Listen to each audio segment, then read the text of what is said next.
Chapter 1. Divorce. Let us divorce now. The household has but 800 yuan left. I cannot part with it. Li Rui. If you continue to gamble, our lives will become unbearable. In a dilapidated old house, the strikingly beautiful Su Xiangyue screamed frantically at her husband, Li Rui. Her eyes brimmed with tears as one hand clutched the 800 yuan, while the other held her 3-year-old daughter, Guogua. It was bitter, so bitter. Life had become more arduous than bitter gall. 2 years prior, once Li Rui fell prey to the vice of gambling, she and her daughter plummeted into an abyss without end. In a mere 2 years, Li Rui squandered all their savings and accrued significant debts. In her desperation to escape this dire situation, she contemplated divorce. Yet, considering her daughter's tender age, she found herself unable to make the final decision. In her embrace, Guogua trembled, her bright eyes fixed on Li Rui, reflecting an unspeakable fear. At that moment, Li Rui felt a wave of disorientation. He shook his head vigorously, disbelief flooding his mind, filled with suspicion. Hadn't I just been struck by a large truck? Pinching his thigh, Li Rui finally realized he had been reborn, transported back to the most regretful and remorseful period of his life. In his previous existence, his reckless gambling had driven his wife to divorce him, marrying the wealthy Su Hailong instead. Little did he know that Su Hailong was a hypocritical scoundrel. Before Su Xiangyue, he masqueraded as a devoted father. Yet behind closed doors, Su Hailong mercilessly beat Guogua, belittling her as a bastard born of a mother without a father. One fateful night, amid a torrential downpour, overwhelmed by pain and humiliation, Hua, in her despair, leapt from a building. Upon discovering her suicide note, Su Xiangyue finally grasped Su Hailong's true nature. In her quest for vengeance for her daughter, Su Xiangyue confronted Su Hailong, leading to a struggle in which Su Hailong struck her with an ashtray, sealing her fate. At this moment, Su Xiangyue seemed to sense something amiss with Li Rui, softly calling out, "Li Rui, what's wrong? Daddy, please do not hurt mommy anymore." Guoguo's small voice trembled with fear. Li Rui was elated, breathing deeply with exhilaration. Once his emotions steadied, he approached Su Xiangyue and Guogua step by step. Su Xiangyue panicked. Guoguo's frail body curled up, resembling a small dumpling. "Li Rui, even if you do not consider me, you should think of our family. Think of our daughter." Su Xiangyue felt helpless, frustrated, and indignant. How could a single woman possibly contend with a man of his stature? Suddenly, Li Rui outed. Despair washed over Su Xiangyue. Surely, the outcome would mirror the past, with Li Rui seizing the money from her grasp to squander it in gambling. Must she be compelled to divorce him? Summoning her courage, Guogua declared, "Daddy, you cannot hurt mommy." She opened her slender arms, resembling a hen protecting her chicks, standing guard before Su Xiangyue. The scene before Su Xiangyue struck her as both comical and poignant. Tears welled up in her eyes. Suddenly, to the astonishment of both Su Xiangyue and her daughter Gua, Li Rui did not attempt to seize money instead. He slapped himself across the face. Su Xiangyue was momentarily stunned. Confusion filled Guogua's bright, expressive eyes. "Xiangyue, I am truly sorry. I was wrong. I will never gamble again. I will work tirelessly to earn money, so that you and Guogua can live a good life," Li Rui declared, raising his right hand, his words imbued with solemnity and conviction. Only in the face of loss does one come to appreciate what they had in a previous life. After Su Xiangyue divorced him and married the wealthy Su Hailong, Li Rui drowned himself in indulgence, attempting to fill the void within. Every recollection of Su Xiangyue and Guogua left him gasping in pain. Little did he expect that fate would grant him another chance. How wonderful it was! In this lifetime, he vowed to earn well and cherish the precious moments shared with his family of 3. Su Xiangyue looked on in bewilderment. Could it be that today Li Rui had undergone a transformation? Guogua's cherubic face blossomed with a radiant smile, her plump little lips twitching as she asked, "Daddy, is what you said true?" In response, Li Rui knelt down and gently tickled Guogua's sparkling nose, smiling as he said, "Of course it's true.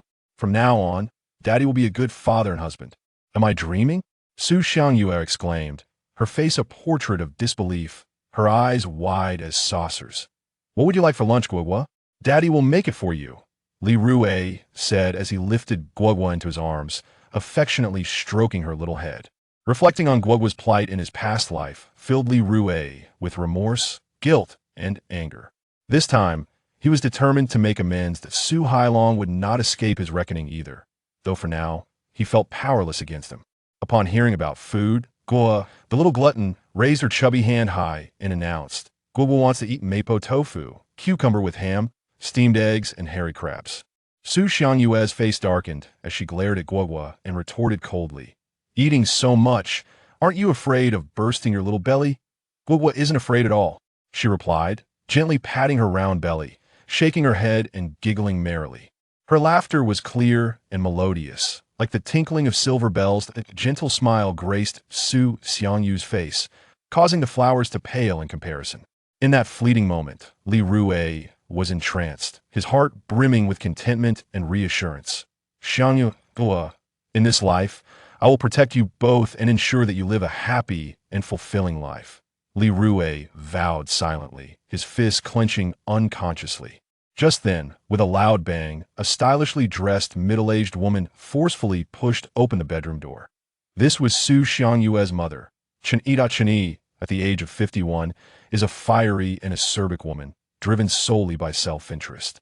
She has long opposed a marriage registration between Su Xiangyue and Li Rui. Following closely behind her is her husband, Su Jiangwo, and the expressions on both their faces are far from pleasant. Li Rui, if you are still a man, then divorce my daughter immediately. I have already found a better match for her, one who is wealthier and more charming than you. Chen Yi shouted angrily, jabbing her finger at Li Rui.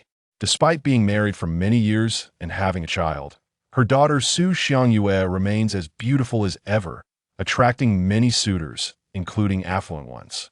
Mom, Li Rui began, only to be ruthlessly interrupted by Chen Yi. Do not call me mom, I'm not your mother. All you do day in and day out is gamble, and my daughter has endured enough to be with you until now. Divorce. You must go to the Civil Affairs Bureau and get a divorce with my daughter right now. Chen Yi declared with unyielding authority. Su Jiangwo sighed deeply and said, Li Rui, we have given you ample opportunities. Let go. Allow Xiangyue to seek her own happiness. You cannot provide her or Guo with the happiness they deserve. Just as Li Rui was about to respond, Guo, with tear-filled eyes, cried out, I don't want Daddy and Mommy to separate. I want to be with Daddy and Mommy forever. Her sorrowful cries echoed, her small face drenched in tears. Li Rui felt a pang of anguish as he looked at her, and Su Xiangyue shared his distress. Taking a deep breath, Li Rui spoke with unwavering determination. Dad, Mom, I will not divorce Xiangyue. I will provide her and Guo with the happiness they seek. Please trust me one last time. Chapter 2. In this life, no one shall harm my daughter again. As Li Rui's words hung in the air, Chen Yi's sharp, caustic voice pierced through like an unbearable noise. Li Rui, you scoundrel, how long will you continue to drag my daughter down? I have given you chances before, but did you seize them? Stop wasting my time with your excuses. You must go to the Civil Affairs Bureau and finalize the divorce with Xiangyue right now. Chen Yi glared at Li Rui with disdain, seeing him as nothing more than refuse. Eye in her eyes, she wished to sever all ties with him for good. Upon hearing her words, Li Rui's expression turned cold. In a previous life, it was this very woman who had coerced Xiangyue into marrying the beast Su Hailong. One could argue that the tragedies of Xiangyue and Guo in that life were inextricably linked to this woman. If not for the fact that she is Xiangyue's mother, Li Rui would have charged at her and given her a sound beating. Li Rui, what kind of look is that? Are you contemplating hitting me? Come on, do it. Chen Yi challenged, stepping closer to him defiantly. Seeing this, Su Jiangwo quickly intervened, blocking Chen Yi's advance. He frowned and advised, enough of this pointless argument. You should not be saying such things. Turning to Li Rui with a stern expression, he added, Li Rui, a forced relationship bears no sweetness. My daughter no longer wishes to be with you. Why must you persist in this manner? This will only lead to mutual destruction. Su Jianfeng hoped that Li Rui could part ways amicably with his daughter, Su Xiangyue. Previously, Su Xiangyue had mentioned to her parents that she did not wish to continue her relationship with Li Rui. Li Rui turned his gaze towards Su Xiangyue. Xiangyue, will you trust me once more? Guogua, with her chubby little hands, patted Su Xiangyue's delicate shoulders. In a state of distress, she flapped her arms like a protective hen over her chicks, exclaiming, "Mama, I don't want you to separate from Papa." Children without fathers are often bullied, a reality she had witnessed in kindergarten. "Shut up." Chun-Yi glared fiercely at Guogua, resembling a witch in that moment. Guogua shrank back in fear. Li Rui gently patted Guogua's back, softly reassuring her, "Don't be afraid, Guogua. Daddy is here to protect you." He then turned to reprimand Chun-Yi. "Mom, please don't speak to the child like that. In this lifetime, no one would harm his daughter again." Su Xiangyue shot a disapproving glance at Chun-Yi, retorting, "Mom, Guogua is still so small, how can you yell at her?" Chun-Yi immediately snapped back. "Xiangyue, how can you speak to your mother like that? Everything I do is for your own good. If it weren't for your happiness, would I play the villain?" Upon hearing this, Li Rui couldn't help but smirk, his heart filled with cold amusement. Chun-Yi was not acting for her daughter's benefit at all. She was clearly trying to secure a good deal for her daughter. "Xiangyue, make your stance clear." Su Jianfeng wished to quell the commotion and leave the place. Upon hearing this, Chun-Yi eagerly chimed in, "Yes, Xiangyue, quickly express your stance. If you wish to divorce, and Li Rui refuses to comply, we shall sue him." With that, she cast a mocking glance at Li Rui. "My daughter has long wished to end this.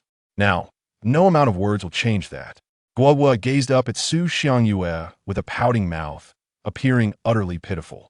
Li Rui felt a wave of anxiety wash over him. In that moment, all eyes in the room turned towards Su Xiangyue. After much contemplation, Su Xiangyue bit her lip and softly said, "Dad, I want to give Li Rui another chance." As soon as Su Xiangyue spoke, Chun-Yi looked at Li Rui with a smug expression. "You hear that, kid? My daughter," said she. At that moment, Chun-Yi suddenly realized. She stared incredulously at Su Xiangyue. "What did you just say? Su Xiangyue, are you out of your mind? How can you still consider giving Li Rui another chance? What kind of scoundrel is Li Rui? After all these years, haven't you seen through him?" Chun-Yi was utterly speechless. Li Rui was a gambler. For the sake of gambling, he had committed numerous reprehensible acts over the years, and Su Xiangyue was more aware of this than anyone. "Xiangyue, is this really necessary?" Su Jianfeng felt immense pain for his daughter. After a moment's hesitation, Su Xiangyue bit her lip and nodded resolutely. "It's necessary for Guogua's sake. I must give Li Rui one last chance." "Very well. If you wish to continue wasting time on Li Rui, then so be it." Su Jianfeng frowned.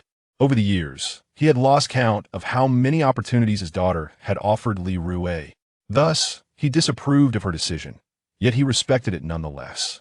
Chun-Yi pointed an accusing finger at Li Rui, exclaiming indignantly, "Xiangyue, you cannot help someone who is beyond redemption, and no matter how many chances you give him, he will remain the same."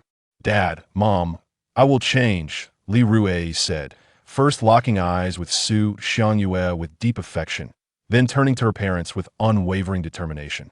"Do you think I would believe that?" Chun-Yi scoffed. Su Jianfeng glanced at Li Rui, unable to suppress a shake of his head.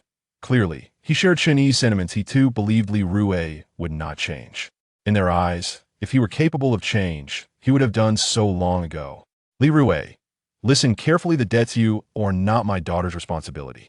If you dare to drag her down with you, I will tear you apart. I am giving you 1 more month. If you do not change during this time, my daughter will divorce you," Chun-Yi warned. With that, she took Su Jianfeng's arm and stormed away, her expression dark. Once Chun-Yi had left, Guogua dared to turn her head. Pouting her rosy lips, she timidly said, "Daddy, Mommy, Grandma is so fierce." Guogua doesn't like it. Su Xiangyue held Guogua's small hand and replied sternly, "Guogua, do not say that." "All right." Guogua pouted, looking rather unhappy. "Don't be sad, Guogua. Daddy will cook for you. Don't you want to eat mapo tofu, cucumber with ham, steamed eggs, and hairy crabs? Daddy will make them for you." Li Rui gently ruffled Guogua's little head. "Clap, clap, clap." Upon hearing this, Guogua clapped her hands joyfully, exclaiming, "Yay, yay." As she cheered, a bit of drool trickled from her mouth, and her tiny pink tongue swiftly licked it back in. In the kitchen, Li Rui tied on an apron and began to busy himself. In the living room, Su Xiangyue sat on the old wooden sofa, feeling a sense of unreality. Soon, Li Rui emerged from the kitchen, bearing fragrant dishes. How delicious! Guagua closed her sparkling eyes and took a deep breath, her little face lighting up with a look of delight.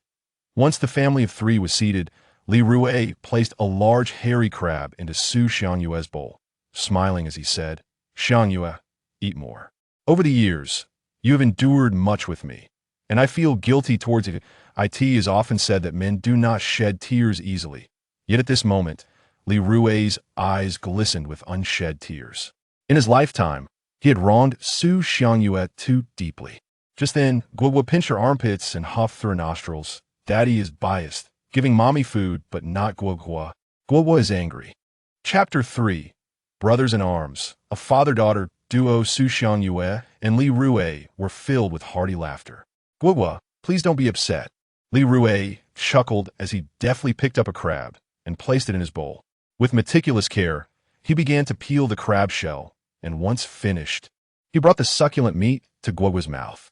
Gazing at her, he encouraged, "Now, open your mouth and let Daddy feed you some crab meat."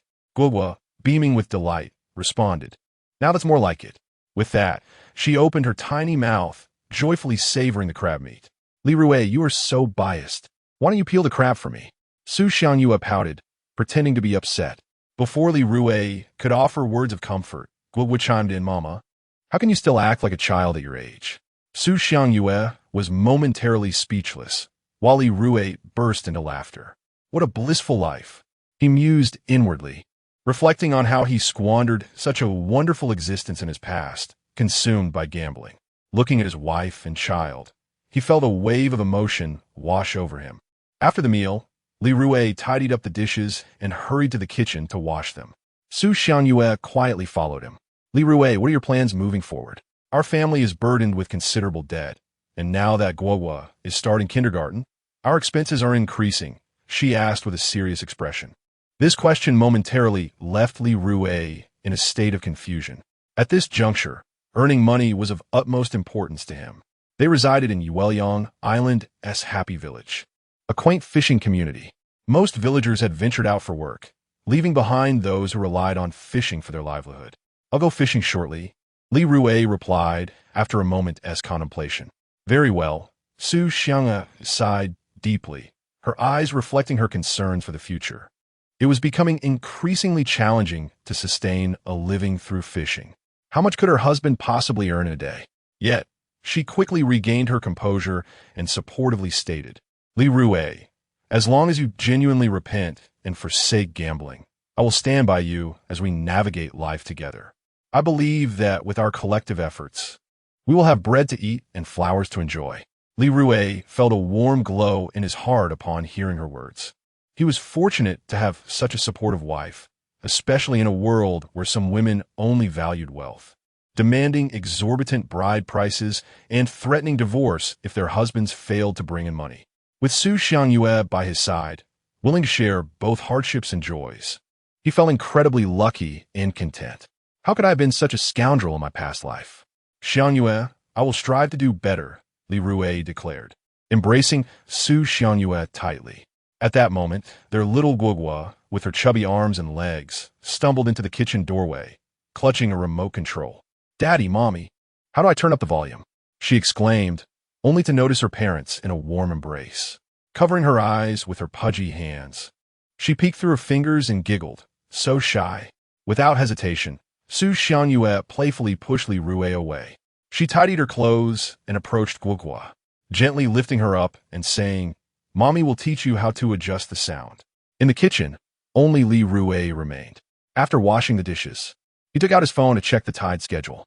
He discovered that in half an hour, the tide would recede. Thus, he began searching for the necessary tools in his garage for the coastal outing: a rake, a shovel, a bucket, a net, gloves, and non-slip shoes. Li Rui managed to find them all. "Daddy, are you going to the beach?" Guagua's little head peeked in from the doorway. "Yes," Li Rui nodded. Guagua rushed in excitedly, rubbing her tiny hands together, her sparkling eyes brimming with anticipation. "Daddy, can you take me with you?" Brothers in arms, fathers and daughters on the battlefield, she chimed in, grabbing Li Rui's arm tightly, her voice sweet and coaxing. "Daddy, can we?" Li Rui chuckled at her persistence. "Oh, Gua, you certainly know quite a bit. Where did you learn that phrase?" She pointed towards the living room. I learned it from the television. All right then, I will take you along, Li Rui said, playfully rubbing her little nose. Yay! Guogua exclaimed, hopping with joy. Before heading to the beach, it was essential to prepare adequately. Li Rui first applied sunscreen on Guogua, then outfitted her with non-slip shoes and gloves. He even placed a charming pink hat with rabbit ears on her head. Daddy, will we catch a lot today? On their way to the beach, Guogua shot Li Rui an excited glance, brimming with anticipation for the adventure. Though uncertain, Li Rui confidently replied, Yes, we will. Times have changed. In the past, the residents of Crescent Island could rely on the sea for sustenance, but now, few remain who can do so. The ocean's resources are limited, and due to rampant overfishing in recent years, these resources have diminished significantly. As the father and daughter reached the entrance of Happy Village, they encountered two middle-aged women also heading to the beach. Oh, isn't that Li Rui? Li Rui, why aren't you playing cards? What are you doing at the beach? You, with such delicate skin, aren't suited for the sea. Teased Aunt Hoa. Sister Ho-Hot chimed in. Li Rui, how long has it been since you last went to the beach? Do you even remember how? She continued, coastal outings aren't like they used to be. Even seasoned fishermen like us hardly catch much anymore. For you, it will be even tougher. Li Rui felt a pang of bitterness but maintained a calm facade. He couldn't show weakness in front of his child. Gua, holding onto Li Rui's hand, tilted her head back, sniffed the air, and confidently declared, My daddy is quite amazing. He will definitely catch a lot today.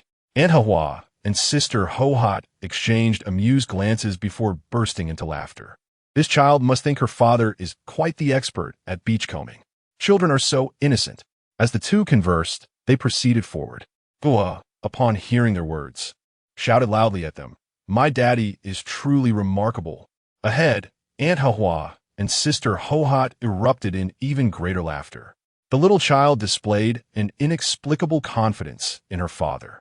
How could he, unable to carry or lift, possibly be so extraordinary at beachcombing? Before long, Li Rui took Guogua's hand and led her to the seaside. At that moment, a little girl by the shore excitedly shouted and gestured, Daddy, you are amazing. You found such a large stone crab. The little girl, Chun Yao Yao, was a close friend of Guogua. They had grown up together, both wearing split-crotch pants. Chun Yao Yao's father, Chun Xiong, was renowned in Happy Village for his exceptional skills in beachcombing and fishing. Whenever Guogua played with Chun Yao Yao, the latter would often regale her with tales of the marine treasures Chun Xiong had caught, causing Guogua's eyes to sparkle with envy. Chapter 4. Binding the Catch Perspective System. Guogua, how did you come here with your father? Chun Yao Yao, observing that Guogua was accompanied by Li Rui, inquired with an expression of astonishment. Typically, it was Su Xiangyue who brought Guogua to the beach for clamming. Su Xiangyue worked at a seafood processing factory on Crescent Island and occasionally took Guogua to the shore during her leisure time. However, since marrying and having children, Su Xiangyue's life had become exceedingly arduous. Li Rui felt a deep pang in his heart. He had never taken Guogua to the beach. That was always Su Xiangyue's responsibility. He felt woefully inadequate as a father. My daddy is taking me to the beach, Guogua proclaimed proudly, bobbing her head. Clamming is not like playing cards. It requires many skills. Are you aware of what treasures lie beneath the air holes? Chun Xiong, a well-built fisherman renowned for his prowess at clamming on Crescent Island, scrutinized Li Rui with a teasing gaze. On average, he earned 200 to 300 a day, earning admiration from many in Happy Village. Li Rui, by contrast, was merely a gambler, having not clammed in the past 2 years. My daddy surely knows.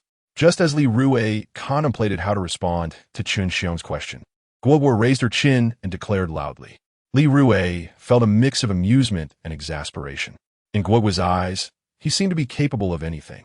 Yet, as this thought crossed his mind, a sense of despair washed over him, dimming his gaze. He was not adept at clamming. At that moment, a mechanical voice echoed in Li Rui's ears. Host Li Rui, binding the catch perspective system has commenced.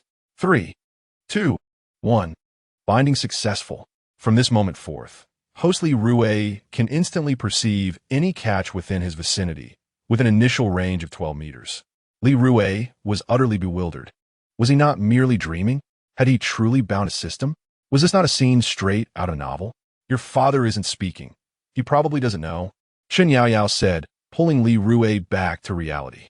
As she spoke, she proudly raised her thumb before Guogua, stating, "My father's clamming skills surpass that of yours."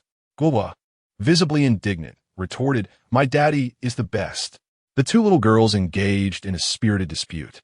Li Rui, look at these. They're all from my clamming efforts. Chun Xiong kicked the bucket beside him, gazing at Li Rui with a proud demeanor. The bucket contained an assortment of seafood, including green-lipped mussels, sand clams, spicy snails, and a few shrimp gobies and rock crabs. At that moment, Li Rui's gaze drifted to the receding shoreline. Instantly, a plethora of catches materialized before his eyes, clearly visible within a 12-meter radius. Whether hidden among the rocks or concealed in the sand, no catch could evade his sight. Could it be that I have genuinely bound the catch perspective system? Li Rui's pupils dilated in astonishment, his heart racing with disbelief. With such an impressive system at his disposal, it felt as though he were merely collecting money while foraging at the shore. As this thought crossed his mind, a smile involuntarily crept upon Li Rui's lips. Beneath my feet lies a magnificent clam, slowly wriggling about. Upon noticing it, Li Rui swiftly bent down and began to shovel away the sand covering the creature. "Dad, what are you doing?" Guogua inquired, squatting down and fixating her gaze on Li Rui's actions. "I'm attempting to catch the clam," Li Rui replied with a grin. Upon hearing this, Chun Xiong let out a derisive snort. "Li Rui, catching a clam is no simple task. Once they sense danger, they retract into their shells and burrow swiftly into the sand, making their escape. With my years of experience, I can assure you that the hole you've dug is unlikely to yield any clams." It had been over 2 years since Li Rui last foraged at the shore. He aimed to capture a large clam, a feat that proved to be quite challenging. At that moment, he clearly observed the clam frantically attempting to flee beneath the sand. "You wish to escape? Do you truly believe you can?" Li Rui thought with a smirk, hastening his movements. He diligently shoveled the sand away, one scoop after another. "Dad, hurry! Don't let the clam get away," Guogua urged excitedly, squatting beside him. "Will Uncle Li Rui be able to catch the clam?" Chen Yaoyao, her cheeks flushed, looked up at her father, Chun Xiong. With a smile, he replied, "The difficulty is considerable." No sooner had he spoken than Li Rui triumphantly unearthed the clam from the sand and tossed it at Guogua's feet. Upon seeing the clam so close, Guogua immediately scooped it up, exclaiming in delight, "This is a clam. It's so big and long." The clam, known as the great bamboo clam, is a bivalve mollusk with shells that can reach lengths of approximately 14 centimeters. The clam in Guogua's hands measured a robust 15 centimeters, a true specimen indeed. Rich in flavor and nutrients, the clam does not come cheap, priced at around 100 yuan per kilogram. "Indeed, it is a clam," Chun Xiong remarked, his expression slightly sour. Yet, he stubbornly added, "So what if you caught one large clam? I gathered plenty of shells and crabs just moments ago." Chun Yaoyao rolled her eyes. "It's just a bamboo clam. What's the big deal? My dad just caught a lot of things." Unfazed, Guogua retorted, "We just arrived. My dad will surely catch even more soon." "Guogua, stay with me. Let us head over there," Li Rui said, emboldened by the fishing perspective system he had activated. Within a 12-meter radius, he could see all the marine bounty. He set down his shovel and picked up a pair of tongs, alternately grasping small fish, crabs, and shells. The sound of his catch being tossed into the bucket echoed around him. "Dad, you're better than Mom. When I went foraging with her, it took her ages to collect so many things. Yet in such a short time, you've gathered this much. You're amazing." Guogua gazed at Li Rui with admiration. Her discerning, truly remarkable. She had indeed not misjudged her father. Suddenly, she spotted a small crab and eagerly reached out to grasp it. "Be careful," Li Rui cautioned. But it was too late. The little crab's claw had already clamped down on the tip of Guogua's pinky finger. "Ah!"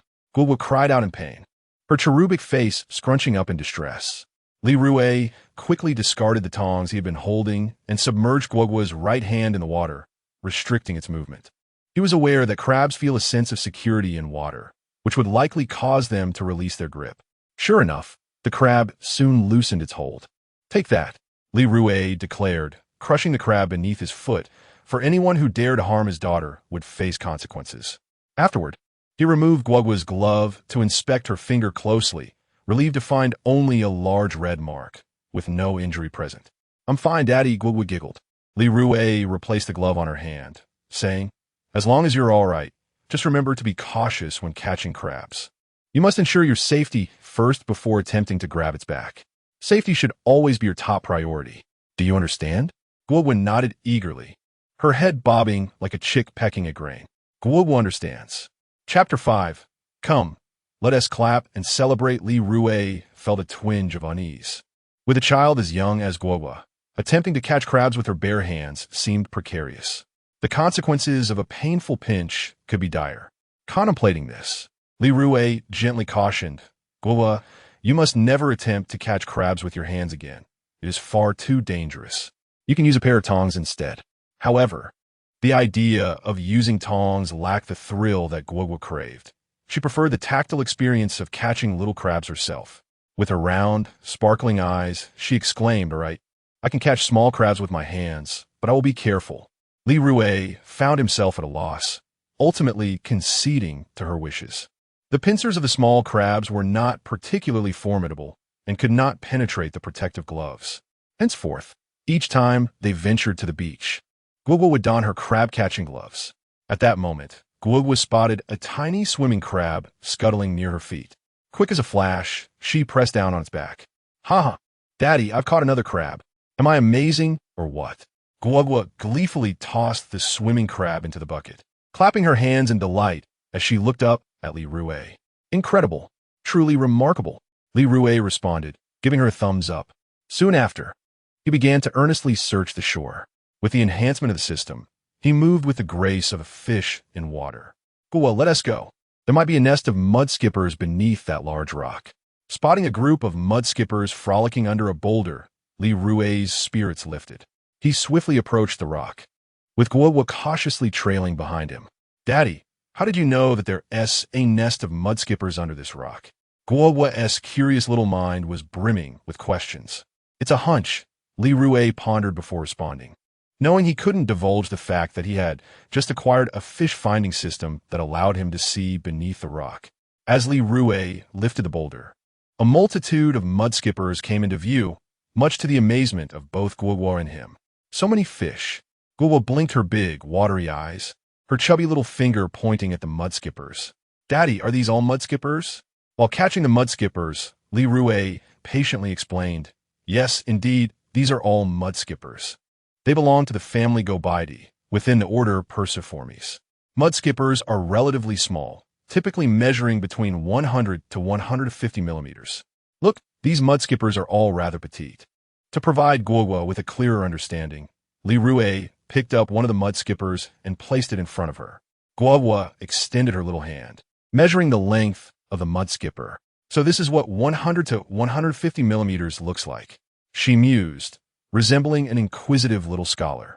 "Precisely," Li Rui affirmed, feeling an overwhelming sense of happiness. At that moment, he realized that he could earn a living while simultaneously educating Guogua, thereby strengthening their bond, a perfect twofold achievement. Li Rui graduated from a modest university, specializing in biological oceanography. Thus, he possesses a general understanding of the marine creatures inhabiting the ocean. Inspired by Li Rui, Guogua began to catch gobies from the water. Before long, with her chubby little hands, Guogua successfully captured a goby. "Daddy, I caught a goby too," she exclaimed, her face brimming with excitement. However, before she could finish her sentence, the goby slipped from her grasp after a brief struggle and fell back into the water. Gobies are notoriously slippery. Li Rui chuckled heartily. Guogua, undeterred, believed she could still catch a goby and leaned down, her tiny hands repeatedly trying to grasp one in the water. This time, fortune did not favor her, as she attempted several times without success. "Don't run away. Little gobies, let me catch you," she said in her sweet, childish voice. Yet, her efforts were in vain. Soon, she straightened up, panting heavily. "Don't be disheartened, Guogua," Li Rui encouraged, placing a goby into the bucket before handing her a small net. "Here, let Daddy teach you how to catch gobies with this net." "Yay!" Guogua clapped her hands in excitement. Li Rui made a gesture for silence, then whispered, Guogua, keep your voice down so you don't startle the gobies. Okay, she replied softly. When using the net, one must act swiftly and steadily. With his large hand firmly holding Guogua's tiny one, he instructed her, and just as he finished speaking, the net swiftly plunged into the water, ensnaring a goby. Look, Guogua, we really caught one, she exclaimed with uncontainable joy. Subsequently, Guogua began to use the net on her own. Initially, she struggled to catch anything, but on her 5th attempt, she finally succeeded in netting a goby. Daddy, I did it. Guogua beamed with a sense of accomplishment. Come on, let us celebrate with a high five. Li Rui promptly replied. Guogua eagerly raised her little palm, and Li Rui smiled as he gave her a high five. Her face lit up with a broad grin. Nearby, Chun Yao Yao and Chun Xiong, who were also out gathering seafood, glanced over at the commotion. Chun Xiong shook his head, muttering, Li Rui is utterly unreliable. He is supposed to be gathering seafood, yet he seems to be playing instead. I estimate he won't catch much today. After saying this, he looked down at the water bucket by his feet, a smug expression spreading across his face. Today, he was fortunate enough to capture over 2 pounds of mantis shrimp, which aren't cheap, about 50 yuan per pound. Daddy, it looks like Guogua and her father are having splendid time, Chun Yao Yao said softly, resting her chin on her hand. Just a fleeting happiness. When gathering seafood, one should focus on the task at hand. If you want to play, then what is the point of gathering seafood? Chun Xiong scoffed. Chun Yao Yao bit her lip and replied, but I want to be as happy as Guogua. Chun Xiong immediately assumed a stern expression. Yao Yao, we are here to gather seafood, not to frolic. There should be a proper demeanor for this endeavor. The atmosphere here starkly contrasted with that over there. Sister Ho-Hot and Aunt Hawa were engaged in gathering seafood together, murmuring softly as they worked. What is that rascal Li Rui up to? Just look at Chun Xiong diligently toiling away. I reckon that when the tide rises, Li Rui's catch will be less than half of what Chun Xiong has managed to gather. Alas, Su Xiangyue is so unfortunate. How did she end up with such an inept husband? Meanwhile, Li Rui spotted a colossal conch beside a small stone. The conch, also known as the horn shell or golden silk shell, belongs to the class of gastropod mollusks and is unique to the land of Huaxia. Its shape is nearly rhomboidal, and its shell is quite robust. Renowned for its exquisite taste, it is a highly prized seafood ingredient. Goodness, that conch must weigh at least 3 pounds. Li Rui exclaimed internali, astonished.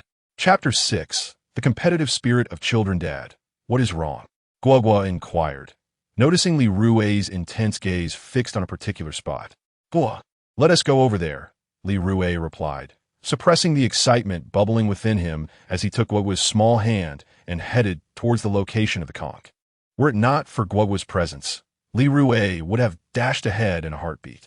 The price of the conch was exorbitantly high. A 3-kilogram conch could fetch over 2,000. Estimating in his mind, Li Rui felt an uncontrollable thrill. With this fishing perspective system, it truly felt as if he were collecting money along the shore. Before long, Li Rui and Guogua arrived beside the conch. Dad, what is this? Guogua exclaimed, her large, glimmering eyes nearly bulging with wonder as she pointed at the conch. It's enormous. I've never seen such a shell before. This is a conch, Li Rui replied, squatting down to lift it. After examining it closely, he continued, the term conch is quite broad. Generally, conchs are edible, but a type known as the protected conch is a national second-level protected species and cannot be consumed. The conch I have here is a regular one, not a protected species. For the protected conch, I believe a more fitting name would be life sentence shell. Who would dare to touch a second-level protected animal? Dad, I want to hold it, Guogua said, her eyes brimming with anticipation. All right, give it a try, Li Rui encouraged, bending down to place the conch in front of her. Guogua attempted to lift it but struggled, finally exclaiming, it's too heavy, I can't lift it. When I grow up, I will be able to. Li Rui then placed the conch into the bucket. Let us continue our adventure. The tide will rise soon. Spotting several blue crabs not far off, Li Rui seized the tongs and captured them, placing them into the bucket. Dad, you're amazing, Guogua exclaimed, showering Li Rui with praise, infusing him with renewed motivation. 10 minutes later, Chun Xiong, hand in hand with Chun Yaoyao and carrying a bucket nearly half full of catches, walked ashore, exuding an air of triumph akin to a victorious general.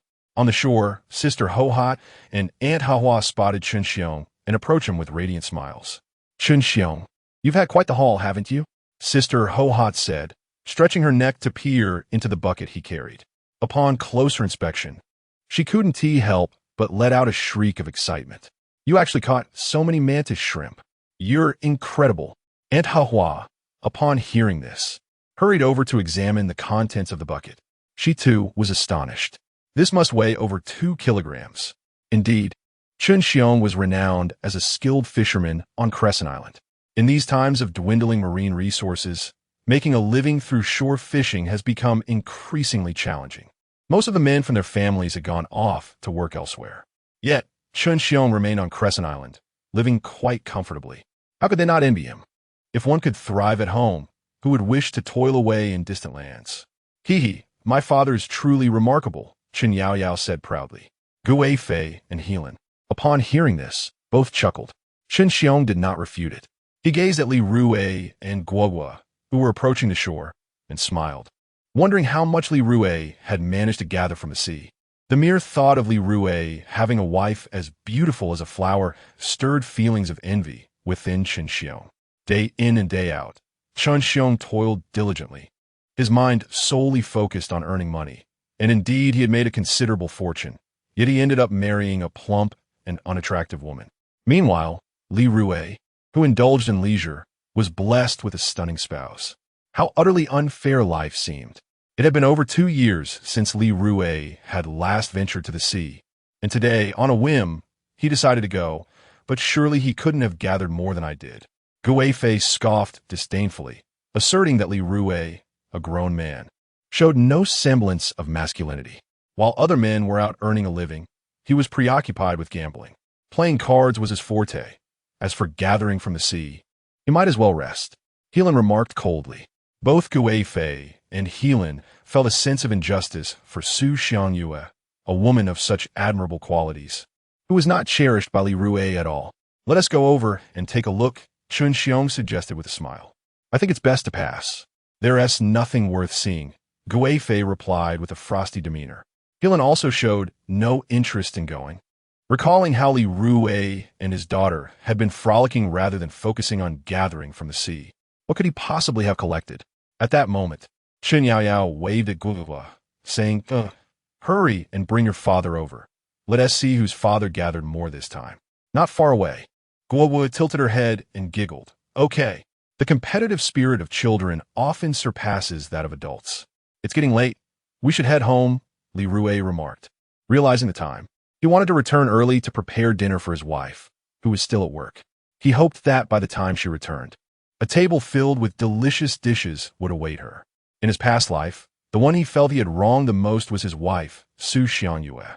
Now, in this new life, he was determined to make amends for his past regrets and treat her well. Daddy, let us go over, Guogua pleaded with hopeful eyes. All right, I'll listen to you. After all, you are my little darling, Li Rui conceded, feeling powerless against her charm. As the father and daughter conversed, Chen Yaoyao had already dragged Chun Xiong over to Guogua. Gua, take a look at how much your daddy has in that bucket, Chen Yaoyao boasted. Her neck stretched in pride, her little head bobbing. Guogua approached for a closer inspection, then scoffed and said, that is not much at all. Chen Yaoyao was taken aback. This was not the response she had anticipated. Humph, Gua, judging by your tone, it sounds like your father has gathered quite a bounty, Chen Yaoyao retorted, her nostrils flaring. The two little girls began to compete. Guogua proudly declared, my daddy's bucket is overflowing. Chen Yaoyao curled her lips in disdain. Go ahead and boast. Upon hearing this, Chun Xiong couldn't help but scoff inwardly. Explosive buckets? What a ridiculous notion. In today's world, achieving such a feat is no small task. Even for someone like me, opportunities to do so are exceedingly rare. Driven by curiosity, Sister Ho-Hot and Aunt Ha-Hua approached, each carrying a water bucket. Li Rui, you ought to seek advice from Chun Xiong. He is a master at coastal fishing. and the bounty he has caught this time far surpasses what you have gathered in numerous attempts. Sister Ho-Hot chided, adopting a tone of an elder imparting wisdom. Were it not for her concern for Li Rui's wife, Su Xiangyue, she would not waste her breath on him. Li Rui, let me see how much seafood you have managed to catch this time, Aunt Hua said playfully, her expression filled with mirth. Surely, a grown man like you can't possibly fare worse than an old woman like me. Chapter 7. My friends were astonished. Li Rui smirked. No longer the same person he once was. He had been imbued with the power of the system. Let's see, he said. Sister Ho-Hot, with a stern expression, took a couple of steps forward and was instantly taken aback. Goodness, Li Rui had truly filled his bucket to the brim. What astonished everyone further was that within the bucket he held, there lay a conch weighing over 3 pounds. Just imagine the value of a 3-pound conch. Surely, it couldn't merely contain a few small fish and shrimp, could it? Aunt Hua leaned in for a closer look, equally stunned. My goodness, how could there be so many catches in that bucket? Shrimp, mudskippers, blue crabs, three-eyed crabs, green crabs, big-head fish, razor clams, conchs. These sea treasures filled Li Rui's bucket to overflowing. What a marvel! Chen Xiong scoffed. Yet, as he approached and beheld the astonishing sight, his face transformed like a chameleon, shifting from red to purple, then to white. He thought he must be hallucinating. Rubbing his eyes vigorously, he was met with the same bewildering sight. Yao Yao, come take a look, Guo Guo exclaimed cheerfully. Fine, I'll see, Chen Yao Yao pouted, stepping forward several paces until she stood beside Li Rui's bucket. In an instant, she was rendered speechless. Guo Guo's father was simply extraordinary, far more impressive than her own father. Daddy, my friends are all dumbfounded. Guo Guo observed the expression on Chen Yao Yao's face, then looked up at Li Rui, giggling. Ha! It was always Yao Yao bragging about how much her father collected from the sea. Now it's finally my turn. What a delightful feeling. No wonder her friends always boasted about how remarkable their parents were. This is a mudskipper, and this is a conch. Guo Guo began to enlighten Chen Yao Yao about the mudskipper and conch. Chen Yao Yao listened wide-eyed. How did Guo Guo know so much? Curiosity piqued, she asked Guo Guo, how do you know all this? Upon hearing this, Guo Guo immediately grabbed Li Rui's arm with her chubby little hands, tilting her head with pride. My daddy told me all of this. Isn't he amazing? Chen Yao Yao's face fell. She glanced up at her father, filled with a deeper sense of envy. Guo Guo's father was indeed impressive. All right, Guo Guo, let us go. I still need to get home to prepare dinner. Your mother has had a long day at work. Li Rui gently tousled Guo Guo's hair, smiling. Sister Ho-Hot, Aunt Hua, and Chen Xiong were left in stunned silence. Had Li Rui changed? Was he truly beginning to care for his wife? Previously, he had been harsh and demanding towards Su Xiangyue, relentlessly asking her for money to gamble. But now, was this still the Li Rui they once knew? Yao Yao, goodbye. Guo Guo waved politely to Chen Yao Yao, who remained silent, unable to find her voice. Her face was etched with bitterness, and her heart felt a tinge of disappointment. Did I just hear correctly? Li Rui just mentioned he was hurrying home to prepare dinner for his wife.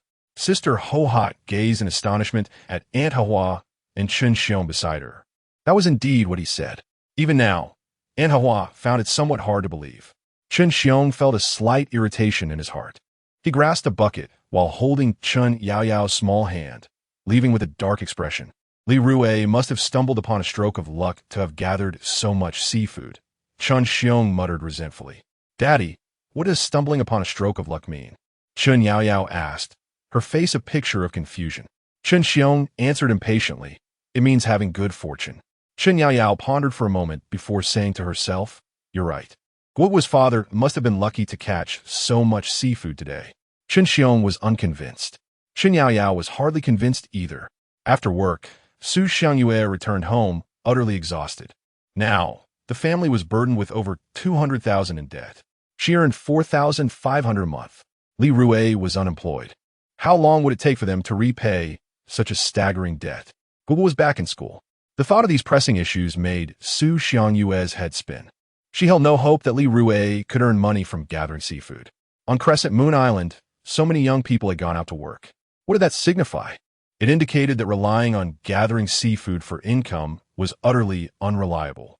When Li Rui returned, she would talk to him and urge him to find a job. Just as Su Xiangyue was lost in her troubled thoughts, her mother, Chun Yi, called her. Xiangyue, you should divorce Li Rui. What kind of life are you living now? Your father and I have been watching. With your current looks and figure, finding a wealthy man would be a breeze. I've already identified several options for you, each one 1,000 times better than Li Rui. Chun Yi rambled on. From the very beginning, she had never thought highly of Li Rui. Mom, didn't I tell you before? I want to give Li Rui one last chance, Su Xiangyue replied, somewhat speechless. She hadn't divorced Li Rui yet. How could her mother have already scouted several men for her? That was quite absurd. Where's the sense in that? Xiangyue, don't you know what kind of person Li Rui is? Even if you were to give him 1,000 chances, he would never change his gambling habit. Whenever Li Rui was mentioned, Chun Yi's face contorted with disdain and disgust. Mom, this afternoon, Li Rui took the child to gather seafood. Su Xiangyue attempted to reshape Li Rui's image in her mother's eyes. Chun Yi chuckled before retorting scornfully, gather seafood? How much money can he possibly make in a day? The amount he earns in a day probably wouldn't even cover your family's daily expenses. A man like that is not worth keeping around. Xiangyue, while you're still young, you should quickly find someone else. Li Rui is nothing but a useless waste. Chun Yi wished to continue speaking, but was interrupted by Su Xiang. Enough, Mom. Please stop. Li Rui and the child are back. They shouldn't hear this. Chun Yi, unfazed, retorted that useless Li Rui. Even if he hears it, what difference does it make? I shan't discuss this any further. Su Xiangyue promptly ended the call.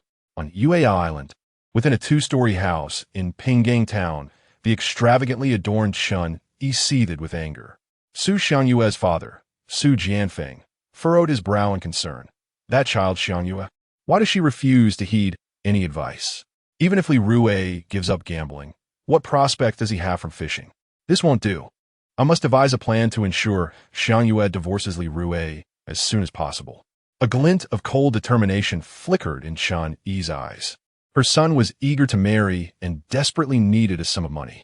This situation was causing her considerable distress. Chapter 8. The Little Jealousy Jar. Chun Yi eagerly anticipated her daughter's remarriage following her divorce, hoping to alleviate her own burdens. Let her be, she thought. If her daughter chose to endure hardship, she could share it with Li Rui. Su Jianfeng was somewhat irked. Despite Li Rui's current state, his daughter still intended to give him another chance. There must be something loathsome about a pitiful person, he mused. No, I must intensify my efforts to hasten my daughter's divorce from Li Rui. Chun Yi furrowed her brows and spoke coldly. Tomorrow is her birthday. I shall use this as an excuse to demand money from Li Rui and make him uncomfortable. Yes, that's the plan. In Xingfu village, Li Rui returned home. Wife, come out and see, he called from the yard. What's the matter? Su Xiangyue inquired, her curiosity piqued as she stepped outside. Guowa hopped over to her side, excitedly exclaiming, Mama, look, Guowa and Daddy's harvest from today's sea excursion. She emphasized her own participation. What did you find? Su Xiangyue asked, her interest waning. However, the next moment, her eyes widened in astonishment. Oh my, the bucket has exploded.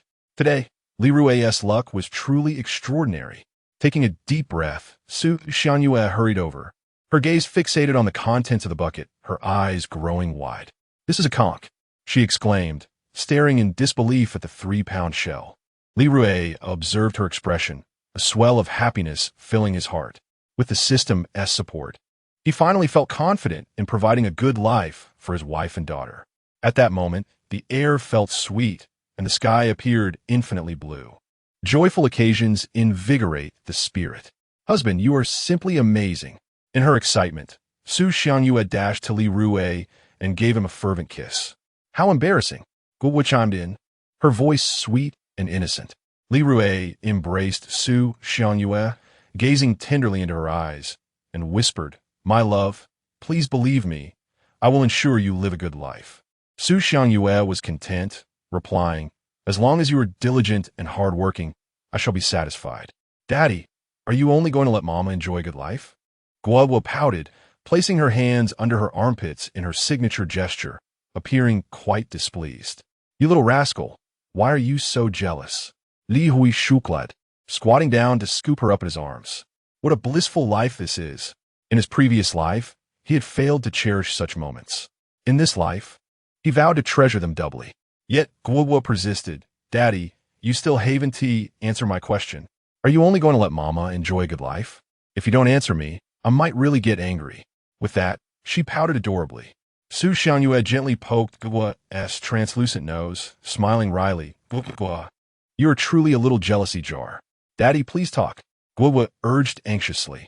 Upon witnessing this, Li Rui found himself in a bemused state. Nevertheless, he chuckled and replied, Daddy also wants Guogwa to lead a good life. This seemed to pacify her somewhat, as a sweet smile finally blossomed on Guogwa's cherubic face. Li Rui gently set Guogwa down and released Su Xiangyue's slender waist, declaring, I shall prepare dinner. Tonight, we shall indulge in a seafood feast. Su Xiangyue, displaying her understanding nature, replied, Li Rui, you need not trouble yourself with dinner. Allow me to handle it while you sell the seafood. Leaving it at home overnight may cause it to lose weight. Their family was burdened with an outstanding debt of over 200,000. Presently, they were not in a position to enjoy a comfortable life. Today, Li Rui was fortunate to have gathered an abundance of seafood. However, such luck might not be a constant companion in the future. Contemplating the harsh realities, Su Xiangyue's mood soured, and her petite face fell. Go on, she urged. All right, Li Rui acquiesced, noticing her earnest demeanor. He then took Guogwa's hand and headed towards the home of Yutao at the village's edge, who specialized in purchasing various seafood. Guogwa, where are you and your daddy heading? Along the way, Guogwa encountered her little friend, Bai Jiaming, who was also 3 years old. Being from the same village and of similar age, Guogwa often played with him. I'm going with my daddy to sell seafood, Guogwa boasted, pointing to the bucket filled with sea treasures. Look at what we caught together. Aren't I impressive? Isn't my daddy amazing? Bai Jiaming, clad in pristine white attire, craned his neck to peer into the bucket, his eyes widening in astonishment. Wow, there is so much. Guogwa, the daddy seems even more formidable than Yao Yao's, he exclaimed, gazing at Guogwa in disbelief. In Happy Village, Guogwa, Chun Yao Yao, and Bai Jiaming formed an inseparable trio, frequently engaging in play together. In the past, Chun Yao Yao often boasted about her father's prowess in fishing and gathering seafood. Sometimes, she would even show Guogwa and Bai Jiaming pictures on her phone, showcasing the bounty her father had caught. Jiaming, that's obvious. My daddy is undoubtedly much more skilled than Yao Yao's, Guogwa declared proudly, her chin held high, embodying the belief that every child perceives their father as the greatest. Guogwa's conviction was particularly pronounced. At that moment, Chun Yao Yao arrived, holding a children's bowl adorned with Peppa Pig, munching away while arguing, Guogwa, when it comes to fishing, your daddy is not as capable as mine. Today, your dad just happened to be lucky. He caught so much seafood. In the future, he might not be so fortunate. My daddy possesses real skill. Li Rui, overhearing this exchange, couldn't help but feel a mix of amusement and exasperation. It appeared that children were naturally competitive. That's not true. My daddy has real skills too, Guogwa retorted. Guogwa engaged in a spirited debate with Chun Yao Yao, while Bai Jiaming appeared despondent. His father, Bai Kai, was working away from home, and the thought of his two companions having their fathers nearby filled him with a sense of unease. Shortly thereafter, Li Rui arrived at Yutao's residence, where Yutao was busy sorting through the seafood he had gathered in his yard. A crowd had gathered around him, eagerly awaiting the opportunity to sell their catch. With Li Rui's arrival, several individuals began to jest. Oh, isn't that Li Rui? Could it be that the sun has risen in the west today? Li Rui has come to sell seafood. This is hardly the place for him. The chess room is where he truly belongs. Chapter 9. My father does not smoke. Li Rui chuckled coldly, offering no further comment. As he approached the group, their demeanor shifted instantly. To his astonishment, Li Rui had indeed caught a remarkable bounty from the sea. His fortune seemed almost miraculous. From this day forth, I, Li Rui, shall mend my ways. I vow never to gamble again, he proclaimed, surveying the crowd with a confident tone. The instant his words echoed, a chorus of disbelief arose among the listeners, for none of them trusted his declaration. Previously, Li Rui had uttered similar sentiments, only to swiftly return to his gambling habits. A leopard cannot change its spots. Li Rui paid little heed to their reactions. "Here, have a smoke," Yu Tao said, grinning widely at the sight of Li Rui's impressive catch. He extended a cigarette towards him. A glance into Li Rui's bucket revealed an enormous conch shell, causing Yu Tao to swallow hard in astonishment. What a colossal specimen. In all my years as a seafood vendor, I have rarely encountered one so grand. "My father does not smoke," interjected Guogua, wrinkling her adorable nose and pouting. Yu Tao burst into laughter at her antics. After a moment of mirth, he pushed the cigarette closer to Li Rui once more. Such a little one daring to meddle in adult affairs. What audacity! "Grandpa Yu, I've told you, my father does not smoke. Why must you persist?" Guogua's face darkened with annoyance as she stamped her delicate foot. In Happiness Village, most residents were related, and by virtue of their familial ties, Guogua was obliged to refer to Yu Tao as Grandpa. Li Rui hurriedly waved his hand in refusal. "Uncle Yu, I've quit smoking. Please take it back." Yu Tao blinked in surprise before exclaiming, "Li Rui, this is out of character for you. In Happiness Village, who does not know your indulgent ways? Why the sudden change regarding smoking?" The surrounding spectators mirrored his astonishment, questioning whether this was still the Li Rui they once knew. People inevitably change. A wistful smile graced Li Rui's face as he reflected on his transformation. In his previous life, he had choices and yet failed to embrace the role of a devoted father and husband. In this life, he was determined to fulfill that role.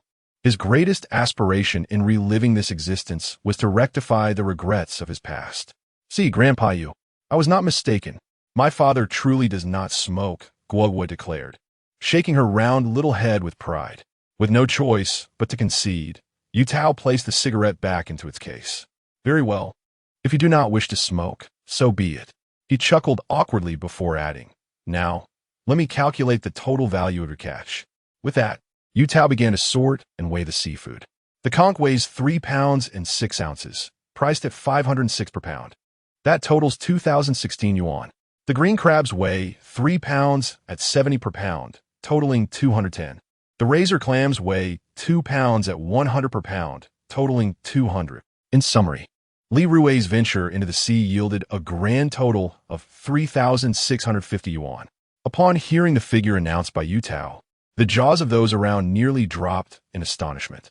The majority of them, if not all, could scarcely earn such a sum in a month of foraging. Yet, Li Rui managed to earn such a remarkable amount in a single outing. "Incredible. Li Rui, I will transfer the money to you." Yu Tao chuckled as he transferred 650 yuan to Li Rui. Simultaneously, a notification chimed on Li Rui's phone. WeChat payment of 650 yuan received. Upon hearing this, Sister Ho Hot rushed in hurriedly. "Li Rui, you must not squander this money on gambling again. You know what kind of life Xiang Yue has been leading with you," she urged anxiously. "Sister Ho Hot, I promise I will not gamble anymore," Li Rui replied with a smile. In his previous life, Sister Ho Hot and his wife, Su Xiang Yue, had supported each other, leaving him with a favorable impression of her. However, Sister Ho Hot still appeared troubled. "Li Rui, please do not deceive me. You now have a beautiful wife and a lovely daughter. You must cherish them. Don't let regret catch up with you." Li Rui grinned. "Thank you for your concern, Sister Ho Hot. I will certainly treasure my current life." After saying this, he crouched down and playfully pinched Guogua's little face, asking, "Would you like to ride on Daddy's shoulders?"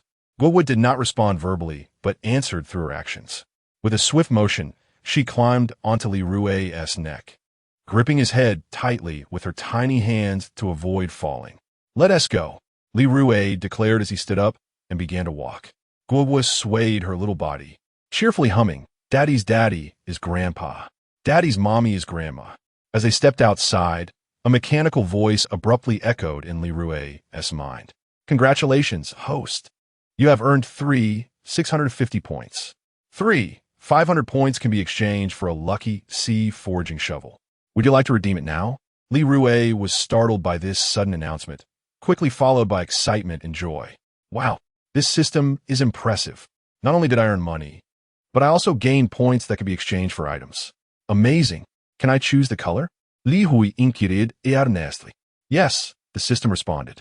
Immediately, a virtual interface appeared before him, displaying several colors of lucky sea forging shovels. With just a glance, Li Rui was drawn to a pink one. That's the one. He communicated once more with the system. In an instant, a pink lucky sea forging shovel materialized in the bucket he was holding. Upon returning home, Guo hurried into the kitchen, where Su Xiangyue, apron-clad, was stirring a dish. She glanced at Guo and smiled. Take your time. However, Guo spoke with a serious expression. Mama, from now on, you must supervise Daddy alongside me, ensuring that he does not smoke. Why is that? Su Xiangyue asked nonchalantly. Mama, how can you, an adult, ask such childish questions? I genuinely doubt your maturity, Guo retorted, pouting slightly. Smoking is detrimental to health, and I despise the smell of smoke. It is simply unbearable. Su Xiangyue was amused, nearly doubling over with laughter. Mama understands now. Guo, why do you call Mama childish?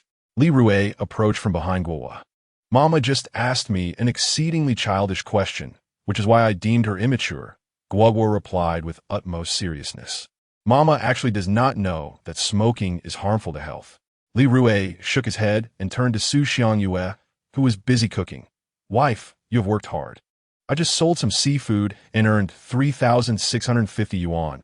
I've already transferred it to you. Before he could finish his sentence, the money had already been sent. Upon hearing the notification of the WeChat transfer, Su Xiangyue's eyes glistened with tears. She had longed for this day, patiently waiting for over 2 years. At last, she had witnessed the lifting of the clouds, revealing the sun. Chapter 10. A grown-up crying, how embarrassing. Suddenly, Guo dashed to Su Xiangyue's side. Her voice tinged with urgency. Mama, quickly turn off the fire. Su Xiangyue looked bewildered, as did Li Rui. What is wrong? Su Xiangyue inquired, her confusion deepening. Mama, hurry and turn off the fire, please. Guo urged. Without hesitation, Su Xiangyue extinguished the flame of the gas stove. Guo waved her chubby little hands from above. Mama, please squat down. Su Xiangyue, increasingly perplexed by Guo's actions, complied mechanically. With a puff, Guo blew gently into Su Xiangyue's eyes. Previously, when her own eyes were red and moist, Mama would often blow on them to soothe her. Oh, I see. Su Xiangyue chuckled despite herself, wiping away her tears. Mama's eyes aren't filled with sand, so Guo doesn't need to blow on them. Guo's eyes widened in astonishment. Mama, does this mean you were crying? How would a grown-up cry? It's so embarrassing. At that moment, Guo's expression mirrored that of Columbus discovering a new world. Su Xiangyue laughed again. Guo, Mama wasn't crying. Guo pointed earnestly at the tears in Su Xiangyue's eyes. Mama, why are you lying? You clearly cried. You always teach me to be honest. So why aren't you? Guo, you truly are a curious little one. Li Rui remarked as he approached and lifted Guo into his arms. Daddy, did you bully Mama? Guo inquired, tracing the situation back to its roots. Su Xiangyue quickly stood up, smiling as she explained, Mama was moved to tears by your father's kindness. Guo scratched her head, a large question mark evident on her forehead. What does it mean to be moved to tears? It means to be deeply touched by something from the outside, resulting in such strong emotions that one cries. Li Rui patiently elaborated. Oh, is that so? Guo replied, her expression one of partial understanding. Seeing this, Su Xiangyue continued, Guo, Mama just cried because Daddy has been exceptionally good to me. My heart was deeply moved, and that is why I cried. Do you understand now? At last, Guo nodded earnestly, I understand. Li Rui observed the scene before him, feeling an overwhelming sense of warmth and contentment. In his previous life, he had shown little patience toward Guo, causing her significant emotional distress. In this life, he vowed never to leave her with psychological scars again. People are products of their environment, and he believed that in a nurturing and loving atmosphere, Guo would grow into a physically and emotionally healthy child. Xiangyue, you should take Guo outside. The kitchen is filled with smoke and is not a suitable place for a woman to linger. Li Rui rolled up his sleeves, preparing to turn on the gas stove and commence cooking. Su Xiangyue feigned anger, pushing Li Rui out of the kitchen, and coldly remarked, clamming is a laborious task. You must be weary. Go rest. If you continue to argue with me over cooking, I shall be truly upset. Reluctantly, Li Rui exited the kitchen. With such a wife, what more could a man desire? In his previous life, he had neglected such a wonderful partner, indulging instead in gambling, which ultimately led to the ruin of their family. How unworthy he had been. Li Rui felt a pang of regret in his heart. Upon entering the living room, he glanced around and noted that apart from 4 chairs, a table, and an old, tattered sofa, there was nothing else. A sense of discontent washed over him. Su Xiangyue, following him, truly had endured much hardship. Meanwhile, Guo had switched to her curious mode. Daddy's daddy is called Grandpa, and Daddy's mommy is called Grandma. What are Daddy's brothers called? What about his sisters? What is Daddy's maternal grandfather called? Hearing this, Li Rui calmly interrupted Guo, saying, "You can ask one question at a time, and I shall answer one question at a time." "All right," Guo replied with a cheerful giggle. The father and daughter engaged in a delightful question-and-answer exchange, both reveling in the interaction. Had it not been for the painful lessons of his previous life, Li Rui would not possess such patience in educating Guo. In his past life, Guo had been just as inquisitive, incessantly asking questions, which had irked him greatly. To avoid her incessant inquiries, he had carelessly handed her his phone, leading to her developing a habit of glued attention to the screen. By the age of 8, Guo had already needed glasses. Reflecting on this, Li Rui could hardly suppress his frustration with himself.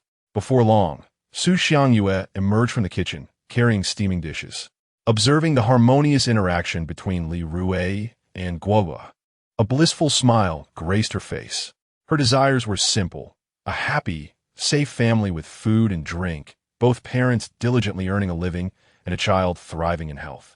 Just as the family of 3 picked up their chopsticks, Li Rui received a phone call from his mother-in-law, Chun-Yi. He answered the call, his brow furrowing. "Who is it?" Su Xiangyue inquired. "Your mother," Li Rui replied, then connected the call. The next moment, Chun-Yi's acerbic voice pierced through to Li Rui's ears. "Li Rui, tomorrow is my birthday. How much red envelope are you planning to give me? I have married my daughter to you. You ought to show some consideration on my birthday."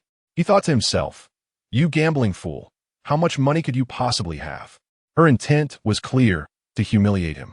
"You, a destitute gambler, what can you offer my daughter in terms of happiness? You might as well divorce her soon, or I shall continue to be a thorn in your side." Li Rui, were it not for Su Xiangyue's sake, would have severed the call without hesitation. "Mother, it is your birthday. Naturally, I shall send you a red envelope." He spoke softly, though inwardly he had already cursed Chun-Yi's ancestors with fervor. Chun-Yi, ever so forthright, inquired, "How much do you intend to give?" "It would be a mere 100 or 2, would it? If you cannot even manage 300 or 500, I suggest you consider divorcing my daughter. After your separation, she will surely find someone far better." Li Rui could no longer bear the sound of that old witch's voice. Thus, he feigned a poor signal. "Hello, hello, hello, mother, the signal here is rather weak." No sooner had he uttered the words than he ended the call. On the other end, Chun-Yi was seething with rage. "You scoundrel, how dare you hang up on me? If you do not send me a substantial red envelope tomorrow, I shall pay you a visit and ensure you find no peace." Chapter 11. Divergence. Li Rui, I am truly sorry for placing you in such a difficult position. Su Xiangyue gazed at Li Rui with an expression of embarrassment. Her mother was the epitome of a materialistic individual, perpetually preoccupied with the notion of remarriage post-divorce, fixated solely on monetary gain. "It's quite all right. This is not your fault. Your mother is your mother, and you are you. I can certainly distinguish between the two," Li Rui reassured her, gently caressing Su Xiangyue's delicate face. With a heavy sigh, Su Xiangyue lamented, "After all, she is my mother, and I cannot completely sever ties with her." At times, the situation left her in a state of distress. Li Rui suggested, "Xiangyue, perhaps we should limit our interactions with your mother. What do you think?" Su Xiangyue fell into deep contemplation. Meanwhile, Guo, seated nearby, abruptly halted her playful swinging of her chubby legs upon hearing this conversation. She eagerly interjected, "Guo doesn't tea like Grandma." In her young mind, Grandma resembled the wicked witch from fairy tales. but she is still my mother.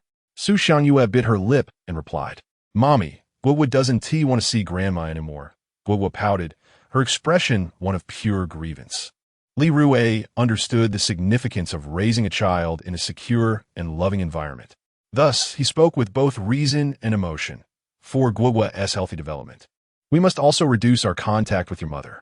Today, your mother came to our home and hushed Guoguo. That is detrimental to the child. I cannot allow your mother to treat Guoguo this way, due to the regrets of his past life. He was resolute in protecting his daughter from any harm in this one. Su Xiangyue proposed a compromise. From now on, you and Guoguo should have limited interactions with my mother. Would that be acceptable? Li Rui, sensing a positive turn, agreed, all right. Pressing too hard may yield unfavorable results. After glancing at the title schedule app, he noted that tomorrow morning from 6 to 9 would be ideal for clamming. My dear, I plan to go clamming at 6 tomorrow morning. After dinner, I will head to town to procure some clamming equipment, Li Rui declared with enthusiasm. His family was his motivation for striving forward. To town? Su Xiangyue felt a sudden pang of concern, her expression darkening.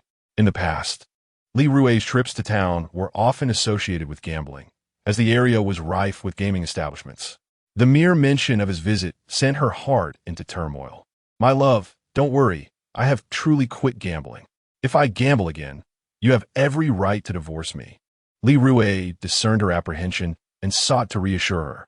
He understood well that those who attempt to quit gambling often struggle to succeed. Then you should go early. Our tricycle's headlights are broken. Su Xiangyue responded with understanding. Daddy, Guoguo wants to go with you. Guoguo exclaimed excitedly.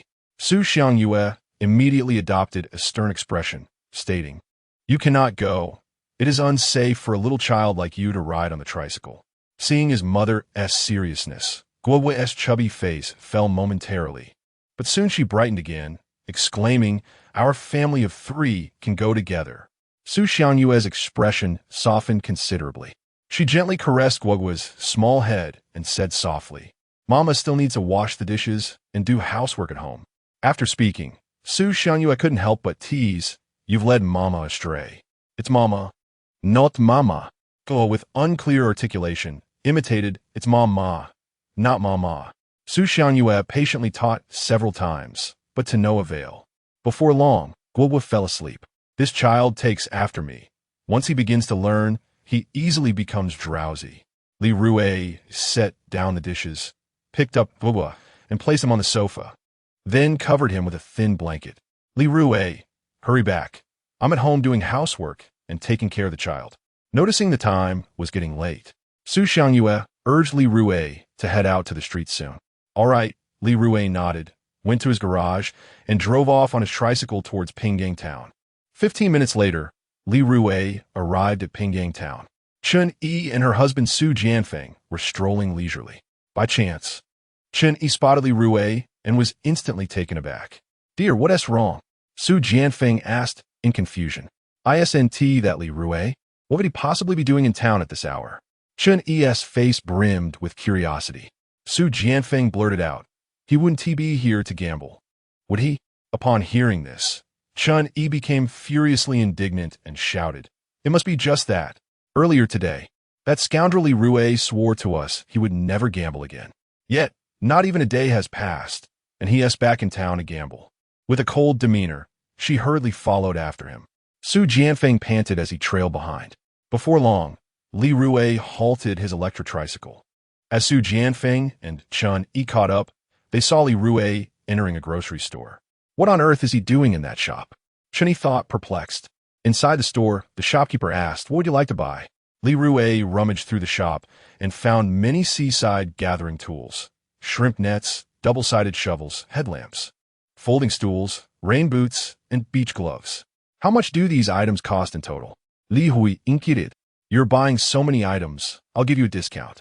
The shrimp net is 80, the double-sided shovel 30, the headlamp 100, the folding stool 20, the rain boots 50, and a pair of gloves 8. The shopkeeper replied cheerfully. After calculating, Li Rui found the prices reasonable and paid. Upon exiting the store, Li Rui encountered Chen Yi and Su Jianfeng. Li Rui, what are you buying all this for? Surely you're not planning to make a living by gathering? At the beach? Chen Yi questioned icily. Su Jianfeng fixed a stern gaze on Li Rui. Indeed, I intend to earn a living by gathering at the beach, Li Rui confidently asserted. Upon hearing this, Chen Yi became sharply critical. What era are we in? You still plan to make a living by gathering at the beach? On a good day, you might earn around 200, but on a bad day, you could barely make a few dozen. With this meager amount, can I sustain both my daughter and Guoguo? Su Jianfeng shook his head in disappointment. Li Rui's unreliability was truly disheartening.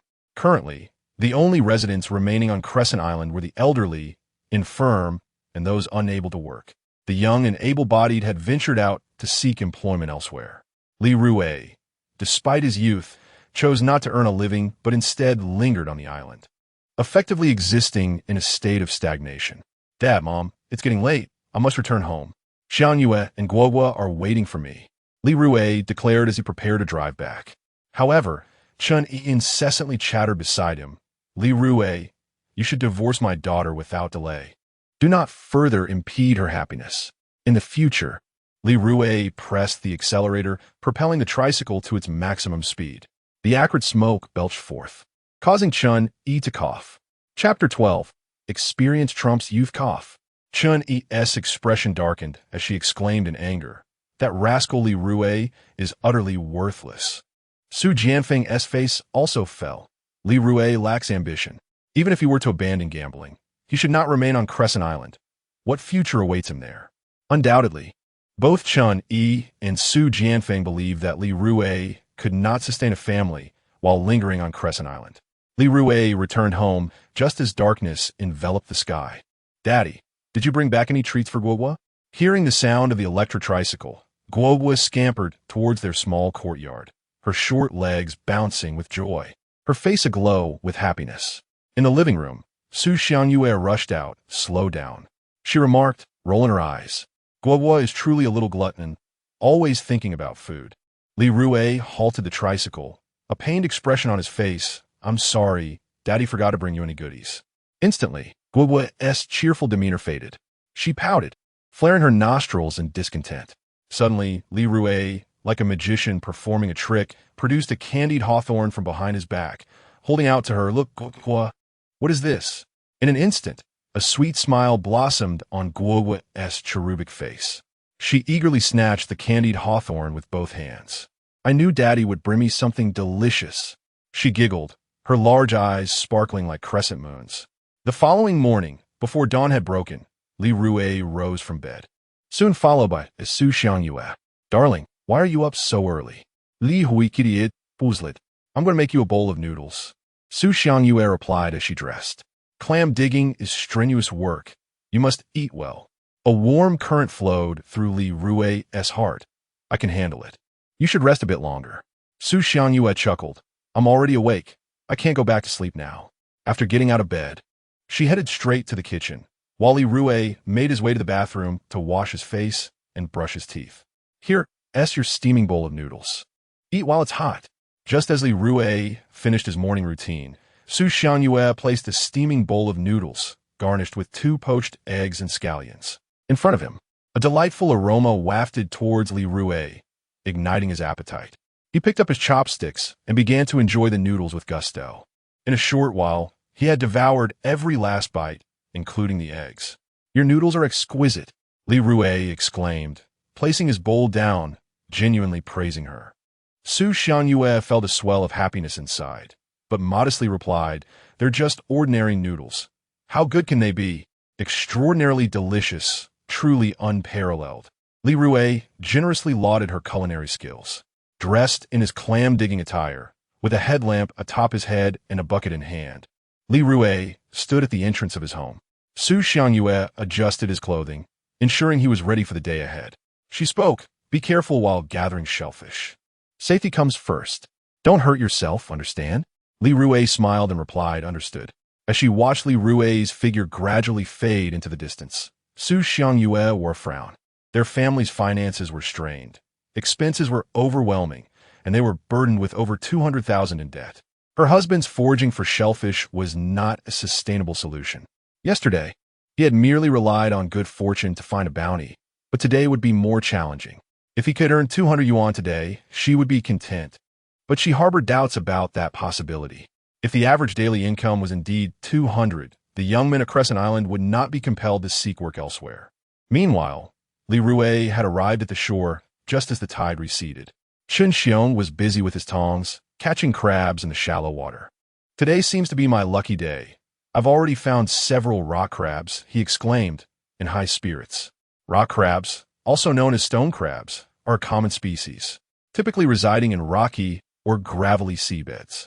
Upon seeing Li Rui approach, Chun Xiong teased, "Li Rui, your luck was extraordinary yesterday, but today won't be quite the same." Noticing a green crab at Chun Xiong's feet, Li Rui calmly picked it up with his tongs and placed it in his bucket. "Wow, a green crab!" Chun Xiong exclaimed, his eyes widening. "That must weigh at least 1.5 jin. According to market prices, rock crabs fetched 8 yuan per jin, while green crabs commanded 70. The green crab Li Rui had just caught could sell for over 100 yuan. Relying solely on luck proved unreliable in the realm of gathering shellfish. Experience held the upper hand. With a dismissive snort, Chun Xiong pushed aside a large rock in the water, revealing several sizable rock crabs. Swiftly, he captured them and tossed them into his bucket. Li Rui remained silent, bending down to catch a wild sea urchin behind Chun Xiong's heel. "Look at me, brother.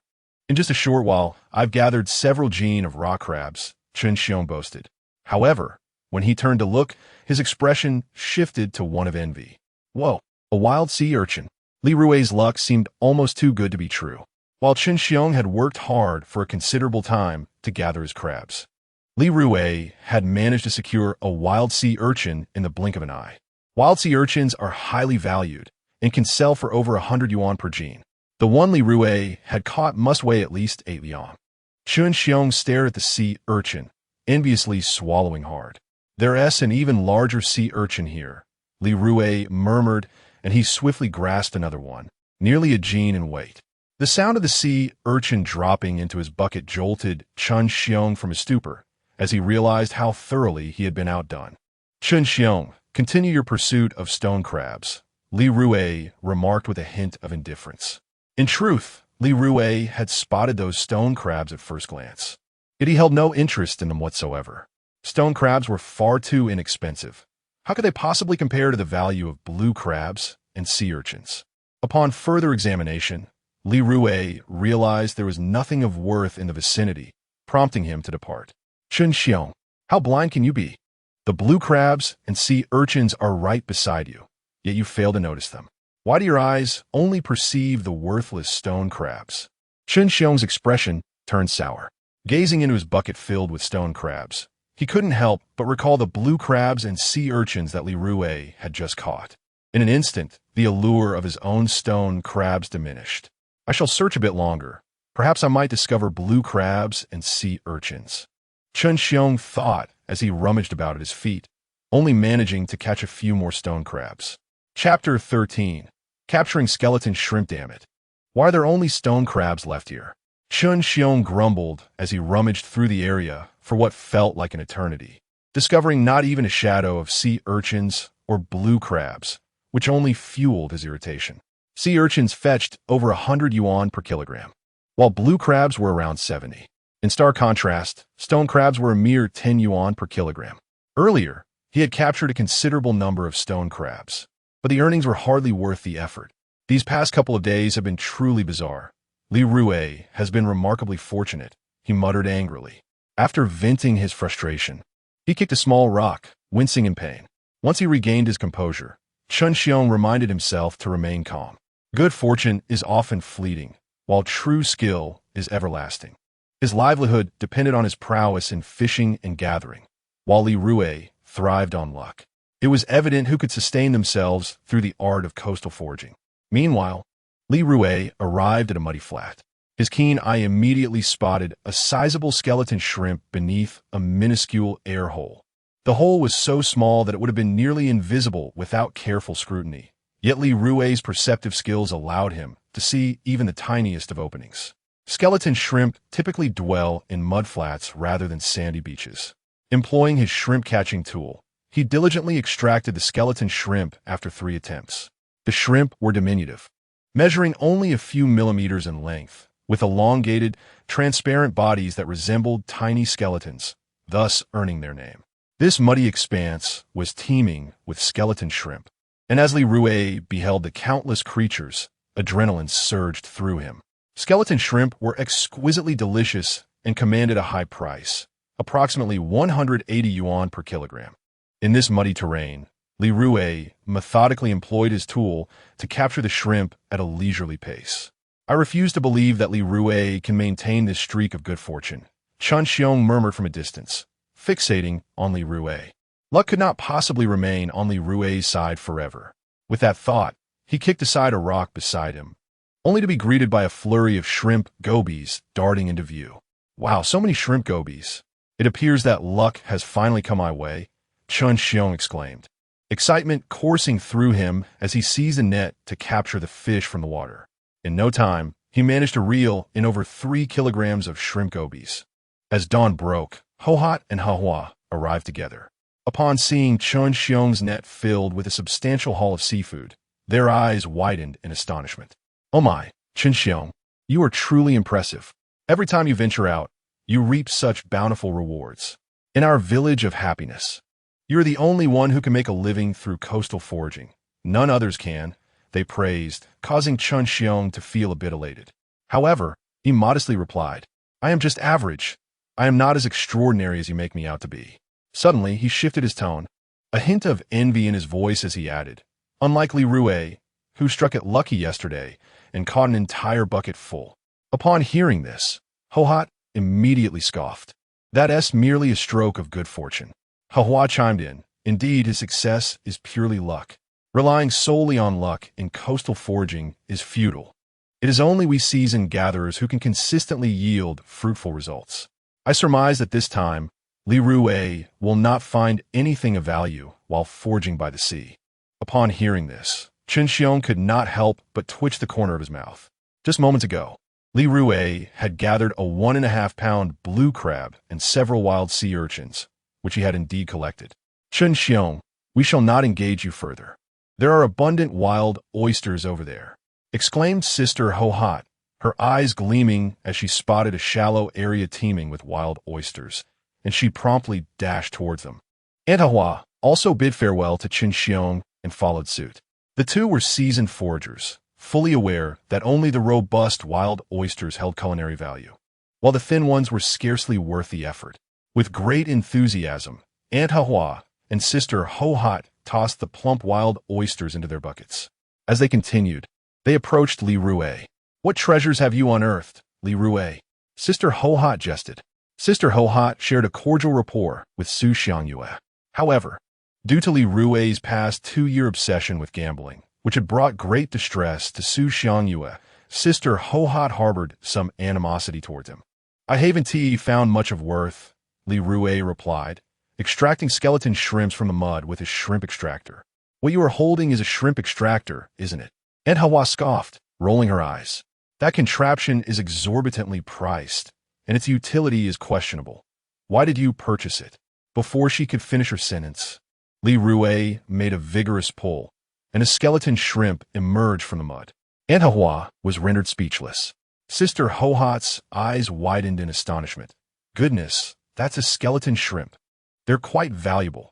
According to current market rates, they sell for 180 yuan per pound, while the wild oysters we are collecting fetch merely 3 yuan and 50 cents per pound.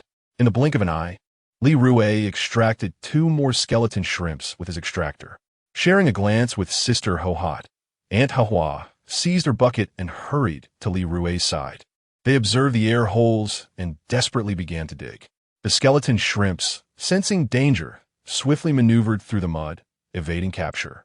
Attempting to catch them by hand proved exceedingly difficult, for the tiny creatures measured only a few millimeters in length and could dart through the narrowest of crevices.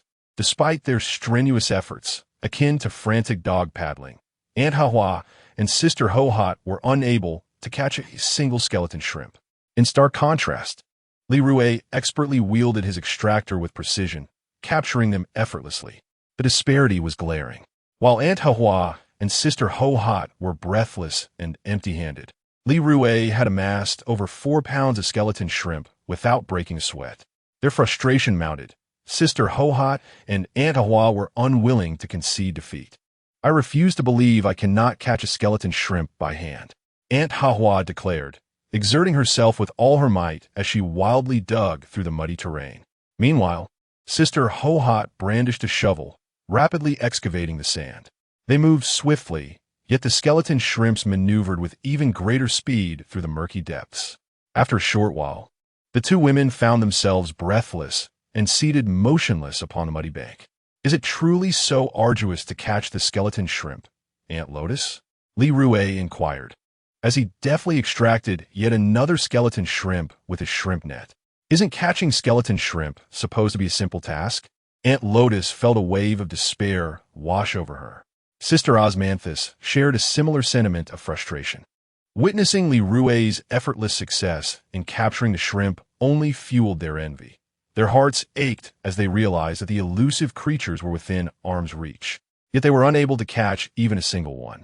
The sensation was akin to a cat's claws scratching the soles of their feet, excruciatingly uncomfortable. Sister Osmanthus, we must purchase a shrimp net as well. Without one, it is impossible to catch skeleton shrimp, Aunt Lotus proposed.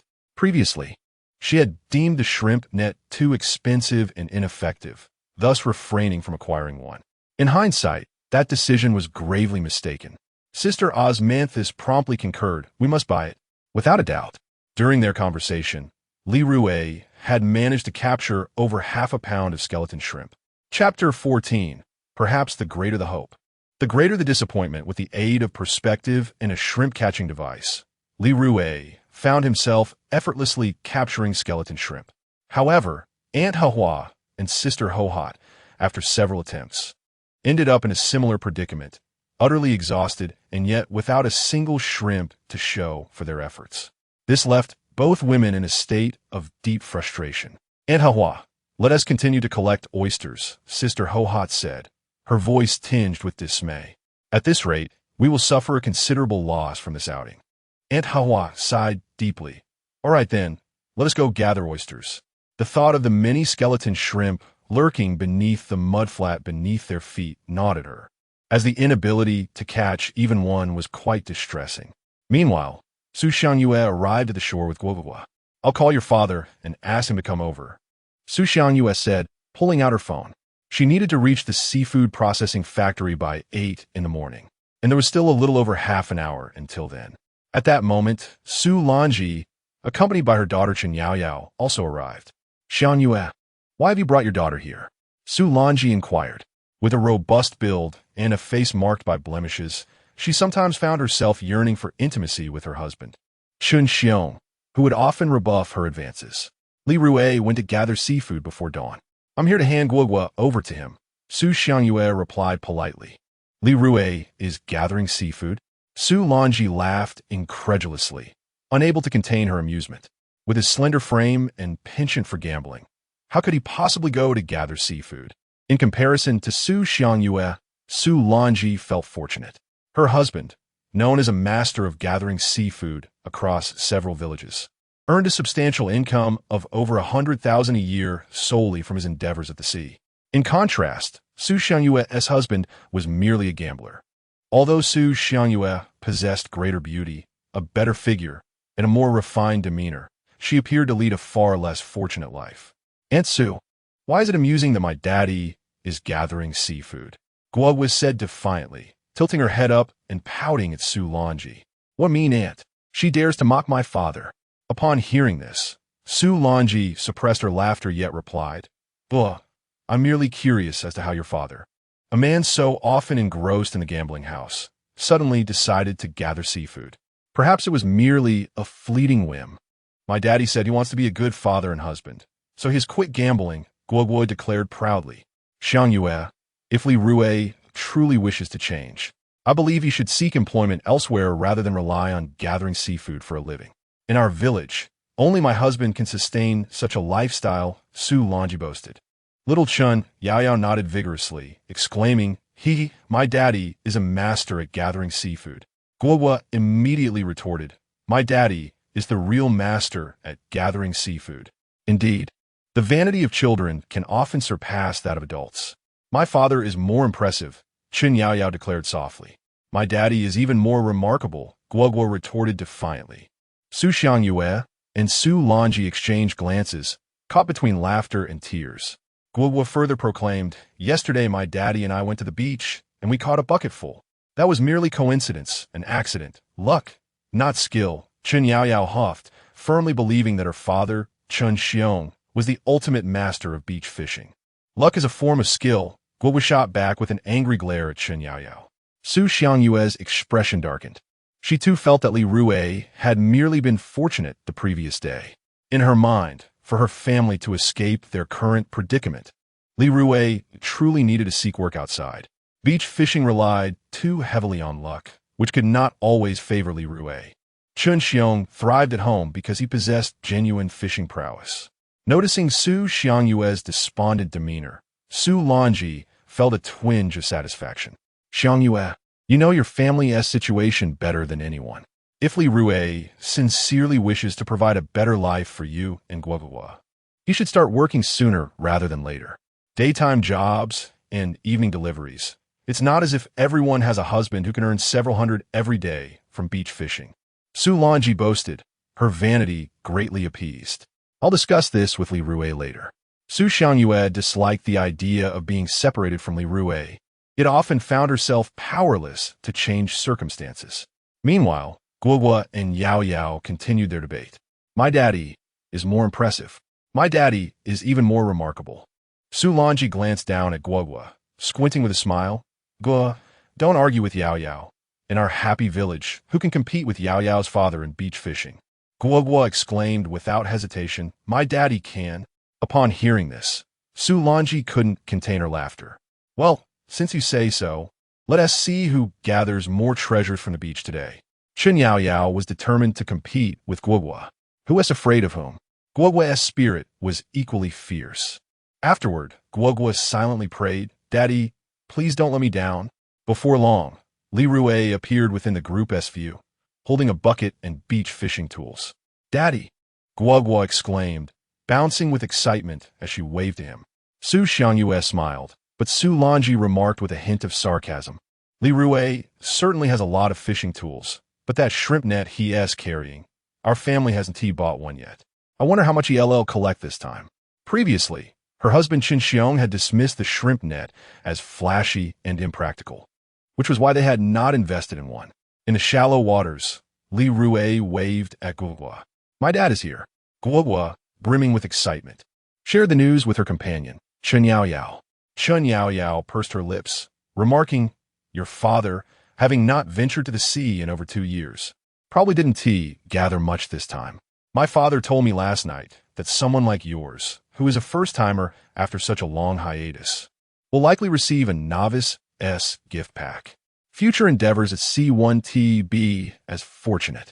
Guoguo clasped her hands in front of her chest, swaying her little frame with anticipation. Then let us wait and see, she declared, her eyes sparkling with admiration for Li Rui, whom she regarded as unparalleled. To her, no one could compare to him. Let us await the outcome, she reiterated. Chen Yaoyao scoffed disdainfully. Observing Guoguo's exuberance, Su Xiangyue couldn't help but sigh inwardly, contemplating that perhaps greater hopes lead to correspondingly greater disappointments. Chapter 15. Joyful as a child, Su Longji chuckled softly before stepping forward. Guo, with her short legs, excitedly dashed ahead. Daddy, how many treasures do you have in your bucket? Let me see. Her anticipation was palpable. As Li Rui approached, he feigned a dejected expression and replied, There's not much in the bucket, sweetheart. Upon hearing this, Guoguo's enthusiasm dwindled, her pace slowing as disappointment washed over her. How can this be? She thought, feeling quite disheartened. At that moment, Chen Yaoyao's voice reached Guoguo's ears. See? I told you so. Guo, your father's luck with the catch yesterday was purely coincidental. My father explained to me last night that your dad can't possibly have such luck every day. Fishing isn't that simple. There are many little tricks to it, and only seasoned fishers know the secrets of the tides. Guoguo pouted, falling silent. On the shore, Su Longji looked at Su Xiangyue, boasting, well, what do you think? I was right, wasn't I? Your Your husband relying on fishing for a living is nearly impossible. Not everyone can be as adept as mine. In this realm of fishing, I only respect my own husband. At that moment, Su Longji's vanity soared. You, Su Xiangyue, may excel in every aspect, yet you married a useless man, while I, Su Longji, went into a respectable family. Comparing ourselves only makes one feel inferior. Oomph. Su Xiangyue awkwardly chuckled a couple of times. Li Rui, don't lose heart. Fishing is like this. Sometimes you find a bounty, and other times, nothing at all. Su Longji consoled him, and Su Xiangyue joined her. Soon, Su Xiangyue, Su Longji, and Chen Yaoyao gathered before Li Rui. Li Rui, there is nothing to worry about. Fishing is fundamentally a matter of luck. Su Xiangyue sincerely comforted him. What does not much really mean? Guogua pouted, her lips resembling a wilting flower. Suddenly, with a flourish, Li Rui placed the bucket in front of Guogua. As she peered inside, her face lit up with joy upon seeing it brimming with treasures. Ah, Daddy, you tricked me. You've gathered a bounty again. You're amazing, Daddy, Guogua exclaimed, radiating joy like a child. Su Xiangyue gazed at the contents of the bucket, her astonishment palpable. The haul was filled with valuable seafood. Blue crabs, sea urchins, and skeleton shrimp, all fetching a high price. This must be worth a fortune, Su Longji stammered, pointing at the catch, unable to articulate her thoughts clearly. Chen Yaoyao blinked her sparkling eyes and murmured, how is it that Guogua's father is so lucky today? Daddy S, just teasing you. Isn't he incredible? Li Rui crouched down and gently scraped the crystalline bridge of Guogua's nose with his fingertip, smiling as he inquired, Dad, you are truly impressive. Guogua immediately raised her right thumb in approval. Chen Yaoyao scoffed, expressing her displeasure. It's merely luck. Guogua retorted fiercely, did I not just say? Luck is a form of skill. If you have what it takes, your dad should be able to score as well, just like mine. I'm certain my father will strike it big today, Chen Yaoyao adamantly declared, convinced that her father was the greatest. Su Xiangyue was still in a state of disbelief, her eyes wide with astonishment. Li Rui, I can't be dreaming. Yesterday, you earned 650 from the sea, and today you've made several thousand more. The total from your 2 trips surpasses my monthly salary, nearly equaling 2 months' worth. Li Rui pinched Su Xiangyue's soft, rosy cheek, saying, my dear, our good days lie ahead. What is so remarkable about merely catching fish? My husband, Chen Xiong, has done it before, Su Longji interjected sourly, her expression darkening. She gazed enviously at the bounty in the bucket. 1.5 pounds of blue crabs, wild sea urchins, and skeleton shrimp, valuable catches that her husband had failed to procure for some time. Li Rui must be incredibly fortunate. Su Ani, my dad scoring big is indeed something to celebrate. Guogua candidly rebuffed Su Longji, causing her expression to sour even further. Chen Yaoyao, unwilling to concede, asserted, my dad might have struck it big this time too. Just as they spoke, Chen Xiong limped toward them, carrying a bucket and sea foraging tools. Honey, what happened? Su Longji hurriedly approached, filled with concern. I'm fine, Chen Xiong waved dismissively. More than an hour ago, Li Rui had been beside him, collecting 1.5 pounds of blue crabs and wild sea urchins while he caught nothing, which infuriated him. In a fit of frustration, he had kicked a small rock, resulting in his current limp. Dad, you must have caught something great too, Chen Yaoyao exclaimed with excitement, looking into her father's bucket, only to find it filled with insignificant items. Mud snails, spicy snails, wild oysters, and goby fish, worth perhaps a little over 100 yuan. Honey, I knew you could do it, Su Longji said, hopeful as she peered into the bucket, only to have her expression fall instantly. What is all this worthless stuff? Wild oysters cost 3 to 5 yuan a pound, mud snails a few yuan, spicy snails 12 yuan a pound, and only the goby fish holds any value. The rest is utterly negligible. This entire bucket is worth less than a single 1.5 pound blue crab. This is so disheartening.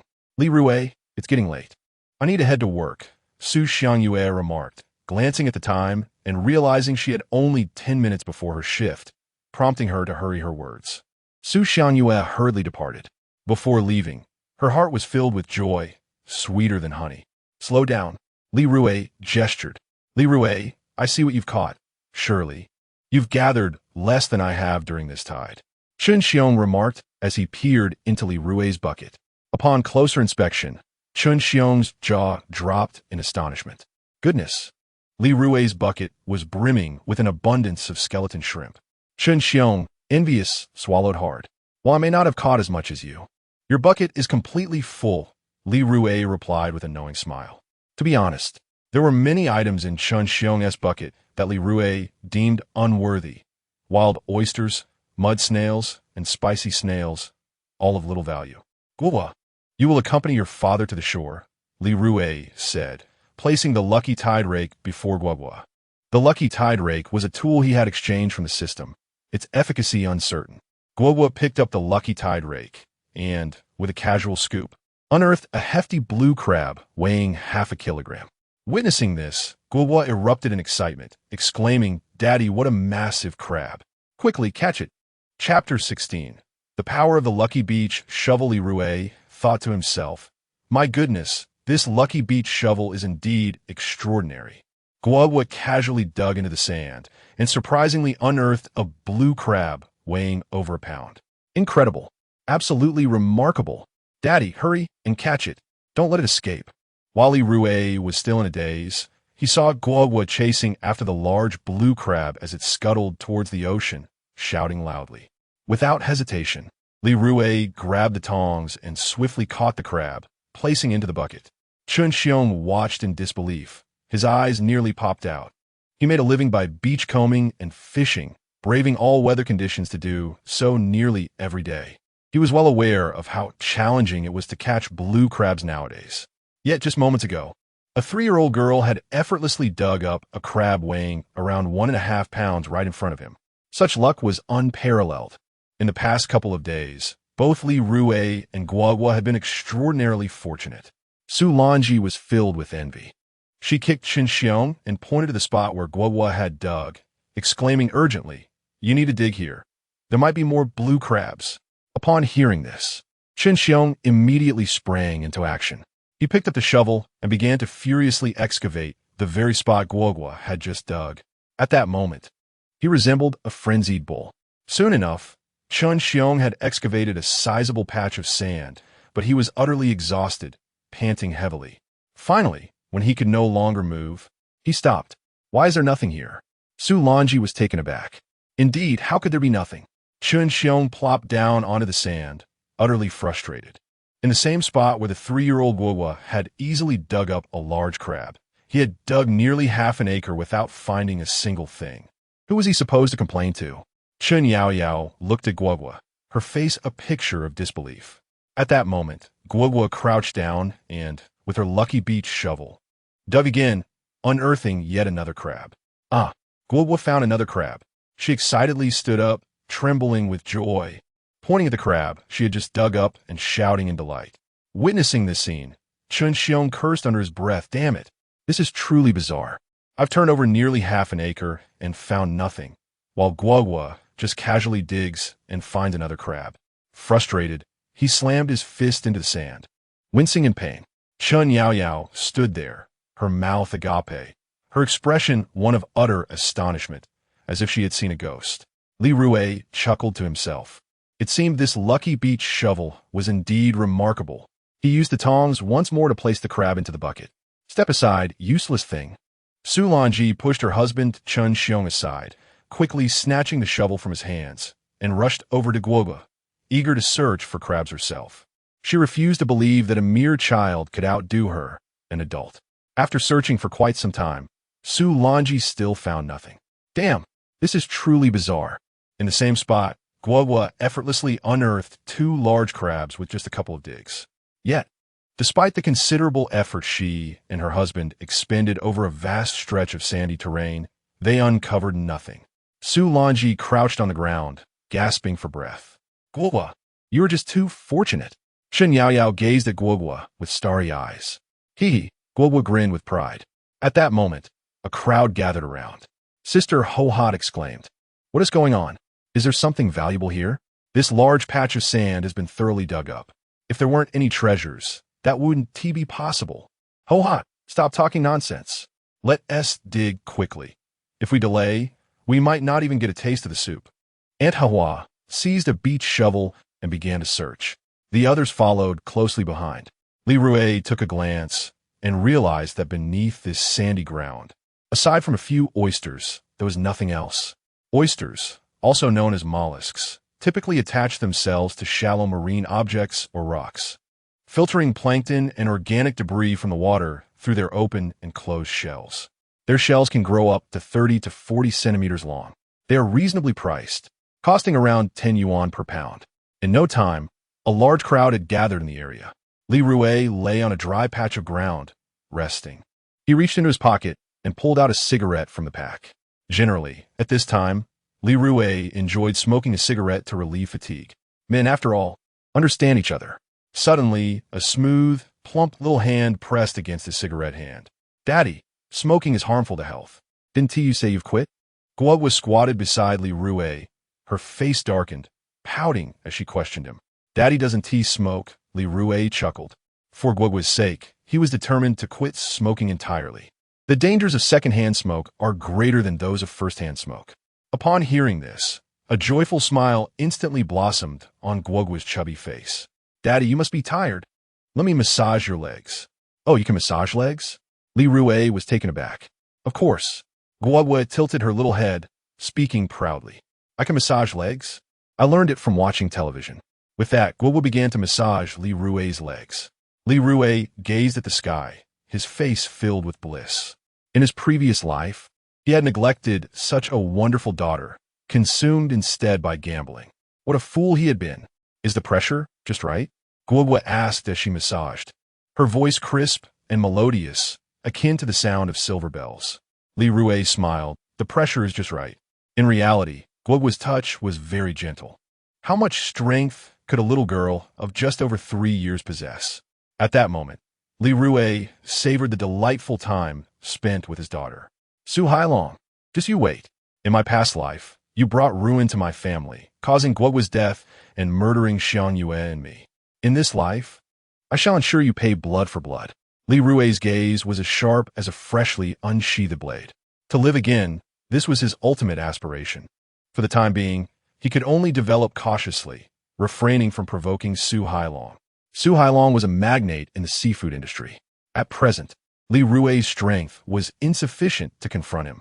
Even if he were to clandestinely eliminate Su Hailong, he would ultimately meet a dire fate. This was not the outcome he desired. "Papa, Guo will give you a massage again." Guo, with her little short legs, scampered to the back of Li Rui's head, her chubby hands earnestly kneading his shoulders. "So comfortable." Li Rui beamed brightly. Nearby, the other villagers were exhausted from their fishing endeavors.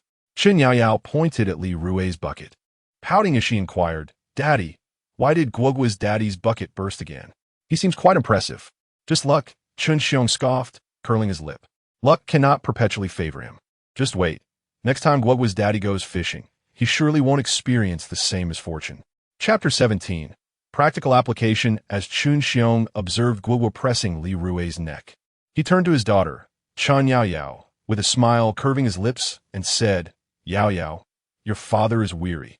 Could you please massage my legs?" With that, Chun Xiong found a dry spot and plopped down. Suddenly, with a resounding smack, the rotund Su Longji struck Chun Xiong on the back of his head, causing him to flinch. "You boast incessantly about your prowess in beachcombing, yet here you are, unable to command even a small child, and you dare fantasize about your daughter massaging your legs? How naive!" Su Longji bellowed. Onlookers erupted in laughter. Knowing well that Chun Xiong was infamous in Happy Village for his fear of his wife, embarrassed by the laughter, Chun Xiong shrank his neck and muttered, "Wife, why don't you learn from Su Xiangyue? She is so gentle." "Ouch!" he exclaimed as Su Longji seized his ear, causing him to yelp in pain. With a stern expression, Su Longji demanded, "Am I gentle now?" "Not gentle," Chun Xiong blurted out. The moment the words left his lips, Su Longji twisted his ear forcefully, nearly wrenching it off. The beachcombers around them roared with laughter. Su Longji, with a voice akin to a lioness, pressed, "Now tell me, am I gentle or not?" It was akin to having a gun pointed at one's head while being asked a question. There was no room for choice. "Gentle, gentle," Chen Xiong quickly replied, wife, you are the gentlest. Su Xiangyue cannot compare to you in the slightest. If you dare to compare me to Su Xiangyue again, I shall tear your mouth apart. Su Longji shouted furiously. Chen Xiong hastily assured her, I will never compare you to Su Xiangyue again. After soothing Su Longji for a while, she finally released her grip. Guogua, let us head home, Li Rui said, rising from the ground and brushing off his pants. The bucket is full. Continuing to beachcomb would serve no purpose. Even if we found more treasures, we have no space to store them. Okay, Daddy, Guogua replied with a cheerful smile. On their way back, Li Rui received a call from his mother-in-law, Chen Yi. He chose not to answer. On the other end, Chen Yi was fuming with rage. She slammed her hand on the table and exclaimed, Li Rui actually refuses to answer my call. Has he lost his mind? After several attempts, she finally reached Li Rui.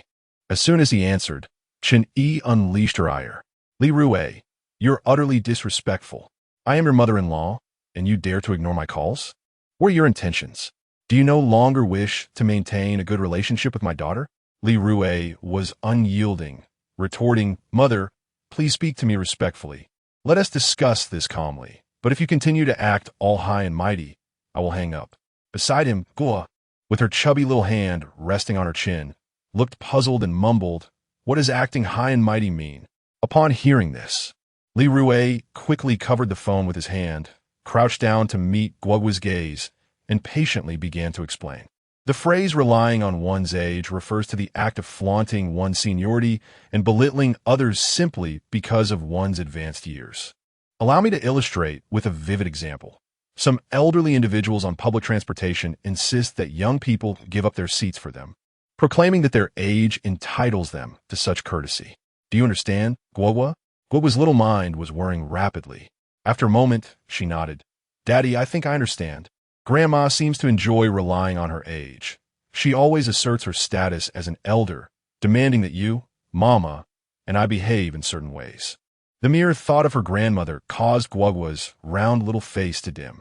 She did not harbor fond feelings for her grandmother and even felt a tinge of dislike. Her grandmother spoke too loudly and often scolded her. Oh, Guogua, you are quite clever. You've truly grasped the concept. Li Rui pides with a giggle. Guogua beamed at the compliment. Meanwhile, on the other end of the phone, Chen Yi was vociferously scolding.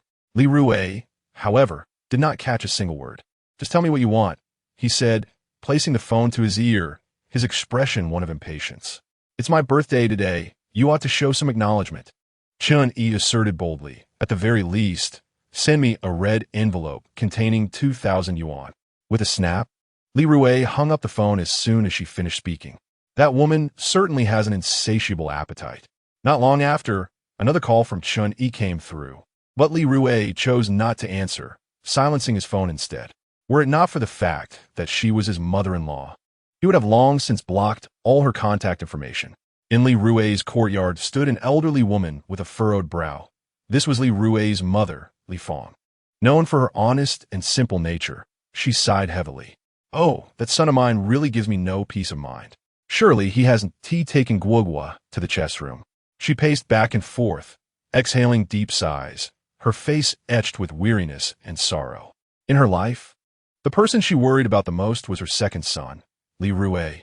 For over 2 years now, he had been gambling day and night, accruing debts everywhere. As a mother with limited means, she felt helpless to assist him. Moments ago, her daughter-in-law, Su Xiangyue, had mentioned over the phone that Li Rui had taken Guogua to the beach. Not a single punctuation mark of that statement inspired belief. That good-for-nothing son of hers was most likely dragging Guogua to the chess room. Just then, Li Rui and Guogua returned. Rui, why do you look like that? Li Fong exclaimed, astonished at the sight of her son covered in mud. Oh, I just went to the beach, Li Rui replied with a grin. Upon hearing this, Li Fong stood frozen for several seconds. You went to the beach? Is that even possible? The sun must be rising in the west. After a moment of disbelief, she finally managed to speak.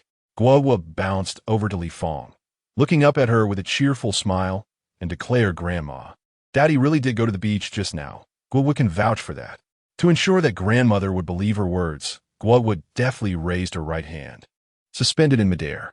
At that moment, Li Fang could no longer contain her emotions. With tears streaming down her face, she murmured, "Rui, you have finally grown a little." Ever since Li Rui became infatuated with gambling, she had spent her days in sorrow, often imploring him to turn back from the brink. Yet the outcome was disheartening. Not only did Li Rui refuse to listen, but he also berated her and demanded money. When she refused, he resorted to theft. This heartache was something only she, as a mother, could truly comprehend. "Mom, I'm sorry. I was in the wrong before. I should not have squandered my time in idleness, nor should I have been consumed by gambling, much less asked you for money." Li Rui approached his mother, his nose tinged with bitterness. In his previous life, he had been utterly despicable, causing immense suffering to those close to him, his mother being one of them. The prodigal son returns, and redemption is invaluable. If he can turn back, that is all that matters. Li Fang's tears flowed like a torrent, an unrelenting cascade as she wiped her face, unable to stem the tide. Chapter 18. Parental Perspectives Across Generations. Mom, please do not cry anymore. Li Rui gently wiped away the tears from his mother's face. "No more tears, Mom." Li Fang transformed her sobs into a smile, but soon her expression turned serious again. "Rui, you truly have quit gambling?" With utmost sincerity, Li Rui replied, "Indeed, I have quit. In the days to come, I will strive to earn money so that you may enjoy a better life." Upon hearing this, Guogua's large, glistening eyes widened in surprise. She blinked and asked, "Daddy, will we have Guogua with that?" "Of course we will," Li Rui said, gently patting Guogua's little head. Reflecting on Guogua's past misfortunes filled his heart with guilt and remorse. Had he not indulged in gambling in his previous life, her tragic fate could have been avoided. "Later, Daddy will take you to the town to buy new clothes and enjoy delicious food," Li Rui declared, a radiant smile illuminating his face. This announcement sent Guogua into a fit of joyous leaps. "I want to eat KFC, French fries, spicy hamburgers, chicken wings." A myriad of delectable treats flooded her mind, and she could not help but drool at the thought. In the past, when she accompanied Li Rui and Su Xiangyue to the town, standing in front of KFC, she had longed for those treats, her mouth watering. She had expressed her desire to eat there, but neither Li Rui nor Su Xiangyue had been willing to indulge her. Li Rui was preoccupied, while Su Xiangyue deemed it too expensive. "No problem." Li Rui snapped his fingers. "Yay, that is fantastic," Guogua exclaimed, her little body wiggling with excitement. At that moment, however, Grandma Li Fang furrowed her brow. "Rui, KFC isn't cheap." The older generation often regards money with great gravity, and Li Fang was no exception. "If Guogua wants something delicious, I can prepare it for her. Why spend that money?" she said, her urgency palpable. In her view, eating at KFC was an imprudent expense. But Guogua really wants to eat KFC. Just a few days ago, Yao's parents took her there. Guogua pouted, shaking her chubby little hands on Li Rui's arm.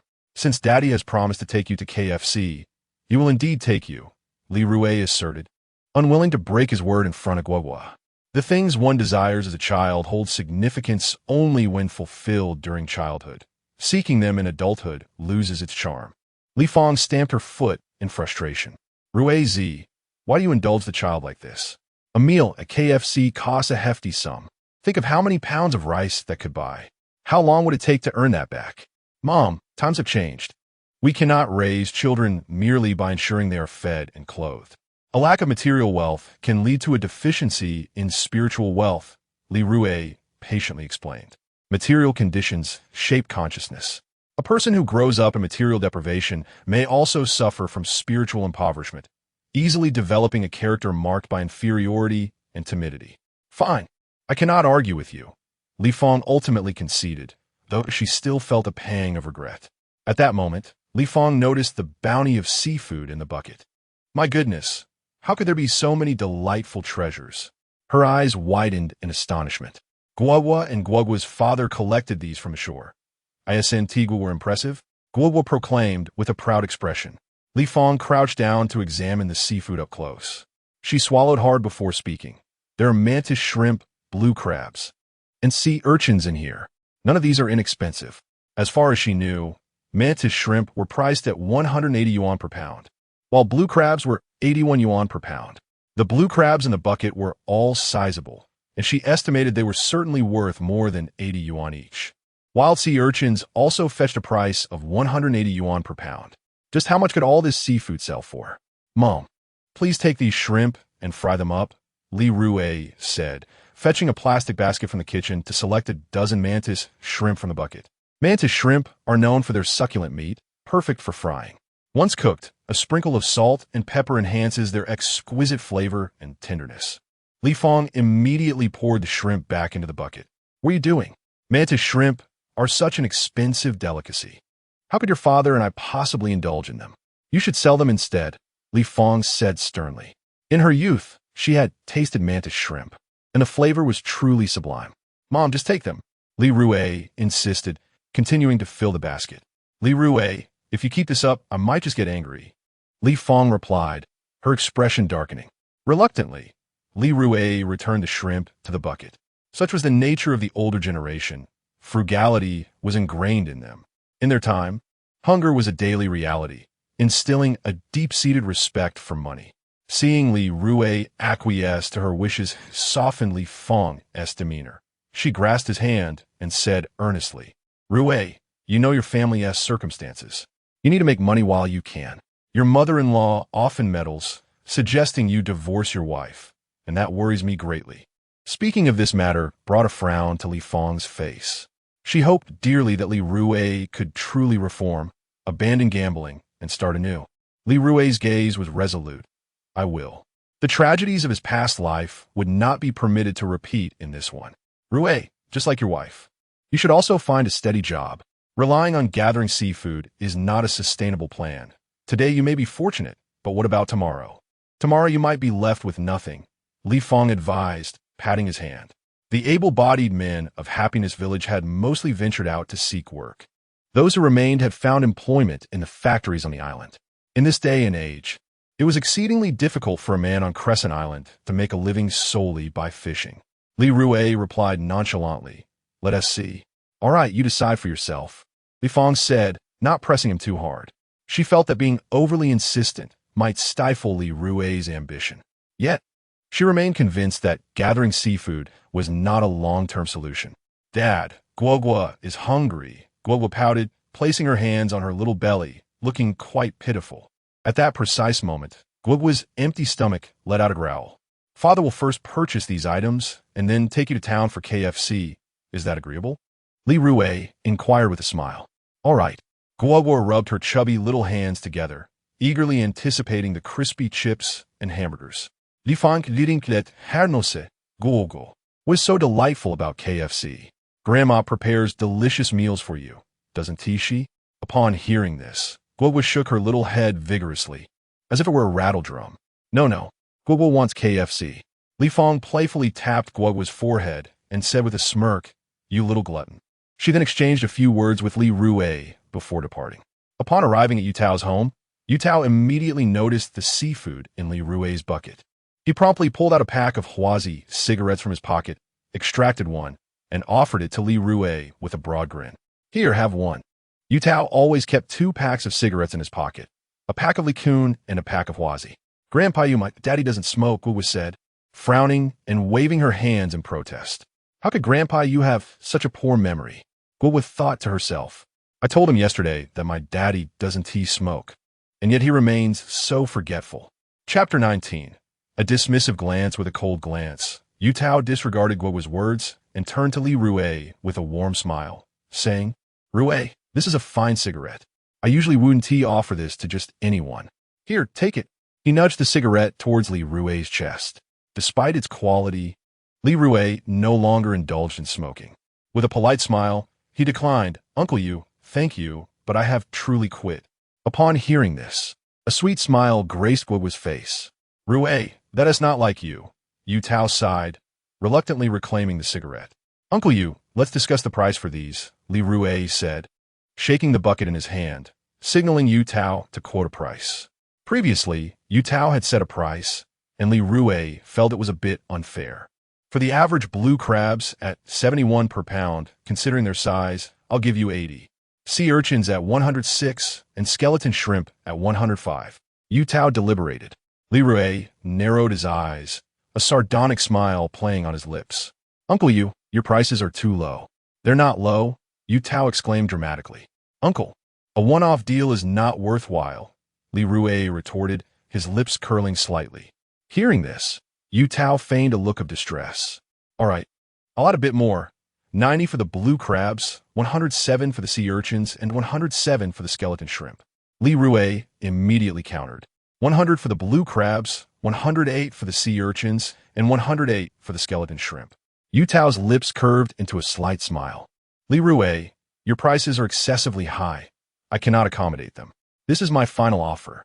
If you wish to purchase, then do so. If not, I shall sell elsewhere. Li Rui's tone grew firmer. Prior to his visit, he had inquired about the market prices, finding them reasonable. Rui, other places do not buy these items either. Yu Tao chuckled. The seafood vendors on Crescent Island had formed a mutual benefit alliance. Each village's seafood could only be procured by designated vendors, facilitating price suppression and maximizing profits for smaller seafood merchants. The larger vendors in town rarely dealt with sporadic seafood transactions. Baikuan was the largest seafood dealer on Crescent Island, adept in negotiations and transactions. Seafood buyers from several coastal cities in Zhejiang province almost exclusively recognized Baikuan. Others, even if they procured seafood from Crescent Island, faced significant challenges in selling it. Each year, all small seafood vendors on Crescent Island were required to pay tribute to Baikuan. Previously, there had been no such restrictions. Vendors could sell their seafood wherever they wished. However, since Baikuan consolidated resources, he established these regulations. In the past, there were two seafood vendors in Happy Village. One could not compete with Yu Tao and subsequently exited the business. Li Rui picked up the bucket and turned to leave, stating, I will set up a stall in town, running to hotels. Quality goods are never hard to sell. Yet his thoughts drifted towards seeking out Air Junzi in Laiwang Village. Air Junzi was Li Rui's card-playing companion, and they shared a good rapport. As Li Rui prepared to depart, Yu Tao became anxious. Rui, what are you doing? Shouldn't we negotiate properly? Fine, let us settle on your proposed prices. Surely that will suffice. Yu Tao hurriedly stopped Li Rui, a look of anguish crossing his face. Li Rui was truly about to leave, and that would mean a considerable loss for him. He needed to devise a strategy to keep Li Rui in check. Uncle Yu, it seems the price I desire is still too low, Li Rui remarked, narrowing his eyes at Yu Tao. What do you mean low? The seafood I purchased from you hardly yield a profit, Yu Tao replied while sorting the seafood. His gaze fell upon some dead skeleton shrimp, crushed by the claws of blue crabs, and he felt a pang of sorrow. Rui, the next time you go crabbing, remember to bind the large crabs with rope. Look at these skeleton shrimp. They are unsellable now. Yu Tao meticulously separated the dead shrimp. Li Rui nodded, contemplating whether to take 2 buckets or ropes on his next outing. Freshness is the essence of seafood. Dead skeleton shrimp lose their appeal, leading to a significant drop in price. Blue crabs were priced at 100 for 10 jin, sea urchins at 630 for 3 jin, and skeleton shrimp at 908 for 10 jin and 6 liang. I won tea by these dead skeleton shrimp. You may as well fry them and eat them yourself. Yu Tao calculated the total price, arriving at 638. I'll transfer the money to you, he said, promptly sending the funds to Li Rui. At that moment, Chen Xiong, Su Lanji, and their daughter, Chun Yaoyao approached. Upon hearing the amount of the WeChat transfer, Chen Xiong was left dumbfounded, while Su Lanji appeared equally stunned. Chen Yaoyao, however, remained unaffected, being too young to grasp the concept of money. Yaoyao, you're here. My daddy just sold the seafood, Guo exclaimed, bouncing over to Chen Yaoyao. Chen Yaoyao looked somewhat displeased. Guo boasted, Yaoyao, my daddy is amazing. He had a great catch yesterday, and another today. Chen Yaoyao lifted her chin proudly upon hearing this. Guo then pointed at the bucket in Chen Xiong's hand with her chubby little fingers, scoffing, mud snails aren't worth much, and neither are oysters. My daddy doesn't even pick those up when he goes crabbing. Chen Xiong's face turned pale at her words. On their way here, his wife had incessantly berated him, and now he was hit with another blow. My daddy just had bad luck today, Chen Yaoyao retorted defiantly. The competitive spirit of children often surpasses that of adults, and thus, the moment Chen Yaoyao and Guo met, They were eager to compete. Guo shook her head and said, Yao Yao, luck is also a form of strength, you know. At that moment, she resembled a triumphant young general. Chen Yao Yao's face flushed red, and she was momentarily at a loss for words. All right, Guo, let's head to the town, Li Rui said, taking Guo's hand and leading her outside. After a few steps, Guo turned back, grinning at Yao Yao and said, Yao Yao, my daddy is taking me to the town for KFC. Guo is going to eat hamburgers. In the past, it was always Chen Yao Yao who boasted to Guo about her parents taking her to enjoy delicious food. Today, however, the roles have reversed. Mom, I want to eat KFC too, Chen Yao Yao exclaimed, her eyes pleading as she gazed at her mother, Su Longji. What do you want to eat? Your father didn't earn a penny from fishing today, Su Longji retorted angrily. Chen Xiong shrank back, too intimidated to meet Su Longji's gaze. Chen Yao Yao dared not utter another word about KFC. Once Li Rui and Guo had walked away, Chen Xiong muttered softly that Li Rui fellow had gone to town, most likely to gamble. The little money he earned today wouldn't even cover his losses. At this thought, Chen Xiong felt a sense of relief. Su Longji pondered for a moment and nodded slightly in agreement. Indeed, a dog cannot change its nature. Li Rui, with his tendencies, will undoubtedly squander any money he has on gambling. The mere contemplation of Li Rui heading to the town to waste his earnings brought a sense of satisfaction to Su Longji. Su Xiangyue, the most beautiful woman in their village, lived a much harsher life. Her husband would hand over all his earnings to her, yet Li Rui, her husband, squandered his money on gambling. What's more, he often asked Su Xiangyue for more money. Reflecting on this, Su Longji felt even more at ease. Human nature is such. It resents those who possess while mocking those who lack. I just saw Li Rui driving his family's tricycle towards the town. He is most likely going to play cards. He never learns. She remarked, just wait. It won't be long before Xiangyue divorces him. Sister Hohot and her companions arrived at Yu Tao's yard, where Yu Tao shook his head and lamented, good men cannot find good women, and good women cannot find good men. Xiangyue is too repressed with Li Rui. He too believed that Li Rui would squander his earnings today, as gambling is a game where 9 out of 10 players lose. Chapter 20. No more cold on his way home. Li Rui was deep in thought about the system. At that moment, the voice of the system resonated in his mind. Congratulations, host, you have acquired 638 points. You may exchange 500 points for the lucky shovel for beachcombing. Li Rui was not particularly interested in obtaining the lucky shovel for beachcombing at that moment. Thus, he inquired, are there any other items available for exchange? The points are insufficient. No other exchanges can be made, the system replied. What about a fishing rod? Li Rui expressed his desire to go fishing. Since the lucky shovel was so remarkable, the fishing rod generated by the system must also be of high quality.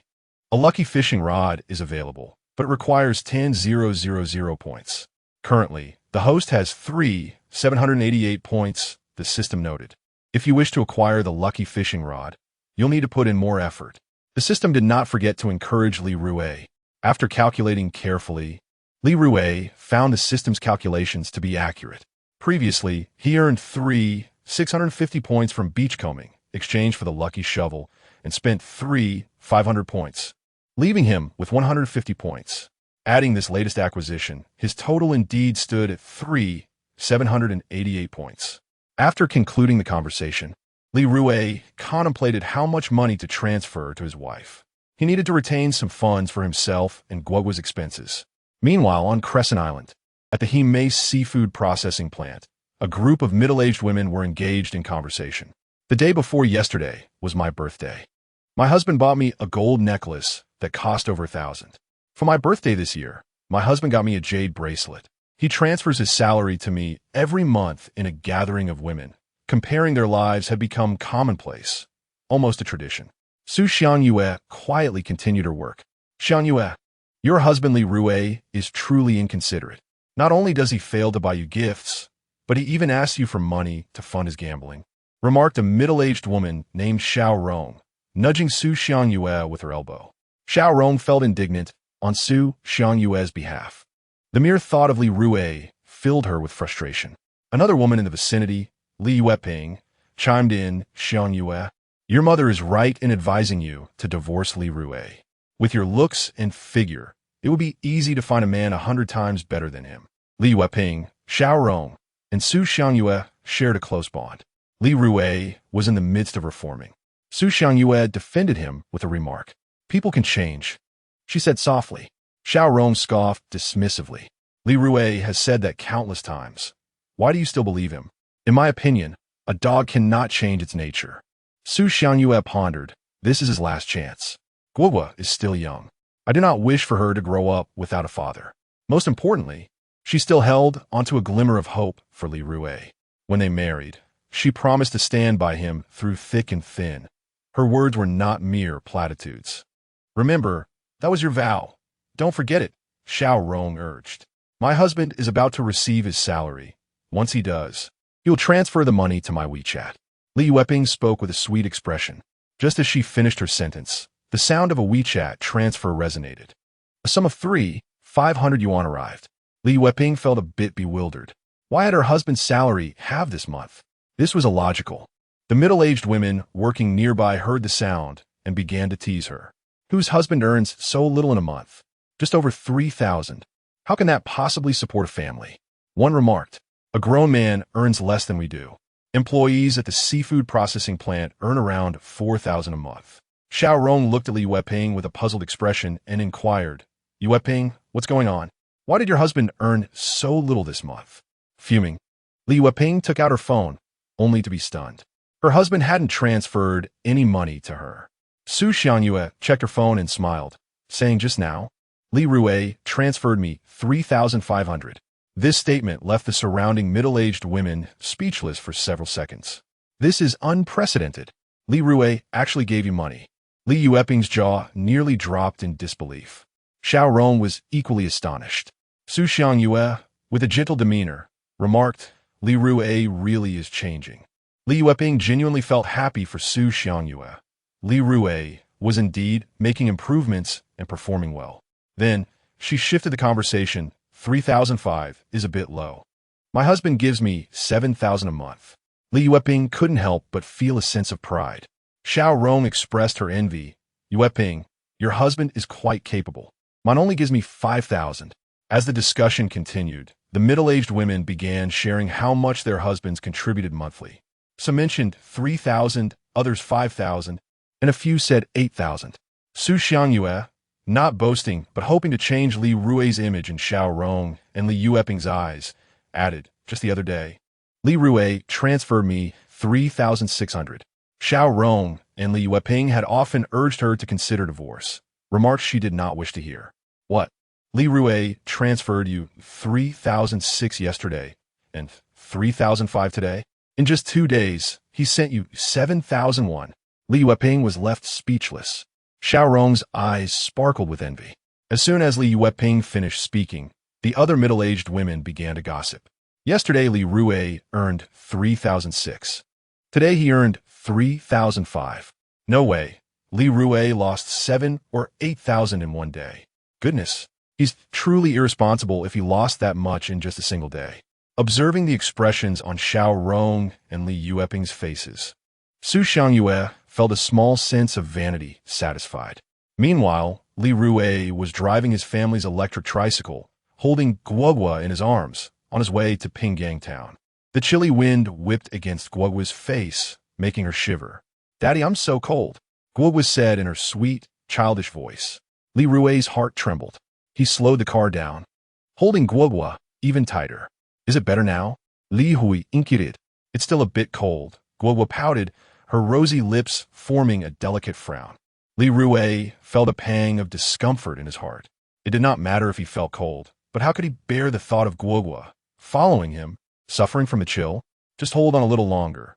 We are almost at the town, he reassured with a smile, secretly resolving to purchase a small car in the shortest time possible. With the car, Guoguo would no longer have to endure the cold. If he couldn't provide a good life for his wife and child, what was the point of his rebirth?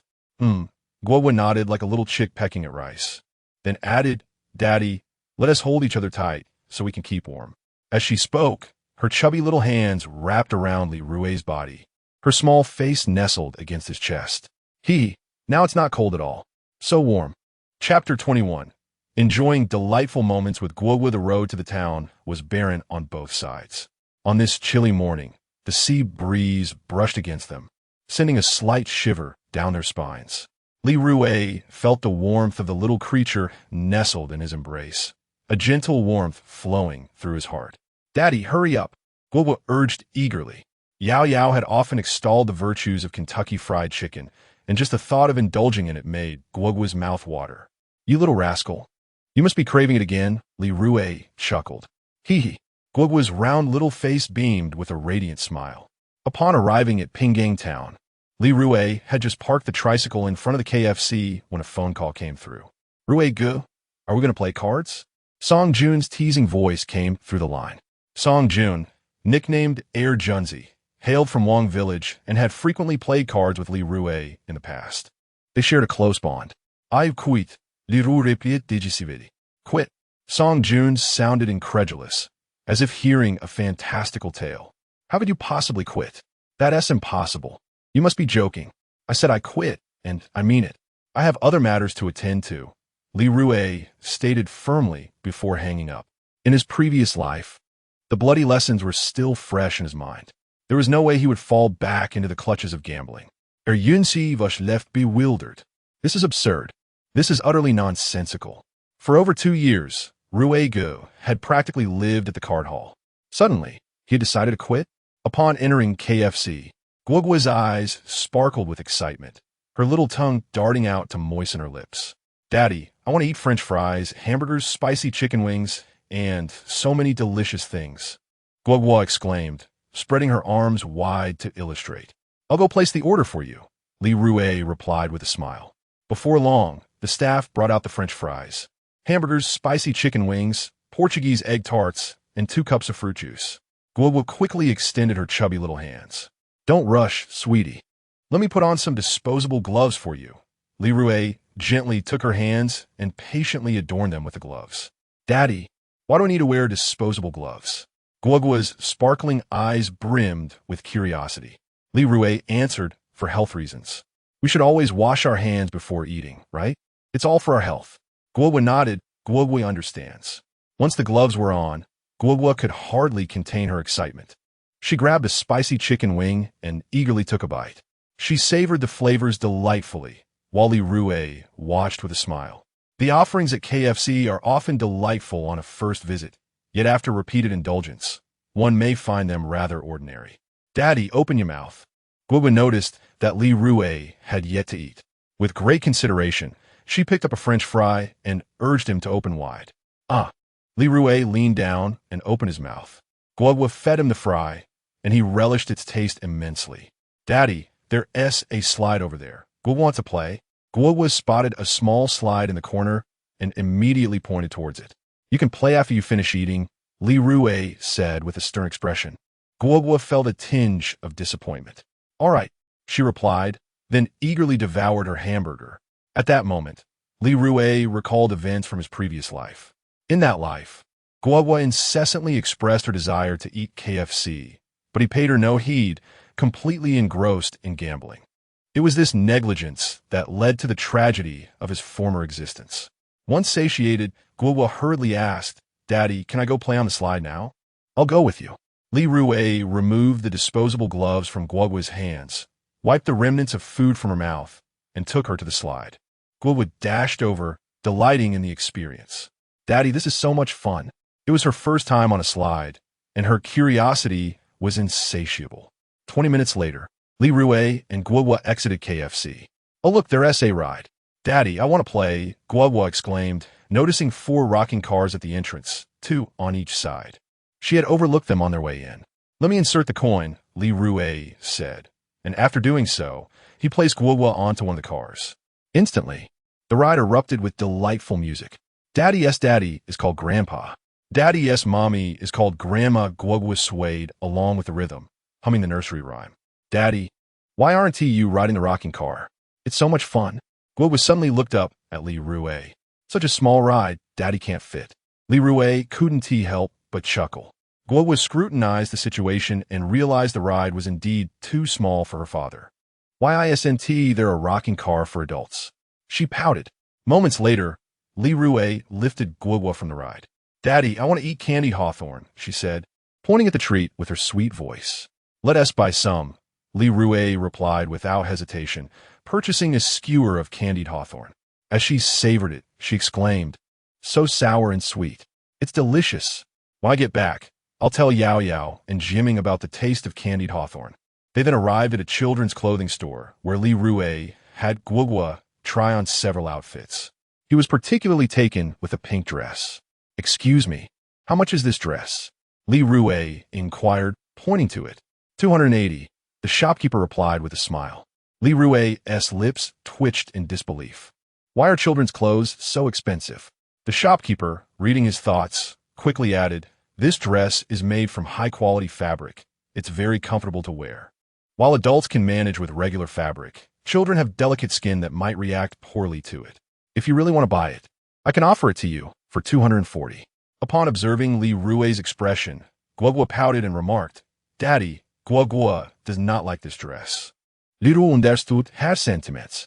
Just moments ago, Guo had immediately taken a liking to the pink lace dress she was wearing. Now, her declaration of disinterest was undoubtedly an attempt to spare her father some expense. Guo was considerate, evoking a sense of tenderness in him. Boss, how about 120?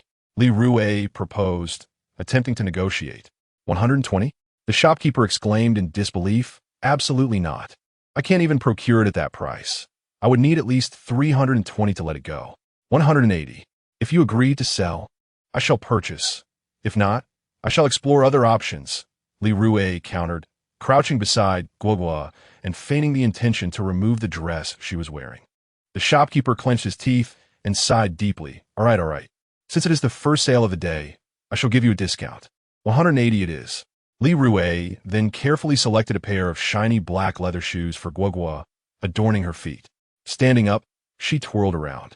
Guo eagerly stood up and spun in front of the mirror. Sir, your child looks like a little princess in this outfit, the shopkeeper praised. Guo beamed, her round face revealing two faint dimples. She too felt like a princess from a fairy tale in her new attire. After some bargaining, Li Rui acquired the dress and leather shoes for 300 yuan. In this day and age, raising a child is indeed no easy feat. Li Rui reflected with a sigh. Chapter 22. Kindness must carry a sharp edge with insufficient cash on hand. Li Rui scanned the code to make the payment. Daddy, tomorrow when I go to kindergarten in this outfit, my little friends will surely compliment me on how beautiful I look, Guo giggled. Li Rui bent down and playfully pinched Guo's little face, replying, that is undoubtedly true.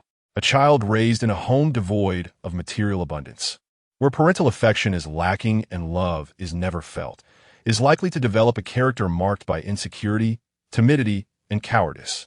He certainly did not wish for Guo to possess such traits. A troubled childhood requires a lifetime of healing. After exiting the children's clothing store, Li Rui proceeded to the market, purchasing over 2 pounds of pork ribs and more than 2 pounds of potatoes, totaling 90. This prompted him to reflect on life as challenges. Living is easy, but the act of living is fraught with difficulty. The current prices are exorbitant. Ribs cost 38 per pound, pork on the island is notably pricier, and potatoes are hardly inexpensive either. Let us return home, Li Rui said, placing the groceries in the back of the tricycle, cradling Guo in one arm while steering with the other, heading towards Happiness Village.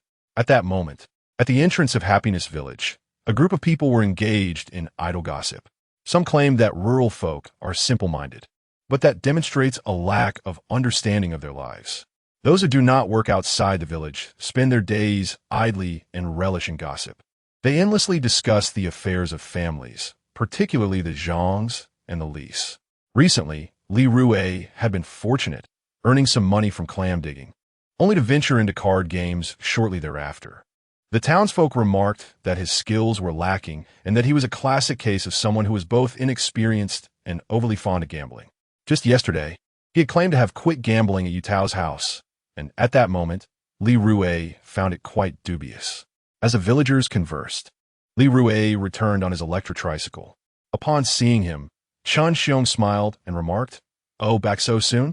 You haven't lost that 3,000, have you?" This comment drew scornful glances from the villagers. Li Rui's words seemed as empty as the wind. Just yesterday, he claimed to have quit gambling. Yet today he had returned to the town to gamble again. Upon hearing this, Li Rui abruptly halted the tricycle beside Chun Xiong. "Chun Xiong, whether I gamble or not is none of your business. Mind your own affairs," Li Rui retorted angrily. "Li Rui, why are you cursing?" Chun Xiong replied, flustered. Li Rui chuckled coldly, "You deserve it. You can mock me, but I cannot retort." Chun Xiong's face flushed, stammering, "When did I mock you?" "You know in your heart," Li Rui replied icily. With that, he resumed his journey on the tricycle toward his home. Chun Xiong managed a nervous laugh, attempting to mask his embarrassment. Given his earlier demeanor, it was clear that he had lost all his money again. If he had the skill to win at the card table, venting his frustrations on Li Rui would hardly be commendable. Once Li Rui was out of earshot, Chun Xiong felt emboldened to express his thoughts. "Chun Xiong, perhaps you should hold your tongue. We all belong to the same village." And your mockery of Li Rui was evident to everyone. Old man who shot a stern glare at Chun Xiong. It was not surprising that Li Rui had lashed out at Chun Xiong. The latter had only himself to blame for seeking trouble. To speak a few sarcastic words behind someone's back is one thing. If they remain unheard, it can be dismissed. However, to mock someone openly in their presence invites scorn, and if they retaliate, it is merely a consequence. Chun Xiong, a grown man, how is it that he behaves like a woman, indulging in gossip? Sister Hohat also stepped forward to reproach Chun Xiong. Embarrassed and dejected, he returned home. Once at home, Chun Xiong was engulfed in gloom. In his eyes, over the past couple of days, Li Rui had gathered valuable treasures from the beach that should have rightfully belonged to him. Thus, he had openly ridiculed Li Rui earlier. "Go prepare dinner," Su Lanji commanded Chun Xiong with a stern expression. "I'm not in a good mood," Chun Xiong began to protest, but with a swift slap, Su Lanji struck the back of his head, reprimanding him as if anyone had the luxury of being in a good mood. "Get to the kitchen." Chun Xiong, instantly cowed, replied with a forced smile, "I will go make dinner." Meanwhile, at the end of the village, upon arriving home, Guowei timidly remarked to Li Rui, "Daddy, you were quite fierce just now." "Don't be afraid, Guowei," Li Rui reassured her, squatting down to meet her gaze with a gentle smile. "When someone bullies you, you must retaliate." He did not wish for his daughter to grow up to be a pushover, a soft-hearted person. It seemed to him that being labeled a good person nowadays often carried a negative connotation. We do not bully others, but neither should we allow ourselves to be bullied. Li Rui shared his philosophy on life. But what if the person who bullies Guowei is bigger and stronger? Guowei inquired.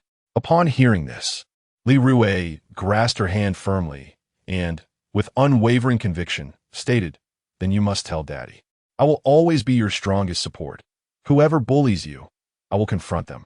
He found it frustrating when parents advise their children to avoid trouble. Just because you refrain from causing trouble does not mean others will not trouble you. The more submissive you appear, the more others will take advantage of you. Raising a child is not about nurturing a slave. "Daddy," Guobo understands. "If someone bullies me in kindergarten, I will fight back," she declared cheerfully. "Remember, one can be kind, but kindness must be coupled with strength," Li Rui gently encouraged her. Guobo blinked her large, glistening eyes, her face reflecting confusion as she asked, "Daddy, what does strength mean?" Li Rui patiently explained, "It refers to your principles, boundaries, self-protection capabilities, as well as courage and decisiveness. You can be kind, but you must not simply yield or compromise. You must have your own principles and limits. When faced with bullying, you must bravely stand up for yourself and retaliate, just as I did earlier." Guogwa pondered, her finger resting on her lips, murmuring, "I understood some of it, but not all." Li Rui chuckled and lifted Guogwa into his arms. "There's no rush. Take your time to learn. You are still young, and there is much life ahead. Daddy, I feel empowered now. If you hadn't spoken to me like this today, I would have only told the teacher if someone bullied me at kindergarten," Guogwa said earnestly.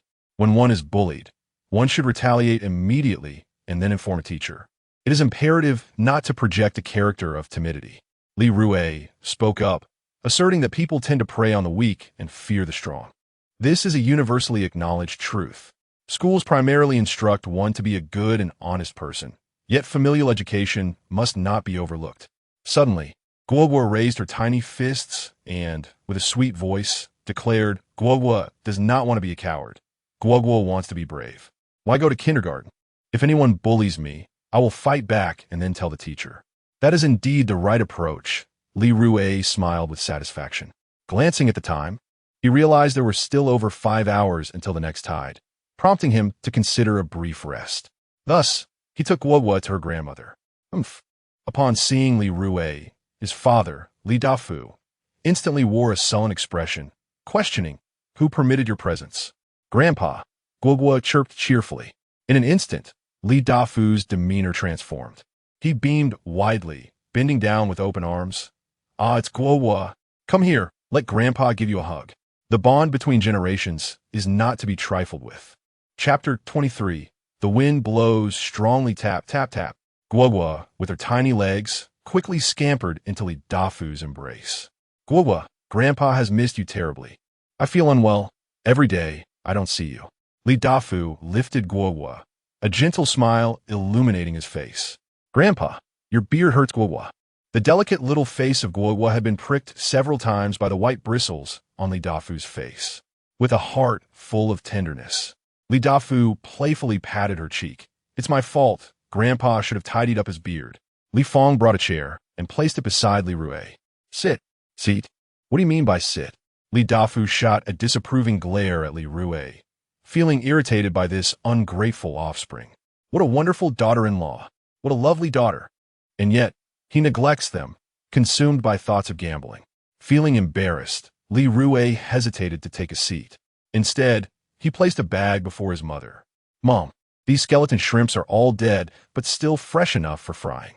Upon hearing this, Li Fong became visibly distressed. Her face wrinkled with concern as she exclaimed, how could so many skeleton shrimps have died? They would have fetched over 200 if sold. Li Rui chuckled and explained, they were crushed by the blue crabs. This morning while I was crabbing, I caught quite a few but forgot to tie them up. Li Fong gently tapped Li Rui's arm. You really need to be more careful. Skeleton shrimps are worth about 180 per pound. The dead ones must weigh over a pound. The more I think about it, the more it pains me. That is a lot of money. Next time you go crabbing, remember to bring some string, Li Fong urged, her concern palpable. Got it, Li Rui replied with a smile, before turning to discuss serious matters. Mom, I haven't slept well these past few days while crabbing, and Xiang Yue is back at work. So, I was hoping you and Dad could look after Guogwa. Li Dafu, with a slight grimace, handed Guogwa over to Li Fong. You take her inside to play. I need to have a few words with this rascal. Li Fong opened her mouth to interject, but was silenced by a stern look from Li Dafu. All right, I'll take Guogwa inside, she said, embracing the little girl as they moved to the living room.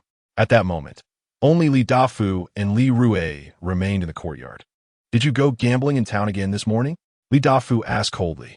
News travels fast in the village, and he had heard that Li Rui had taken Guogwa to gamble again. That is not true, Li Rui calmly explained. This morning, I took Guogwa to town for some fun, and I bought her a set of clothes, along with over 2 pounds of pork ribs. Do you expect me to believe that? Li Dafu raised an eyebrow. With sincerity, Li Rui replied, Dad, I have recognized the mistakes I made in the past. From now on, I will never gamble again. I want to work hard to provide a good life for Xiang Yue and Guogwa. Li Dafu looked at Li Rui in disbelief. Are you serious? Li Rui, this child, has suddenly changed his ways? How abrupt. Li Rui nodded. Of course it is true. Father, if I continue to gamble day and night as before, this family will inevitably fall apart, dragging you and Mother down with it. The lessons of my past life are etched deeply in my heart. In my previous existence, my relentless gambling led to the ruin of my family, causing my parents untold suffering. My mother wept until her eyes were blind, and my father succumbed to despair. It is good that you can turn back. Li Dafu sighed with relief. The heavy stone that had burdened his heart was finally lifted. Gazing into Li Rui's eyes, he inquired, What are your plans moving forward? I will fish along the shores. Li Rui replied, Fishing along the shores? That seems rather unreliable. There are not many who make a living from it on Crescent Island anymore. At this, Li Dafu patted Li Rui on the shoulder and gently suggested, Ray, I recommend you seek work elsewhere.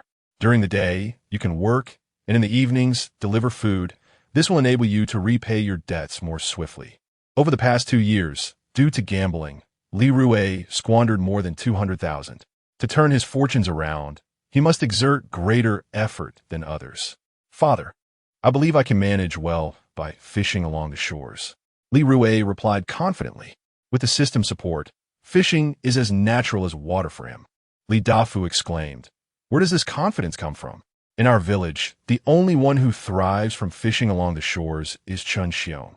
He is a master fisherman, born to excel in this trade. Can you truly compete?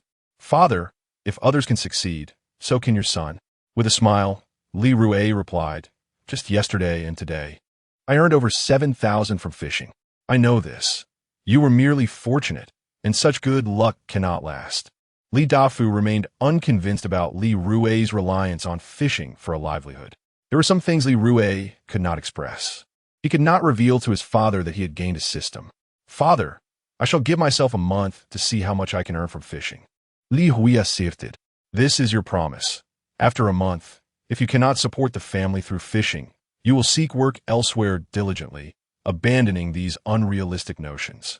Li Dafu immediately responded, fearing Li Rui might waver. Very well, Li Rui smiled. Seeing Li Rui brimming with confidence, Li Dafu couldn't help but scoff. Ray, I truly cannot comprehend where your confidence stems from. Do you think you are Qin Xiong? Dreams may be grand, but reality can be stark. In a few days, Li Rui will discover just how unreliable it is to make a living from fishing. Father, I did not sleep well last night. I will return to rest and then go fishing this evening. Li Rui yavned. Fishing is laborious work. Those from the mainland who have never fished may think it enjoyable. Go home. Li Dafu waved his hand. I will check on Guogua first. After speaking, Li Rui headed to his mother's bedroom, where Guogua lay peacefully asleep on the bed. Li Fong peered inside and, not seeing Li Dafu, withdrew 500 yuan from her pocket and pressed it into Li Rui's hands. Take this money. Do not take your father's words to heart. He is simply that kind of person. Despite her insistence, Li Rui refused the 500 yuan. Mother, I cannot accept this money. I'm already immensely grateful for your and Father's help in looking after Guogua. Not wishing to prolong the matter, he quickly ran outside. As Li Rui reached the small courtyard, he was abruptly seized by his father, Li Dafu. Your mother and I are managing well enough. Here is a passbook with 5,000 yuan. Do not dismiss it as insufficient. Live well, and do not let your mother and me worry any further, Li Dafu said with a serious expression. For reasons he could not fathom, Li Rui's eyes welled with tears, perhaps due to the gusty wind that swept through. Chapter 24. Collecting shells with my wife, I cannot accept this money, Li Rui declared resolutely. His parents toiled for the better part of their lives, raising him and supporting his marriage. Now that they could finally rest, he found himself ensnared in the vice of gambling, causing them immeasurable distress and countless tears. Hui, you've amassed quite a debt from online loans. You must repay it. Li Dafu siga deeply. Our capabilities are limited. Please do not look down upon us. I will repay my debts on my own. You need not worry about me, Li Rui thought bitterly, regretting his reckless choices. What good could gambling ever bring? He had been consumed by it for over 2 years, racking up debts exceeding 200,000 yuan, causing his loved ones to lose sleep over his plight. Overwhelmed by guilt and remorse, he realized the weight of his actions. Take this, Li Dafu urged in a low voice, forcefully thrusting a 5,000 yuan savings book into Li Rui's hands. Fine, I'll hold on to this for now, Li Rui replied, gazing at his father's weathered face and silvery hair, feeling a pang of sorrow. Upon hearing this, Li Dafu released his grip. Li Rui swiftly tucked the savings book into his father's coat pocket and dashed away. As he ran, he called out, Dad, I can handle my own affairs. Please do not worry about me. You and Mom should focus on your well-being. That is the greatest assistance you can offer me. Watching his son disappear into the distance, Li Dafu smiled with relief, murmuring, At last this child has grown up. In the past, Li Rui had always sought ways to extract money from them. Now, even when they offered him money, he declined. It seemed he had truly changed for the better. Upon returning home, Li Rui collapsed onto the living room sofa without even changing his clothes. At 5:30 in the afternoon, his wife, Su Xiangyue, returned. "Why are you sleeping on the sofa in this cold weather without a blanket?" she inquired, approaching him and covering him with a warm throw.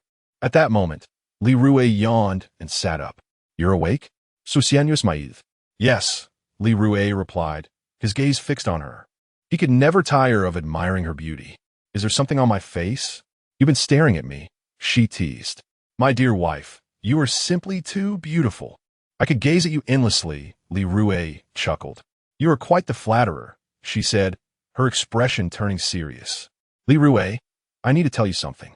Today is my mother's birthday, and I sent her 500 yuan. In a marriage, there should be transparency between us. We cannot hide anything from each other."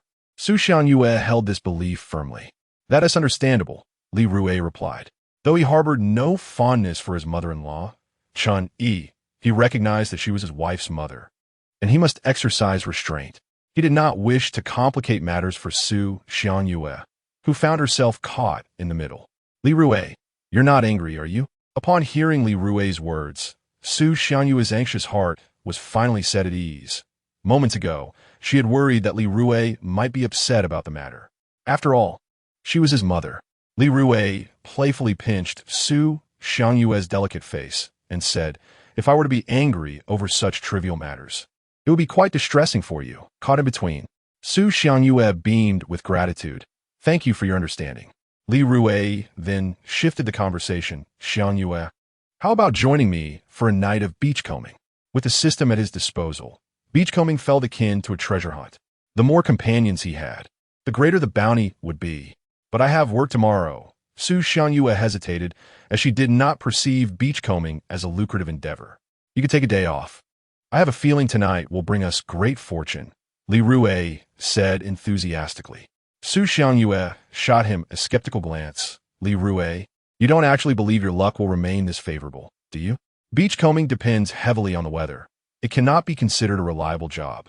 If it were so profitable, why would I bother with a mundane job? Working is stifling, exhausting, and barely pays enough." "I believe it will," Li Rui replied without a hint of doubt. "What makes you so sure?" Su Xiangyue asked, genuinely curious. "It's just a feeling," he responded. "All right, I will take the day off tomorrow and accompany you tonight." Su Xiangyue conceded, swayed by Li Rui's confidence. However, her expression turned serious as she added, "Let me make it clear, if we do not find anything of value tonight, you must not expect me to join you for beachcombing again. The uncertainty of it all leaves me uneasy. I find solace only in a steady job." Li Rui shukled. "No problem." Su Xiangyue took out her phone and called her supervisor, managing to secure a day off after much persuasion. In the eyes of employers, ordinary workers are often regarded as mere beasts of burden. At 7 o'clock that evening, Li Rui and Su Xiangyue set out for the seaside. They were soon joined by Sister Hohat, Aunt Hahua, and Uncle Yu, who arrived with shrimp-catching tools in hand. "Sister Hohat, Aunt Hahua, Uncle Yu, you all came to beachcomb too?" Su Xiangyue greeted them with a smile. "Isn't the tide receding? We plan to catch skeleton shrimp in that muddy area," Sister Hohat replied, pointing to a stretch of mud flats with a wide grin. Earlier that morning, Li Rui had caught several pounds of skeleton shrimp there with his own shrimp-catching tool, while Sister Hahua and Aunt Hahua had watched enviously. They had attempted to dig through the air holes with their hands, but to no avail, which had been quite frustrating. Upon returning home, they had rushed to town to buy their own shrimp-catching tools, determined to make the most of this opportunity. After all, skeleton shrimp sold for an astonishing price of 180 per pound. The muddy area was only 5 or 6 meters away. However, upon using his ability to see through, Li Rui discovered that there was nothing beneath the mud.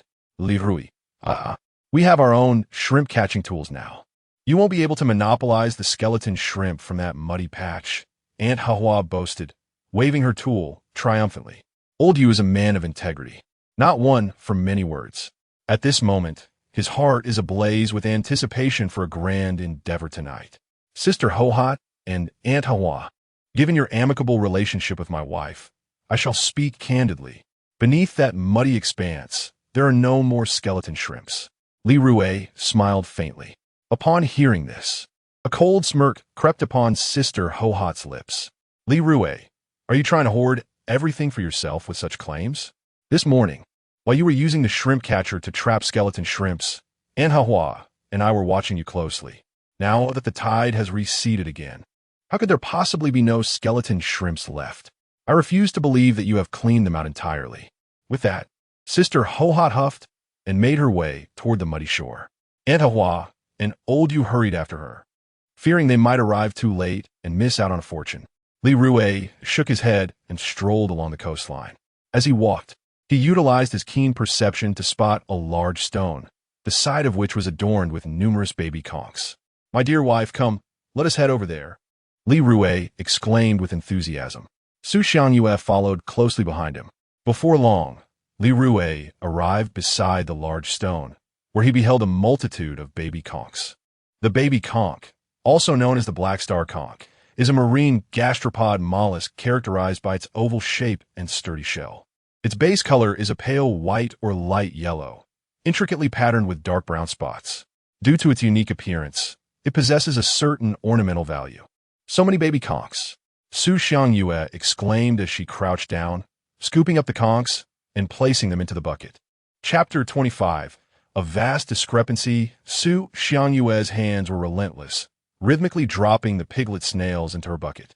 Li Rui, hurry and gather them, she exclaimed, her face alight with excitement. It felt akin to collecting money, exhilarating. Although she had ventured to the sea before, she had never encountered such an abundance of piglet snails. Am I not collecting them? Li Rui shuklet. At that moment, Chen Xiong, with a bucket in one hand and a newly purchased shrimp extractor in the other, dashed toward the mudflat. He muttered to himself as he ran, Sister Hohat and Anhahua are exceptionally swift. The tide has just receded, and they already rushed to catch the skeleton shrimp. Chen Xiong exerted every ounce of strength to reach the mudflat, convinced that arriving later would mean missing out on a substantial catch of skeleton shrimp, which were quite valuable. Before long, Chen Xiong arrived at the mudflat. Chen Xiong, what brings you here? Sister Hohat glanced at him, her extractor never pausing. Just like you, I'm here to catch skeleton shrimp, he replied, dropping his bucket and searching for a vent to extract from. As they conversed, more villagers flocked to the mudflat, eager to join the fray. The nearly 300 square meters of mudflat was now teeming with people, all vying to extract from the bubbling vents. Seeing the spectacle, Li Rui shook his head, unable to suppress his thoughts. The villagers were always inclined to follow trends. The skeleton shrimp beneath that mudflat had long been collected by him. Now, the others were merely toiling in vain. Why are there so many people? Su Xiangyue stood upright, astonished at the sight of Sister Hohat and her companions. My goodness, everyone in the village, young and old, has come out. Each person is armed with an extractor, scrambling for something in that mudflat. Let them be. We should continue. I gathered quite a few skeleton shrimp from that mudflat this morning. They must be hoping to catch some as well, Li Rui said with a smirk, his lips curling in amusement. Skeleton shrimp are far more valuable than piglet snails. Su Xiangyue felt a flicker of desire. Li Rui, discerning hertots, intergested. There are no skeleton shrimp left beneath that mudflat. Su Xiangyue, skeptical, replied, surely there must be some, even if just a few. Piglet snails are 20 yuan per gene, while skeleton shrimp fetch 180 per gene. It takes 9 gene of piglet snails to equal 1 gene of skeleton shrimp. The thought only heightened her eagerness to catch skeleton shrimp. Dear, don't linger. There's so many people, it's becoming a squeeze. If we head over, we won't be able to move. Li Rui waved a hand before her eyes. Indeed, one mustn't be too greedy. What fills the bucket is what truly counts. Su Xiangyue smiled gently, then resumed her collection of piglet snails. Li Rui surveyed his surroundings and noticed an abundance of scallops behind him. Dear, while you gather piglet snails, I shall collect scallops. He took a few steps forward, picking up the scallops and placing them into his bucket. Scallops, also known as golden leaves, open their shells when feeding. Their size typically ranges from 2 5 to over 15 centimeters, with shell colors varying from purplish brown, light brown, yellowish brown, reddish brown, apricot yellow, to grayish white. The inner shell is white. They possess succulent flesh and are rich in nutrients. Approximately 35 pieces make up a pound. Where can we find scallops? Su Xiangyue raised her head to look at Li Rui. Upon witnessing Li Rui diligently collecting scallops, her eyes sparkled with uncontainable joy. So many scallops? Li Rui, your luck has truly been extraordinary these past few days. Su Xiangyue was filled with excitement and delight. When they set out, Li Rui had suggested she carry a bucket as well, but she deemed it unnecessary at the time. Now it seemed entirely essential. In a short while, Su Xiangyue had gathered over 3 pounds of piglet snails, while Li Rui collected over 4 pounds of scallops. At the mud flat, Sister Ho-Hot and her companions, who had been brimming with enthusiasm, now appeared deflated. Why aren't there any skeleton shrimps? One exclaimed in frustration. Damn it. I used the shrimp extractor on countless air holes, and not a single skeleton shrimp was caught. This is truly bizarre. I clearly saw Li Rui pull one out from an air hole this morning. Indeed, the shrimp extractor I have was just purchased from town today. Mine too. Sister Ho-Hot and her companions continued to voice their grievances. Many were so exhausted that they sat upon large stones. The men smoked while the women sighed in exasperation. Chun Xiong, did you catch any skeleton shrimps? Aunt Hua inquired of Chun Xiong, who was renowned as an exceptional sea forager in their village. With a grimace, Chun Xiong replied, I only gathered a few green mussels. I didn't even catch a glimpse of skeleton shrimp. Green mussels have relatively large shells, typically ranging from 13 to 14 centimeters in length, with the shell length being twice its height. The apex of the shell is located at the very front, and the shell is thin and smooth. They are not expensive, approximately 12 yuan per pound. What? You only found a few green mussels? Chun Xiong, you've never been like this before. Aunt Hua expressed her surprise. Damn it. I refuse to believe that I can't catch a single skeleton shrimp on this mudflat. Chun Xiong muttered in frustration. Earlier that morning, Li Rui had caught several pounds of skeleton shrimps in the same area. Li Rui doesn't have X-ray vision. How could he possibly clean out all the skeleton shrimps beneath this mudflat? Chun Xiong thought to himself, determined to prove himself. He spotted an air hole and vigorously used the shrimp extractor. Nothing. Still nothing. After toiling for half the day, Chun Xiong hadn't even seen a shadow of a skeleton shrimp. Ho-Hot, let's head back. Li Rui is right. There are no skeleton shrimps left on this mudflat. Aunt Hua said, breathless as she conversed with Sister Ho-Hot. Now, she sat upon a large stone, too weary to move. Before arriving, she had envisioned a vigorous outing, hoping to collect several pounds of skeleton shrimps to take home. However, her expectations had been utterly dashed. Moreover, she was utterly exhausted. Her old arms and legs could hardly endure any longer. Aunt Hua, let us depart, Sister Ho-Hot replied, panting. The two women supported each other as they made their way back toward the village. As they departed, others gradually followed suit, returning to the village. It seemed that Li Rui and Sister Ho-Hot had left, and I faintly overheard them express that they should not have ventured to the shore this time. Su Xiangyue remarked while collecting shells, I told them that there are no skeleton shrimps beneath that mudflat, yet they stubbornly refused to believe me. Li Rui scoffed softly. With a look of perplexity, Su Xiangyue inquired, Li Rui, how do you know? Li Rui jested, I have developed X-ray vision. Nonsense, of course, Su Xiangyue dismissed it. I could tell it was merely a jest. Thankfully, we had not gone over earlier. Had we done so, we would have ended up like them, failing to catch any skeleton shrimps and utterly exhausted. Xiangyue, come quickly, I have spotted something remarkable. Li Rui called out, taking a few steps forward to a rocky outcrop. Gesturing for his wife, Su Xiangyue, to join him.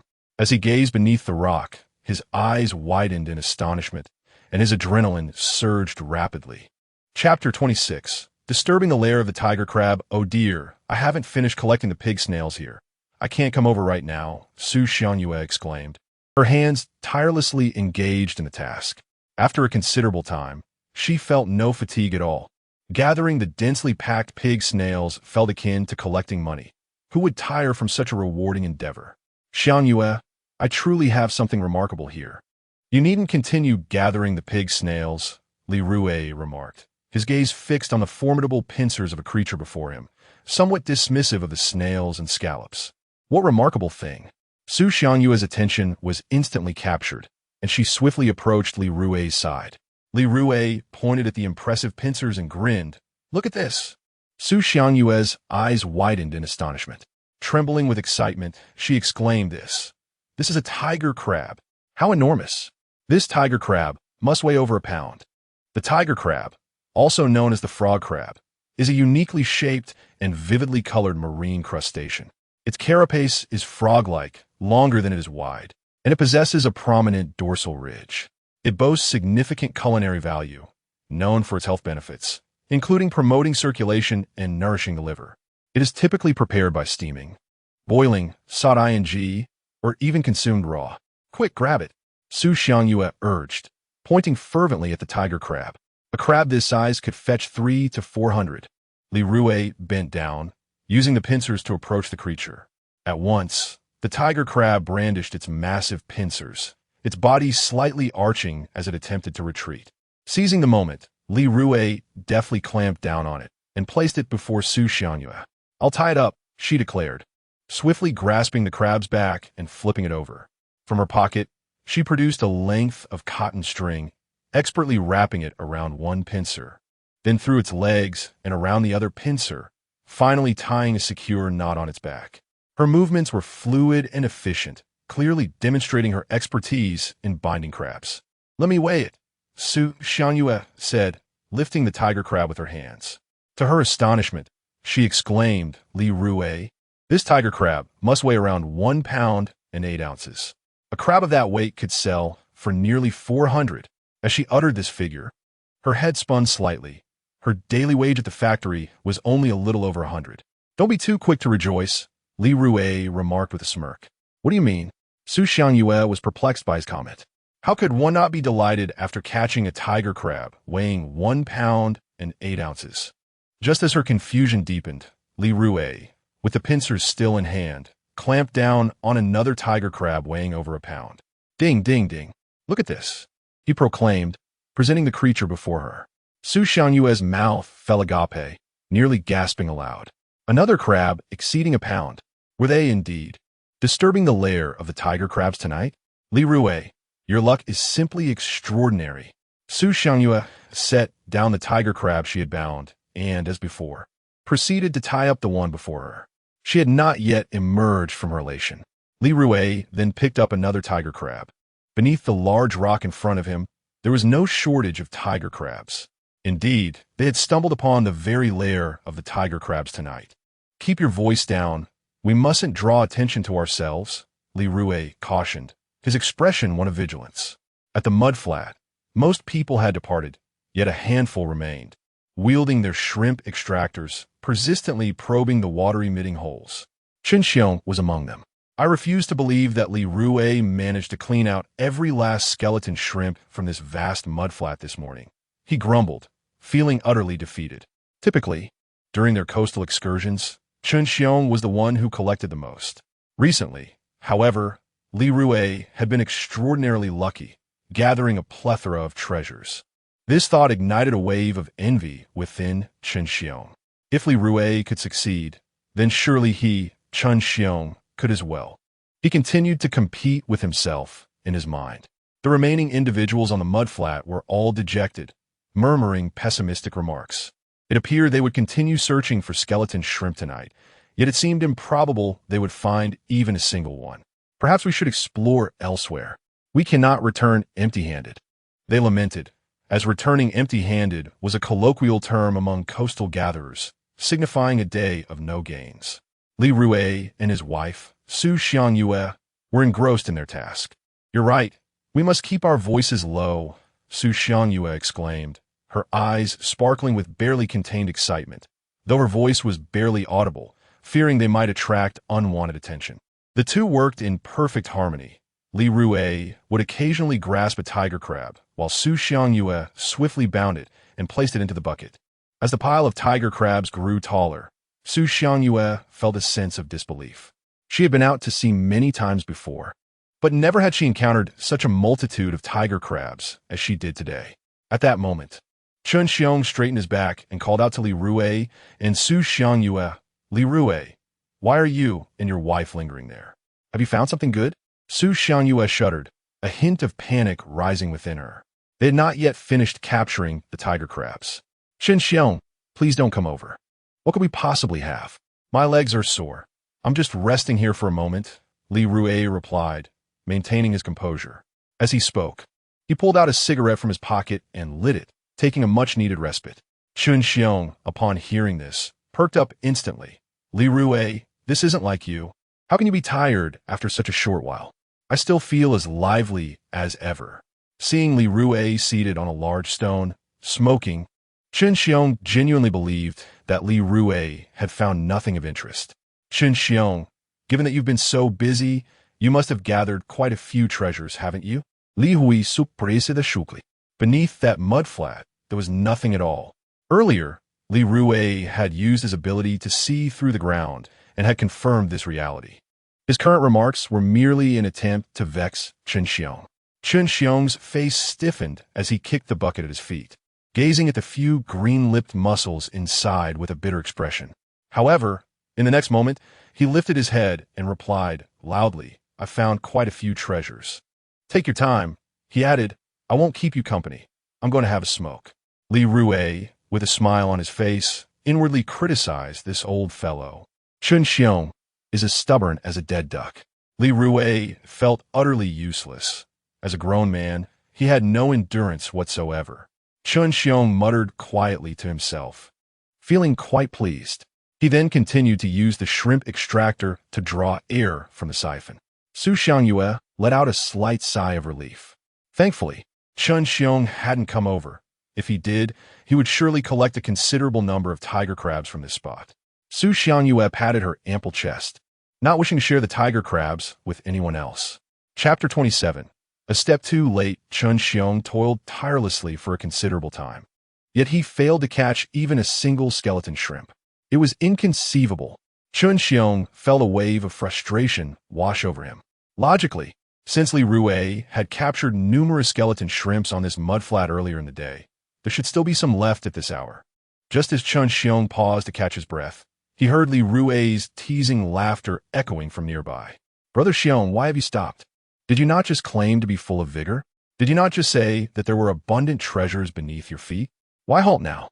Upon hearing this, Chun Xiong stretched and replied, when did I ever stop? I merely took a moment to stretch. My energy is boundless. With that, he resumed his laborious efforts, drawing air through the shrimp pump. Observing this, Li Rui thought to himself, you poor, exhausted creature. Even if you scour this mudflat thoroughly tonight, it will be challenging to find a few skeleton shrimps. From Chun Xiong's demeanor, it seemed he had stumbled upon quite a few treasures. Susienyu interjective. He hasn't found anything of significance. Let us disregard him and continue. Li Rui bent down to peer into a crevice among the rocks, where he spotted a pair of extraordinarily large crab pincers, which filled him with delight. Su Xiangyue glanced around and noted that they seemed to have exhausted the supply of tiger crabs in the area. At that moment, Li Rui attempted to pinch the tiger crab within the crevice, but was unsuccessful in extracting it. Xiangyue, there's a tiger crab weighing over 2 pounds in there, Li Rui exclaimed, his face radiating with joy. He set down the pincers and cautiously pressed down on the back of the tiger crab, careful not to let his fingers get caught in its formidable claws. After all, it was a crab of considerable weight, and its pincers possessed remarkable strength. Over 2 pounds? Su Xiangyue exclaimed, nearly dropping her jaw into the water. She bent down to look inside, and indeed saw a pair of exceptionally large tiger crabs. Instantly, her breath became heavy with excitement. Li Rui, be careful. Make sure your fingers don't get caught, and don't break its pincers. She cautioned softly. The loss of a crab's pincers would significantly diminish its value. Firstly, the meat would be reduced, and secondly, it would appear incomplete. The crevice was narrow, and just as Li Rui was about to grasp the back of the tiger crab, it swiftly retreated, causing him to grasp at thin air. Don't let it escape, Su Xiangyue exclaimed, her heart racing at the thought of losing such a valuable creature. In that moment, Li Rui quickly pressed down on the tiger crab's back, successfully pulling it out. However, as he did so, his face was pressed against the rocks, causing his mouth to brush against some seaweed. What a magnificent tiger crab! Su Xiangyue exclaimed, her eyes sparkling at the sight of the hefty creature. Quick, let us bind it. Li Rui urged. Before Li Rui could utter a word, Su Xiangyue had already drawn out a length of cotton rope. All right, she declared, just as before, seizing the back of the tiger crab and binding it securely with the rope. Li Rui, we've caught 2 or 3 dozen pounds of tiger crabs. Her voice brimmed with excitement. In recent years of gathering by the sea, she had never amassed such a bountiful catch. 2 or 3 dozen pounds of tiger crabs would fetch at least 3 or 4,000. With this thought, Su Xiangyue felt invigorated rather than fatigued. Is that all? Li Rui scoffed, curling his lip. What do you mean by that? 2 or 3 dozen pounds of tiger crabs is hardly trivial. Su Xiangyue playfully patted Li Rui's back. Even in jest, you shouldn't be so ostentatious. As they conversed, Chun Xiong crept up quietly. By now, darkness had fully enveloped the surroundings. Chun Xiong illuminated Su Xiangyue's bucket with his headlamp and was instantly rendered speechless. Gazing at the mountain of tiger crabs within the bucket, he rubbed his eyes, unsure if he was mistaken. Wow, so many tiger crabs! Chun Xiong's eyes gleamed with envy.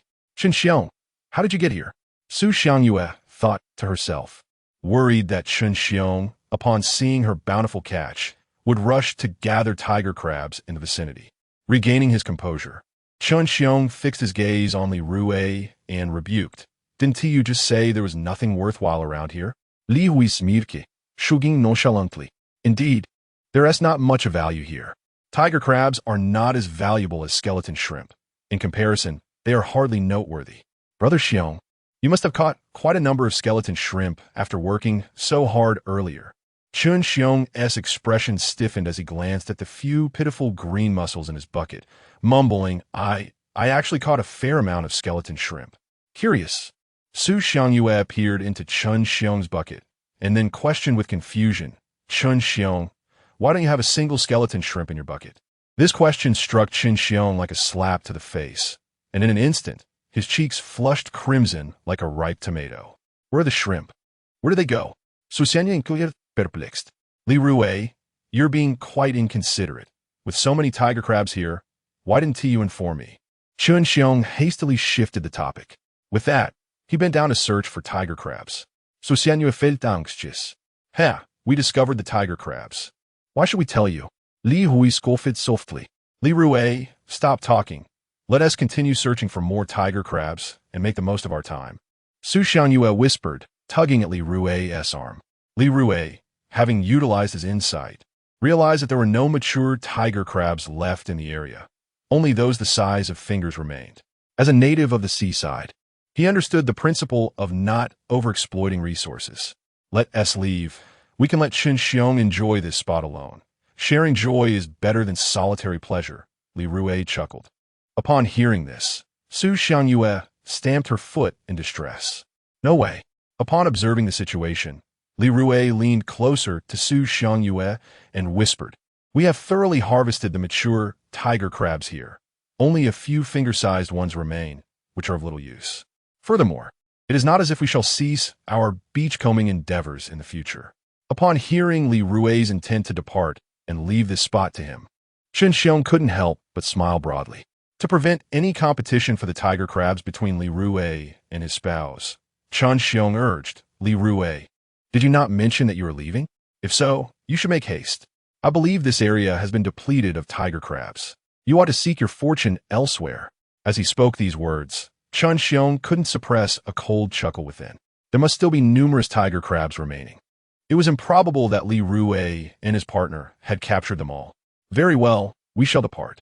Brother Xiong, should you happen to catch any tiger crabs here, do not forget to treat me to a drink later, as I was the one who discovered this place first, Li Rui said with a beaming smile. No problem, Chun Xiong replied, giving an okay gesture. He had already begun to envision the scene of capturing numerous tiger crabs in this very spot. Delightful, absolutely exhilarating. Chapter 28. Butter crab, after observing that Li Rui and Su Xiangyue had walked far away, Chun Xiong began to mock them with a cold sneer. Li Rui is truly foolish. It's rare to come across a tiger crab den in 10 years, and that dimwit happened to find one. Yet he chose to give it to me. As he spoke, Chun Xiong searched among the crevices of the rocks for tiger crabs. Initially, he was full of enthusiasm and excitement. However, after half a day of searching without finding a single crab, his spirits began to wane. What on earth is going on? How can there be no tiger crabs at all? I distinctly saw Su Xiangyue's bucket overflowing with crabs of all sizes. Chun Xiong pondered anxiously. Meanwhile, Su Xiangyue took a few steps before glancing back at Chun Xiong. Furrowing her brows, she remarked, "I have a strong feeling that there are still tiger crabs in that spot. If we leave now, it would be too much of a windfall for Chun Xiong. We were the ones who discovered that place first." At that moment, Su Xiangyue felt as though she had missed out on a fortune, a sensation that was quite unpleasant. "There truly are no mature tiger crabs left," Li Rui reassured his wife. "How can you be so sure?" Su Xiangyue invited, had curiosity piqued. Li Rui, smiling playfully, replied, "Did I not mention before? I have X-ray vision." Upon hearing this, Su Xiangyue rolled her eyes in exasperation. "You are such a child. Are you thirsty?" Li Rui paused, unscrewing the cap of a large water jug he had brought along, offering it to Su Xiangyue. It was essential to carry water during their outing, as beachcombing typically lasted anywhere from 2 to 4 hours. Without hesitation, Su Xiangyue took the jug and drank heartily. "I'm a bit hungry," she admitted, patting her stomach. Before leaving, she had only prepared rice and hadn't had time to cook any dishes. However, the sight of the towering pile of tiger crabs in her bucket made her smile once more. Tonight's beachcombing was worth it. With so many tiger crabs, I could sell them for at least 3,000 to 4,000. My monthly salary is just over 4,000. If I could earn this much every day from beachcombing, why would I even need to work? Working confines me and subjects me to constraints. If I do poorly or make a mistake, I'd be reprimanded. Honey, I think you should quit that job. It would be much better for you to join me in beachcombing. Li Rui suggested at an opportune moment. No way, absolutely not. I'm the only one with a stable income. You can't expect to have such good fortune every day while beachcombing. Su Xiangyue pouted in response.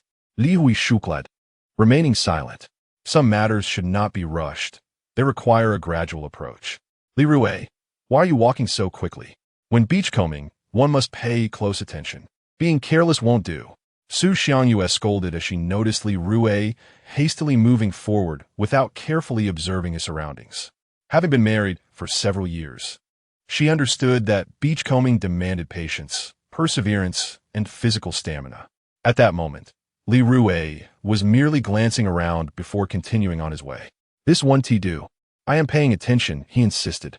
Li Rui possesses an extraordinary ability to perceive the presence of marine life, enabling him to discern at a glance where the catch flourishes and where it does not.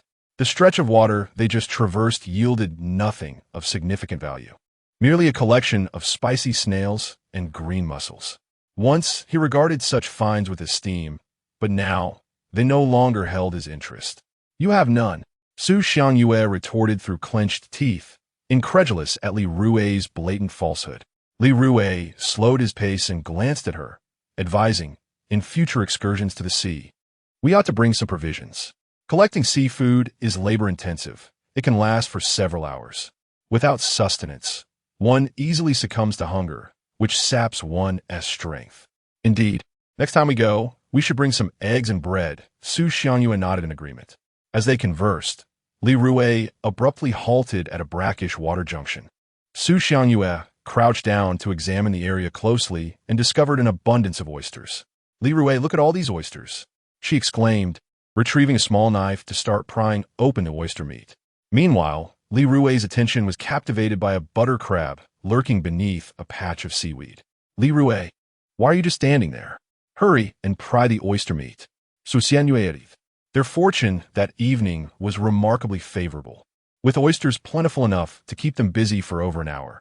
"Honey, I think I see a butter crab," Li Rui whispered. "Don't be ridiculous. Butter crabs are quite rare. How could you possibly find one?" Su Xiangyue dismissed his claim. Butter crabs are notoriously particular about their habitat, typically residing in brackish waters where freshwater and saltwater converge. These areas teem with plankton and benthic organisms, which are the primary sustenance for butter crabs. The flow and temperature of the water in such regions are also ideal for their growth. In recent years, due to the high market price of butter crabs, they have been nearly depleted along the coast, making them a rare find during sea foraging. "Come over and pry the oysters," Su Xiangyue insisted, noticing Li Rui's hesitation. He, however, stealthily approached the butter crab, lifting the seaweed to reveal a crab weighing approximately 2 taels. Upon spotting the butter crab, Li Rui quickly seized it. "Honey, look what I found," he said as he crouched before Su Xiangyue, presenting the creature. This is a butter crab," Su Xiangyue exclaimed, her excitement rendering her momentarily speechless. She gazed at the crab, nearly overwhelmed with the urge to kiss it. Quickly, she retrieved a piece of string from her pocket and expertly bound the butter crab securely. "Why are you tying it up so tightly? It's not a delicate flower," Li Rui teased, observing her meticulous binding. With careful movements, Su Xiangyue placed the butter crab into the bucket and looked up at Li Rui, retorting with a huff. "To me, it is a delicate flower. Why do I feel like a tyrant from ancient times?" Meanwhile, not far away, Chen Xiong had rummaged through nearly all the crevices of the nearby rocks, yet he had not captured a single tiger crab. What on earth is going on? How is it that there is nothing of value in the places Li Rui has passed? Chen Xiong cursed, his anger palpable. After venting his frustration, he finally uncovered a tiger crab hidden beneath a small stone. "It's a tiger crab. I knew Li Rui couldn't have cleaned this place out." Chen Xiong erupted into uncontrollable laughter. With a swift motion, he grasped the crab with his pincers, but in an instant, his laughter faded into silence. The tiger crab he had caught was merely the size of his pinky finger, utterly worthless. "Get lost!" Chen Xiong scowled as he tossed the crab back into the sea. A crab that small was hardly enough to satisfy his hunger, and even if he were to sell it to a fishmonger, they might refuse to take it. "I must keep searching. There is no way there isn't a larger tiger crab around here. This is the very den of tiger crabs." Wiping the sweat from his brow, Chen Xiong resumed his search, feeling along the rock crevices with his hands. Chapter 29, A Harmonious Family, Li Rui. "You've actually caught a butter crab. Your luck is truly remarkable," Su Xiangyue exclaimed, clutching the bound butter crab with great fondness. After a moment of fiddling, she sighed softly, remarking, "It's a bit small, though. If it were larger, it could fetch several hundred. This one might only sell for around 100. Just as Su Xiangyue finished her lament, Li Rui noticed a hole beneath his feet about the size of a wrist. Upon closer inspection, he discovered 2 butter crabs within. To his astonishment, there were 2 rather sizable ones. His breath quickened in excitement. After taking a deep breath, he grasped a pair of tongs and skillfully extracted 1 butter crab. The thrill of having the ability to perceive his catch was exhilarating, allowing him to effortlessly retrieve the crabs from their burrow. Another butter crab. This one is exceptionally large. Su Xiangyue's eyes widened in disbelief, her heart racing. Li Rui pinched the sides of the crab shell with his thumb and forefinger, immobilizing its pincers, then flipped it onto its back to determine its gender. Male butter crabs possess a triangular abdomen, often referred to as a sharp navel, with more abundant and longer bristles on their legs. In contrast, female butter crabs have a round or oval abdomen, known as a round navel, with fewer and shorter bristles on their legs. At that moment, Li Rui confirmed, "This crab is a female." "How can you tell?" Su Xiangyue inwided, had curiosity piqued. Li Rui pointed to the crab's abdomen and legs, patiently explaining. His major in university was marine biology, which endowed him with substantial knowledge on the subject. "I've learned something new," Su Xiangyue remarked, taking the female butter crab from Li Rui's hands. Weighing it, she estimated it to be around half a kilogram. With that, her breath grew heavier. A half-kilogram butter crab could easily sell for 500 or 600. They were certainly striking it rich today. It's no wonder Su Xiangyue was so thrilled. Her monthly salary was merely around 4,000. This outing had already netted them several thousand. "There seems to be another butter crab in this hole. I'll retrieve it," Li Rui announced, using the tongs to pull out the other crab. This one was even larger, weighing at least 6 or 7 tails. Generally, male butter crabs are larger than females, exhibiting a sturdier physique and a more robust shell, while female crabs tend to be smaller and rounder. At this moment, Su Xiangyue finally regained her composure from the excitement. "I'll tie up this female butter crab first," she said, deftly pulling a piece of twine from her pocket and carefully binding the crab. As she performed this task, she was cautious, her movements slow and gentle. She was apprehensive about accidentally breaking the crab leg of the female butter crab she held in her hands. Li Rui scrutinized the butter crab clamped by its claws and realized it was a male. "Oh dear, this is a male butter crab. The whole family is complete." Li Rui couldn't help but chuckle. Indeed, it was a male butter crab. Su Xiangyue carefully placed the female butter crab into the bucket and proceeded to bind a male butter crab. Leaning against a large rock, Li Rui extracted a cigarette from his pocket and lit it, while Su Xiangyue searched for more butter crabs nearby. As for the oysters scattered around, Su Xiangyue didn't even spare them a glance. After all, who could compare the scent of oysters to that of butter crabs? "Stop looking. There shouldn't be any butter crabs left in this vicinity," Li Rui remarked, wishing to spare Su Xiangyue from fruitless efforts. "Umph," Su Xiangyue retorted. "Just because you say there aren't any doesn't mean there aren't. Why should I believe you? If you can find butter crabs nearby, I might just find one myself." Li Rui smiled lightly, choosing not to elaborate further. If Su Xiangyue wished to search, then let her. He certainly couldn't confide in her that he possessed a sort of fishing clairvoyance, already aware that no butter crabs lingered in the area. After quite a search, Su Xiangyue indeed failed to find another butter crab. "You were right. I didn't find any butter crabs nearby," she admitted with a hint of disappointment. Then turned to Li Rui and asked, "Why have you been so lucky lately?" In recent days, Li Rui had caught razor clams, blue crabs, tiger crabs, and butter crabs. His luck seemingly extraordinary. Li Rui casually offered an explanation. "I have been devoutly worshipping Mazu." His family displayed a statue of Mazu in their home. In coastal regions, many households have various deity statues. The placement of the Mazu statue also holds significance. In his home, the statue was positioned high in the living room, facing the entrance, surrounded by fresh flowers, fruits, and incense burners. Li Rui had a deep reverence for Mazu, often lighting incense and tending to the area around the statue. "So that's how it is." Su Xiangyue believed him, saying, "I'll also devote some time to worship Mazu. The tide is rising. We should head back," Li Rui said after finishing his cigarette. Upon hearing this, Su Xiangyue became anxious. No. Your luck is so good tonight. We should continue searching the shore. Who knows when we might have such fortune again." Following Li Rui along the shore felt like picking up money to her, and she was reluctant for it to end so soon. "Look at our buckets," Li Rui chuckled, shaking his head. Su Xiangyue glanced down, covering her mouth in surprise. "Are our buckets both full?" Li Rui grunted. "Only now do you realize? Why didn't I bring a snakeskin bag when we came?" Su Xiangyue said with a hint of regret. "And now what do you say? When I suggested you bring an extra bucket, you insisted it wasn't necessary. One bucket would suffice." Li Rui teased. Su Xiangyue shot back with a serious face. Who knew we would be this lucky tonight? After speaking, Su Xiangyue secretly lamented. "Next time I accompany you to the shore, I shall bring along a snakeskin bag. Do not dwell on it. The days ahead are plentiful, and one must savor each meal bite by bite," Li Rui replied, lifting a rather heavy bucket and heading homeward. "Speaking of meals, I find myself quite hungry. I wonder if Guagua has had dinner yet?" Su Xiangyue remarked, carrying a comparatively lighter bucket alongside Li Rui. "We shall find out upon our return," Li Rui responded. Casting a glance at the contents of her bucket, Su Xiangyue chuckled. "This is exceedingly light."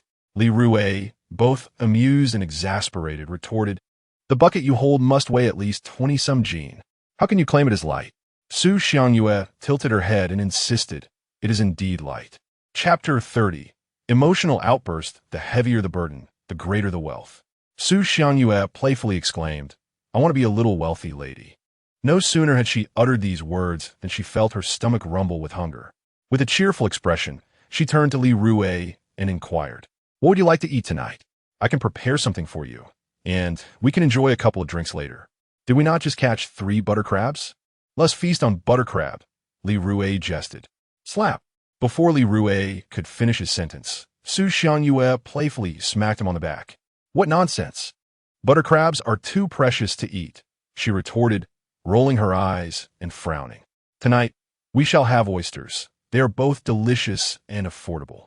This last sentiment, however, remained unspoken by Su Xiangyue. Let's steam 3 tiger crabs instead. Seafood is all about freshness, Li Rui added. Guogua is at a growth spurt and needs nutritious food. Absolutely not. 3 tiger crabs would cost a fortune, Su Xiangyue hurriedly objected. As the two continued their conversation, they arrived at their doorstep. The atmosphere was joyful. Meanwhile, Chun Xiong, who was gathering seafood, wore a forlorn expression. Why are there only tiny tiger crabs? When Li Rui first vacated this spot, I thought him foolish. Now it appears he may have been aware that no mature tiger crabs existed here. Damn it, I wasted my efforts for naught. With the tide rising, Chun Xiong hurried to another area, collecting the less valuable spicy snails. Life as a married man is arduous. Earning money is one thing, but returning home empty-handed often leads to a reprimand from one's wife. Chun Xiong felt this deeply. Damn it, I squandered too much time in that muddy patch and on the tiger crab nests, leaving me with little to show for tonight. How would he explain this to that scowling woman upon his return? Contemplating this predicament filled Chun Xiong with anxiety. The door is unlocked. Mother must be home, Li Rui observed, noticing their front door ajar. As they entered, a mouth-watering aroma of simmering bones wafted through the air. Upon approaching the kitchen, Li Rui saw his mother, Li Fong, ladling the stewed bones and potatoes into a large bowl. Mother, why are you cooking? Li Rui asked, feeling a pang of concern. Is it not my wish to do something within my means for you? Li Fong replied, with a gentle smile. I may not have much money, but I can prepare a little something for you in Xiangyue. Li Fong set down the ladle and carried the bowl filled with stewed bones and potatoes towards the living room. In the past 2 years, her son had become wayward, consumed by gambling. Xiangyue had not divorced him, and Li Fong felt immense gratitude towards her. Regardless, she felt compelled to do something for Xiangyue. Let me do it. Su Xiangyue, with keen perception, stepped forward, arms outstretched. You and Rui should go wash up first. You're covered in mud. How can you serve the food? Li Fong stepped back and then sidestepped Su Xiangyue, entering the living room. Li Rui turned to Su Xiangyue and said, Come, let's wash up quickly. Once we are clean, we shall feast. Su Xiangyue shot a glance at Li Rui, scolding, All you do is eat. With that, she dashed into the living room. Mom, where is Guogua? Su Xiangyue inquired with concern. She is asleep in the inner room. Your dad is watching over her, so you needn't worry. Li Fong replied with a smile. Li Fong felt a profound satisfaction with her daughter-in-law. She was beautiful, capable, kind-hearted, and incredibly considerate. Most importantly, she remained steadfastly by her son's side. It was indeed a stroke of fortune for her son, Li Rui, to have married Su Xiangyue. Hearing this, Li Fong tiptoed into the inner room, quietly greeting her father-in-law, Li Dafu, before turning her gaze toward the peacefully sleeping Guogua. At that moment, Li Rui also walked in. Let us step outside, he whispered to Su Xiangyue. All right, she responded, and together they exited the inner room. Upon reaching the living room, Li Fong had already prepared a meal for them, setting the table with chopsticks. Seeing them, she cheerfully urged, Go wash up and start eating. Mom, what about you and Dad? Su Xiangyue asked, puzzled. Your dad and I have already eaten at home, Li Fong answered with a chuckle. She understood that young people generally preferred not to dine with the older generation. Mom, you and Dad should eat something, Su Xiangyue insisted. Xiangyue, don't worry about us. You and Rui, go wash up quickly, Li Fong urged, her tone slightly firm. Li Rui tugged at Su Xiangyue's arm. Let us go. Stop dawdling, it's getting late. And your stomach has growled several times. Upon hearing this, Su Xiangyue's lovely face turned a shade of crimson. I didn't tea, she retorted. Soon enough, they washed up briefly and returned to the living room. Xiangyue, let us share a couple of drinks tonight, Li Rui suggested as he settled down and fetched a bottle of red wine along with 2 glasses. The wine was not extravagant. Great Wall Cabernet Sauvignon, priced at 80. Your parents are still here. Su Xiangyue expressed her reluctance to drink in front of her elders. What does it matter? They are not outsiders, Li Rui insisted, pouring half a glass for each of them. Xiangyue, tonight I must toast to you a few times. Su Xiangyue found herself both amused and exasperated. We've been married for several years. Why you still act this way? Li Rui replied, you eat first. Su Xiangyue picked up a piece of meat and began to eat voraciously, her hunger evident. After a while, Li Rui raised his glass, standing up to gaze affectionately at Su Xiangyue. Xiangyue, you have endured so much over the years. Were it not for your tolerance, your understanding, and your generosity, this family would have long since fallen apart. I drink this toast to you. You may do as you wish. Li Rui downed his glass of red wine in one go. Hearing his heartfelt words, tears welled up in Su Xiangyue's eyes. Over the past 2 years, Li Rui had been consumed by gambling, neglecting his family, and losing substantial amounts of money, committing numerous foolish acts. The grievances she bore were known only to her. Dear, don't cry, Li Rui said, his own eyes glistening with moisture. He picked up a tissue from the dining table and gently wiped the tears from Su Xiangyue's face. As she pounded her fists against Li Rui's chest, she choked out, Li Rui, do you have any idea how much of a scoundrel you were before? I know. Li Rui nodded heavily, then poured her half a glass of red wine. Do you understand how atrocious your gambling behavior was? I know. Do you realize how difficult it was for me to support this family alone? I know. Li Rui displayed a commendable attitude of remorse. Su Xiangyue wiped her tears and continued to pound her small fists against his chest. Everyone around me urged me to divorce you, yet I didn't. Do you comprehend the immense pressure I endured? I know everything, Li Rui replied, using the tissue to dry the tears from Su Xiangyue's face. Then, Li Rui once again raised his glass of red wine. Wife, this glass is a toast to your unwavering loyalty to me. From now on, watch my actions. I will exert every effort to ensure a good life for you and Guagua. With that, Li Rui drained the wine from his glass in one gulp. Chapter 31. Is tomorrow here yet? As Li Rui finished speaking, Su Xiangyue was already in tears. You must remember what you said, she insisted, her small fists relentlessly pounding against Li Rui's chest. Stop crying. It won't look good if you keep this up, he replied, unable to wipe away the tears streaming down her face. Su Xiangyue's eyes widened in indignation as she demanded, are you implying that I look unattractive? The atmosphere shifted, and sensing the tension, Li Rui quickly waved his hands, exclaiming, I did not mean that. You did, you absolutely did, she retorted, hitting him harder, causing a resounding thud against his chest. Indeed, no matter how one phrases it, suggesting a woman is unattractive can lead to dire consequences. After several firm strikes, Su Xiangyue finally relented and dried her tears. If you ever dare to say I'm unattractive again, I will hit you, she declared, tilting her head back and sniffling, letting out a huff. Unable to contain his laughter, Li Rui teased, what is this? Do you aspire to be the champion of the Northwest? You're correct. I indeed wish to be the champion. Su Xiangyue replied coldly. Li Rui, if you treat me too well, I will still hit you, she added. But soon the gravity of her words dissolved into laughter. Let us eat. The food will get cold. Li Rui picked up a piece of meat and placed it in her bowl. You should eat too. You've worked harder than I have tonight. In turn, Su Xiangyue reciprocated, placing a piece of meat into his bowl. They dined together, savoring their meal and sipping on wine. Outside, Li Fong was taken aback by the sight of 2 buckets filled with seafood. Goodness, how do we end up with more? She exclaimed, bending down to inspect the contents. Her astonishment grew upon spotting the butter crabs. Butter crabs. These are incredibly expensive. A half-kilogram crab can cost several hundred, even over 1,000. Grabbing a chair, Li Fong began to sort through the buckets with meticulous care. She was not one to remain idle. Unlike today, as youth, she preferred to keep busy. The older generation often faced hardships head-on, while the younger ones seemed to indulge in the fruits of leisure without the toil. At that moment, Guo woke, bouncing into the living room. Little darling, why are you awake?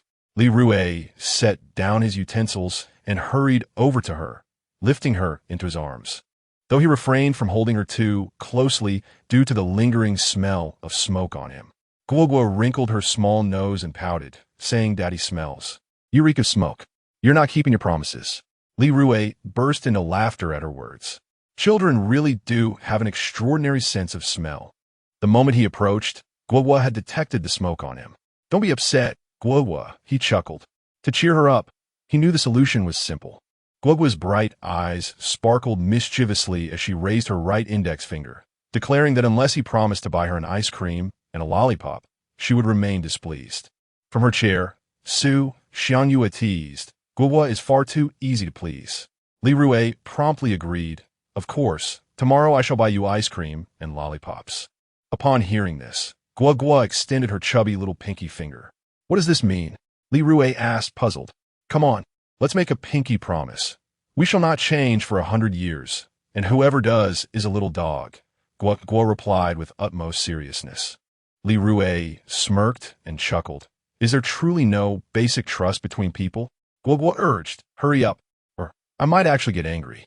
Observing Guogua's demeanor, Li Rui glanced at Su Xianyue, thinking that this child is so easily upset. However, in the next moment, Li Rui hooked his pinky with Guogua's. Together, they recited, "Pinky promise, we shall not change for 100 years, and whoever does is a little dog."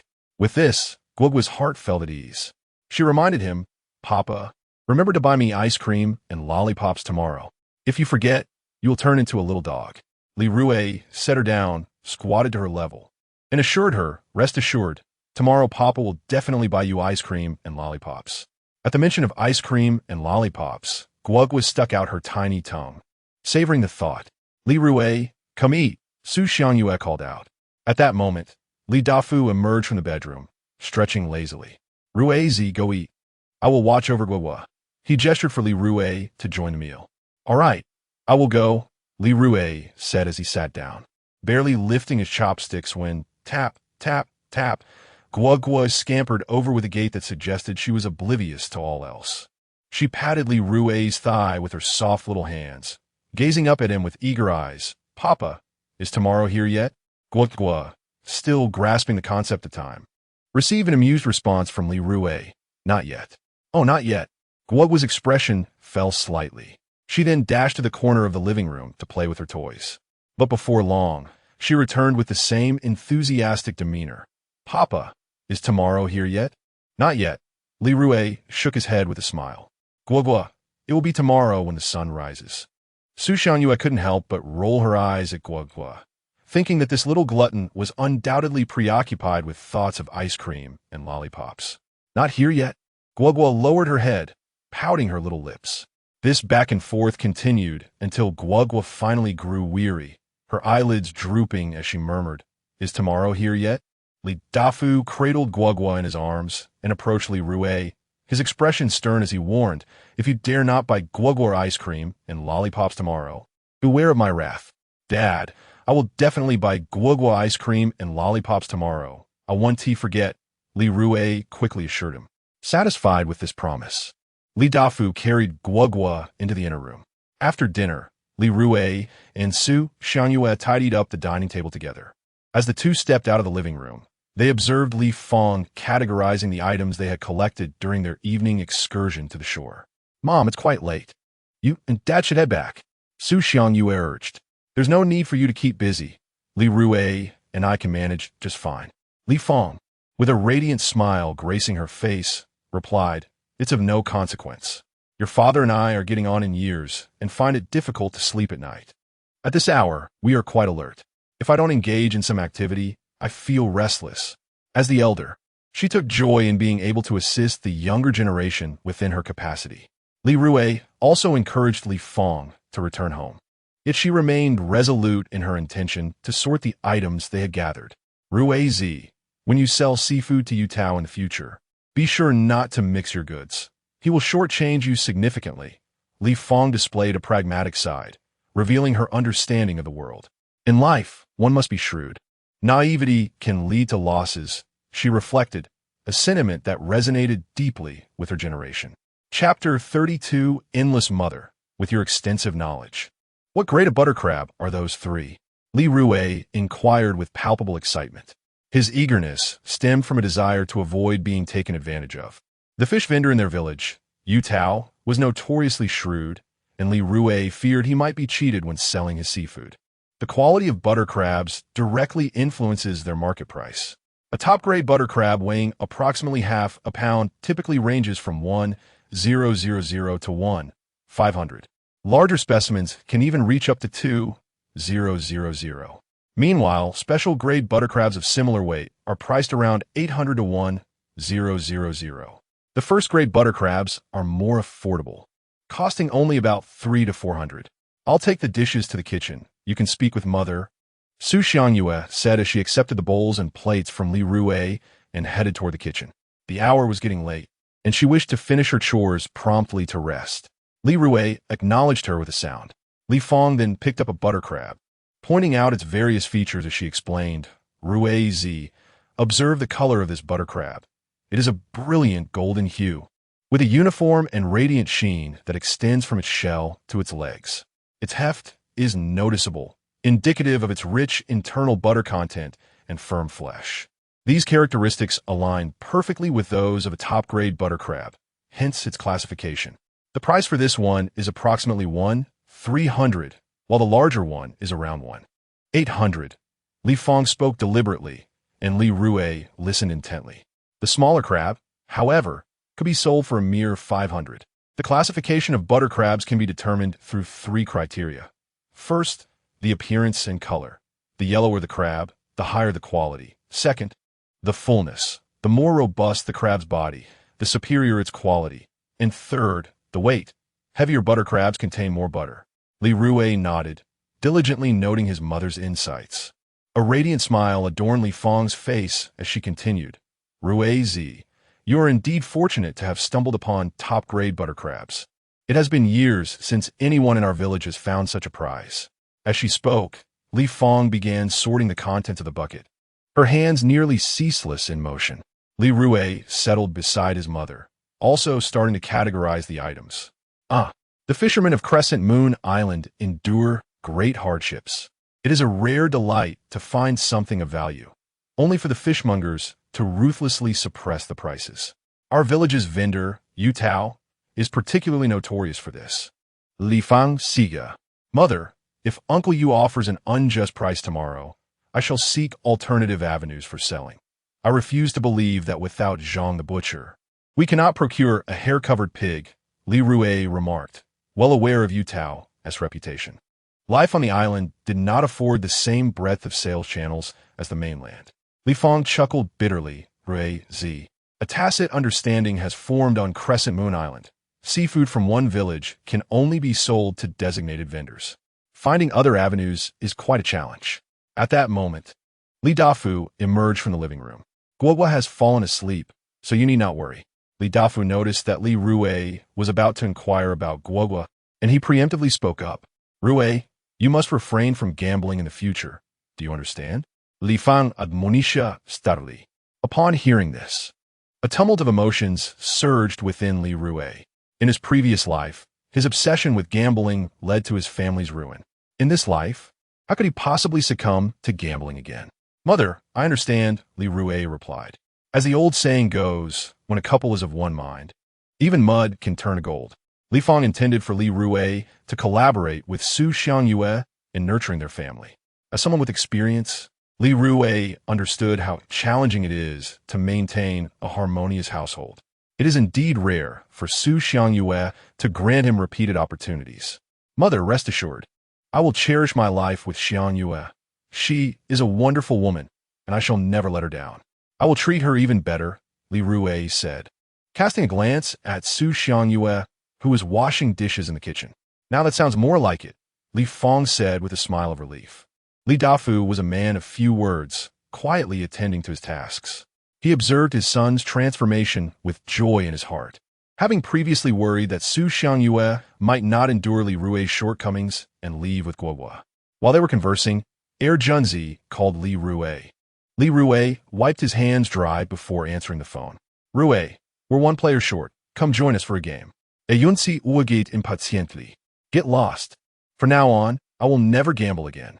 Li Rui retorted. Junzi scoffed. Rui, don't jest with me. Your addiction is greater than mine. How can you quit? Hurry. Before Junzi could finish, Li Rui hung up the phone. Rui, you did well, Li Fong praised him. The family worked diligently until 10 o'clock that evening. Li Rui placed the sorted crabs into a large basin. The basin was sizable and deep, preventing the crabs from escaping. Mom and Dad, you should head back. I'll add some water to the basin, Li Rui suggested. All right, we'll go, Li Fong replied. After his parents left, Li Rui poured a little water into the basin. The water was not deep enough to submerge the crabs' mouths, ensuring they could breathe normally. To keep live crabs for an extended period, this method was essential. If the water was too deep, the crabs would drown. If it was too shallow, they would lack drinking water and perish. He stored the oyster meat in a refrigerator. Li Rui, what about the pig snails and scallops? Su Xiangyue asked him. I'll fetch some seawater, Li Rui said, grabbing a bucket and stepping outside. Pig snails and scallops are marine creatures. To survive for a long time, they must be kept in seawater. If placed in fresh water, they would easily die. I'll watch over the child at home. Return early, Su Xiangyue called after him. Understood. Li Rui replied. This is the downside of gathering shellfish at night on Crescent Island. Sometimes, the items collected cannot be sold immediately. Early the next morning, before the dawn had fully broken, Guogua opened her large eyes. She swiftly ran to Li Rui's chest. Daddy, Daddy, has tomorrow arrived? The little foodie had not forgotten the promise Li Rui made to her the previous night. Her mind was solely focused on the delightful prospect of ice cream and lollipops. Li Rui, still in a daze, opened his eyes and, with a slight smile, replied, Once Daddy gets up, I'll buy you ice cream and lollipops. But how long is once? Guogua's big eyes were filled with confusion. Once is not a specific time. It merely describes a short duration. Li Rui gently patted Guogua's little head. Last night, in the dead of night, he vaguely heard Guogua whispering in his ear, Daddy, Daddy, has tomorrow arrived? He hadn't expected that this morning she would repeat the same refrain. It seems one should not easily acquiesce to a child's wishes. Otherwise, they will incessantly nag you, their voices echoing in your ears endlessly. Chapter 33. Satisfaction Daddy. Guogua wants to ride a horse, Guogua exclaimed mischievously. She climbed onto Li Rui's back, her little body swaying playfully as she sang a few lines. My grassland, my horse. I want to perform tricks. Li Rui couldn't help but chuckle. Where did you learn all this? He asked curiously, his voice barely above a whisper. Wary of waking Su Xiangyue. I learned it from my phone, Guogua replied with a grin. Daddy, when I grow up, I want to ride a horse. Once you grow up, Daddy will take you to ride, Li Rui casually remarked. Guogua then extended her tiny pinky, insisting, Come on, let's make a pinky promise. Binding for 100 years. Li Rui playfully tapped her little head with his finger. You only know how to make pinky promises. But all right, he said, intertwining their pinkies. A pinky promise for 100 years, and whoever breaks it will be a little puppy. Guogua said this with utmost seriousness, and Li Rui couldn't help but smile at her earnestness. In Guogua's world, the desire to grow up and ride a horse held great significance. Daddy, are we there yet? When can I have ice cream and lollipops? Guogua's thoughts shifted to the sweet treats. As long as she hadn't tea-tasted ice cream or lollipops, her inquiries would persist, for this was of utmost importance to her. Suddenly, Su Xiangyue stirred awake, glaring at Guogua. Are you done yet? Daddy promised to buy you ice cream and lollipops. He will, so why the rush? She said irritably, having been awakened from an unsatisfactory sleep. Yet Guogua's craving was insistent. Feeling somewhat chastened, Guogua slumped over Li Rui's back, resting her head and pouting as she weakly asked, Is it still dark? Can we talk about it when it's light? Wait until dawn, Su Xiangyue replied with a firm expression. Guogua opened her mouth, about to ask when dawn would arrive, but another fierce glare from Su Xiangyue silenced her. If you keep asking, you want tea, get any ice cream or lollipops today? Startled, Guogua quickly covered her mouth with her hands. This simply wouldn't tea do. Resolved not to ask again, she grumbled silently to herself, honestly, time for bed. Su Xiangyue's tone remained strict. Oh, Guogua responded, resembling a child caught in mischief. She carefully slid off Li Rui and lay down on the bed, her lips sealed and her eyes wide open, eagerly awaiting the dawn. An hour later, as day broke, Su Xiangyue stretched and yawned, sitting up in bed. She chided herself, reflecting, if only I hadn't spent last night gathering oysters, I could have collected something else. Oysters are so cheap, only about 10 yuan per pound. She reassured herself, there will be other days. We can go gather oysters again today. Li Rui smiled gently at her. Recently, fortune has favored you, and you must seize the moment to gather treasures from the sea. Once this village is left behind, the opportunity will vanish. Su Xiangyue exclaimed with enthusiasm. She had taken a day off yesterday, and today she was free from work. Daddy Guo looked at Li Rui with eager eyes, and Li Rui instantly understood her meaning. Let us rise and freshen up. We shall go to the corner shop to buy you ice cream and lollipops right away. Upon hearing this, Guo was filled with excitement. She nimbly scrambled out of bed, her small form gracefully sliding from the edge of the bed to the floor. Daddy, these are your slippers. Do put them on. Guo exclaimed as she found Li Rui's slippers on the ground and neatly placed them at the foot of the bed. Li Rui couldn't help but laugh at the antics of this little one. Su Xiangyue shook her head and teased, little glutton. After completing their morning routine, Li Rui held Guoguo's hand as they made their way toward Tian Xiaoyu's house, the only shop in the village. Daddy, why are you so slow? Hurry up, hurry up! Guoguo exclaimed as she wriggled free from Li Rui's grasp and scampered ahead with her little legs. Upon arriving at Tian Xiaoyu's, Guoguo chirped, Aunt Xiaoyu, I want to buy something. The little one was utterly unafraid. Tian Xiaoyu was in the kitchen preparing fried rice when she heard Guoguo's voice. Tying her apron and lowering the flame on the stove, she stepped out from the kitchen. Oh, it's Guoguo. Your mother has brought you to buy things again. Tian Xiaoyu opened the door to her small storage room, filled with various goods, and ventured inside. Not Mommy, it's Daddy. Guoguo proudly wiggled her little bottom, following closely behind Tian Xiaoyu. Tian Xiaoyu paused, taken aback. How could it possibly be that gambler, Li Rui? He had been engrossed in gambling day and night, and it seemed he had never brought Guoguo to her shop before. Xiaoyu, please give me an ice cream and a lollipop, Li Rui said as he entered her shop. Li Rui, is it really you? Tian Xiaoyu was taken aback, her heart racing with astonishment. Today, the sun must have risen in the west. Li Rui understood the surprise in her expression, and a sense of dread washed over him. He had indeed never brought Guoguo to her shop before. I must clarify, no credit will be extended, Tian Xiaoyu stated coldly, her gaze fixed on Li Rui. He had already accumulated a significant debt at her shop. Xiaoyu, I will settle all the debts I owe today, Li Rui replied. Really? Tian Xiaoyu blinked, her disbelief evident. Li Rui couldn't suppress a smile. Of course it is true. Had his character truly been so poor? It seemed, indeed, that it had been. No wonder she found it hard to believe him. Moments later, Tian Xiaoyu retrieved an ice cream from her refrigerator and handed it to Guoguo. It's ice cream. Guoguo's eyes sparkled upon seeing the treat. She quickly grasped the end of the ice cream with both hands and opened her mouth wide, taking a hearty bite. At that moment, Guoguo was utterly content. Tian Xiaoyu was just about to fetch a lollipop. As Guoguo savored her ice cream, she muttered, Aunt Xiaoyu, don't forget the lollipops. I won't forget. Tian Xiaoyu replied with a smile, picking up a lollipop and placing it in front of Li Rui. How much do I owe you from before? Li Rui inquired as he accepted the lollipop. Tian Xiaoyu retrieved a small notebook from a drawer and flipped to the 8th page. After glancing at it, she looked up at Li Rui and stated, You have borrowed a total of 563 from me, and with today's edition, it amounts to 567. Without hesitation, Li Rui scanned the code and transferred 570. I feel quite embarrassed for having borrowed for such a long time, he said, as he wished to maintain good relations with the villagers. What are you saying? Tian Xiaoyu exclaimed, beaming at the sight of the 570. We're all from the same village. It's only natural to help one another, isn't it?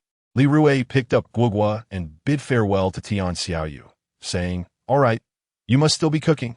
Please, go ahead and attend to your tasks. We shall take our leave now. Upon hearing this, Tian Xiaoyu caught a whiff of something burnt.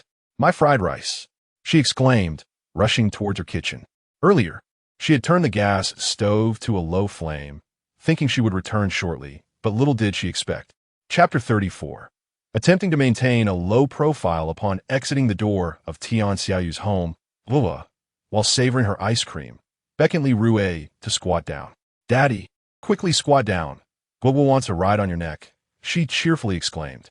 Li Rui smirked, unable to hide his amusement. "You little rascal. You certainly have quite a few demands." No sooner had he spoken than he squatted beside Guoguo. "Daddy, I'm coming up." With her eyes gleaming like crescent moons, Guoguo spread her legs and effortlessly perched herself on Li Rui's neck. He then rose to his feet and began walking homeward. At that moment, Guoguo started to hum a tune. "My shoes are tattered. My hat is tattered, a broken fan." Li Rui could not help but think that this little one was quite knowledgeable. At 8 o'clock, the kindergarten bus arrived promptly at their doorstep. Before boarding, Guoguo, with her backpack slung over her shoulders, waved her tiny hand, signaling Li Rui to squat once more. "Daddy, hurry up and squat down." Curiosity piqued, Li Rui asked, "What are you planning this time?" Despite his question, he dutifully crouched beside her. Suddenly, Guoguo planted a kiss on Li Rui's right cheek. "Daddy, goodbye." After the kiss, she scampered onto the kindergarten bus with her little legs pattering along. The kindergarten teacher helped Guoguo onto the bus, while Li Rui waved goodbye, his heart heavy with reluctance. As he approached his courtyard, Su Xiangyue exclaimed with excitement, "Li Rui, let us go sell those seafood items and see how much we can earn." The thought of pocketing several thousand yuan brought an unmistakable smile to her face. "Let us go sell those seafood," Li Rui replied enthusiastically. Loading the butter crabs and other items onto their tricycle, Li Rui stood beside it, feeling an odd sense of discomfort. Su Xiangyue, puzzled, inquired, "Li Rui, what's the matter? Are we being too ostentatious heading to Uncle Yu's house like this?" Li Rui stroked his chin thoughtfully. "Being ostentatious is just being ostentatious. What is the harm in that?" Su Xiangyue dismissed his concerns. "There is an old saying, make money quietly. If the villagers see us hauling this much seafood, they will surely be envious." Li Rui contemplated. "Envy for what you have, laughter for what you lack. This is the true portrayal of rural life." However, Su Xiangyue remained unfazed. "What is the big deal? We gathered all this seafood ourselves. If others feel envious, that is their issue, not ours. Making money quietly is best. And I don't want a crowd trailing us the next time we go clamming," Li Rui insisted. Upon hearing Li Rui's words, Su Xiangyue felt a twinge of anxiety. The thought of a throng following them on their next clamming expedition was quite alarming. Li Rui fetched a gray cloth and draped it over the seafood in the tricycle basket. "Let us head to Uncle Yu's," he declared, hopping onto the vehicle. "All right," Su Xiangyue replied as she climbed into the basket of the tricycle.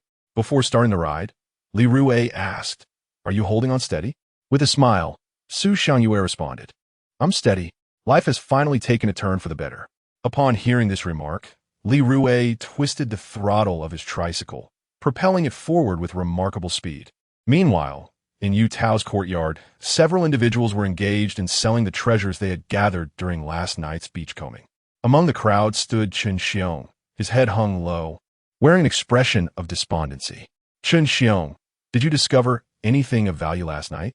"Let me see," inquired Hu Yi, leaning over to glance into the bucket held by Chen Xiong. The sight was disheartening. Only a few green-lipped mussels and some spicy snails lay within. "Is that all? It appears you gathered even less than I did," Hu Yi chuckled, revealing a few of his remaining teeth. Chen Xiong was renowned in their village of happiness for his prowess in beachcombing and fishing, yet it seemed luck had eluded him last night. No sooner had Hu Yi spoken than several middle-aged women in the courtyard surrounded Chen Xiong, chattering incessantly like sparrows. Indeed, last night, Chen Xiong only managed to collect a few green-lipped mussels and a handful of spicy snails. His luck was truly abysmal. I, on the other hand, found several crabs. The villagers' remarks left Chen Xiong feeling utterly embarrassed. As he recalled the events of the previous night, a wave of frustration washed over him.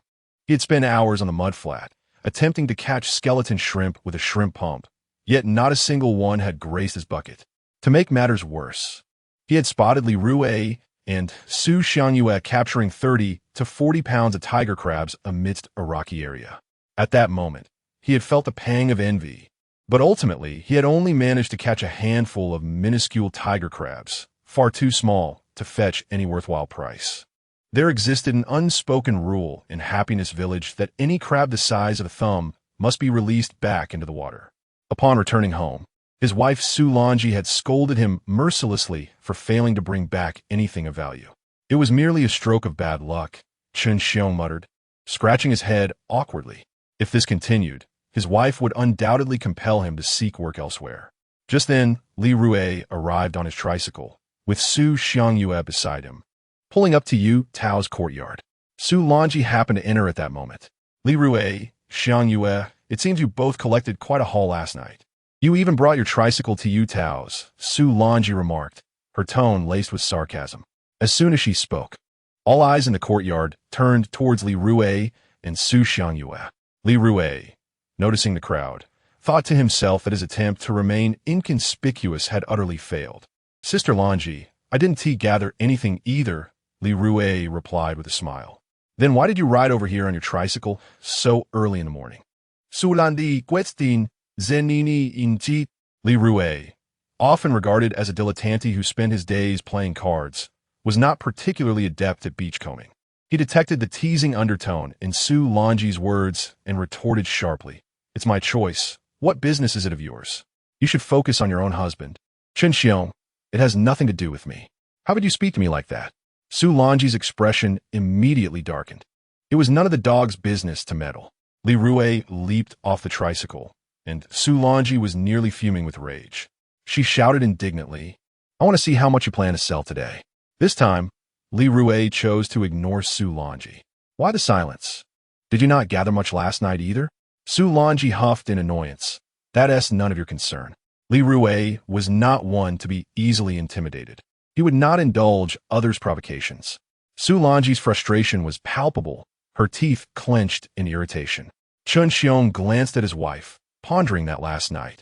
Li Rui and Su Xiangyue had indeed collected quite a bounty, over 30 pounds of crabs alone. Xiangyue, how did you end up beachcombing with Li Rui last night?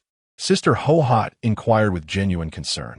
Last night, Li Rui asked me to take leave and accompany him to the beach, so I requested a day off from our supervisor. Su Xiangyue replied as she hopped off the tricycle. Sister Ho Hot was taken aback. Isn't that a bit reckless? Beachcombing now hardly yields any profit. Taking leave, just for that, is quite unwise. Chapter 35. Dishonesty and irresponsibility. Su Lanji cast a cold glance at Su Xiangyue. Before Su Xiangyue and Li Rui could utter a word, Sister Ge Hua retorted angrily, Su Lanji, how dare you speak like that? At least Xiangyue has a job and is working. What about you? You spend your days at home, eating and sleeping. How can you possibly accuse her of being irresponsible? Auntie Hua chimed in, Su Lanji, stop causing trouble for no reason. Su Xiangyue was well-liked and respected in Happiness Village, so when she faced difficulties, people were willing to assist her. Su Lanji's face flushed with anger.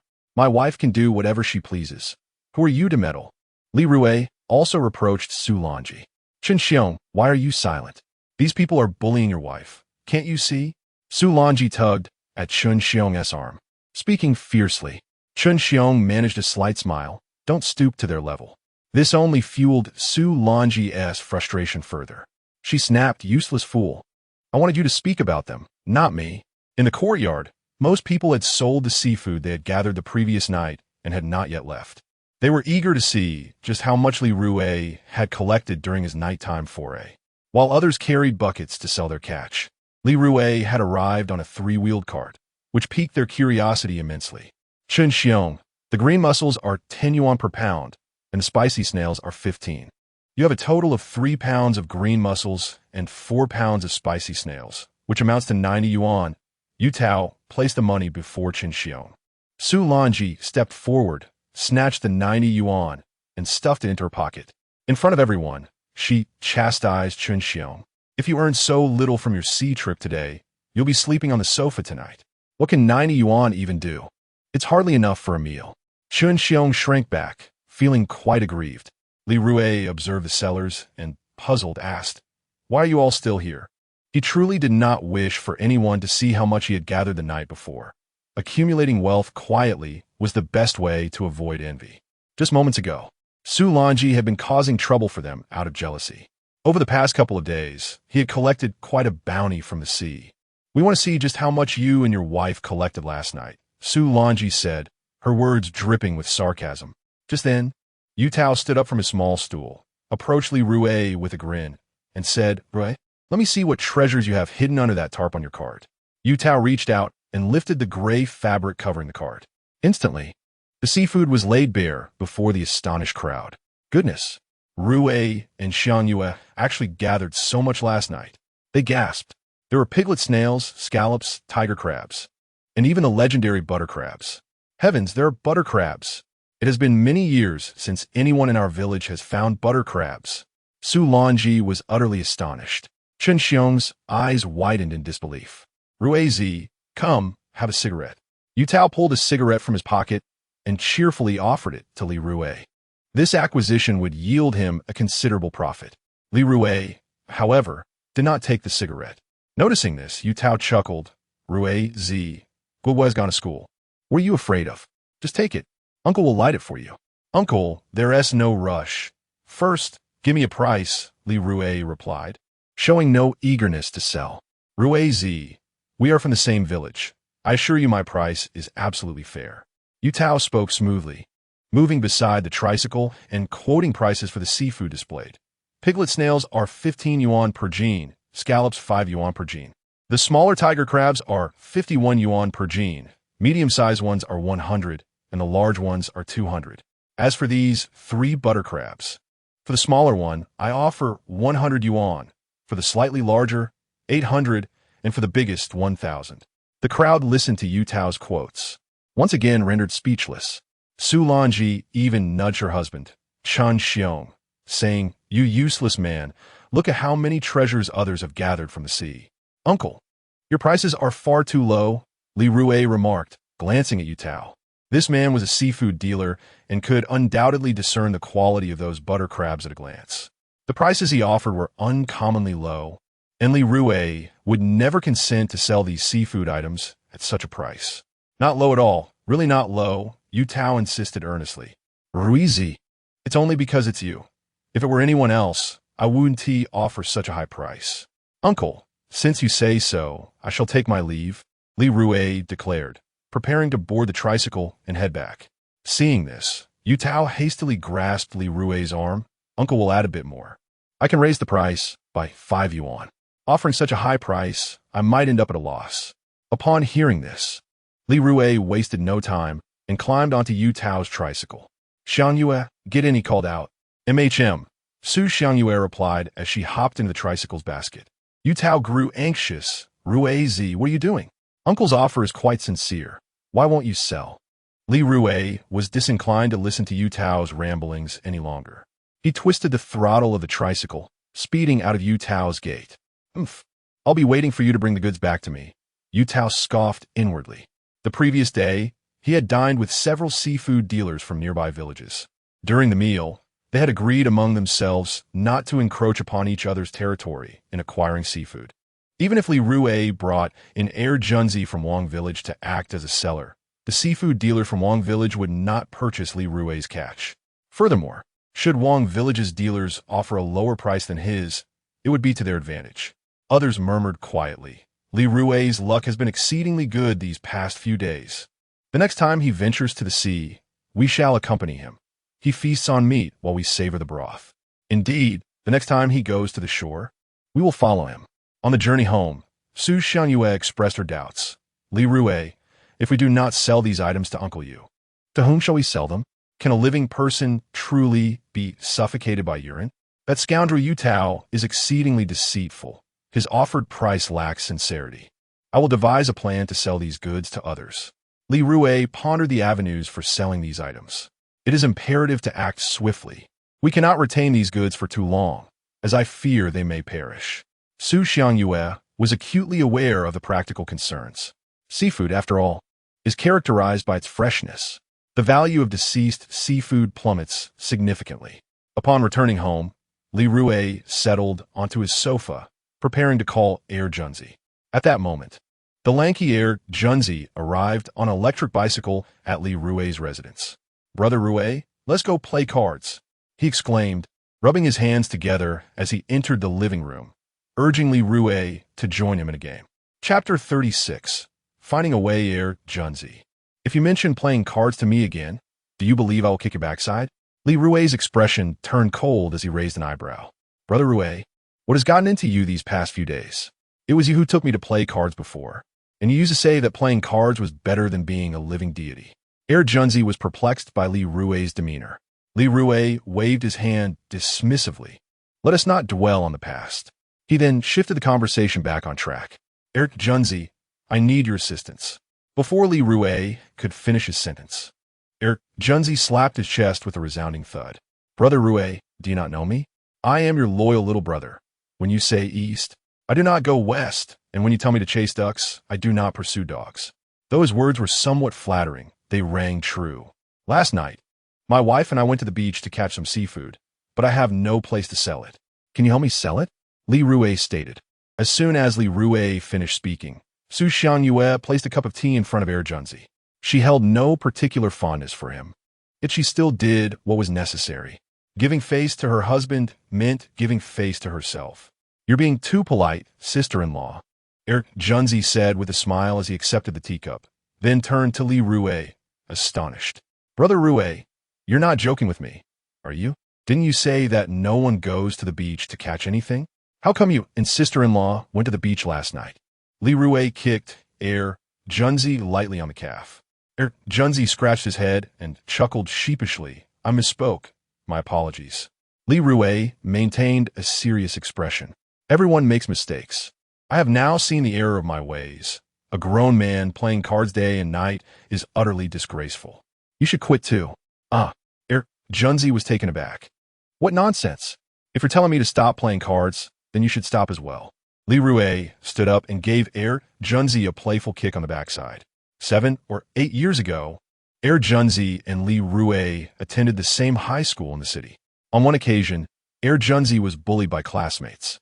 Upon witnessing this, Li Rui rushed in and chased away the bullies. Ever since then, Heir Junzi became Li Rui's steadfast little brother, following his lead in all endeavors. To Heir Junzi, Li Rui's words held more weight than those of his own parents. "Brother Rui, I will listen to you. I will not play cards anymore." Heir Junzi nodded obediently. Returning to the main topic, Li Rui inquired, "Can you help me sell the seafood in your village?" Heir Junzi thumped his thigh and exclaimed, "Brother Rui, Chen Ergu in our village is nothing but a heartless dealer. Why would you sell the seafood to him? My sister is now the owner of Jufu Lu, and she can purchase your seafood." At this point, Heir Junzi glanced at Li Rui and lowered his voice slightly. "However, my sister has high standards for the quality of seafood. She does not want wild oysters, spicy snails, or green-lipped mussels." Upon hearing this, Li Rui let out a long sigh of relief. Jufu Lu was the largest restaurant in Haiging Town. Many visitors from the mainland flocked to Crescent Island, eager to savor the delicacies at Jufu Lu.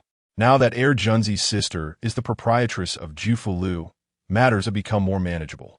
In the living room, Su Xianyue also sighed in relief, her heart heavy with concern that the seafood they had caught last night might perish unsold.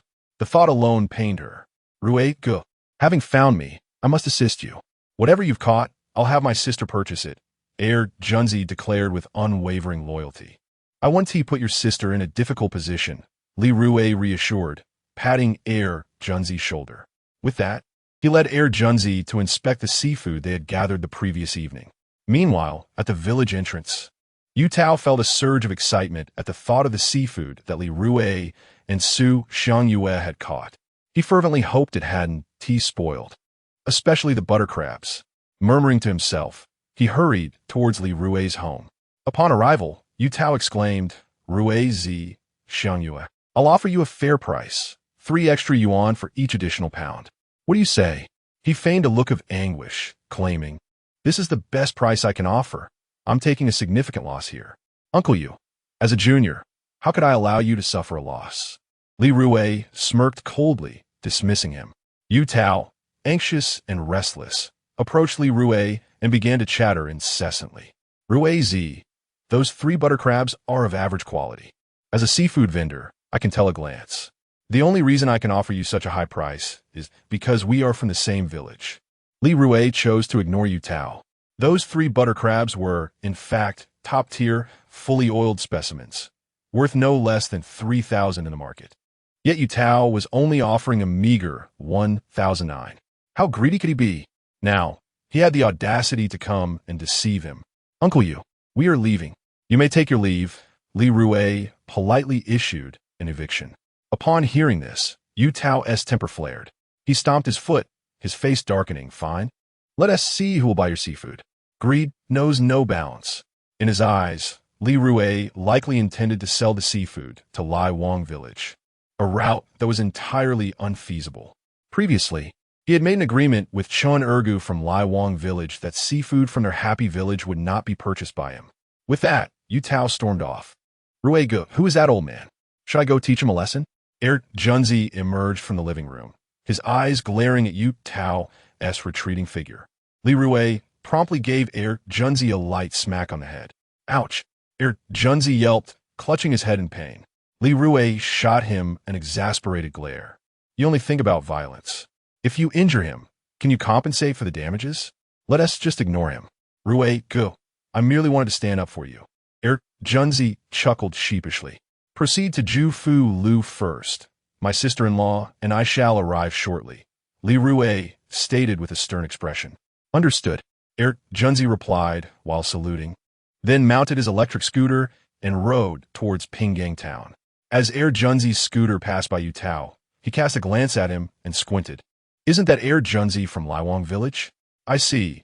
That rascal Li Rui truly intends to sell his seafood in Lai Wang village. Humph. Fortunately, I had prepared in advance. Yu Tao felt a surge of pride. To guard against any unforeseen circumstances, he retrieved his mobile phone and called Chun Ergu, the seafood vendor from Lai Wang village. Old Yu, why do you doubt me so? When have I ever gone back on my word? We all navigate this circle. Would I dare disrupt the rules? Chun Ergu's voice on the other end was tinged with impatience. After ending the call, Yu Tao smiled slightly, reassured that everything was in order. Chapter 37. Unmoved at the village's edge, Li Rui and Su Xiangyue were preparing to head to town when Li Fong rushed into their home, carrying a large bag. Hui, Xiangyue, did you sell the seafood you gathered last night? Li Fong asked, anxious about the possibility of Yu Tao taking advantage of them. She was all too familiar with Yu Tao's character. His long teeth signified a greedy nature, a local saying on Crescent Moon Island that implied one who profits excessively. No, we haven't sold it yet, Li Rui replied with a smile. That's good, Li Fong sighed in relief, patting her chest. She then raised the bag she carried. I brought you some vegetables. Inside the bag were spinach, celery, and a lesser-known wild vegetable called shepherd's purse.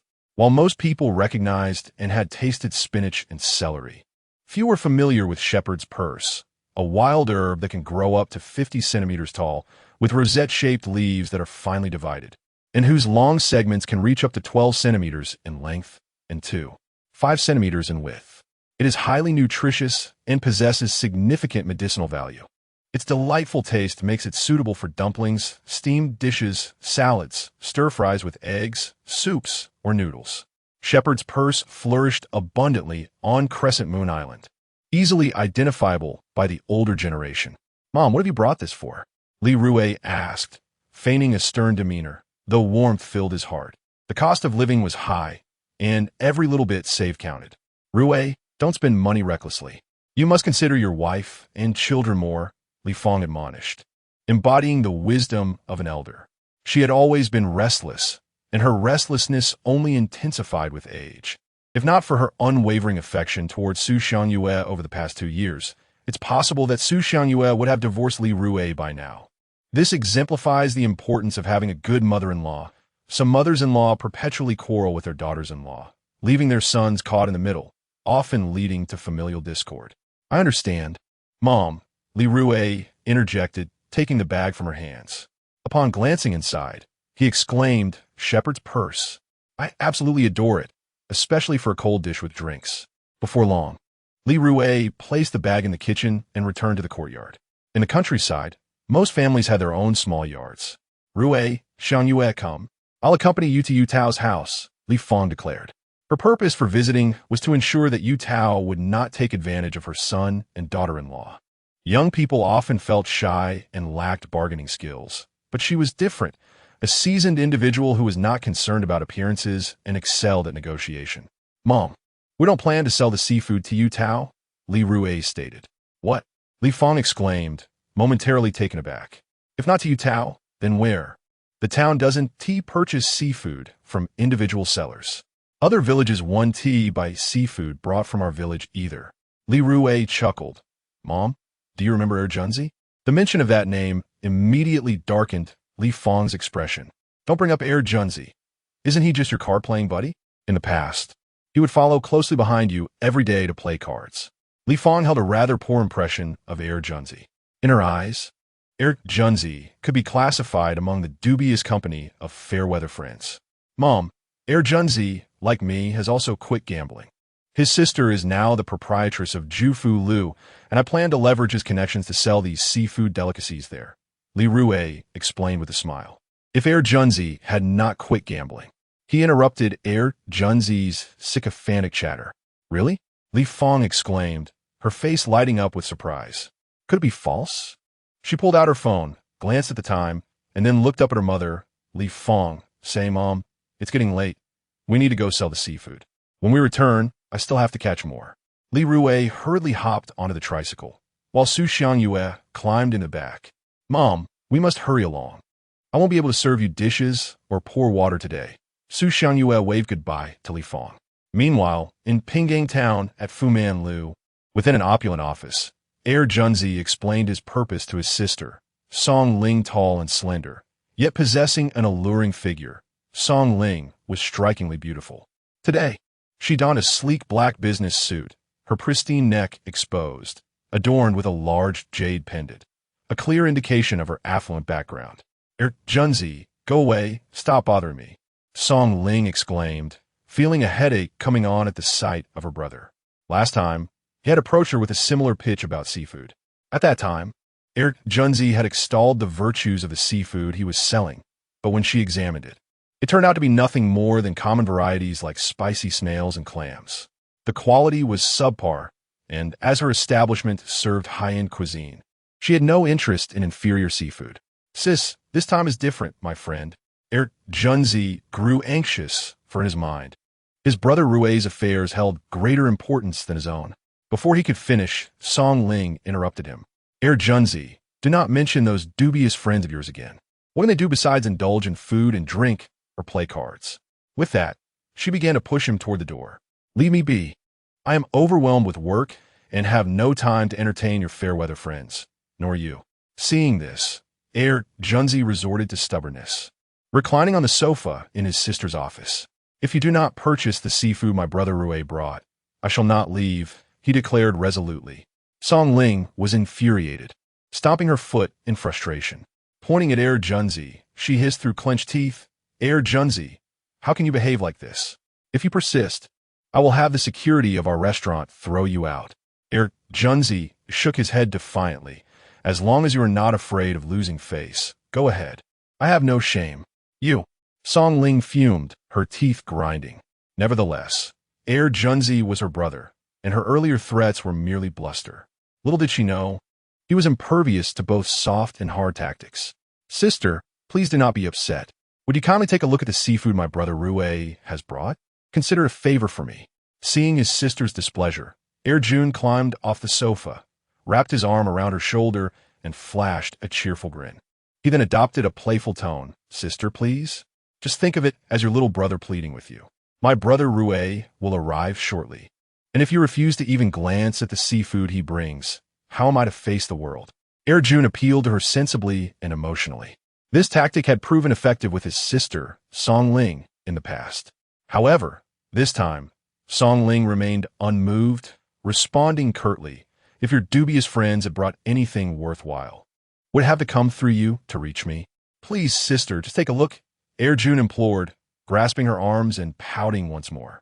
At that moment, a knock echoed from the office door. Director Song, we have yet to receive the seafood that Mr. Bai was supposed to deliver for our restaurant today, called out Chef Su Haibin, standing outside, drenched in sweat. This afternoon, their restaurant was set to host several esteemed clients who had already placed their orders. Yet, at this juncture, they were devoid of essential ingredients. As the head chef of Fu Manlu, how could he not be anxious? Chapter 38. Polar Reversal. How could Bai Kuan be so untrustworthy? In her office, Song Ling's brows furrowed in anger. Bai Kuan, the largest seafood dealer in Pinggang town, provided ingredients for many local restaurants, making him a vital supplier. Frustrated, Song Ling shoved Junzi aside and exclaimed, "Enough of this nonsense. It was unfortunate to have such a brother." "Chef Su, please come in," she commanded with an air of authority, reminiscent of a domineering CEO. Su Haibin, dressed in a white chef's hat and uniform, cautiously opened the door and stepped inside.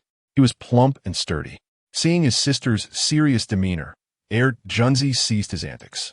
"Song, our restaurant is in a precarious situation," Su Haibin said gravely, fully aware of the significance of the important guests visiting that afternoon.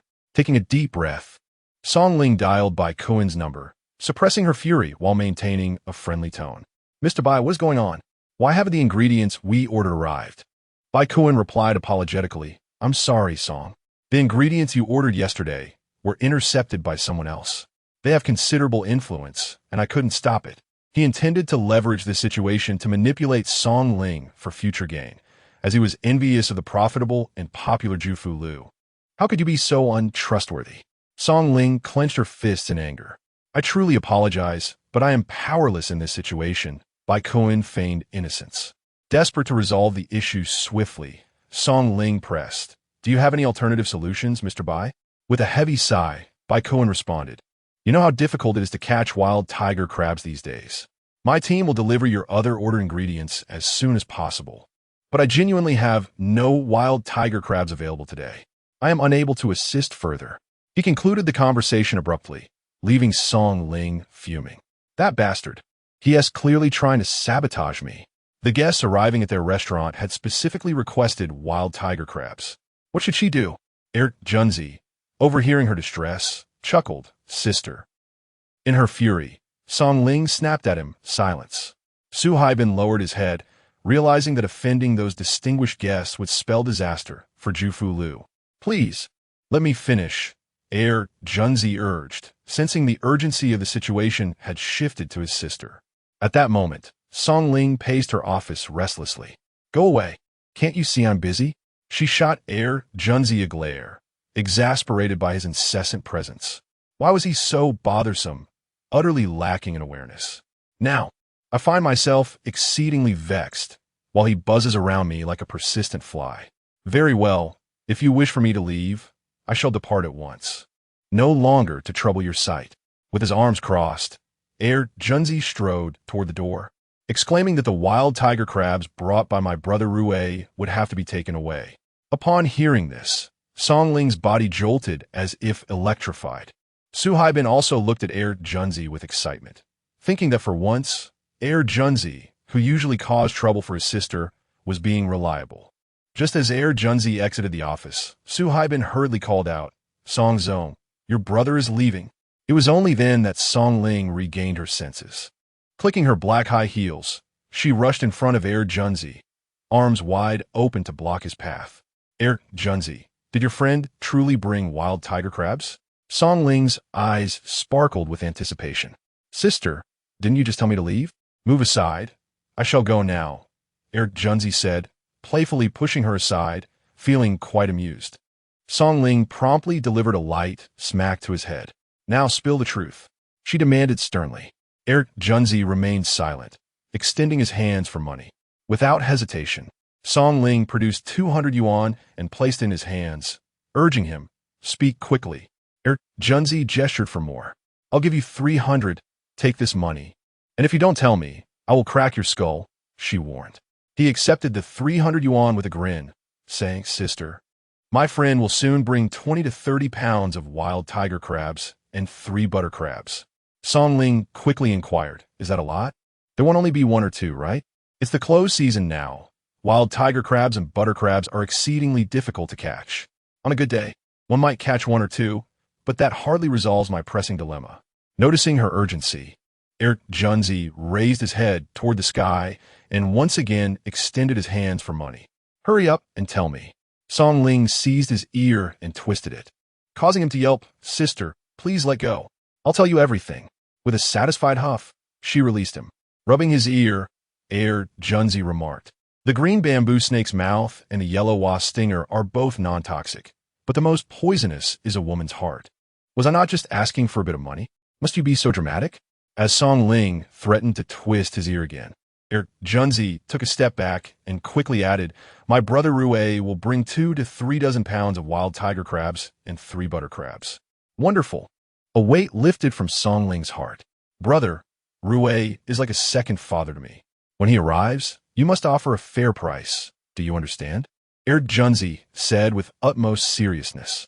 Upon hearing this, Song Ling nearly slapped him across the face. With a scowl, she growled, what nonsense are you spouting? Your parents are still alive. If my brother were your biological parents, what should I call him when he arrives later? I was merely making a comparison. The awkwardness crept over Junzi as he rubbed the back of his head. Then he solemnly advised, Sister, when my brother arrives, the price you offer must be fair. I know. Song Ling couldn't help but roll her eyes. At that moment, Li Rui was driving his family's tricycle, carrying Su Xiangyue. Passing by the entrance of Yu Tao's home, Yu Tao stood at his doorstep, witnessing the scene, a smirk curling at the corners of his mouth, unable to stifle a cold laugh within. Li Rui, you think you can sell seafood in Liwang Village? Chen Go from Liwang Village won't accept it. He anticipated that it wouldn't be long before Li Rui came bustling back on his tricycle. When that time came, he would ruthlessly drive the price down, forcing Li Rui to sell the seafood to him at a bargain. Uncle Yu, why are you not anxious at all?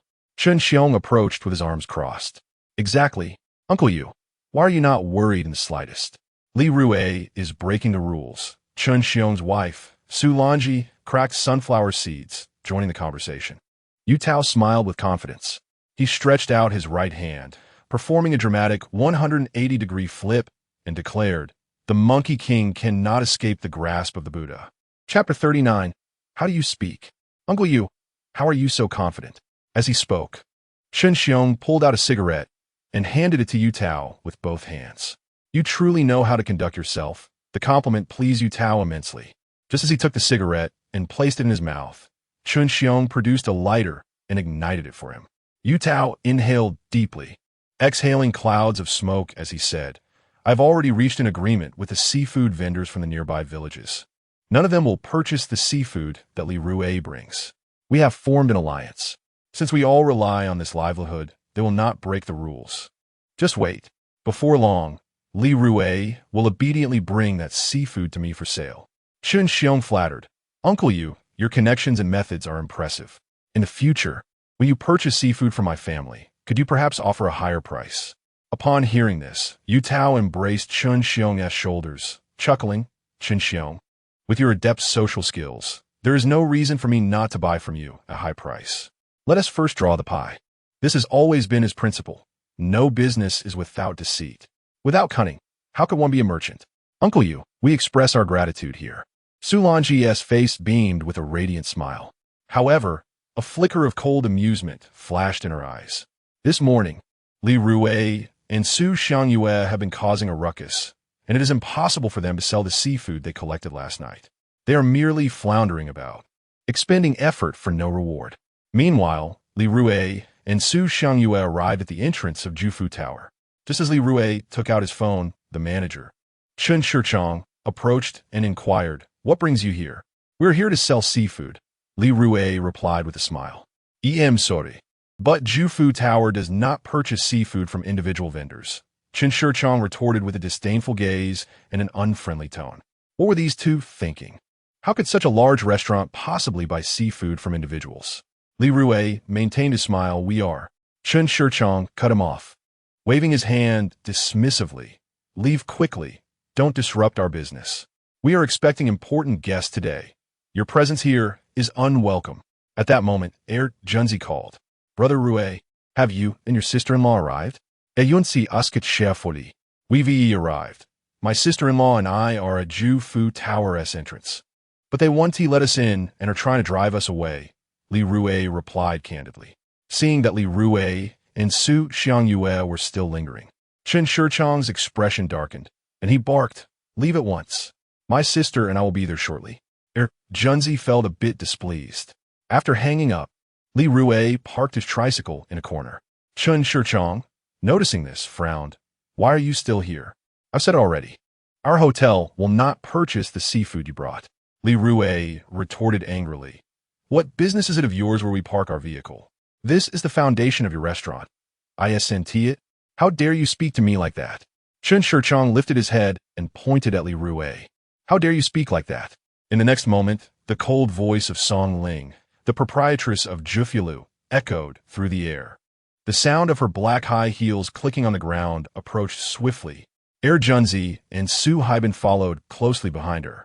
"Ms. Song," Chen Shichang turned around, trembling in fright. "That's my brother Rui. You ought to treat him with respect." Junzi patted Chen Shichang on the head. Chen Shichang clasped his hands before his chest, bent over, and nodded like a chick pecking at grain. "Yes, yes, yes." As Song Ling reached the tricycle, she glanced at the seafood in the cart, her face lighting up with delight. "I can't believe there's so many wild tiger crabs. And some of them are quite large. Sister, what do you think? I was lying to you, was I? Yunsi pokal I met powdy." Su Haibin, upon seeing the seafood in the cart, wiped the cold sweat from his forehead and let out a long sigh of relief. Song Ling turned her gaze towards Li Rui and asked politely, "What should I call you?" "My name is Li Rui. Just call me Li Rui," he replied. "Li Rui, let us wait here for a moment," Song Ling said with a beaming smile, then turned to Su Haibin, her expression suddenly stern as she commanded, "Why are you still standing there? Quickly summon someone to bring these seafood into the kitchen." "Yes, yes, yes." Chen Shichang nodded repeatedly and hurried off to the kitchen. Noticing this, Li Rui inquired, "How will the pricing be calculated?" Junzi interjected, "Sister, you must offer a fair price." Song Ling shot him a glare before turning back to Li Rui, smiling as she gestured towards the seafood in the cart. "These seafood items are quite good, so I believe my offer is reasonable. For the piglet snails, I'll offer 30 yuan per pound. For scallops, also 30 yuan per pound. The small tiger crabs are 81 yuan per pound, the medium ones 180 yuan per pound, and the large ones 300 yuan per pound. As for these 3 butter crabs, they are top-notch. The legs are oozing with butter. The smallest is 150, the medium one is 1,005, and the largest is 2,000. After listing the prices, Song Ling looked up at Li Rui and inquired, "Are you satisfied with my offer?" After a moment of contemplation, Li Rui nodded. "I find it satisfactory." The price offered by Song Ling was significantly higher than that proposed by Yu Tao. How could he, who called Yu Tao Uncle Yu with such familiarity, be so misguided? While fellow townsfolk typically shared tears of joy upon meeting, Yu Tao instead harbored treachery behind their backs. Su Xiangyue's eyes sparkled with delight. She leaned closer to Li Rui and whispered, Junzi has finally proven to be reliable this time." Soon, the seafood from the tricycle was transported to the kitchen. The piglet snails weighed 35 pounds and sold for 915 yuan. The scallops weighed 21 pounds and 8 ounces, fetching 654 yuan. The tiger crabs collectively sold for 5,332 yuan, while the 3 butter crabs brought in 3,650 yuan. Altogether, the total amounted to 10,551 yuan. Upon hearing this figure, Su Xiangyue felt lightheaded. "Goodness, last night, when Li Rui and I went to the sea, we earned over 10,000.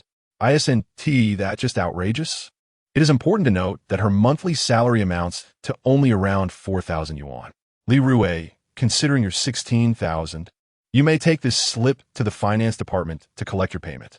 Song Ling placed the approved document before Li Rui. "Dear, take this," she urged. However, Li Rui did not reach for it. Instead, he cast a glance at Su Xiangyue, who still appeared somewhat dazed. After a moment's hesitation, her hand trembled slightly before she finally grasped the document. "Li Rui, in the future, should you come across any valuable goods, remember to bring them to our Jufu Lu for sale. Here is my business card," Song Ling said, placing her card in front of him. This time, Li Rui accepted the card, tucking it into his pocket. "Thank you, Miss Song. We shall be on our way now." He expressed his gratitude. In the future, with Jufu Lu purchasing seafood from his family, he would no longer worry about a lack of buyers for what he might find along the shore. Go ahead, and I hope we can collaborate frequently, Song Ling replied, a polite smile gracing her lips. Rui Gu, don't be too courteous with my sister. If anyone should be grateful, it should be her to you. Without your assistance, she would have faced considerable difficulty.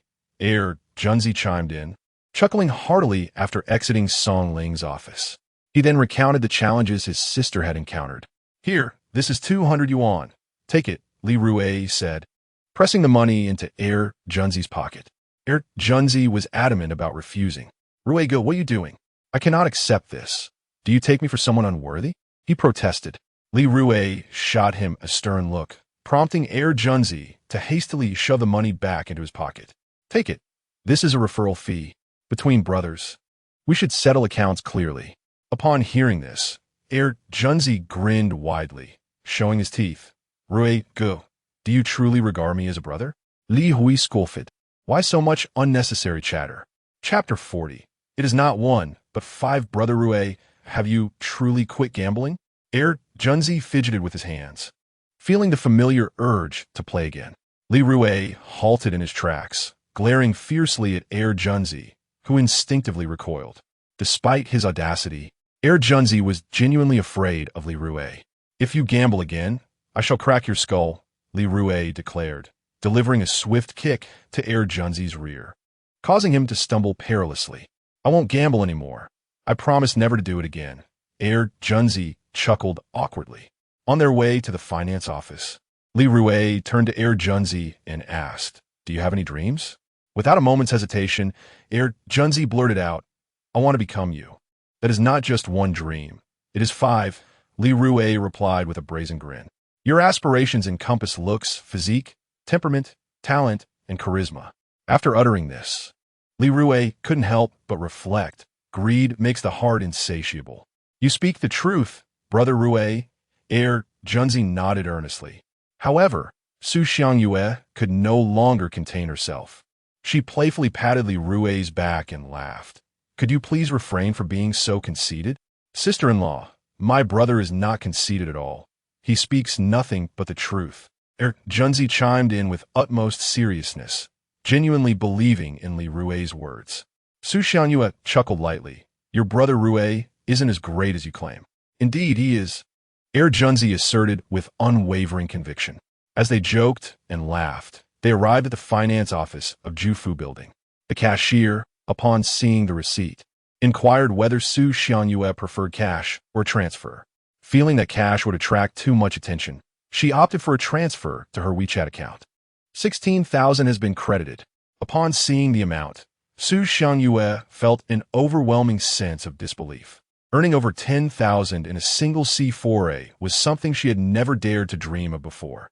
She glanced at Li Rui, contemplating how much to transfer to him. She was aware of his previous gambling debts and the fact that his credit cards were maxed out. In front of Junzi, she felt too shy to inquire about the extent of his debt. Junzi, you are no longer a child. It is time you find a job. How about joining me for sea foraging? Li Rui suggested, intending to guide Junzi. His previous influence had led Junzi into gambling, so it was only fitting that he now help him find a better path, provided that Junzi was amenable to the hard work of sea foraging. Sea foraging was indeed laborious, exposed to the elements, and demanding considerable physical effort. He did not want his wife to accompany him frequently in this endeavor. Junzi seemed like a suitable candidate. Sea foraging? He scratched his head, pondering for a moment before breaking into a grin. All right, from now on, I will accompany you. Brother Rui, whatever you do, I am willing to follow. Before long, the 3 of them arrived at the hall of Jufu Building. At that moment, the hall manager, Chen Shichong, once again spotted Li Rui and hurriedly approached him with a tone of utmost respect. Mr. Li, I sincerely apologize for the earlier incident. Please do not take it to heart. Li Rui, not wishing to harbor animosity, felt it unnecessary to hold a grudge, especially since the man had come forward to offer an apology. A wise individual once stated that cultivating friendships is essential for one's personal advancement. Junzi then spoke earnestly. Manager Chun, My brother Rui will frequently visit our hotel to sell seafood, so please treat him with courtesy whenever you see him. Understood? Of course, of course. Chen Shichong nodded vigorously. Upon exiting the Jufu building, Air Junzi mounted his electric bicycle and gestured as if to make a phone call. Brother Rui, if you need anything, feel free to reach out. I'm just heading home. Air Junzi intended to flaunt the 200 yuan Li Rui had given him in front of his parents, reveling in his newfound earnings. Air Junzi, take care. I truly appreciate your help today, Li Rui said, waving his hand dismissively, while Su Xiangyue exclaimed, if it weren't for you, how would he know where to sell the seafood we collected last night? With a smile, Air Junzi responded, Sister-in-law, you're too kind. My brother Rui, as matters are my own, but I must be off now. With that, he rode away on his electric bike. On the way home, Su Xiangyue turned to Li Rui and asked, Li Rui, how much do you owe out there? Li Rui fell silent, a pang of anguish gripping his heart. Over 200,000 yuan, what had he done? Why had he squandered it on gambling? Noticing his hesitation, Su Xiangyue reassured him, Li Rui, regardless of how much you owe, as long as you genuinely repent, I am willing to stand by you through thick and thin. Do not feel burdened, just tell me how much it is. I won't blame you. Everyone makes mistakes. Since I chose you, I will not easily abandon you. The vows we made during our wedding were not mere words. Her gaze was unwavering. Hearing her words, Li Rui slapped himself across the face in realization. Here he was, neglecting such a wonderful wife, choosing gambling over cherishing her. He felt utterly despicable. I owe a total of 218,000, Li Rui murmured softly, all of it borrowed online.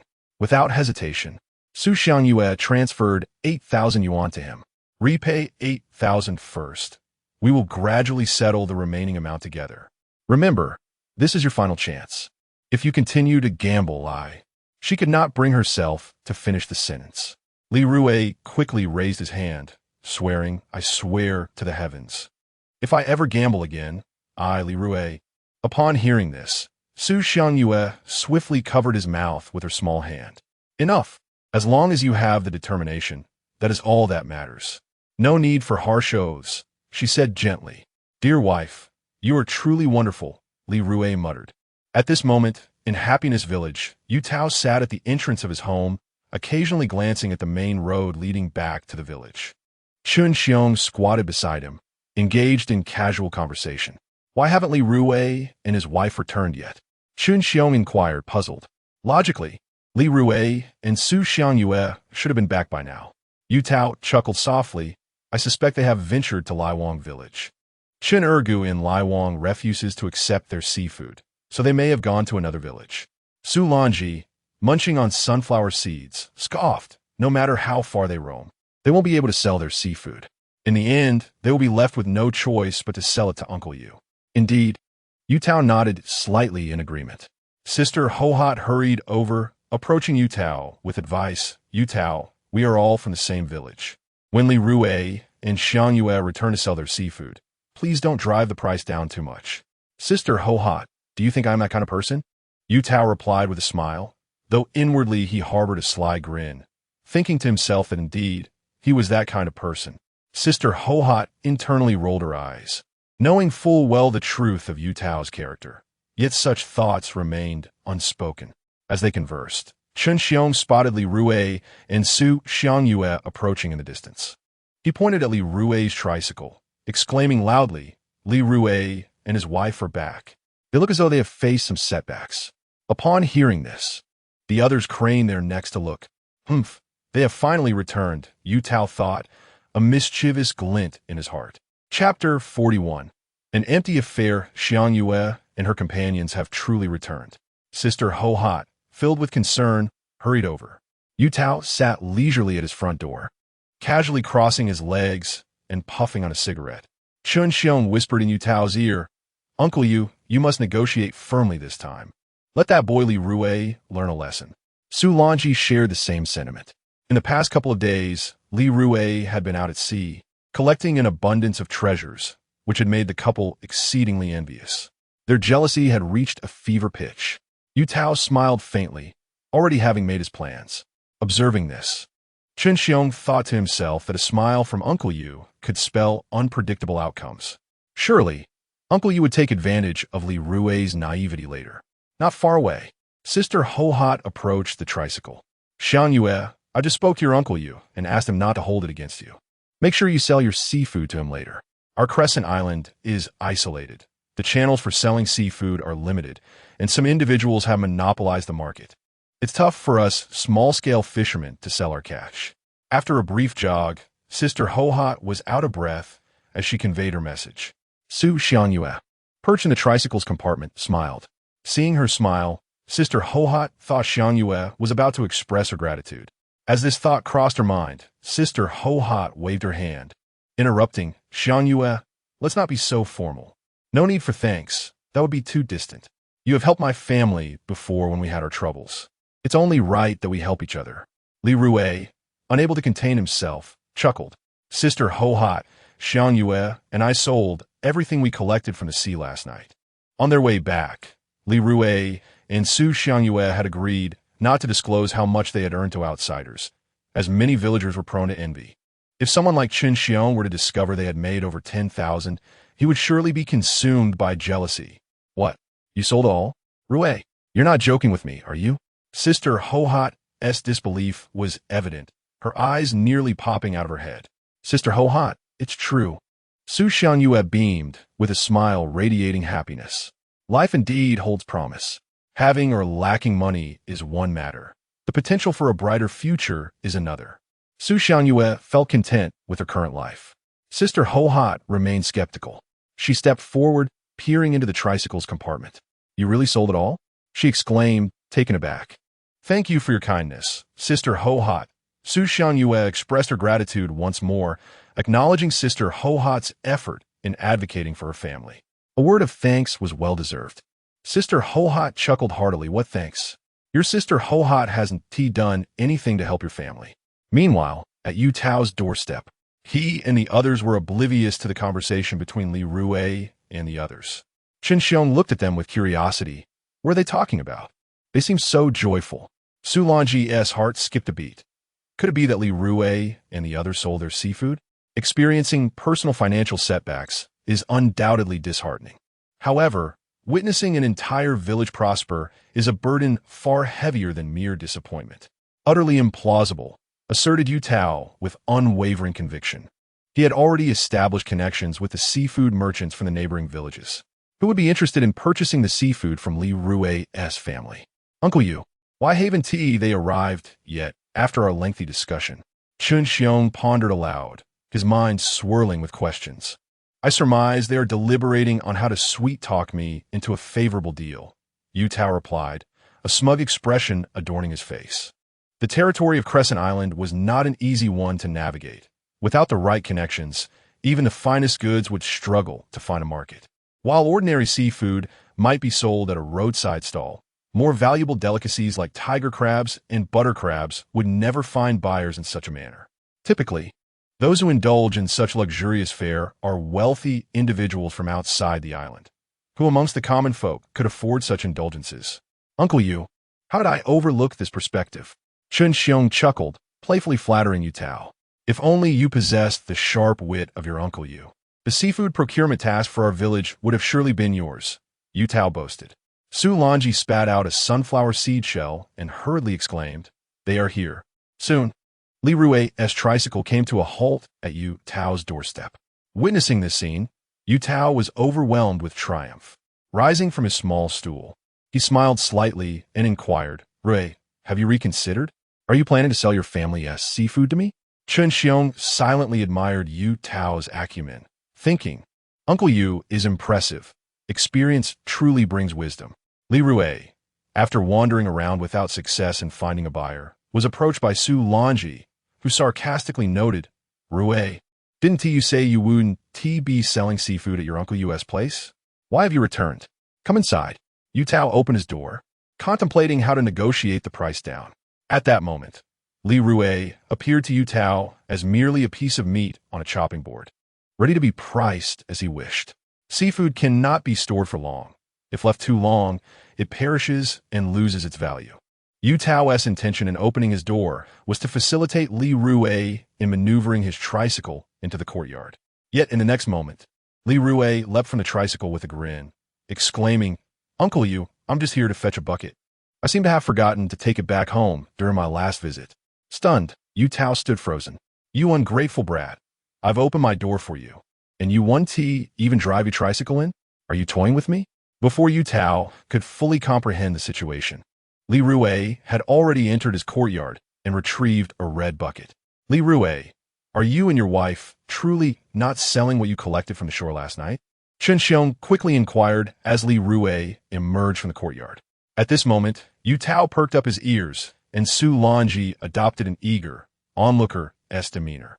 "I sold it all," Li Rui replied, and in the blink of an eye, he sped away on his electric tricycle, returning home. "Sold it?" Yu Tao was utterly perplexed. "How could you have sold them?" Su Longji quickly interjected.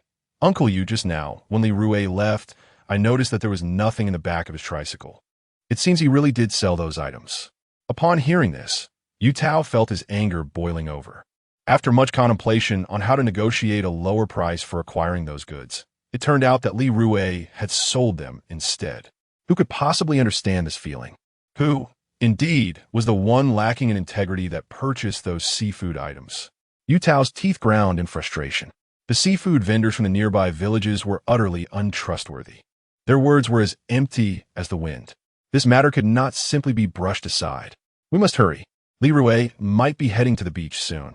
Let's follow him," Su Longji whispered, tugging at her husband Chen Xiong's arm. Chapter 42. "Father, you are amazing recently. Li Rui has been exceptionally fortunate, and the villagers are all aware of it. Su Longji intends to accompany Li Rui to the sea. Li Rui enjoys meat, while she and her husband would be content with a bowl of soup." Soon, Su Longji and her husband Chen Xiong set off. Yu Tao was nearly beside himself with rage. "No, I must inquire who has violated the customs of Crescent Island. I shall hold them accountable."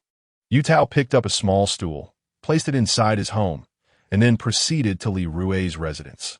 At that moment, Li Rui was busy preparing a meal. Having missed the opportunity to go to the sea earlier that day, he planned to venture out later in the evening. In the kitchen, Li Rui was washing rice, while Su Xiangyue was preparing vegetables. The collaboration between the two genders made the labor less arduous. "Rui, Xiangyue," Yu Tao called from the doorway. Li Rui, smiling, responded, "Uncle Yu, we're in the kitchen." Upon hearing the voice, Yu Tao entered. "Rui, who have you sold your seafood to?" Yu Tao asked directly, anger evident in his tone. "That scoundrel has obstructed his path to wealth." Li Rui replied coldly. "Uncle, why is this any of your concern?" Yu Tao was left speechless by the retort. Su Xiangyue merely cast a glance at Yu Tao, remaining silent. "Rui, I am merely looking out for you. I fear you might incur losses," Yu Tao insisted, unashamed. "Oh, is that truly your intention?" Li Rui doubted Yu Tao's sincerity. Yu Tao pressed, "Rui, you must tell me." Li Rui chuckled. "Why should I tell you? Rui, if you continue like this, I shall never accept your seafood again," Yu Tao declared, exasperated. "If you won't, so be it," Li Rui retorted, unfazed. Yu Tao, flustered, replied, "Fine, since you insist, do not come to my home to sell seafood in the future." With that, he stormed out, his nostrils flaring with indignation. "What nonsense!" he muttered as he left. No sooner had Yu Tao departed than Li Rui's mother, Li Fong, hurried in. "Rui, Xiangyue, has Zhifilu agreed to purchase the seafood you gathered?" Li Fong asked anxiously. "What shall we do if Zhifilu refuses to buy the seafood my son collected from the sea?" She fretted. "Mother, they will purchase it," Li Rui assured her as he emerged from the kitchen. "Wonderful. At last, your mother's worries can be set aside," Li Fong sighed in relief. Seeing her daughter-in-law in the kitchen, she rushed in, beaming, and said, "Xiangyue, you should step outside. The kitchen is not a place for a young lady like you." As she spoke, she gently pushed Su Xiangyue out. The current generation of daughters-in-law is quite different from those of the past. Moreover, with such a wonderful daughter-in-law like Su Xiangyue in their family, they must treat her with the utmost respect. "Mother, please. I wish to remain here to prepare vegetables and chat with Li Rui," Su Xiangyue protested, refusing to leave. At noon, Li Rui prepared a spicy scrambled egg with chili. stir-fried meat with green peppers, and even caught 2 crabs. During the meal, Su Xiangyue remarked, Li Rui, let us refrain from eating crabs in the future. They are so expensive now. My dear, although our home may not be lavish at present, we ought to indulge in our meals and enjoy life's offerings. To neglect oneself in this journey of existence would be a grave disservice. Li Rui delicately placed the freshly shelled crab meat into Su Xiangyue's bowl. In his previous life, he felt he had wronged her, and he intended to spend a lifetime atoning for it. Su Xiangyue smiled sweetly and said, Oh dear, I don't really enjoy crab. You have it. As she attempted to place the crab meat into Li Rui's bowl, he gently obstructed her. If you persist, I shall become irate. Back when we were courting, you often expressed a desire for me to prepare crab meat for you. Did you think I had forgotten? Li Rui feigned annoyance. At that moment, Su Xiangyue picked up another crab and began to shell as well. Once she finished, she placed it into Li Rui's bowl. One for you. One for me. I cannot consume them all, she chimed, her face beaming with joy. If Guo were to see this, she would certainly suspect I was picked up from the streets, Li Rui remarked, prompting a hearty laugh from both. Su Xiangyue giggled. Shouldn't she suspect I was a gift with a top-up? Their laughter resonated once more. I feel a constant unease living off the sea, Su Xiangyue admitted, voicing her concerns. Xiangyue, I have been blessed by Mazu. My fortune shall surely improve in our endeavors at sea, Li Rui replied with a chuckle. Su Xiangyue rolled her eyes at his whimsical assertion. At 5 o'clock in the afternoon, the school bus delivered Guo to their doorstep. Hand in hand, Li Rui and Su Xiangyue awaited her arrival. Daddy, Mommy, Guo is back, Guo exclaimed, bounding off the bus and racing towards them. Li Rui affectionately caressed Guo's chubby cheeks and asked, Did you eat well at kindergarten? Guo nodded vigorously and declared, Yes. She then waved her little hand, signaling Li Rui to crouch down. What are you up to? Why should I squat? He inquired, though he complied without hesitation. As he crouched before her, Guo twirled around him, sniffing her tiny nose. Daddy, you are wonderful, she declared unexpectedly, leaving Li Rui momentarily bewildered. Why am I wonderful? He questioned. Because you don't smoke, Guo answered solemnly. She then added, Today, our teacher spoke about the dangers of smoking and secondhand smoke. Smoking is harmful to health, and secondhand smoke is even more detrimental. So, Daddy, you must keep this up and never smoke again. Su Xiangyue gently patted Li Rui's back and said, I urged you to quit smoking before, but you wouldn't listen. Now our daughter asks you to quit. Will you? Li Rui replied without hesitation, I will quit smoking. I must. For the sake of his daughter, he was determined to rid himself of the habit. This time, he resolved to make a significant change. Quitting smoking is indeed a painful endeavor for a long-time smoker. Let us go home, my dear. If every day could be like this, how wonderful it would be, she giggled. Holding her father's hand with one and her mother's hand with the other, Guo walked towards home. Upon returning, she gazed longingly at Li Rui and said, Daddy, I wish to have a lollipop and ice cream. Before Li Rui could respond, Su Xiangyue sternly addressed Guo. You have already had a lollipop and ice cream today. You cannot have any more. Children should not consume too much sugar. Upon hearing this, Guo shrank her little head and pouted in disappointment, replying, All right. She then cast another hopeful glance at Li Rui. Su Xiangyue turned to Li Rui and advised, Li Rui, remember, try to refrain from taking Guo for lollipops and ice cream in the future. Children's stomachs are inherently delicate and cannot handle excessive sweets. A rare treat is acceptable, but not too often. Li Rui nodded in acknowledgement, understanding her concern. Guo's lips, resembling a withered flower petal, evoked a sense of pity. Chapter 43. The challenges of raising children. Li Rui pondered why the system had not responded at all. This was unexpected. Just then, the system's voice finally rang out. Congratulations, host. You have acquired 10,600 points, bringing your total to 14,388 points. Would you like to purchase anything? Instantly, a virtual screen appeared before Li Rui, visible only to him. Not for now. He communicated thoughtfully with the system. However, his gaze was immediately drawn to a yellow fishing rod, aptly named the Lucky Fishing Rod. Very well, the system acknowledged before withdrawing. Li Rui considered when he might make a trip to the town. He had no desire for anyone to uncover the secret of the system. Meanwhile, Su Xiangyue was teaching Guogua the addition table, her frustration mounting. 1 plus 1 equals 2. How many times must I repeat this for you to remember? She roared at Guogua, resembling an irate lioness. Dear, Guogua is still quite young. Li Rui interjected with a smile. There's no need to push her so hard. To Li Rui, nurturing the child was far more important than pressuring her excessively.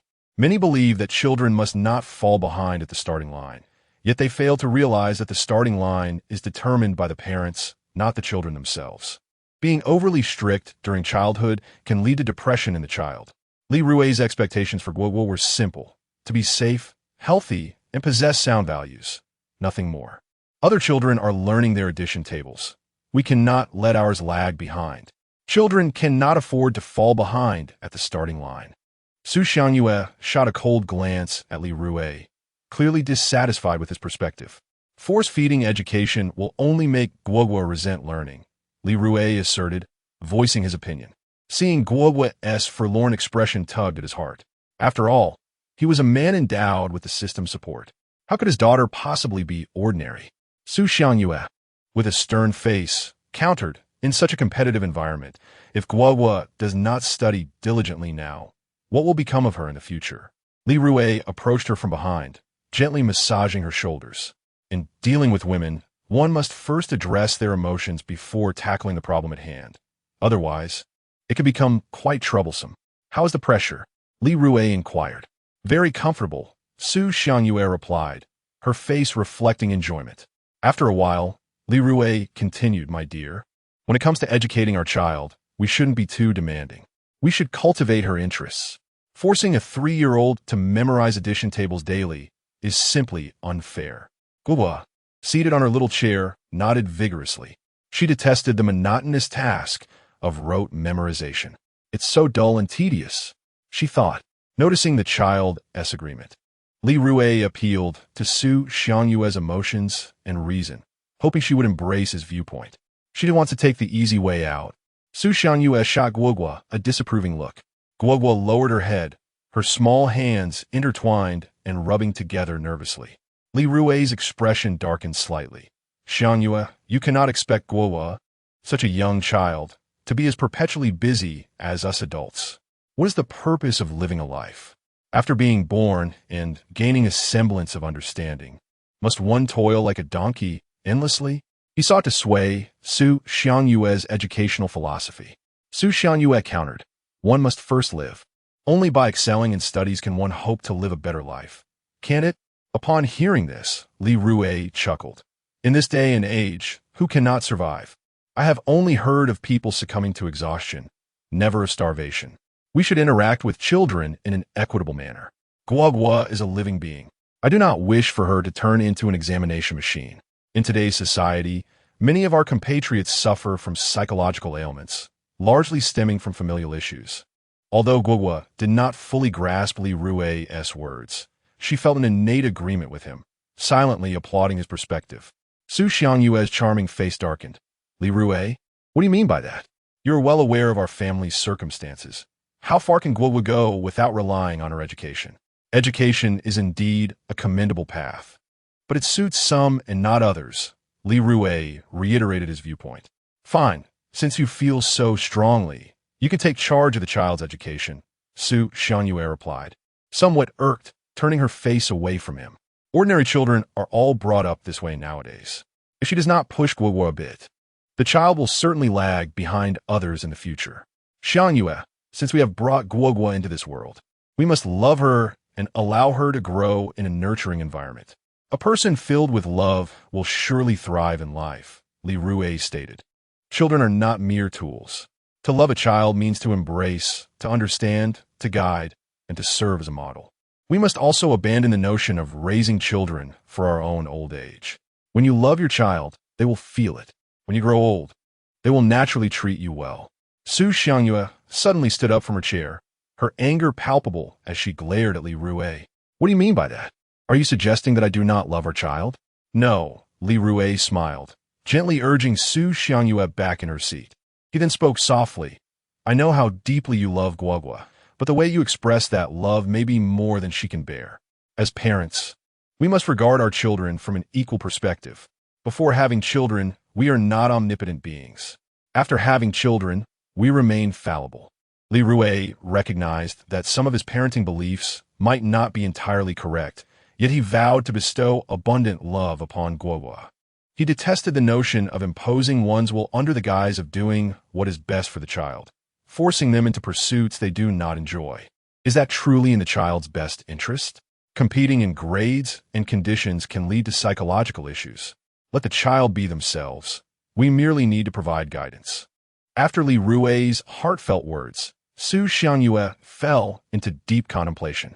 Suddenly, Guogua clapped her hands excitedly, exclaiming, "Daddy, that was wonderful. I really liked it." Li Rui affectionately ruffled Guogua's little head and then, adopting a serious tone, said, "Your mother has done nothing wrong. Her intentions were good, though perhaps her methods were difficult for you to accept." "Yes, Mama loves Guogua too," Guogua giggled, her face lighting up with two delicate dimples. Su Xiangyue reflected on the times she had compared Guogua's achievements with others, as well as their family circumstances against those of others. Now, she felt a pang of guilt and annoyance. As a parent, she had been so hypocritical. It was easy to imagine how much more dualistic her child would become as she grew up. From now on, let it be known that in my heart, Guogua is the best, truly one of a kind, Li Rui advised. In this day and age, a child's mental well-being is as crucial as their physical health. When a child's psyche faces challenges, various problems may arise. "Guogua, I'm sorry. Mama shouldn't have been hypocritical. Can you forgive me?" Su Xiangyue crouched in front of Guogua, gently stroking her head, her eyes filled with hope. "Yes," Guogua replied brightly. Chapter 44. A source of constant concern, Li Rui. You are right. Nurturing a child is not as important as nurturing oneself. Su Xiangyue has come to a profound realization.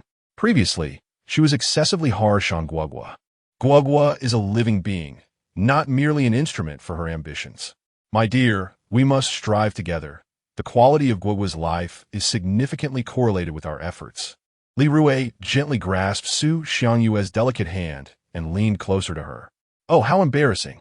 Guogua covered her large, glistening eyes with both hands, peeking through her fingers at Li Rui and Su Xiangyue.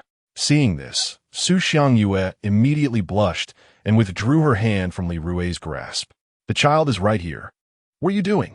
she thought to herself, believing any dubious activities should wait until nightfall, after Guogua was asleep. Li Rui chuckled awkwardly and shifted the topic. "Xiangyue, why don't you prepare dinner? I will keep the child company and also contact Heir Junzi to discuss some important matters." That evening, he planned to go beachcombing with Heir Junzi, knowing his wife had to work the next day. He couldn't expect her to accompany him on such an outing tonight, especially since she had no intention of resigning from her job just yet. They could revisit that topic at a later time. "All right, I'll go make dinner. I hope you can maintain such a good mood while tutoring the child," Su Xiangyue replied, casting a glare at Guogua before heading to the kitchen. Li Rui took out his phone and called Heir Junzi. "Heir Junzi, please refrain from playing cards in the future. Come to my house for dinner tonight, and afterward, we'll go beachcombing." On the other end, Heir Junzi hesitated before reluctantly responding. "Brother Rui, beachcombing is rather unreliable. It doesn't tear much, and it's tiring. I think I'll pass." Li Rui's expression darkened as he retorted, "Do you have any idea how much your sister-in-law and I earned beachcombing today? If I ask you to accompany me, then you accompany me. No more excuses."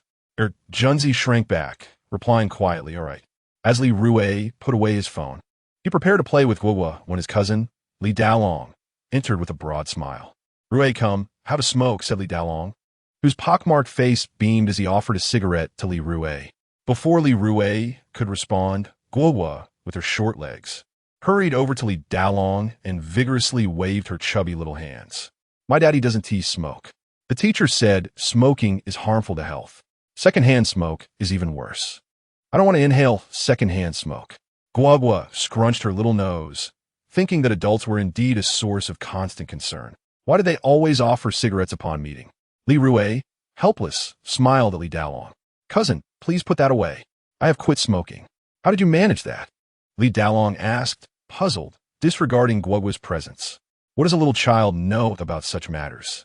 Li Rui gently ruffled Guogua's hair, chuckling in response, "Is it really necessary?"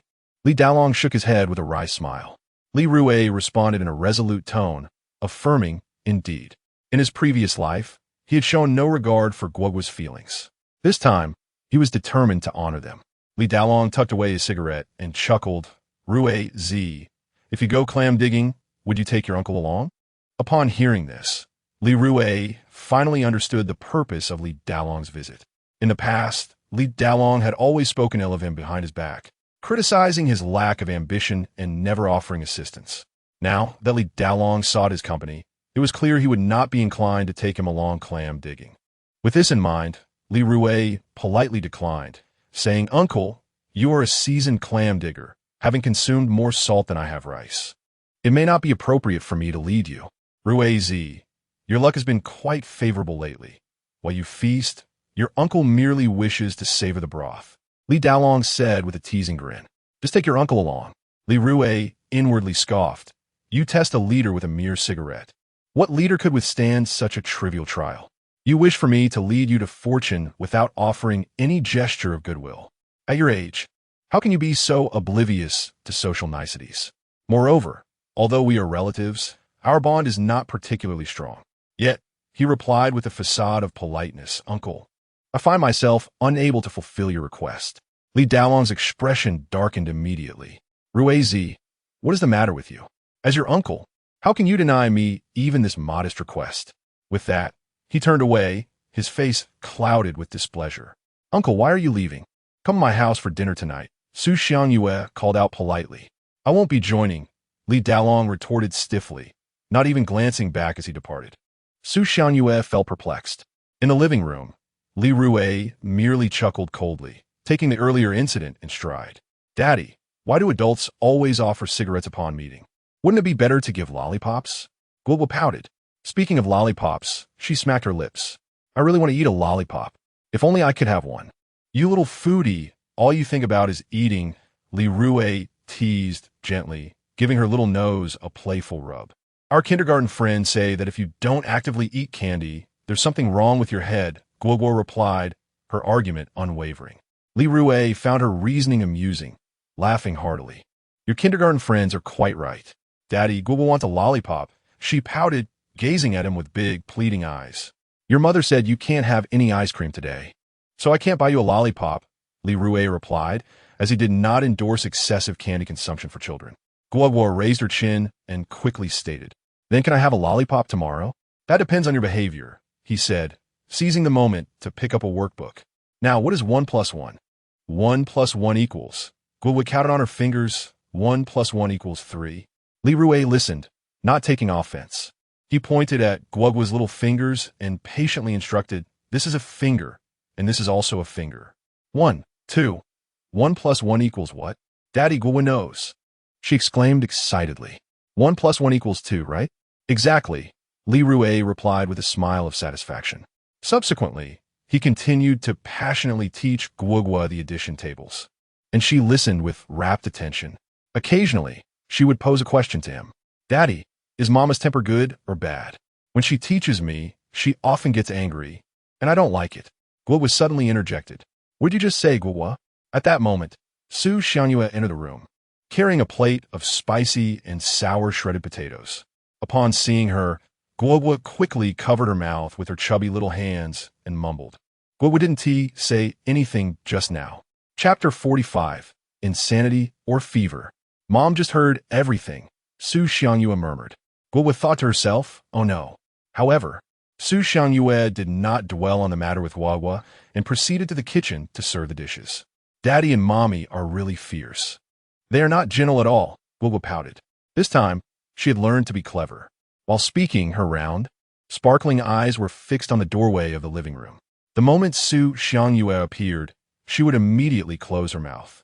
"Don't speak of your mother that way," Li Rui said with a stern face. Guogua stuck out her tongue and made a couple of playful sounds.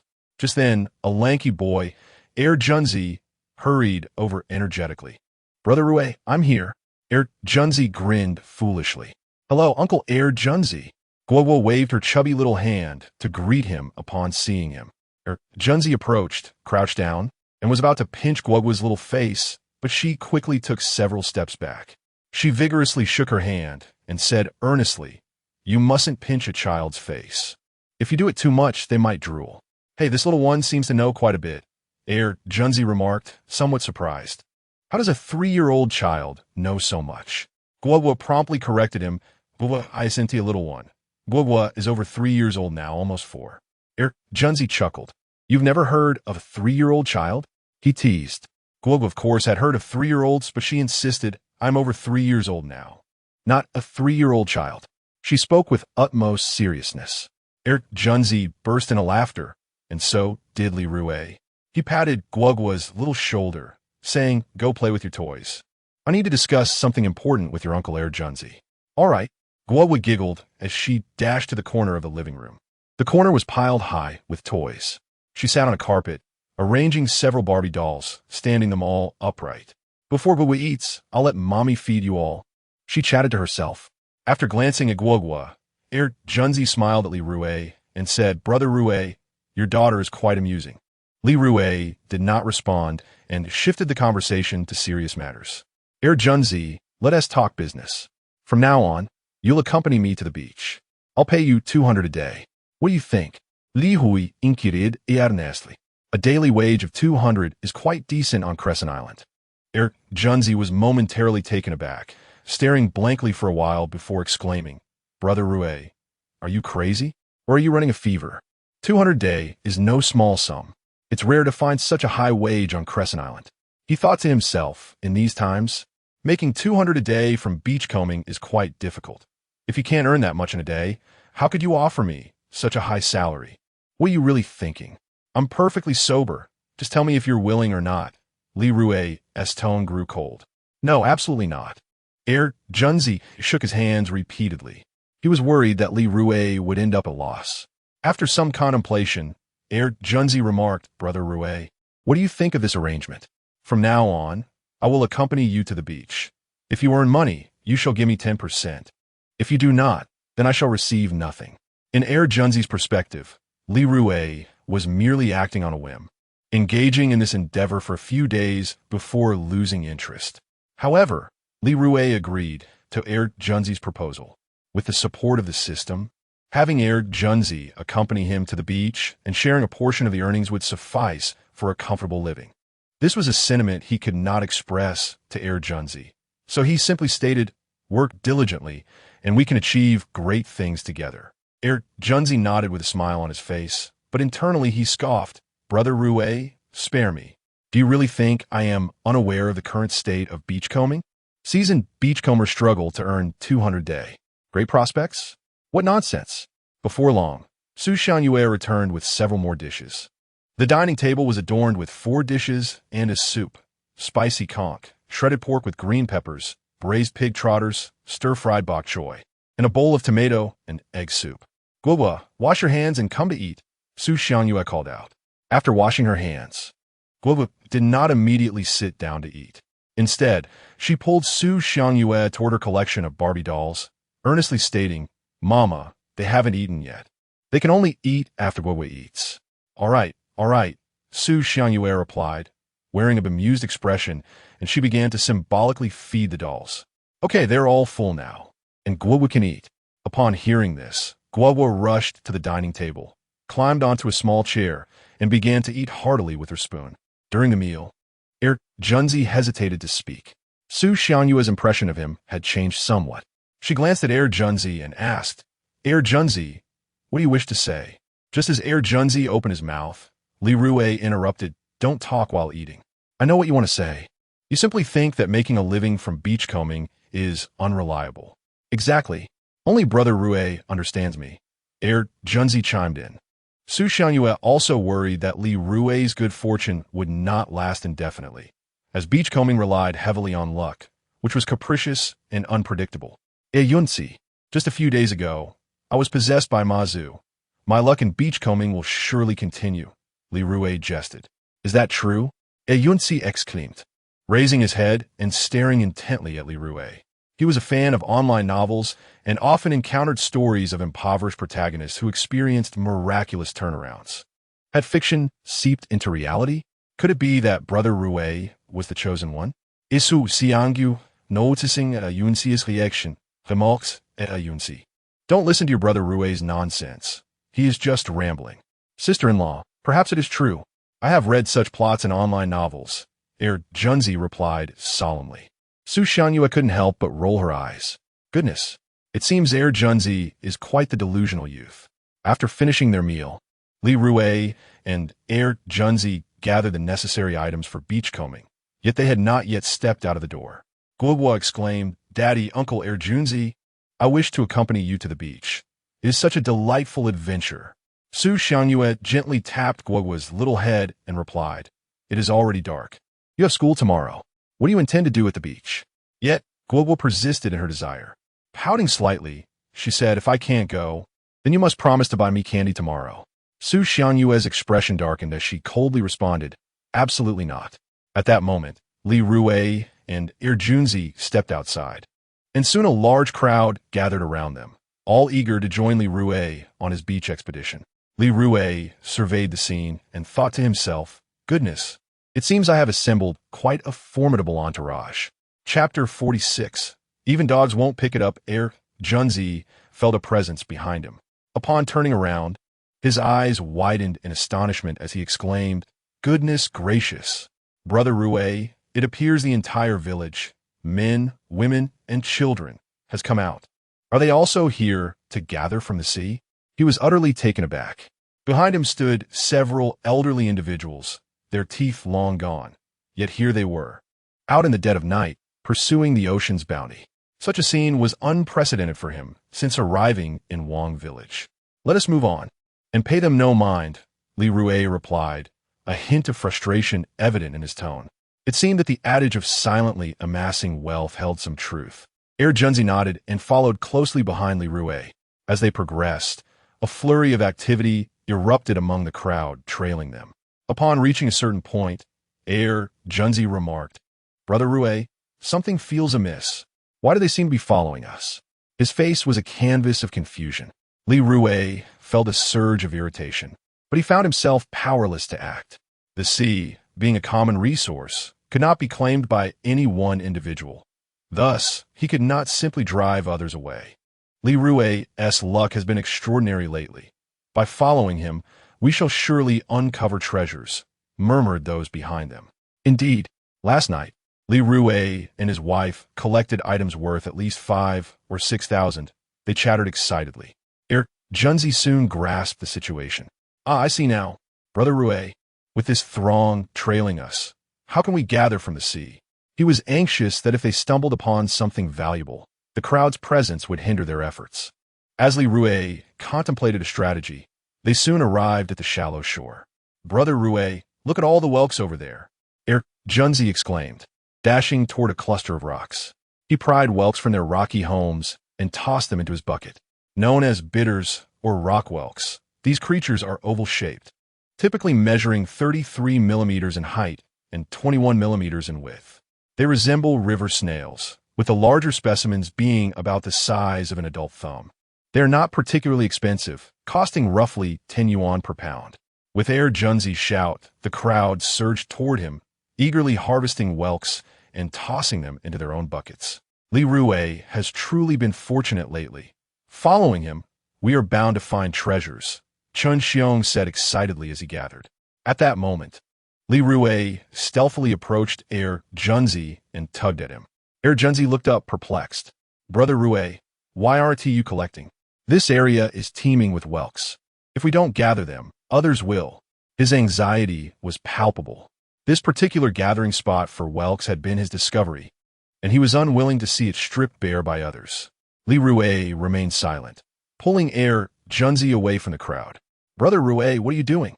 Those whelks are worth money. Junzi was both anxious and bewildered. Watching the frenzy of people seizing the whelks, his heart ached. Li Rui whispered to Junzi, Those are worthless. Not even dogs would pick them up. Let us seek out the finer treasures. Junzi, momentarily bewildered, inquired, Brother Rui, what did you just say? Follow me. We shall not gather those. Let others do so, Li Rui replied impatiently. But Brother Rui, we can't just leave. Junzi protested. Observing Junzi's hesitation, Li Rui's expression hardened as he demanded, "Are we leaving or not?" Feeling quite frustrated, Junzi relented. "All right, I will follow you." Yet, as they departed, he couldn't help but lament After walking a while and distancing themselves from the crowd, Li Rui finally slowed his pace. "Brother Rui, are you certain we came here to gather shellfish?" Junzi queried, feeling perplexed. While others meticulously scanned the shores for precious finds, Li Rui seemed intent on merely moving forward without pause. It was rather unusual. "Look, there are," Junzi exclaimed, spotting a plethora of a tidal zone. He dashed over, eagerly collecting them, exclaiming, "Brother Rui, we were fortunate not to gather back there." Tower shells, known for their distinct tower-like shape, are indeed different from.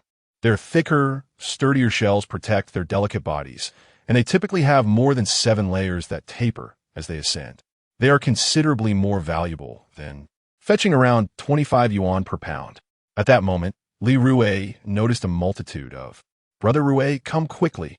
These are worth a fortune. There must be several pounds here." Junzi shouted excitedly. "Junzi, come here." Li Rui beckoned as he approached the. Junzi looked up and exclaimed, "Brother Rui, we can't ignore they are extremely valuable. If we collect all these, we could sell them for 100 or 200. Li Rui retorted dismissively, "Those are not worth picking up." Upon hearing this, Junzi's expression soured. "What do you mean? Am I worth less than a dog?" Yet, in the next moment, his face lit up with joy, resembling a startled rabbit as he rushed towards Li Rui. "Brother Junzi, hurry. There's a heap of." Li Rui whispered. "What? A whole bunch?" Junzi, also disheartened, dropped the he had just collected and sprinted towards Li Rui, exclaiming, "You were right, Brother Rui. Those are indeed worthless." In a heartbeat, Junzi reached Li Rui's side, staring in awe at the throng before him, speechless. "So many. I can't even count them. Tonight, Brother Rui and I are going to strike it rich." "Keep your voice down. Don't attract attention," Li Rui admonished, casting a disapproving glance at Junzi. Yes, Junzi chuckled softly. Li Rui grasped the crab with his tongs and handed it to Junzi. Junzi deftly secured the fiddler crabs and tossed them into the bucket. "Brother Rui, how much do you think we could sell all these crabs for?" "I truly believe you are possessed by Mazu. You must be the chosen one," he chattered incessantly, his words flowing like a machine gun. "Be quiet and focus on your work," Li Rui admonished sharply. Immediately, Junzi fell silent. Before long, the bucket was filled to the brim with crabs, leaving both Li Rui and Junzi quite exhausted. As they surveyed their surroundings and found no more crabs, Junzi pulled a cigarette from his pocket and offered it to Li Rui. "Come on, Brother Rui, have a smoke. Let us take a break." "I've quit." Li Rui firmly declined. "Is that really necessary? You've given up gambling and now smoking too. Brother Rui, is there any joy left in your life?" Junzi lamented.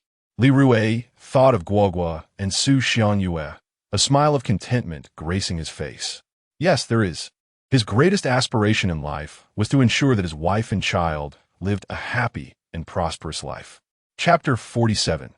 See, Anemone Guogua urged me to quit smoking, and this time I am determined to do so, Li Rui proclaimed with unwavering conviction.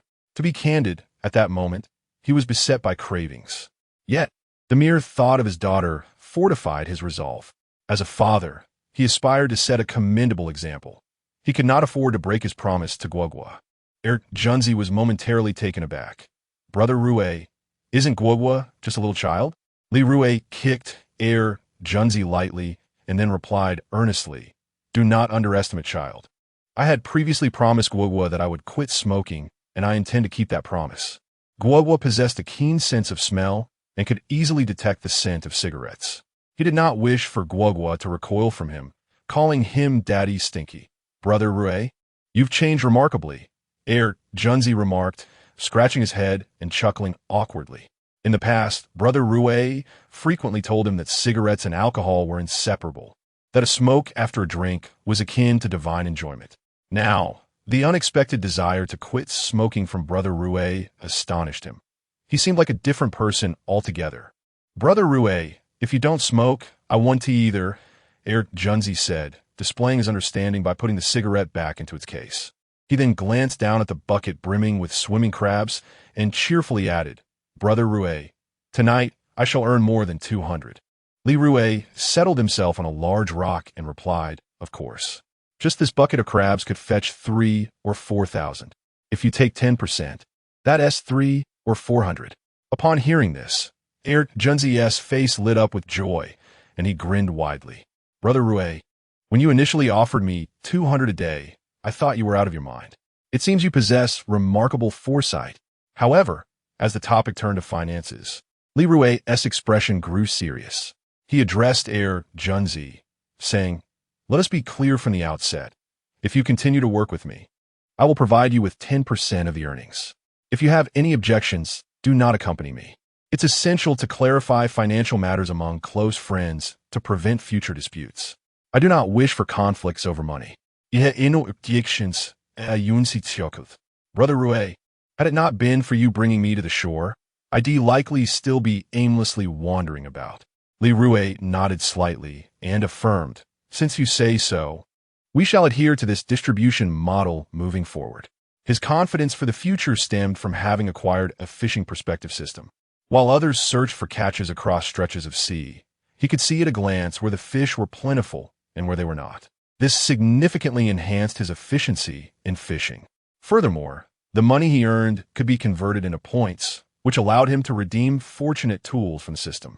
How could he possibly fail to profit as a fisherman? All right, Junzi replied without a second thought. From now on, we will keep our financial dealings transparent. Li Rui added, indeed, we will ensure all monetary matters are accounted for. Junzi felt that Brother Rui was being overly formal, and thus remarked, Brother Rui, do we really need to delineate our shares so meticulously? It seems unnecessary. Li Rui patiently began to explain, Junzi, although we are currently working together, it is imperative that we meticulously account for any matters involving money. I am older than you and have witnessed far more. I have seen too many relationships among relatives and friends crumble due to financial disputes. I have a wife, and in due time, you too shall have a wife. If we do not clarify things beforehand, when your wife begins to whisper in your ear, it could jeopardize the bond between us.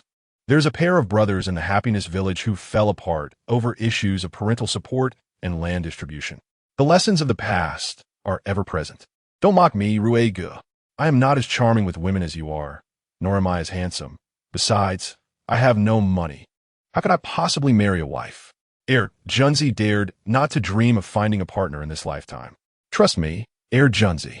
Stick with me, and you will surely marry one day, Li Rui said, placing a reassuring hand on Junzi's shoulder, his gaze resolute. At once, Junzi felt a surge of confidence. Ruegu, I believe you. Li Rui envisioned a future where he and Junzi would travel together with their families. Ruegu, as I follow you, I'm going to marry a wife, and my parents will surely bow to you in gratitude. Junzi jested. Enough. Can you not be so naive? Li Rui rolled his eyes, exasperated at the jest. Yet, Junzi's expression remained earnest. I speak only the truth. Li Rui shifted from the large rock and stood up. Let's continue our exploration of the sea, but refrain from such jokes in the future. If you jest with others, they might perceive you as foolish. Do you understand? Women do not fancy juvenile antics. They find them quite foolish. Understood. Junzi nodded, following closely behind Li Rui. After a brief walk, Li Rui spotted a large sea anemone clinging to a rock. Its cylindrical body, anchored by a powerful suction cup, allowed it to adhere firmly to the surface of rocks and shells, securing its position. Upon sensing the gentle waves, the anemone contracted, enveloping itself like a curtain drawn closed, a protective measure for its soft and delicate tissues. Wow, what a magnificent sea anemone! Junzi exclaimed upon noticing it as well. He approached, ready to grasp it with his bare hands. Li Rui swiftly intervened, blocking Junzi's advance. Do not harm it. He then picked up a small shovel and gently loosened the rock above the anemone. Moments later, he carefully extracted the anemone from the rock, wearing gloves to shield himself from the toxins released by the creature. When threatened, the anemone secretes a chemical substance to protect itself. Junzi, be cautious while handling the anemone. Ensure you do not injure it. There's another large one over there. Go and catch that one, Li Rui instructed, pointing to a nearby anemone. Absolutely, Junzi replied, excitement radiating as he moved toward it. Li Rui surveyed his surroundings and discovered dozens of sea anemones of various sizes. He tossed the one he held into the bucket and proceeded to gather more. The two brothers were bustling with energy. Brother Rui, I exclaimed, your luck is truly extraordinary. We just caught several dozen pounds of crabs, and now we stumble upon so many sea anemones. We are destined for a windfall tonight.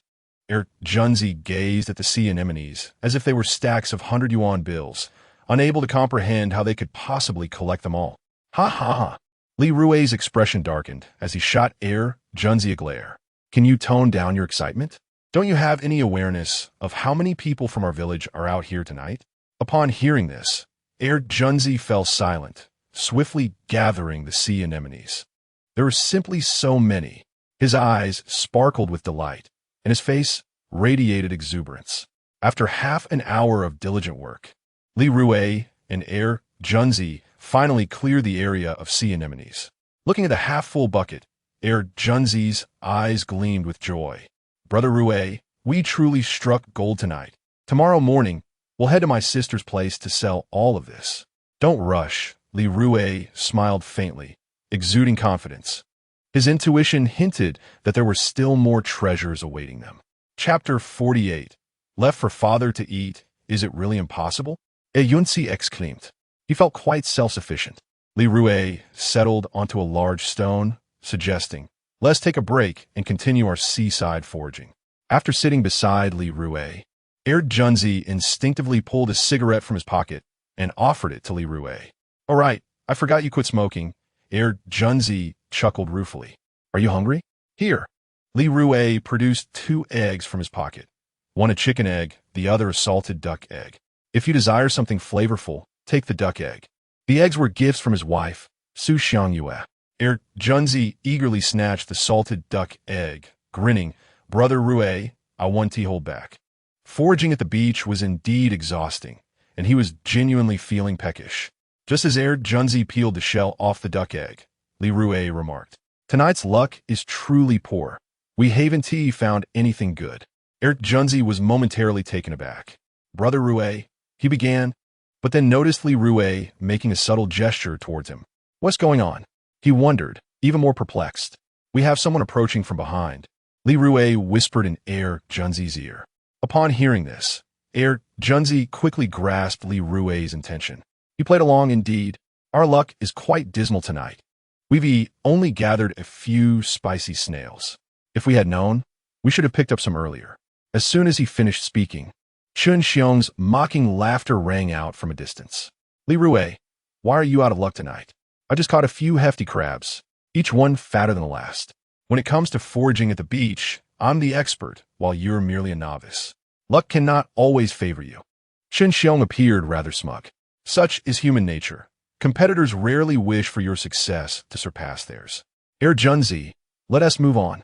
It's quite embarrassing to be empty-handed, Li Rui declared, leaping off the stone and picking up a bucket as he walked ahead. Junzi mimicked him, jumping down and grasping a bucket to follow suit. Li Rui, don't rush off. Come take a look at the crabs in my bucket. They must weigh 3 or 4 pounds. Chun Xiong exclaimed, his face beaming with delight upon hearing Li Rui mention being empty-handed. Li Rui and Junzi did not turn back. Observing this scene, Chun Xiong squinted and sneered. Li Rui, aren't you quite impressive? Just a few days ago, you were fortunate collecting a bounty at the beach. But today, it seems you've hit a dry spell. His purpose for being there was to see how much Li Rui and Junzi had gathered. If they had collected a good haul, he would shamelessly tag along. For the sea belongs to no one. Even if he were to follow them persistently, Li Rui and Junzi could hardly find fault in him. Chun Xiong, how is Li Rui faring tonight? Puffed Su Lanji, a plump woman, as she approached, clearly eager. Recently, Li Rui had been quite successful at the beach, earning a substantial amount, which made her envious. This evening, she came to the shore, eager to accompany Li Rui in his quest. He and Junzi had merely gathered a handful of spicy snails. Chun Xiong scoffed, "Just a few spicy snails?" Su Lanji paused momentarily, then chuckled, "Indeed, luck, much like fortune, ebbs and flows." The news of Li Rui and Junzi's modest haul delighted Su Lanji immensely. At that moment, Li Rui and Junzi finally slowed their pace. Junzi grimaced and remarked, "What a joke. Li good just now. When that Chun Xiong from your village heard we only collected a few spicy snails, he grinned like a blooming chrysanthemum." Li Rui, however, remained indifferent. This is the inherent flaw of humanity. They fear your success and mock your failures. Let us not concern ourselves with him. Hearing this, Junzi felt relieved. "Li Gu, I truly wanted Chun Xiong to see what we have in our 2 buckets," he said with indignation. If Chun Xiong had seen what we held, his face would have turned greener than a bitter melon. Li Rui advised, Junzi, do not act rashly. Quietly amassing wealth is the key to longevity. If you had done so, Chun Xiong and his wife would surely follow us. Should we discover anything of value, they would undoubtedly want to share. Junzi glanced at Li Rui and chuckled. "We'll sneak into the village without a sound. Right, Li Gu?" Li Rui smirked. Enough with the nonsense. Meanwhile, at the end of Happiness Village, Li Rui's home was ablaze with light.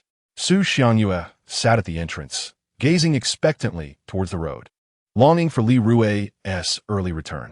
As her husband ventured out to the shore, she felt a twinge of worry. Tap, tap, tap. At that moment, Guo, with her chubby little legs, ran into Su Xiangyue's embrace. "Mama, this is the big rabbit my little friend gave me. One for you and one for Daddy." Guo chirped while unwrapping the candy. Su Xiangyue looked down to find Guo had already peeled the wrapper off one of the big rabbits. "Mama, open wide," Guo said cheerfully. A sweet smile spread across Su Xiangyue's face. In the next moment, with a twinkle in her eye, Su Xiangyue opened her mouth wide as Guo placed the candy inside. "Mama, this one, Guo can't eat, and you can't eat either. Guo wants to save it for Daddy." As she spoke, Guo tucked a big rabbit candy into her little pocket. "Guo is so thoughtful," Su Xiangyue said, pulling her close. Guo looked up into Su Xiangyue's eyes and in a babyish voice declared, "Mama, the teacher said that little friends should learn to share. If Guo has something delicious, she will share it with you and Daddy." Su Xiangyue replied with a smile, "You must also share with your little friends. Tomorrow morning, I'll put some Wangzai biscuits in your backpack. Remember to share with your friends at kindergarten, okay? It's all about give and take. Such relationships endure." "Understood." Guo nodded eagerly, like a chick pecking at grains. Xiangya, Ruizi, and the others have yet to return. As Guo's words lingered in the air, Li Fong and Li Dafu entered her yard. The elderly couple had come over at this late hour to sort through the seafood. Su Xiangyue lifted Guo into her arms and hurried forward, inquiring, "Li Rui and Junzi have not returned yet. What brings you here so late?" "Grandma, Grandpa." Guo waved her tiny hand energetically. "Guo, your grandfather has missed you dearly," replied Li Dafu, a man typically stern and serious. Yet his countenance softened into a myriad of wrinkles each time he set eyes on Guo. Li Fong, her face beaming with joy, responded, "Your father and I are getting on in years. We have trouble sleeping at night, so we thought we would come over and assist you with sorting the seafood." She was a restless spirit, always eager to contribute to her son's family. After a short while, Guo's eyelids began to flutter, clearly indicating her weariness. Su Xiangyue whispered into Guo's ear, "It's time to sleep." With her eyes half closed, Guo mumbled, "Guo doesn't want to sleep. Guo wants to wait for Daddy to come back. When Daddy returns, Guo will personally feed him the big white rabbit." Chapter 49. Waiting for his return. "Mom, Dad, it's quite late. You should head home," Su Xiangyue said, cradling Guo in her arms as she stood up, preparing to place the child in bed. Li Fong, with a warm smile, replied, "It's no trouble at all. Your father and I can't sleep, so please go ahead and put Guo to bed."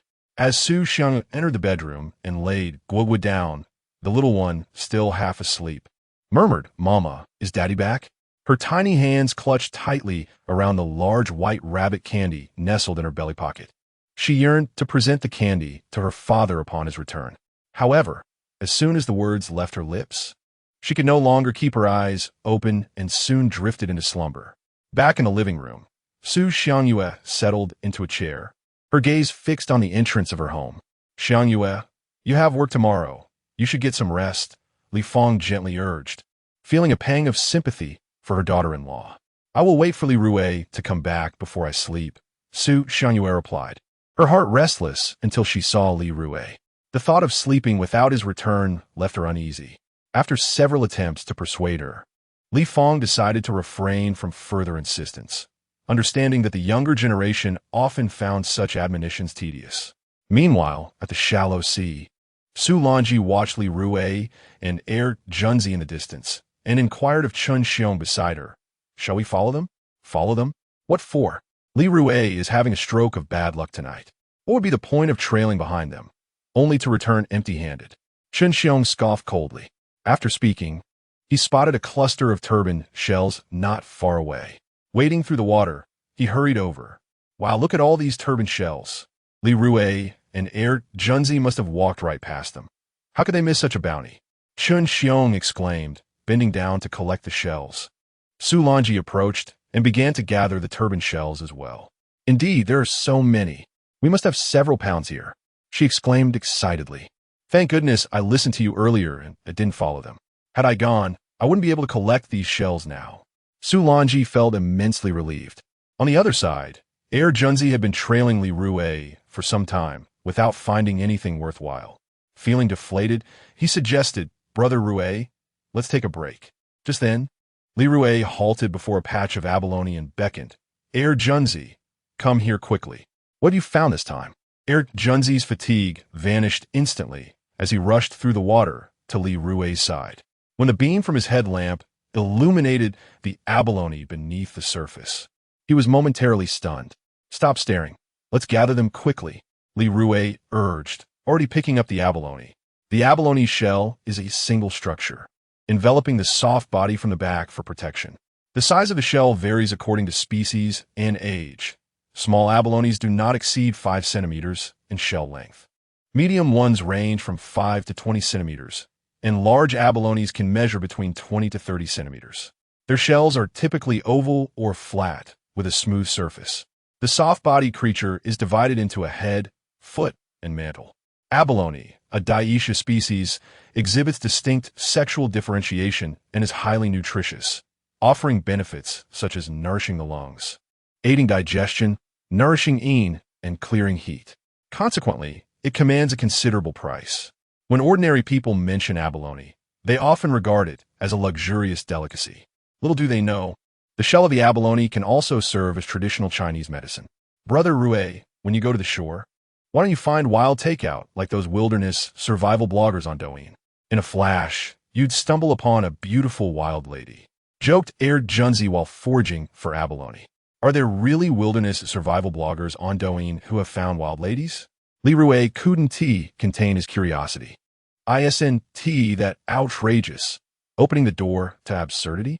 Air Junzi chuckled in response. They're merely using the guise of wilderness survival bloggers. In reality, they're comedic entertainers. In the distance, Chun Xiong and his wife, Su Longji, were collecting tower snails while chatting. Chun Xiong grumbled, that Li Rui really lacks observation skills. I just saw him and Air Junzi walk through this shallow area, yet they failed to notice the abundant tower snails here. With such poor eyesight, how can he even go to the shore? Su Longji finally praised Chun Xiong, saying, Darling, you are indeed impressive. In our village, you're the best at gathering seafood. Compared to you, Li Rui is quite inexperienced. Upon hearing this, Chun Xiong felt a sense of pride. He boasted, wife, if you hadn't listened to me earlier and followed Li Rui, you wouldn't have found any treasures. Su Longji was pleased, contemplating how much they would earn that evening. By 9:30 p.m., both Li Rui and Air Junzi's buckets were brimming. Noticing the impending tide, Li Rui said to Air Junzi, let's head back. Sure, Air Junzi exclaimed, filled with excitement. That night, they would return with bountiful spoils.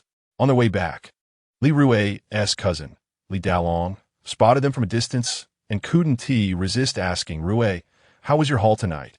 Not great. Just a few worthless big sand clams, Li Rui replied dejectedly.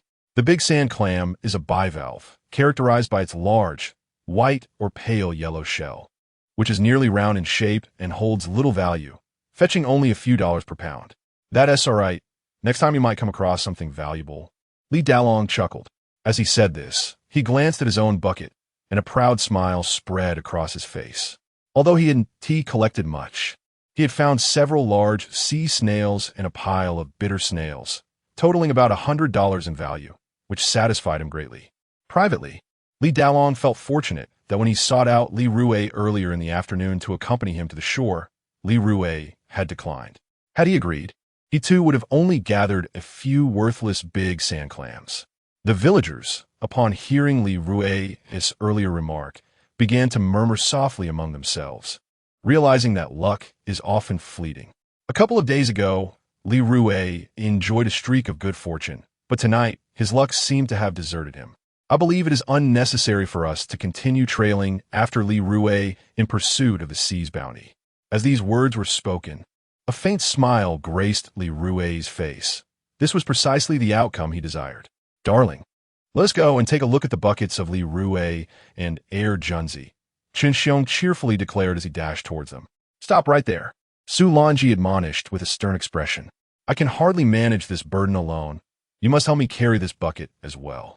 What is so remarkable about the few large sand crabs Li Rui and Junzi collected tonight?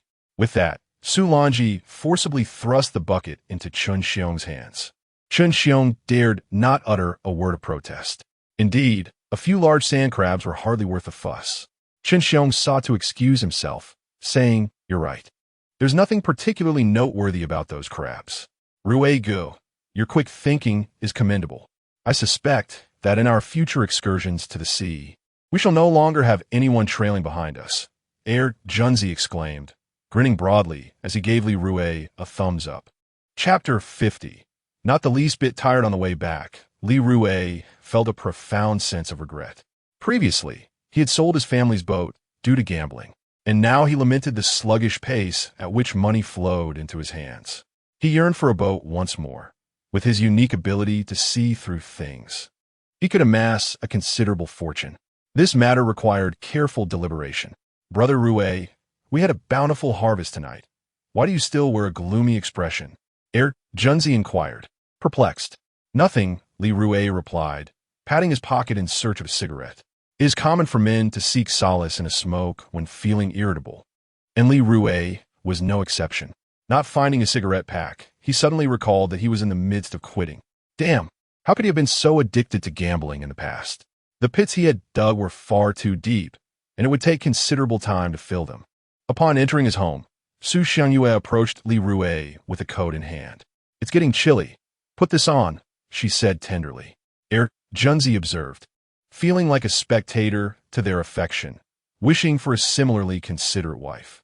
Li Rui set down the bucket, donned the coat, and asked, Why are you still awake? You have work tomorrow. With a gentle smile, Su Xiangyue replied, It's still early, not yet 10:30. At that moment, Li Fong and Li Dafu approached. Your wife won't sleep until you return, Li Fong said with a grin. Upon hearing this, Junzi thought he had had his fill of romantic gestures for the night. How'd it go tonight? Li Fong peered into the bucket, her eyes widening in astonishment. The haul tonight is quite remarkable. Li Dafu equit has surprise. Auntie, Brother Rui.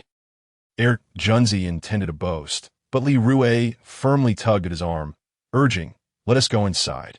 Speaking here may attract the attention of others in the village. Li Rui closed the door to his home. Soon, the group entered an empty storage room, equipped with several pots, buckets, and a few small stools. A makeshift shelf was built into a corner for storing items. Xiangyue, you should go to sleep. We'll handle the sorting, Li Fong declared as she plopped onto a stool, rolling up her sleeves to begin sorting the various seafood. I'm not sleepy, Su Xiangyue insisted, taking a seat on another stool to help with the sorting. Li Rui urged her again to rest, but she refused to leave him to sort alone. Seeing all this seafood makes me too excited to sleep, Su Xiangyue joked with a smile. Li Dafu remained silent, focused on his work. Meanwhile, Junzi chattered incessantly. Brother Rui, your luck is incredible. Going to the sea with you feels like picking up money. My adrenaline surged to 180 upon seeing all this seafood. It's exhilarating. Had there not been elders and women present, Junzi would have surely let slip some expletives. Just then Li Fong, with her rough hands, picked up 2 large abalone, exclaiming, "Goodness! These are 2-headed abalone, which are quite rare nowadays." The term head is a unit of measurement for abalone size, easily understood. A large abalone, referred to as 1-head abalone, weighs approximately 1 pound. Such abalone is exceedingly rare and, due to its scarcity, commands a steep price. It is typically found only in high-end marine markets, auctions, or specialized channels. The 2-head abalone, on the other hand, weighs half a pound, and 2 of them together equal 1 pound. As Li Dafu, who seldom speaks, weighed the 2-head abalone in his hands, he exclaimed with great excitement, "Indeed, this is a genuine 2-head abalone." Li Fong selected several more 2-head abalone from the barrel. After a thorough search, they managed to gather a total of 8 2-head abalone, collectively weighing 4 pounds. These 8 2-head abalone could fetch over 1,000, Li Fong remarked in amazement. My son's luck has truly been extraordinary lately. How fortunate he is to have found so many 2-head abalone. The group, invigorated by their find, worked with enthusiasm, and fatigue was nowhere to be found. As the old saying goes, when a couple shares a common purpose, the earth transforms into gold. How true that is, Li Fong said, glancing at Li Rui, her hands never ceasing their task. Mom, let me tell you, it is the unity of our family that turns the earth into gold. Without you and Dad's help, our lives wouldn't be as good as they are now. Li Rui responded with a smile. You're both correct. In the past, I was quite the scoundrel, and I apologize for that. I assure you it will not happen again. A long-awaited smile appeared on Li Dafu's weathered face. Seeing this, Junzi felt a twinge of envy. After half an hour of diligent work, they had categorized all the seafood collected that evening. Li Rui stood up from his small stool and stretched. I am truly exhausted. Li Fong chuckled and said, Rui, Shanyu Junzi, let us head back. Li Rui hurriedly found a bag and filled it with a few mantis crabs, placing it in his mother Li Fong's hands. Mom, take these mantis crabs home and steam them for you and Dad. Initially, he intended to offer his parents some money for their help, but he reconsidered, knowing they would refuse. Instead, he opted for a compromise. Steaming mantis crabs is simple and preserves their delectable flavor to the fullest. When eaten with a dipping sauce made from vinegar and other seasonings, they are simply exquisite. We're not fond of this dish, Li Fong attempted to decline. Although her words suggested otherwise, she was genuinely reluctant to part with the mantis crabs, aware they could sell for a good price. You should sell these mantis crabs, Li Dafu admonished sternly. Rui, if you truly wish to do something for your mother and me, focus on building a good life with Xiang Yue. That is all we desire. Li Rui firmly placed the mantis crabs into his mother's hands. Mom, take them quickly. If you don't, the next time we go to the sea, I want to let you help us. In his previous life, he felt he owed his parents too much. In this life, he was determined to repay their kindness. Very well. Li Fong reluctantly accepted the few hairy crabs and then opened her pocket to exchange the larger crabs for several smaller ones. The price of the large hairy crabs far exceeded that of the smaller ones. After completing this transaction, Li Fong swiftly exited the storage room. Following her departure, Junzi also contemplated leaving. You should stay the night, Su Xiangyue advised. No, sister-in-law, I snore and grind my teeth while sleeping, Junzi replied with a grin. Li Rui handed a bag containing several hairy crabs to Junzi, instructing, hold on to this. Tomorrow morning, come over and we will sell these to your sister together. Junzi initially intended to decline, but a piercing glance from Li Rui compelled him to accept. If you refuse, I will kick you, Li Rui warned. Junzi took the bag, bid farewell to Li Rui and Su Xiangyue, and rode off on his electric bike. After seeing Junzi off, Li Rui felt an ache in his back and a tingling in his hands. At that moment, the sound of pattering feet approached as Guogua, dressed in light clothing and barefoot, dashed out from the inner room. Upon spotting Li Rui, she joyfully exclaimed, "Daddy, Daddy, Guogua is feeding you a white rabbit." This little one had not been in deep sleep, her mind preoccupied with the thought of feeding her father the candy. Just moments prior, she had awoken and rushed out with a white rabbit candy in hand. "How did you come out? Your shoes are on the wrong feet," Li Rui said as he crouched down and gently tickled the tip of Guogua's nose. "Daddy, open your mouth." Guogua waved the candy excitedly. Li Rui immediately opened his mouth wide, and Guogua placed the candy inside. So sweet. Li Rui felt a surge of refreshment, momentarily forgetting his fatigue. Chapter 51. Fulfilling Guogua's little wish. Daddy, Guogua is sharing. "When you weren't home, I fed Mama a big white rabbit candy," Guogua exclaimed with a beaming smile. Guogua understands the essence of sharing, Li Rui chuckled, his laughter radiant and joyful. With her head held high, Guogua declared, "This is what the teacher taught me," her face gleaming with pride. "Quickly go to the bedroom and lie down. It's so cold, and you're dressed so lightly. Aren't you afraid of catching a chill?" Su Xiangyue admonished with a stern expression. If her hands weren't dirty from sorting seafood, she would have scooped Guogua up and tossed her onto the bed. The fishy smell clung to her from the earlier task. "All right, Mama," Guogua replied, slipping on her slippers and scampering to the bedroom to climb onto the bed. With such a considerate daughter, work felt effortless and invigorating. Li Rui joked, "I feel like Popeye after eating spinach." The next morning, Li Rui rose early. He moved quietly, having been pestered by Guogua for crabs ever since the previous night. Today, he would indulge her small desire, fetching 3 large hairy crabs from the storage room. He entered the kitchen and tied on an apron. Before steaming the crabs, Li Rui filled a pot with cold water and added a bottle of beer. He knew this would eliminate the fishy odor from the crabs while preserving their natural, exquisite flavor. He then placed a steaming rack in the pot and arranged the crabs, belly side up, with slices of ginger inserted inside to prevent the crab roe from leaking. Covering the pot, he set the timer for 15 minutes. Taking advantage of the brief pause, he decided to prepare a dipping sauce, crushing garlic as he spoke to himself. Just then, Su Xiangyue emerged from her slumber and entered the kitchen. "You were busy late last night. Why are you up so early making breakfast?" she complained.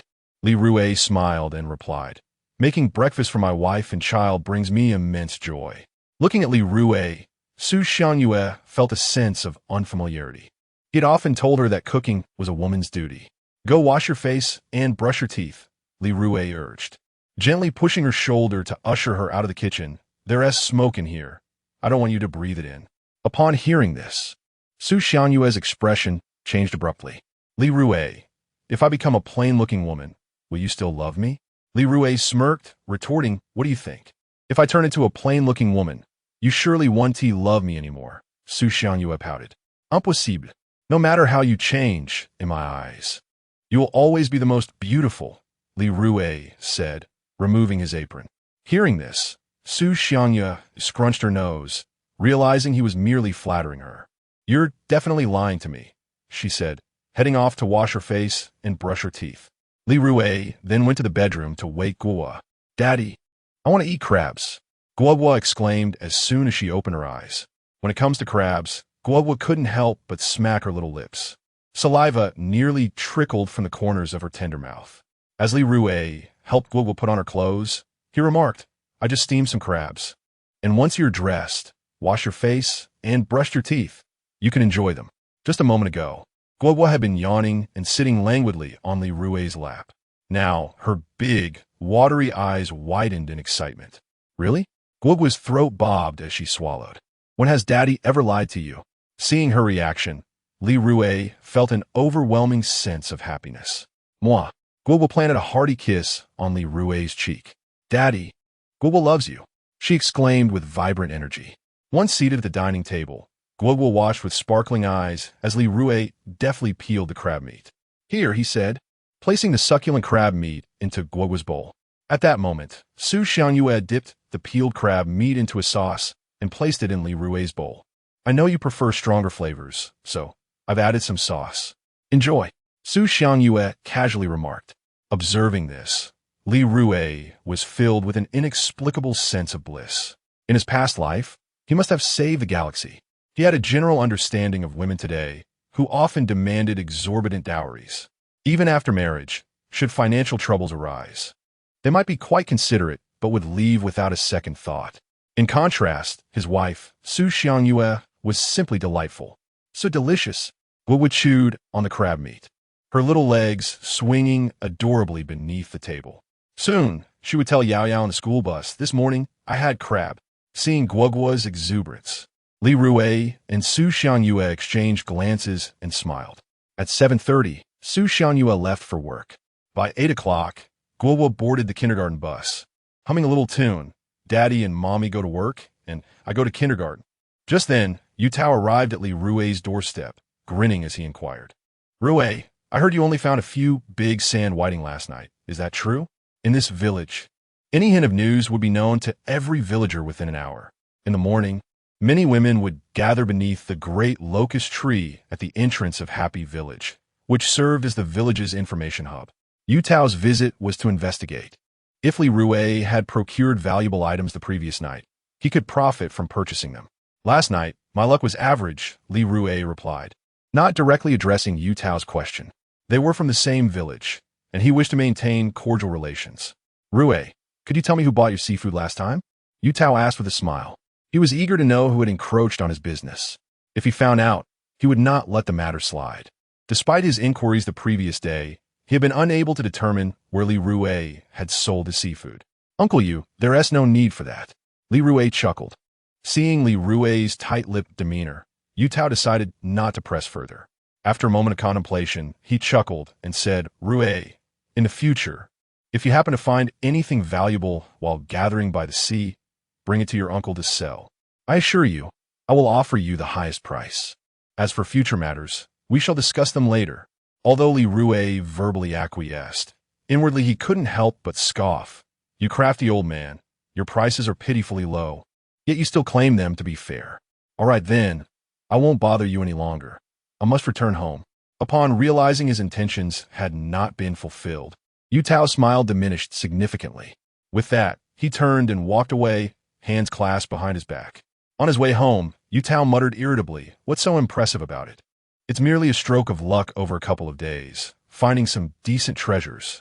Just then, Chen Xiong emerged from his house with a bowl of rice and approached Yu Tao. "I saw you chatting with Li Rui earlier. What were you discussing?" Yu Tao inquired. "I asked Li Rui if he found anything notable last night, and he mentioned he discovered several large sand crabs." Yu Tao felt a surge of delight within. Chen Xiong laughed heartily. That is more like it. With his skills at gathering by the sea, what exceptional finds could he possibly uncover? At that moment, Junzi rode by on his electric bike. Yu Tao pondered the purpose of his arrival. Before long, Li Rui appeared, driving an electric tricycle, towing Junzi behind him. The back of the tricycle was covered with a cloth, but as the wind blew, Chen Xiong caught sight of heaps of sand crabs through the gaps. Yu Tao, however, noticed the abalone nestled within. Chapter 52. The nuances of human relations. Chen Xiong was taken aback, while Yu Tao fell into a stupor. "Uncle Yu, I just saw a mountain of hairy crabs on Li Rui's tricycle." Chen Xiong's mind was clouded with questions. Could it be that he had misseen? Was it a mere illusion? At that moment, Yu Tao also came to a realization. "I just spotted numerous abalones on Li Rui's tricycle." Yu Tao exclaimed, astonished. "We have been deceived." Chen Xiong finally grasped the truth that both of them had been tricked. Yu Tao's expression darkened. Why did that rascal Li Rui not sell those hairy crabs and abalones to him? The more expensive the items, the greater the profit margin for him. Chen Xiong bellowed. "Isn't this just bullying honest folks?" Last night, in the dark, he had asked Li Rui how many items he had collected, to which Li Rui replied, "Just a few big sand crabs." At the entrance of Happiness Village, beneath the grand locust tree, a group of middle-aged women began to gossip as they beheld Li Rui's tricycle passing by. Su Longji, cracking sunflower seeds, remarked, "Let me tell you, Li Rui had exceptionally bad luck last night. He and Junzi only managed to gather a few big sand crabs. Two grown men going to the sea and collecting so little, they might as well work outside." Su Longji wore a smug expression. Upon hearing her words, several middle-aged women at the village entrance chimed in with relief. "Thank goodness I didn't follow Li Rui last night. Otherwise, I wouldn't have gathered anything. Indeed, they echoed. Collecting from the sea relies on both skill and luck.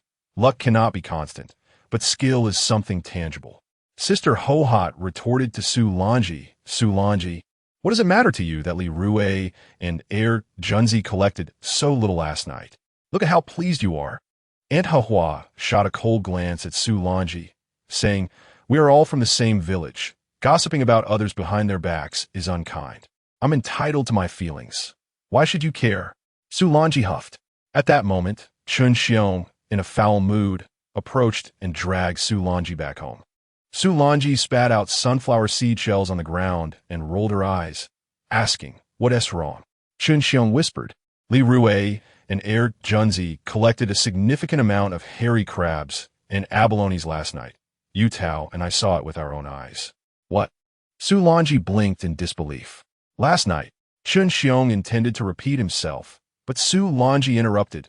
That can't be right. Did Li Rui deceive us? Chun Xiong nodded. Yes, Li Rui wanted to keep it all for himself, which is why he said that. Su Lanji, frustrated, smacked her thigh, lamenting. Why didn't we stick with that rascal Li Rui last night? If we had, we surely would have collected plenty of hairy crabs and abalones. They aren't cheap. In her frustration, Su Lanji slapped Chun Xiong on the head, leaving him dizzy. Wife, why did you hit me? He protested. The frustration didn't vanish. It merely transferred to Chun Xiong. It's all your fault. If it weren't for your greed over those tower snails last night, I would have followed Li Rui and gathered the hairy crabs and abalones, Su Lanji chastised. Chun Xiong hung his head, afraid to utter a word. He was notoriously submissive to his wife. If she instructed him to go east, he dared not venture west. Meanwhile, Li Rui and Junzi were nearing the entrance of Jufu Lu. As Li Rui drove, he cautioned Junzi, when you meet Chun Shirchong, be sure not to show any displeasure. Chun Shirchong was the manager of the establishment. The last time Li Rui visited Jufu Lu, he had been barred from entry by Chun Shirchong. Brother Rui, about last time.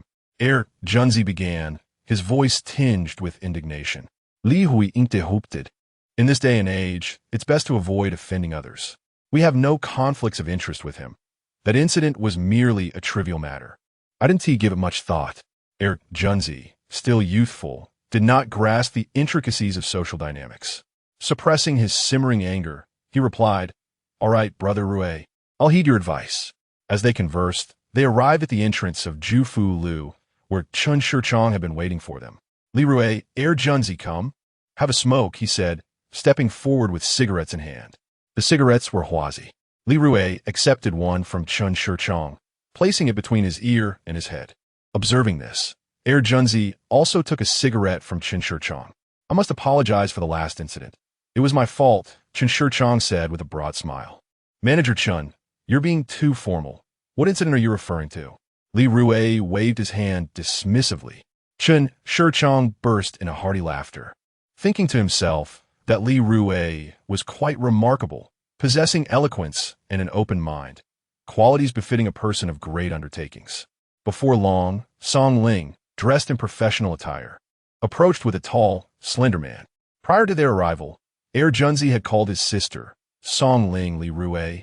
Allow me to introduce you to our procurement manager at Jufu Lu, Bai Wenbin, she said, exhibiting her usual efficiency. Hello, Mr. Lin, I am Bai Wenbin. You may call me Wenbin, the tall and slender Bai Wenbin offered, extending his hand to Li Rui with a humble demeanor. Li Rui chuckled softly before responding, Manager Bai, please, just call me Li Rui. I'm merely a fisherman. Song Ling stated formally, Li Rui, in the future, when you bring seafood to Jufu Lu, please coordinate with Manager Bai. Understood, Li Rui replied with a smile. Bai Wenbin then produced a walkie-talkie and spoke briefly. Shortly thereafter, a group of kitchen staff hurried over to unload the seafood from the tricycle. My goodness, there are so many abalones, Song Ling exclaimed, her surprise mirrored by those around them. After weighing the catch, Song Ling led Li Rui and Junzi to her office, where she quoted the prices. 2 abalones weighing 4 pounds at 500 per pound totals 2,000. 3 and 4 abalones weighing 8 pounds 5 ounces at 300 per pound totals 2,550. In 10 pounds, 7 ounces of small abalones at 60 per pound totals 642. In total, the abalones amount to 5,192. Upon hearing this figure, Herr Junzi was left utterly bewildered. He earned a 10% commission, amounting to 519. The profits from fishing are astonishing. How had he been oblivious to this before? The small mantis shrimp weighed 22 pounds and 6 ounces, priced at 50 per pound, totaling 1025. The medium-sized mantis shrimp weighed 12 pounds and 5 ounces at 90 per pound, summing up to 1125. The larger mantis shrimp weighed 8 pounds, priced at 120 per pound, totaling 960. Altogether, the mantis shrimp came to 3110. The sea anemones weighed 30 pounds and 8 ounces, and judging by their quality, I reckon 100 per pound, totaling 3080.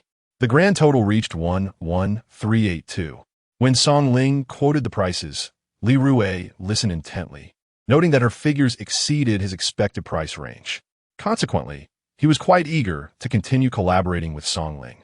Despite her being the sister of Herr Junzi, he understood that business is business. When it comes to profit, clarity is essential.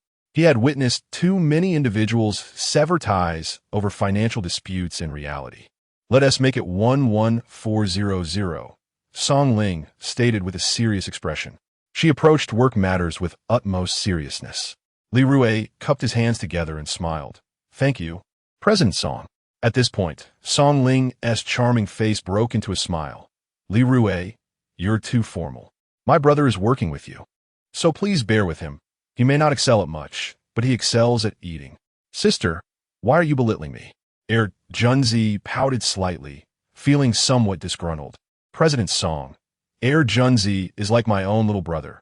I assure you, I will not treat him unfairly." Li Rui sought to maintain a good relationship with Song Ling, recognizing that Herr Junzi was a bridge between them. Herr Junzi looked at Song Ling and smugly remarked, "I earned quite a bit yesterday." His confidence soared with his newfound wealth. "Be humble. A full bottle doesn't tea spill," Song Ling retorted, casting a disapproving glance at Herr Junzi. After engaging in pleasantries with Song Ling, Li Rui took the invoice she provided and headed to the finance office. After accumulating points this time, he was determined to purchase 3 fishing rods, one for himself, one for Guogua, and one for Herr Junzi. Li Rui mused quietly to himself. He had yet to try the lucky fishing rod, and the thought of it made his hands itch with anticipation. Chapter 53. Inseparable upon receiving the funds, Herr Junzi chuckled. "Rui, just give me 200. It was you who discovered those items last night. I merely exerted some brute force." "Herr Junzi, spare me nonsense. We agreed that you would take 10% of the profits, which amounts to 140 from today's purchase of 11,400, Li Rui retorted, glaring at Herr Junzi. With that, he promptly transferred 140 to him. With brothers, one must keep accounts clear. When it comes to interests, everything must be calculated precisely. Only in this manner can brotherhood endure over time. Rui, let us indulge in a bit of gambling. Herr Junzi rubbed his hands together, his eyes glinting mischievously as he grinned. Upon hearing this, Li Rui promptly kicked him in the rear. "Are you insistent, nearly falling over?" With a dark expression, Li Rui admonished, "I have quit gambling, and you shall as well. If you gamble again, I will sever your hands." "Rui speaks truly," Herr Junzi replied, trembling slightly. "Herr Junzi, we are men, and men must earn money. In this world, what can one accomplish without wealth?" Li Rui lectured. Herr Junzi's gambling addiction was closely tied to him, and he felt it was his duty to correct Herr Junzi's path. "Rui, let me tell you. Yesterday, I took the 200 you gave me home and explained everything to my parents. My mother said I was always up to no good, and my father smiled approvingly," Herr Junzi said cheerfully. As they bantered, they arrived at the entrance of Ju Fu Lu. Coincidentally, Li Rui encountered his mother-in-law, Chen-yi. "Li Rui," Chen-yi exclaimed in surprise, then continued, "Li Rui, Xiang Yue's brother is getting married, and we are short on the bride price. Could you assist with some funds?" Recently, Chen-yi had been overwhelmed with preparations for her son's wedding. She had just called Su Xiang Yue, asking her to provide 100 10,000 yuan. But Su Xianyue had politely declined. Mom, I owe quite a bit of money myself, and was actually hoping to borrow some from you. Do you have any funds available? If you do, lend me some, and I promise to repay you once I have the means, Li Rui replied with a forced smile, harboring no fondness for his mother-in-law. Chun Yi felt her temper flare. Li Rui, is this how you speak to your elders? I raised my daughter for so long, all for you. Before she could finish, Li Rui interrupted. Mom, I have matters to attend to, so I won't linger. He hopped onto a tricycle with air Junzi, speeding away. Li Rui, you scoundrel, is this how you treat your elders? Chun Yi shouted at his retreating figure, fuming with indignation. Arriving at a fishing tackle shop, Li Rui instructed Air Junzi to buy some buns and snacks. Air Junzi ran off eagerly. Seeing that the area was deserted, Li Rui slipped into a quiet alley. At that moment, the system's voice echoed in his mind. Congratulations, host, you have earned 11 for 100 points. Combined with your previous points, you now possess a total of 25,788 points. What would you like to exchange for? As soon as the words fell from his lips, Li Rui beheld a virtual screen that only he could perceive. On this ethereal display, several symbols adorned with numbers were visible. Li Rui's gaze fell upon 3 fishing rods, one in a vibrant orange hue, another in a pristine white, and a third, a miniature pink short rod. All 3 were designated as lucky fishing rods. The adult rod required 10,000 points, while the children's rod required 5,000 points. Upon calculation, Li Rui realized that his accumulated points were precisely sufficient to redeem the 3 rods he desired. He promptly issued a command to the system. In an instant, the orange rod, the white rod, and the pink mini short rod materialized in Li Rui's hands. The total expenditure amounted to 25,000 points, leaving him with a remaining balance of 788 points. Once the system relayed this information, it vanished from sight.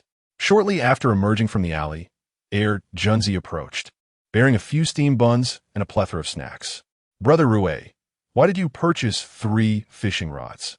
He inquired, puzzled. One for you, one for me, and one for my daughter, Li Rui replied. At that moment, Yu Tao was loitering near Li Rui's doorstep.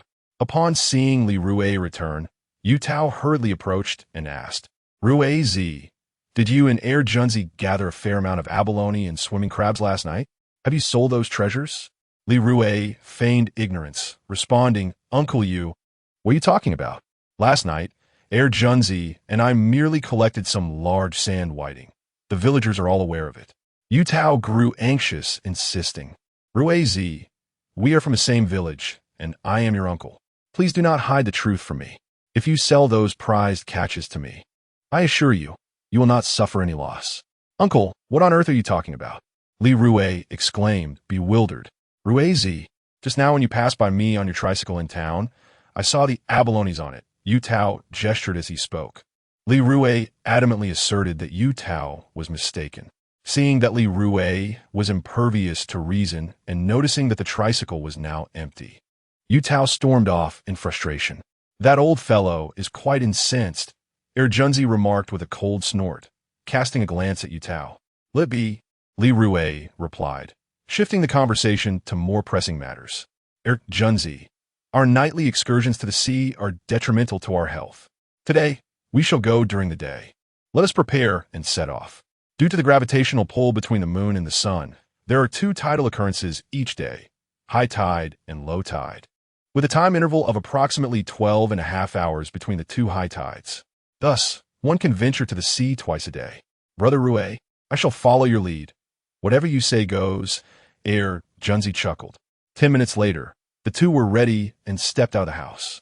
Chun Xiong and his wife, Su Longji, hastily approached, trailing behind Li Rui and Air Junzi. Why are you following us?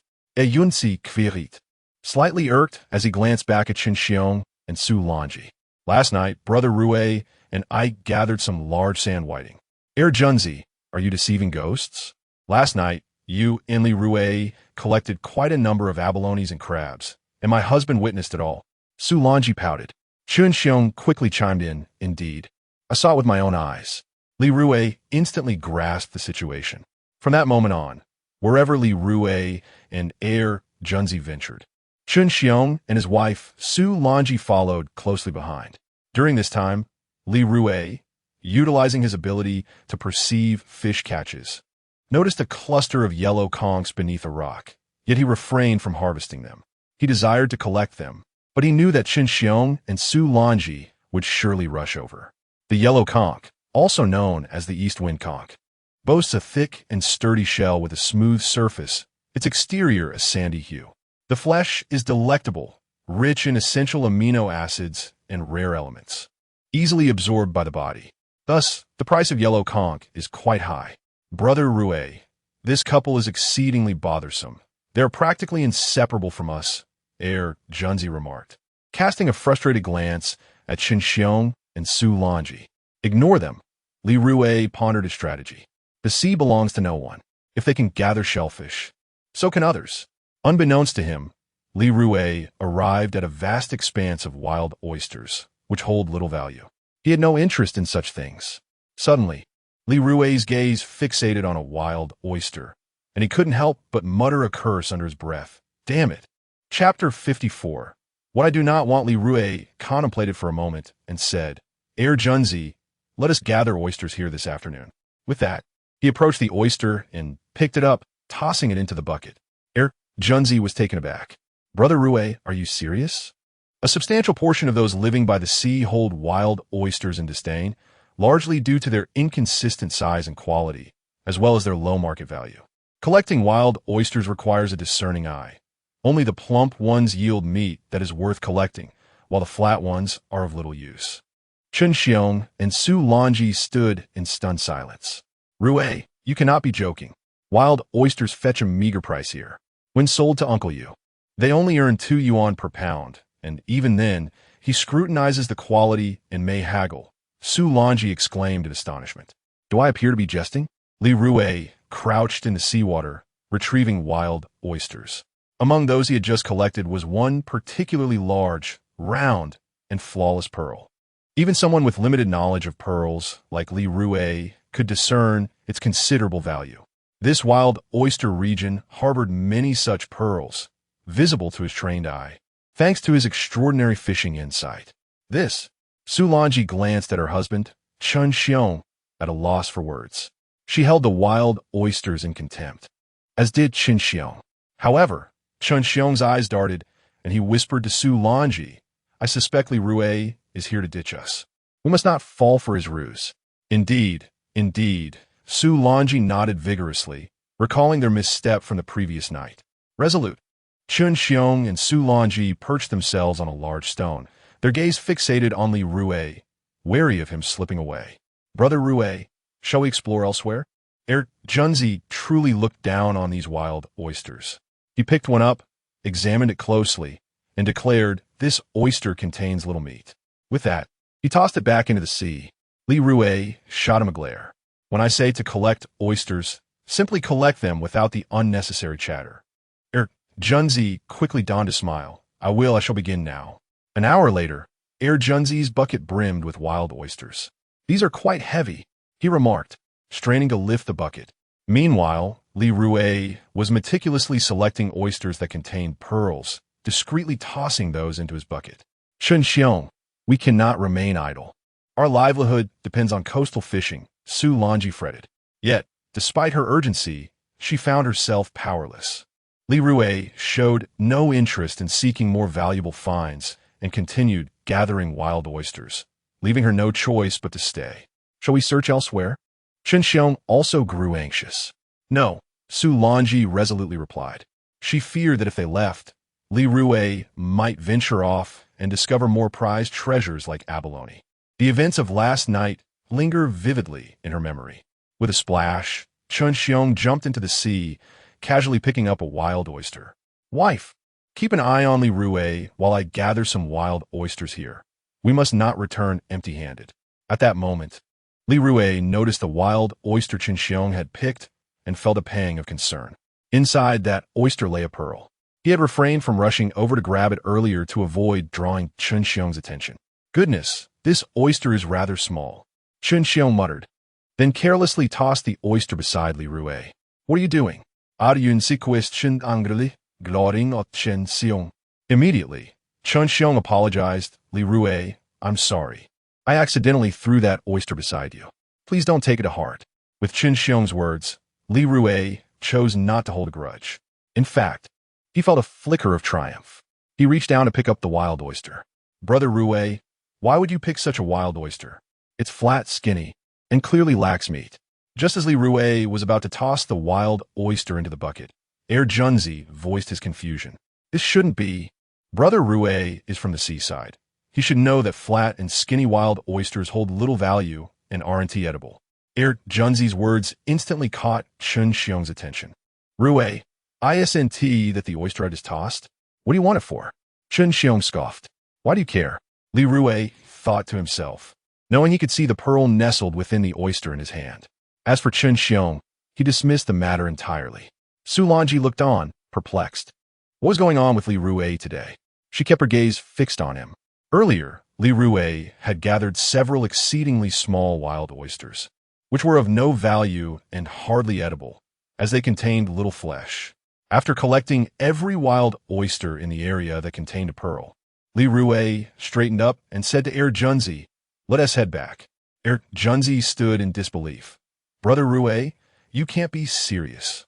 Last night, you and I made over 10,000. Today, you can't even earn $80? How can there be such a disparity?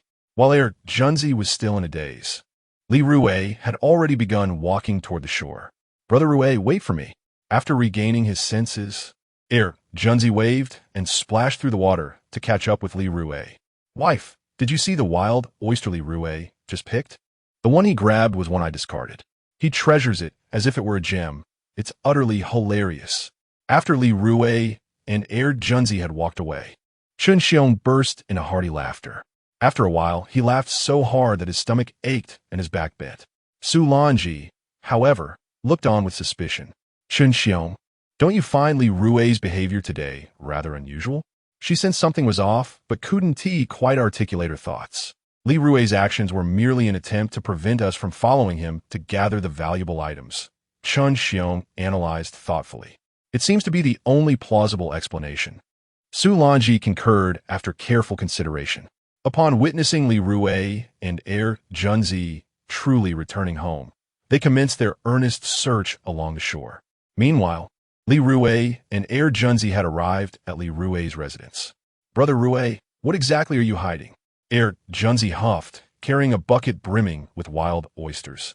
Upon entering his storage room, Li Rui lowered his voice and remarked, my intuition suggests that these wild oysters contain pearls. Junzi, skeptical, replied, Brother Rui, that seems implausible. It is quite rare for wild oysters to yield pearls.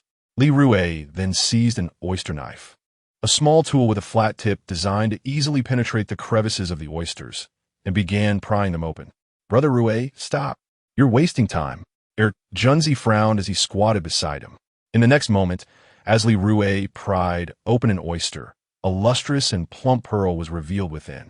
Instantly, Junzi was left speechless. Chapter 55. The discovery of 38 pearls. Junzi leaned in closely, scrutinizing the object before him, and then exclaimed in astonishment, goodness, it truly is a pearl. With no one else around, he spoke freely, unrestrained by his usual reservations, particularly in the presence of Su Xiangyue and Li Fong. Help me pry it open. Li Rui's heart brimmed with joy. Just as he was about to discard the oyster he had pried open, Junzi urgently called out, Rui Gu, this oyster is the one Chen Xiong tossed aside earlier. It has 2 white spots, and I distinctly remember their positions. They're exactly the same. After a moment of reflection, Junzi pointed emphatically at the oyster in Li Rui's hand, declaring, yes, that's the one. I am absolutely certain. Let me fetch a box. You quickly pry open these oysters, Li Rui instructed before heading to his living room. Once composed, Junzi seized an oyster knife and began swiftly prying open oysters. Rui Gu, your luck has been extraordinary lately. He carelessly pried open an oyster and, to his astonishment, discovered a pearl. It is worth noting that only one pearl can be found in 20,000 oysters. Moments later, Li Rui returned with a small box, placing it between himself and Junzi.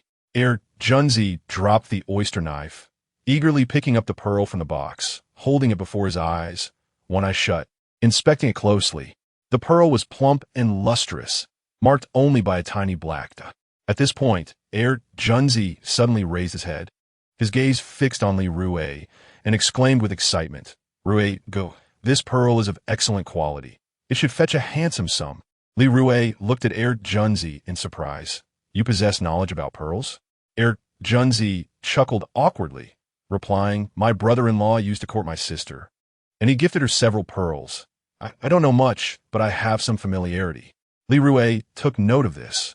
Junzi's sister, Songling, had extensive connections and was likely to find potential buyers for the pearls. "Wow, there's a pearl in this oyster too." Junzi cried out in exuberance. He had also opened an oyster containing a pearl. Carefully extracting the pearl from the oyster meat, he swallowed hard, saying, "Rui, go. Another pearl. This one is a bit smaller, but its color is pure and radiant. Let's set it aside and continue opening oysters. I have a feeling we will uncover many pearls from this lot." Li Rui, having anticipated such a fortune, remained composed and did not share Junzi's excitement. Indeed, he affirmed. Junzi obediently placed the pearl in the small box. As the two continued their endeavor, they intermittently discovered more pearls among the oysters. Junzi grew increasingly animated. "Rui, go. You are about to strike it rich," he exclaimed exuberantly. "No, we are about to strike it rich," Li Rui corrected him. Feeling a bit bashful, Junzi scratched his head. "Rui, go. To be honest, I've only done a bit of menial work. I feel it's not quite right for me to take 10% of the earnings." Li Rui shot him an exasperated glance. "Enough of the nonsense. Our prior agreement stands." With Junzi by his side, Li Rui felt a sense of security. Li Rui places great importance on the loyalty and sincerity exhibited by Junzi. "Brother Rui, I believe we can sell these pearls through my sister," Junzi chuckled. His sister, Songling, is acquainted with many affluent individuals, including a close friend who is engaged in the jewelry business. "Oh, your sister has connections?" Li Rui inquired with keen interest. "Indeed," Junzi promptly replied. "My sister has a very close friend who is currently in the jewelry trade. We can sell these pearls through her without having to pay her anything." However, Li Rui held a different perspective. "Junzi, if we seek your sister's assistance, we must provide her with a commission." Junzi's eyes widened in disbelief. "Brother Rui, she is my sister. Would she dare ask us for money? If she does, I'll have my parents discipline her." "Junzi, you are an adult now. Do not be so naive. Your sister's help is a favor, and not helping is a right. If you maintain this mindset in your relationship with her, it is only a matter of time before she develops reservations towards you," Li Rui stated. "People are inherently driven by self-interest. Without benefits, there is no motivation."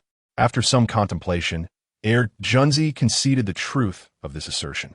Moreover, he remarked, "I do not have a close relationship with your sister. If we ask her to help, we must compensate her appropriately." Li Rui continued, "She is merely assisting us by making an introduction. We truly need not pay her." Yet, Junzi remained steadfast in his opinion. Li Rui sighed, believing Junzi to possess a simplistic mindset. "Junzi, let me ask you, without going through your sister, would we easily find a buyer?" Junzi shook his head. Li Rui pressed on. "If we find a buyer through your sister, might they not give us a better deal out of respect for her? Even if they do not offer extra, they certainly will not take advantage of us." Junzi found this reasoning compelling. "Then it is settled," Li Rui concluded. "We must be prepared to spend what is necessary." After Li Rui's remarks, Junzi ceased to resist. With a naive grin, he said, "Brother Rui, I will heed your advice. In the future, when you dine at your sister's, do not go empty-handed. While she may not mind, your brother-in-law might take issue with it. In our endeavors, we should strive to avoid giving anyone grounds for complaint," Li Rui gently advised. "Brother Rui, your words are more enlightening than a decade of study," Junzi exclaimed joyfully. After a brief pause, he blinked and asked, "My sister wants to know what to bring when I visit her for a meal, and she has asked me not to bring anything in the future. What should I say?" Li Rui, somewhat speechless, replied, "That is merely a polite gesture. Surely you can say something like, I know you enjoy apples, so I brought some. When I come to your home, I feel as if I am returning home myself.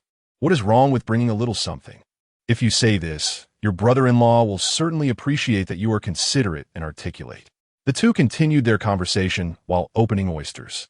After finishing 2 buckets, they discovered over 30 pearls. Brother Rui, let me count how many pearls we have in total. Junzi, filled with excitement, cast aside the oyster knife and gently picked up the small box, meticulously counting its contents. 1, 2, 3, 38. After finishing his count, he raised his head, a beaming expression adorning his face as he gazed at Li Rui. Brother Rui, we have a total of 38 pearls. We are about to make a fortune. In truth, opening oysters to extract pearls is an exceedingly unprofitable endeavor. It takes 20,000 oysters to yield but a single pearl, leading to significant losses once expenses are accounted for. Reflecting on this, Junzi could not help but praise, Brother Rui, you are truly remarkable. Following you to the shore has undoubtedly been the wisest decision of my life. Wiping his hands, Li Rui took out his phone and contacted Song Ling, President Song. I've just opened some pearls. Could you assist in finding buyers? I won't ask for your help for free. Once the deal is done, you'll receive a 5% commission, Li Rui remarked with a smile. I will help you connect with buyers, but you needn't worry about the commission. My brother is working with you, so just look out for him, Song Ling readily agreed. Li Rui, with a knowing smile, replied, President Song, if you're not taking a commission, we might as well forget it. Let us keep things straightforward. What do you say? Upon hearing this, Song Ling couldn't help but chuckle softly. All right, I'll go along with your suggestion. She thought to herself that Li Rui was certainly far superior to his brother. Chapter 56, Psychological Pricing. Song Ling is quite perceptive. She understands that Li Rui is reluctant to owe her a favor. Instead of addressing it directly, she subtly navigates the conversation. Song, regarding Junzi. Li Rui intended to express his thoughts about Junzi, but altered his words at the last moment. Rest assured, Junzi is under my wing. I may have led him astray in the past, but I shall guide him properly from now on. In my heart, he is like a younger brother. Thank you. Song Ling responded gratefully, aware that her brother often brought her concern. She had grown weary of his antics. When you think Junzi and I can come see you, Li Rui pressed on. I'll consult with a friend and get back to you. Song Ling replied before engaging in a brief exchange with Li Rui and then hanging up. At that moment, Li Fong entered Li Rui's courtyard. Rui, are you home? She called out, having come to prepare a meal. I'm here, Mom, Li Rui answered from the storage room. Soon, Li Fong joined him. Rui, when I arrived, I heard from the villagers that you and Junzi had gathered a heap of wild oysters at the shore. Don't be disheartened. Such is the nature of gathering. It's dependent on the whims of fate. She spoke soothingly, concerned that her son might feel a profound disappointment. Mom, look at this, Li Rui exclaimed, pointing excitedly at a small box brimming with pearls on the ground. Curiosity pica, Li Fang leanat cluze. What is it? Upon closer inspection, she was momentarily taken aback. After a few moments, she gasped, her voice dropping to a whisper. This is oyster pearl. There are so many. In her long life, she had only encountered oyster pearls twice, and on both occasions, she had seen merely 2 tiny specimens. Yet here before her were dozens, some quite sizable. Mom, how much do you think these pearls could sell for? Li Rui sought to gauge a realistic expectation. He had neither sold nor bought pearls before, thus was unaware of their market value. Let me take a look, Li Fong said, bending down to examine them. Li Rui eagerly placed the small box before her. One by one, she picked up the pearls, scrutinizing them closely. Ultimately, she concluded, these pearls could fetch tens of thousands. What? Tens of thousands? Junzi exclaimed, his jaw nearly dropping to the ground. If that were the case, he could expect a share of several thousand. Good heavens! To think that after just a few hours of work, I could earn such an amount. It's something I never dared to dream of before. Understood, Li Rui thought, forming a mental expectation. Rui, Junzi, this is something you must keep to yourselves. Silent prosperity lasts the longest, Li Fong cautioned solemnly. Having experienced the treachery of human nature, she spoke from wisdom. Li Rui smiled. Mom, even if you didn't mention it, I wouldn't disclose this to anyone. Junzi patted his chest, assuring, Auntie, rest assured, I shall keep this matter under wraps. In that moment, Junzi felt an exhilarating surge of anticipation. After finishing his sentence, he turned to Li Fong and asked, Aunt, may I tell my parents about this matter? Of course, Li Fong replied, a gentle smile gracing her face. Your parents surely understand the wisdom of quietly amassing wealth. Hurry and wash up. I'll prepare dinner, she added before heading to the kitchen. In the kitchen, Li Fong busied herself with her tasks. Meanwhile, in the storage room, Li Rui retrieved 4 pearls from a small box. Junzi, take one of these. Keep it for yourself. When you feel ready to pursue a relationship, you can give it to her, he said, placing a pearl of moderate size before Junzi. He intended to keep the remaining 3 for himself, 1 for his wife, 1 for his daughter, and 1 for his mother. Brother Rui, I will follow your advice, Junzi said, delightfully clutching the pearl in his hand. Looking up at Li Rui, he inquired, Brother Rui, why not give the pearl to the girl while pursuing her? Li Rui grimaced slightly and replied, You foolish boy. If you give it to her and she ultimately declines, what then? Junzi's naivety was striking. Of course, you must gauge the situation yourself. If you believe you can win her over, then by all means, present it, Li Rui thought, feeling somewhat exhausted. Oh, Junzi responded, his mind muddled. The complexities of romantic relationships were truly beyond his grasp. At noon, Li Fong prepared a feast of stir-fried oysters, spicy ribs, sour and spicy shredded potatoes, and seaweed soup. Junzi occupied himself with his phone in the living room while Li Rui entered the kitchen. Mom, this pearl is for you, Li Rui insisted, pressing a pearl into Li Fong's hand. No, please don't. My dear son, at my age, what need have I for pearls? Sell it. You need the money now, Li Fong said, her eyes glistening with tears as she refused.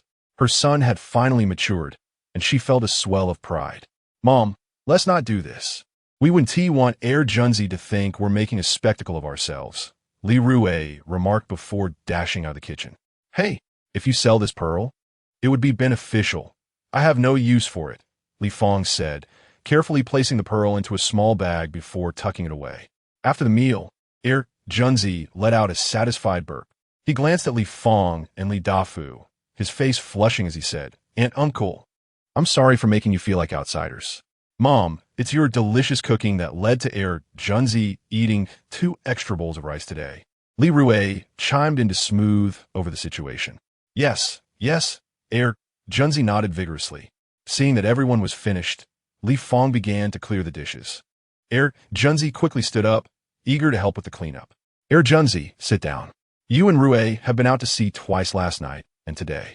You must be exhausted. Let me and my husband handle this, Li Fong said firmly. Stay put. You and Rui should chat a bit, Li Dafu added. Li Rui, feeling utterly drained, remained seated and refrained from exchanging further pleasantries with his parents.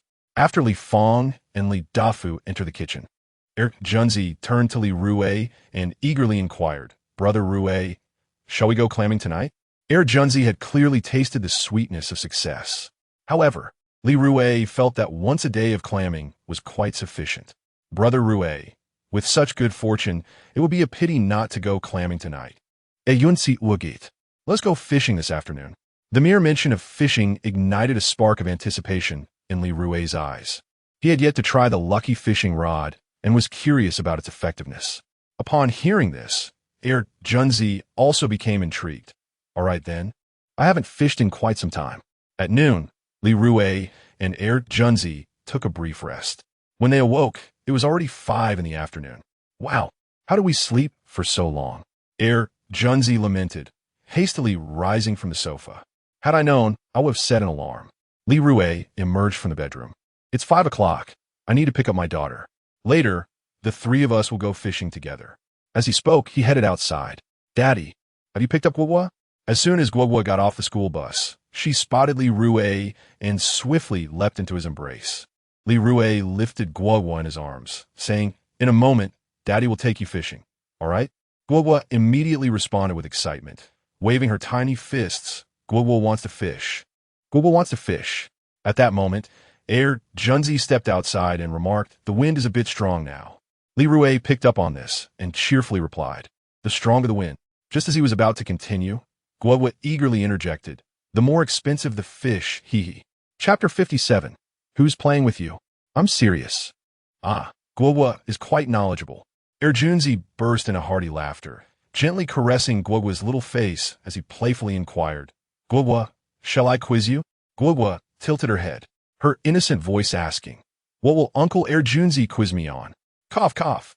Erjunzi cleared his throat and then, with a serious demeanor, declared, "Imperial Jade liquid wine. 180 per cup." Guogwa eagerly chimed in with the next line. Erjunzi's playful spirit ignited, and he turned to Guogwa, proclaiming, "A rooster that lays eggs. The fighter jet among roosters. Oh yeah." As she spoke, Guogwa animatedly waved her chubby little arms, mimicking teacher's song, Dandan's poses. Ha ha, ha ha. Both Li Rui and Erjunzi found themselves in fits of laughter. Erjunzi nearly burst out laughing. After a moment, he resumed, "Which company excels in excavation technology?" Without a moment's hesitation, Guogwa responded, "In Shandong, China, seek out Lanxiang." The spring breeze of reform blows across the land. The Chinese people truly excel. No matter what Erjunzi said, Guogwa answered effortlessly, and they were thoroughly enjoying themselves. A minute later, Erjunzi found himself at a loss for words. While Guogwa began to emulate teacher Song Dandan, "I was born in the old society, grew up under the red flag, and walk in the spring breeze." Rui go, Rui go. I see that Guogwa has grown up. She could become a mimicry performer. In the future, her achievements will undoubtedly be remarkable. Erjunzi nudged Li Rui playfully, winking at him. "Get lost. How can my daughter grow up to be a mimicry performer? I want Guogwa to become a rich second generation." Li Rui shot Erjunzi a cold glance. His words were heartfelt, yet Erjunzi took them as a joke. "Come on, Rui go. Stop joking around." Erjunzi laughed exaggeratedly. "I'm not joking. I'm quite serious," Li Rui replied with utmost sincerity. Seeing Li Rui's earnestness only made Erjunzi laugh even harder. Suddenly, Guogwa chimed in with a grin. "Guogwa wishes for her father to become a dragon." "Can't argue with that," Li Rui readily added. "Rui go, your daughter is practically a little adult. Her mind is incredibly sharp." Erjunzi sincerely believed Guogwa was exceptionally clever. Li Rui, proudly, remarked, "Just look at whose daughter Guogwa is." Imitating him, Guogwa chimed in, "Uncle Erjunzi, you also ought to consider whose daughter Guogwa is." Erjunzi's face lit up with joy, resembling a blooming chrysanthemum. As they shared laughter and banter, they gathered their fishing gear. Li Rui and Erjunzi carried a considerable amount of equipment, while Guogwa held only a pink fishing rod. Fishing requires an array of items: rods, lines, hooks, floats, weights, bait, nets, chairs, and fish keepers, none of which can be overlooked. Upon arriving at the seaside, Li Rui utilized his fish-catching perspective function to locate a spot teeming with fish. "Let's fish here." Li Rui set down the bag he was holding and opened it. He first attached a small white shrimp to Guogwa's fishing hook, then proceeded to teach her how to cast the fishing line. "Daddy, where did you buy this pink fishing rod? I really like it," Guogwa chirped enthusiastically. With a smile, Li Rui replied, "I bought it at the fishing tackle shop." Just then, Erjunzi picked up his white fishing rod, and suddenly, a voice echoed in Li Rui's mind. "Host, the system has detected that a non-blood-related individual is using the lucky fishing rod purchased from a system. Would you like to deactivate the luck function on the rod?" Li Rui was taken aback. This system is truly remarkable. While he was still in a daze, the system's voice resonated again. The system has sensed that the host does not mind the use of the lucky fishing rod by the other party. Hence, the luck function remains active. After delivering this message, the system automatically withdrew. Li Rui couldn't help but exclaim internally, "Wow, this system is impressive." After a moment, he composed himself and prepared to attach the small shrimp to his hook. At that moment, Guogwa's bobber suddenly plunged into the water. "Ah, Daddy, I've got a fish," Guogwa exclaimed, bouncing up from her little stool, brimming with excitement. Li Rui quickly dropped what he was holding and wrapped his arms around Guogwa's waist, fearing that she might be pulled into the sea by the fish. Incredible. A fish has bitten so quickly. This must be a beginner's luck. Junzi thought to himself, glancing at Guogua's fishing rod. He would never dare to utter any foul language in front of Guogua, knowing that his brother Rui would surely reprimand him for it. Using the fish-catching perspective function, Li Rui discovered that the fish on Guogua's hook was a 10-centimeter-long grouper, which eased his worries. Guogua, gently lift the fishing rod, but use a little less force and be quick about it, Li Rui whispered softly in her ear. Okay, Daddy, Guogua replied, lifting the rod slightly. With her gentle motion, the hook pierced the grouper's mouth. Li Rui could see the scene in the water clearly. Daddy, it's so strong, Guogua shouted excitedly. The difference between a fish in the water and one on land is significant. Fish in the water put up a much greater struggle. Guogua gritted her teeth and pulled the rod with all her might. Soon, the grouper was dragged to the surface. Seeing the fish, Guogua exclaimed in joy, Daddy, look. The fish is above the water now. I can see it. Can you see it too? Yes, Daddy sees it, Li Rui replied with a smile. The grouper is a common fish found in the ocean, characterized by its robust, laterally compressed body, which is spindle-shaped or oval. Typically, they range from 35 to 45 centimeters in length and weigh around 4 to 5 pounds. Their coloration is often a blend of brown and red, adorned with stripes and spots. Guogua declared excitedly, I want to pull it onto the shore. After some effort, Guogua finally managed to haul the small grouper onto the shore. As soon as it landed, the fish began to flounder about. Rui, is this a reward for beginners? It hasn't been long at all, and Guogua has already caught a small grouper. Junzi expressed a hint of envy. Don't rush. I have a strong feeling that the three of us will catch quite a few fish today, Li Rui said. Junzi was somewhat skeptical. Is that true? No sooner had he spoken than his fishing hook was seized by a fish. The bobber of Junzi plunged into the water with astonishing speed. Junzi initially intended to exclaim in surprise, but remembering Guogua was nearby, he swallowed his words. Riga, I've got a fish too, and it's making quite the commotion. With that, Junzi sprang up from his little stool, kicking it behind him. Steadying the fishing rod, he angled it to absorb the force of the fish's struggle. At that moment, Junzi felt a blend of tension and exhilaration. Chapter 58, Protecting Animals, Brother Rui. It is a substantial fish, putting up quite a struggle. I cannot pull it up just yet. Junzi was filled with excitement, his heart racing with fervor. Those who fish can certainly empathize with Junzi's exhilaration at this moment. Li Rui wisely reminded, Junzi, do not exert yourself too much. Take your time and tire it out. Junzi nodded in agreement, refraining from further words as he conserved his strength to maneuver the fish. At that moment, the large fish in the water thrashed violently, attempting to dislodge the hook. Fearing the line might snap, Junzi released a bit of slack. 10 seconds later, the fish calmed, allowing him to slowly reel it in once more. Daddy, it seems Uncle Junzi is about to catch a big fish, Guogua exclaimed, her eyes fixed intently on the fishing line. It certainly appeared so, Li Rui thought, nodding slightly. Junzi was expending considerable energy and could not afford even the slightest lapse in focus. After a prolonged struggle, Junzi finally managed to bring the base to the surface, a process that lasted around 10 minutes. The base was fierce and powerful, making every attempt to escape, thus prolonging the battle. Brother Rui, I saw it. Huh, Junzi exclaimed, filled with exhilaration yet cautious, aware that the base could still slip free. He anticipated the disappointment should that occur. Once the base was drawn near the shore, Junzi did not rush to net it.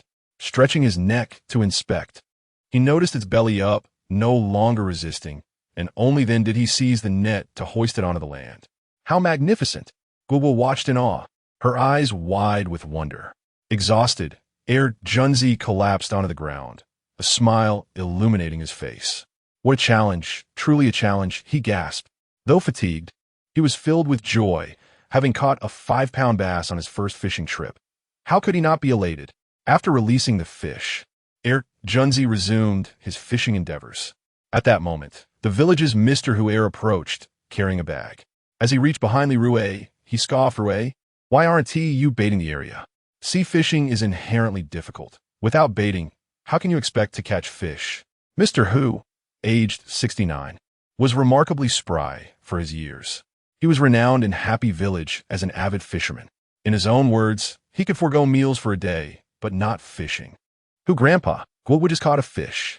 Guowa proudly pointed to the bucket beside her, tilting her head with delight.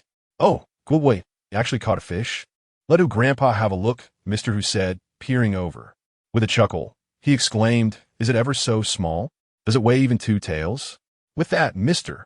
Hu moved aside, setting up a small chair, and began tossing generous handfuls of Antarctic shrimp bricks into the sea.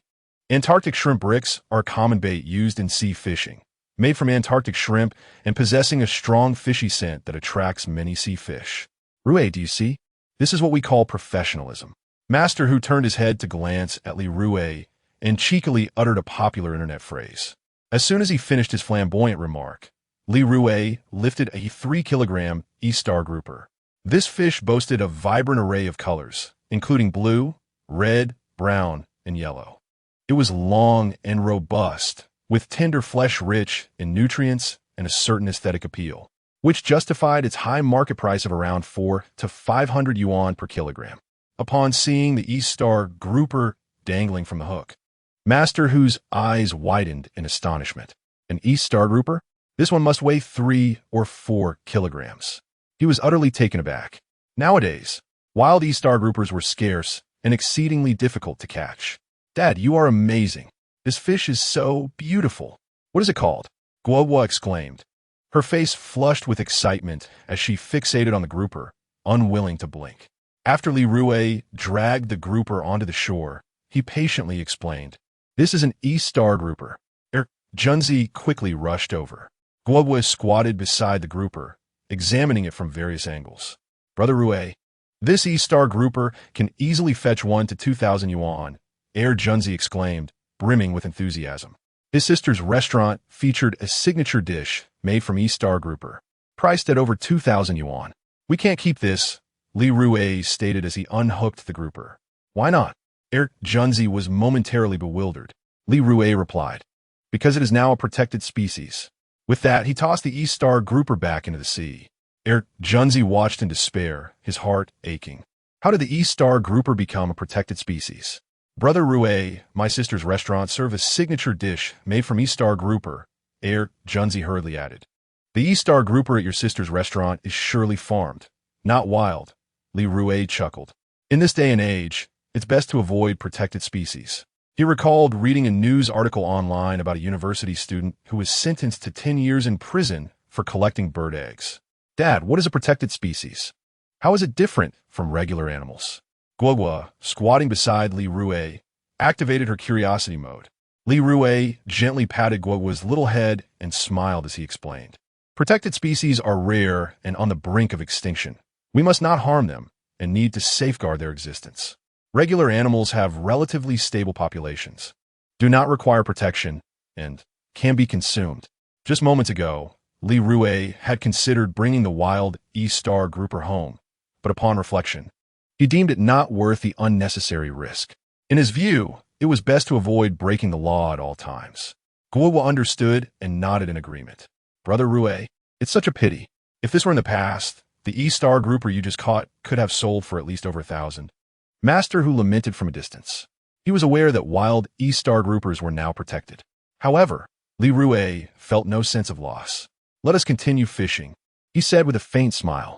With the aid of their lucky fishing rods, they continued to catch fish one after another, while Master Hu, on the other hand, had yet to reel in a single catch. "Today, the 3 of us have been extraordinarily fortunate. In less than an hour, we have caught over 20 fish. Junzi's spirits are soaring. For the angler's joy is pure and unadulterated. Catching fish brings unbounded happiness. Guowa primarily reels and sardines, while Junzi and Li Rui mostly catch bass and rockfish. Sardines are relatively small, typically measuring between 15 and 30 centimeters, with their elongated, streamlined bodies. Their abdomens are usually a striking greenish blue, while their undersides shimmer with silvery hues. Due to the sardines' abundance, its market price remains modest, averaging around 20 yuan per kilogram. Rockfish, too, are not particularly large, with lengths ranging from 15 to 25 centimeters. They possess a sizable head, accounting for about 1/3 of their body, complemented by 12 to 14 hard spines along their abdomens and relatively short fin rays. I won't be left empty-handed today, will I? Hu'eri's expression darkens as he glances over at Li Rui and the others. At that moment, Li Rui's fishing rod is yanked away by a sizable fish lurking beneath the surface. Reacting swiftly, Li Rui grips the rod tightly. There's a big catch. Utilizing his fish sight ability, he spots a 4-pound swallowtail grouper. In the midst of munching on a chicken leg, he discards it onto the ground upon realizing the magnitude of his catch, an act of reverence towards the mighty fish. Chapter 59. The Proud Hu'eri. Wow, I've hooked a big one, Hu'eri exclaimed with exhilaration. However, upon glancing at his fishing rod, his enthusiasm quickly waned. Only 3 meters separated him from Li Rui, who was continuously reeling in fish. Why was he catching nothing? The more he pondered, the more disheartened he became. I won't fish anymore. I'll go take a look, he decided, pulling his rod from the water and placing it on the shore before striding over to Li Rui. He intended to offer some guidance. Arriving at Li Rui's side, Hu'eri energetically advised, Rui, don't pull too hard. If you do, you'll snap the line. Allow out some slack. Hu'eri was even more animated than Li Rui. After a period of struggle, Li Rui finally managed to drag the fish to the bank. Hu'eri observed closely and noticed the fish had turned belly up, no longer fighting. He quickly grabbed the net and scooped the fish onto the shore. Goodness, it's a 4 or 5 pound mandarin fish. Hu'eri couldn't hide his envy. The mandarin fish, scientifically known as Sinoperca chuatzi, has an oval shape and typically grows to 3 to 4 pounds. Its body is resplendent, adorned with a vibrant array of colors and covered in blue-purple speckles, resembling twinkling stars in the night sky, making it exceptionally beautiful. Its flesh is delectable, with a remarkable texture and no fishy taste, while the skin is rich in collagen, making it a favorite among women. Hu'eri stepped forward, firmly grasping the mandarin fish and expertly removing the hook. In all my years of fishing, I've never seen one this large. It must weigh over 4 pounds. He mused, weighing the fish in his hands. Hu'eri, how much do you think this fish could sell for? Li Rui inquired with curiosity. After a moment of contemplation, Hu'eri replied, at least over 2,000. Upon hearing this price, Li Rui remained relatively unfazed, but Jun was utterly thrilled. Rui-go, you're incredibly lucky. This fish can sell for over 2,000. Father is the best. Guo chimed in proudly. Rui, I have a small request. I wonder if you could oblige? Hu'eri hesitated momentarily before speaking, somewhat shyly. Hu'eri, we are from the same village, and you are my elder. Please, feel free to speak candidly, Li Rui encouraged, hoping Hu'eri would be straightforward. Summoning his courage, Hu'eri said, could you sell me a few fish? I don't want to return empty-handed. It would be quite shameful in front of the villagers, especially since my wife would mock me. His request, albeit awkwardly expressed, revealed a common fear among fishermen, the dread of returning without a catch. They cherished the thrill of landing a large fish, not for monetary gain, but for the sake of pride. I understand. Li Rui quickly grasped Hu'eri's intent. Then, could you sell me a few fish?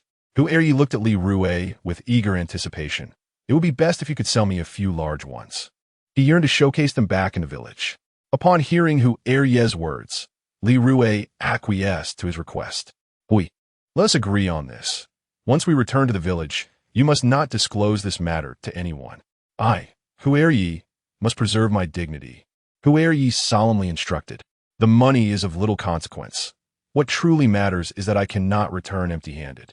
It is impossible for an airman to be left without a catch in this lifetime. Li Rui, somewhat amused yet exasperated, assured him, rest assured, Hu'eri, I shall keep this matter confidential. He couldn't help but reflect on the resolute nature of Hu'eri. Hu'eri seized the gills of a 5-pound perch. This one is mine, he declared, and that 2-pound stone fish I shall take as well, he continued with a broad grin. Junzi thoughtfully placed the 2-pound stone fish into Hu'eri's net bag. Rui, I calculated that these 2 fish are worth approximately 500. Here, take 600, Hu'eri insisted, pressing 600 yuan into Li Rui's hands. Before Li Rui could respond, Yi placed a 5-pound perch into his net bag. Junzi chuckled. Rui go. Your village's Yi is quite the character. Indeed, Li Rui replied with a smile. At that moment, he recalled Yi's previous boasting about his fishing prowess, leading to an epiphany. Previously, Yi always returned from sea fishing laden with catches, garnering the villagers' admiration as a master angler. However, it seemed that the reality was not so straightforward. Yi, reveling in his newfound success, exclaimed, "Now I can return to the village with great pride." With that thought, he called out to Li Rui, "You must uphold your promise. Fear not, Yi. I shall certainly keep my word," Li Rui affirmed, signaling an okay gesture. Following this, Li Rui, Junzi, and Gua continued to reel and fish. Not far away, Yi observed in astonishment. "Goodness, these three are truly extraordinary today," he marveled. Gua giggled, "Daddy, fishing is so easy." Upon hearing this, Yi nearly choked in disbelief. A mere 3-year-old child was catching more fish than he was. To whom could he voice his grievances? "Rui Gu, I've never had such luck fishing before. I don't know what's different today, but my luck is extraordinary," Junzi exclaimed, his face alight with unexpected joy. "It must just be good fortune," Li Rui chuckled, deliberately omitting the secret of the lucky fishing rod. Just then, Li Rui spotted a large yellow croaker swimming around the bait on his hook. "Wow, a yellow croaker. This fish is exceptionally expensive. A 1-pound yellow croaker typically costs around 600 yuan, while a 1.5-pound yellow croaker can fetch around 800 per pound. The heavier the yellow croaker, the more exorbitant the price. Some colossal specimens have sold for astronomical sums at auction. Come on, bite the hook." Li Rui fixed his gaze intently on the yellow croaker, fervently wishing for it to take the bait. The large yellow croaker in the water exhibited remarkable vigilance. It cautiously sniffed the bait, yet resolutely refrained from biting the hook.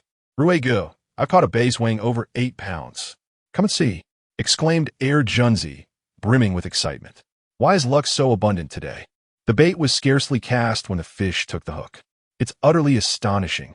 Is there some mysterious force at play behind all this?" Silence. Li Rui admonished, not even sparing a glance at Junzi. At that moment, all his focus was fixated on the large yellow croaker. He had no time to regard the bass caught by Junzi. Not far away, Yi, witnessing Junzi reel in yet another bass exceeding 8 pounds, felt a surge of jealousy that reddened his eyes. "Fish, oh fish, why do you not take my hook?" Yi muttered to himself, brow furrowed in discontent. "Rui Gu, what is wrong with you?" Junzi inquired, perplexed. "Be quiet." Li Rui's expression darkened. Chapter 60.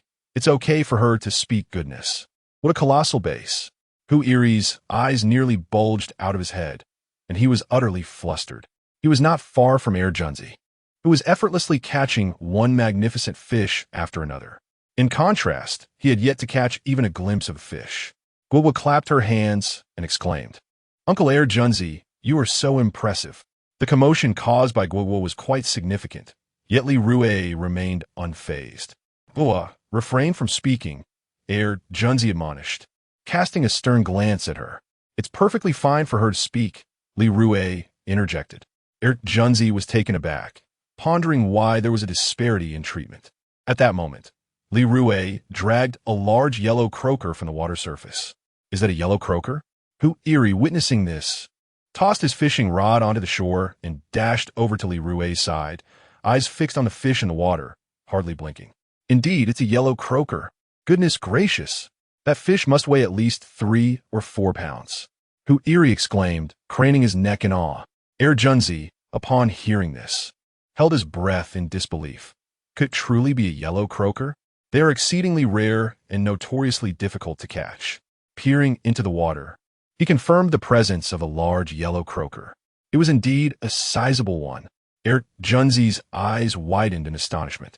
Taking a deep breath, he whispered, "Rui, drag it to the shore. I'll scoop it up with a net." Li Rui slowly pulled the yellow croaker towards the shore. At that moment, the fish thrashed vigorously, nearly escaping the hook, which startled Li Rui immensely. He resolved to let it tire a bit longer before bringing it ashore. This yellow croaker appeared to weigh over 3 pounds. Just imagine the price a wild yellow croaker of that size could fetch. Rui quickly let out some line. Hu Iri urged anxiously from the side. We mustn't let this big fellow get away. Li Rui concentrated all his attention on the yellow croaker. After an exhaustive 20 minutes, he finally managed to drag the fish towards the shore.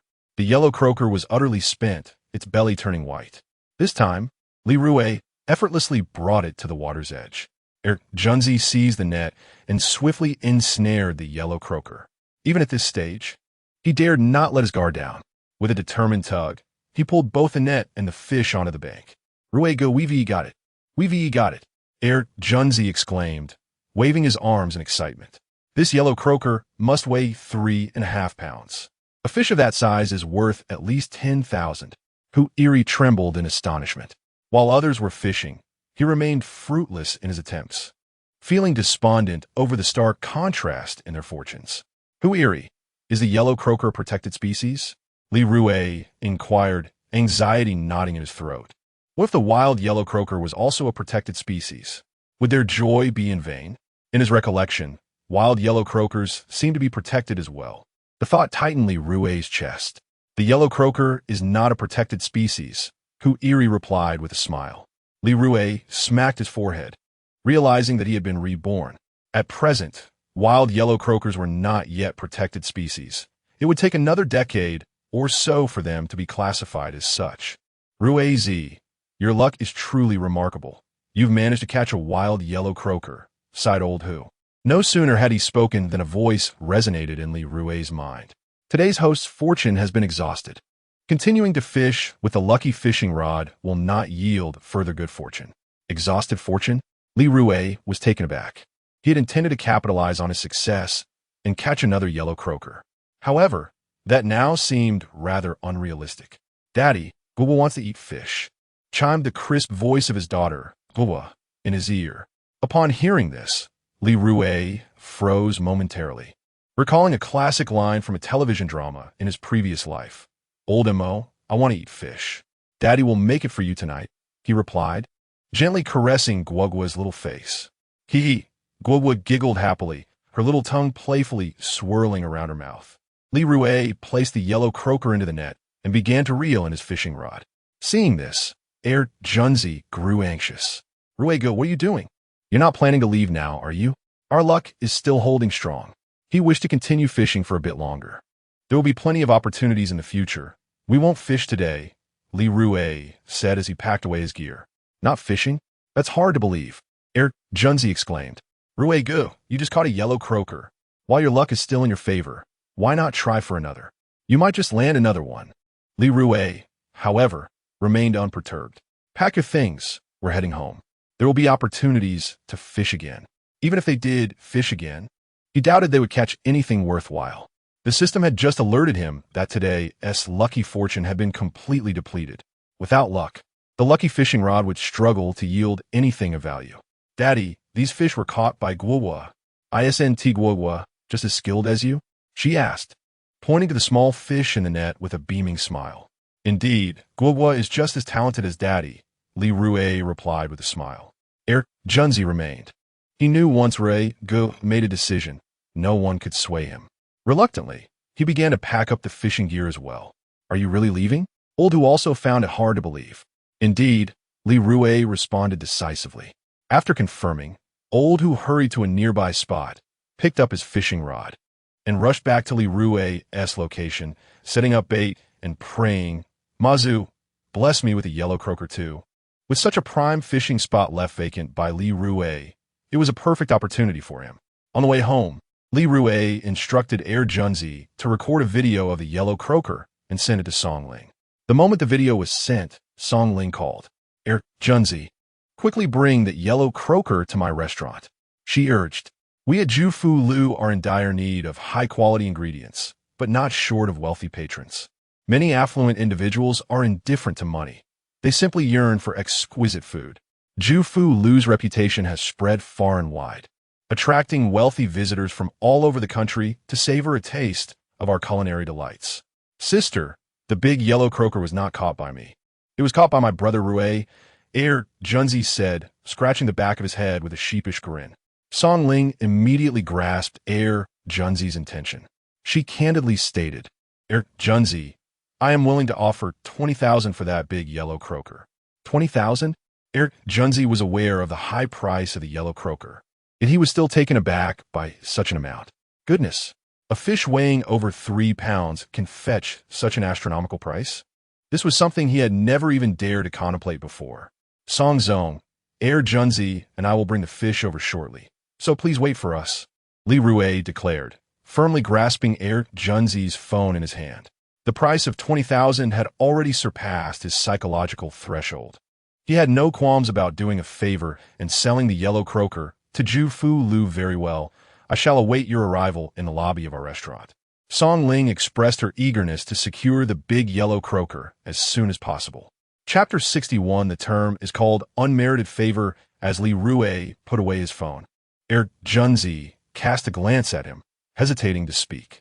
Just say whatever you wish. Do not hold back, Li Rui thought to himself, fully aware of Junzi's nature. The moment Junzi shifted in his seat, Li Rui could anticipate what he was about to say. If Guo were not present, he would undoubtedly express his thoughts bluntly. Brother Rui, I won't share the proceed from this big yellow croaker. Junzi scratched his head, pondering the term he sought. Having never been particularly diligent in his studies, he struggled to articulate his thoughts. Guo looked up at Junzi and chimed in cheerfully, Uncle Junzi, I know that term. It's unmerited favor. Recently, whenever she found a moment, Su Xianyue had been teaching Guo a few idioms. Just days ago, she had learned the phrase, unmerited favor. Yes, it's exactly unmerited favor.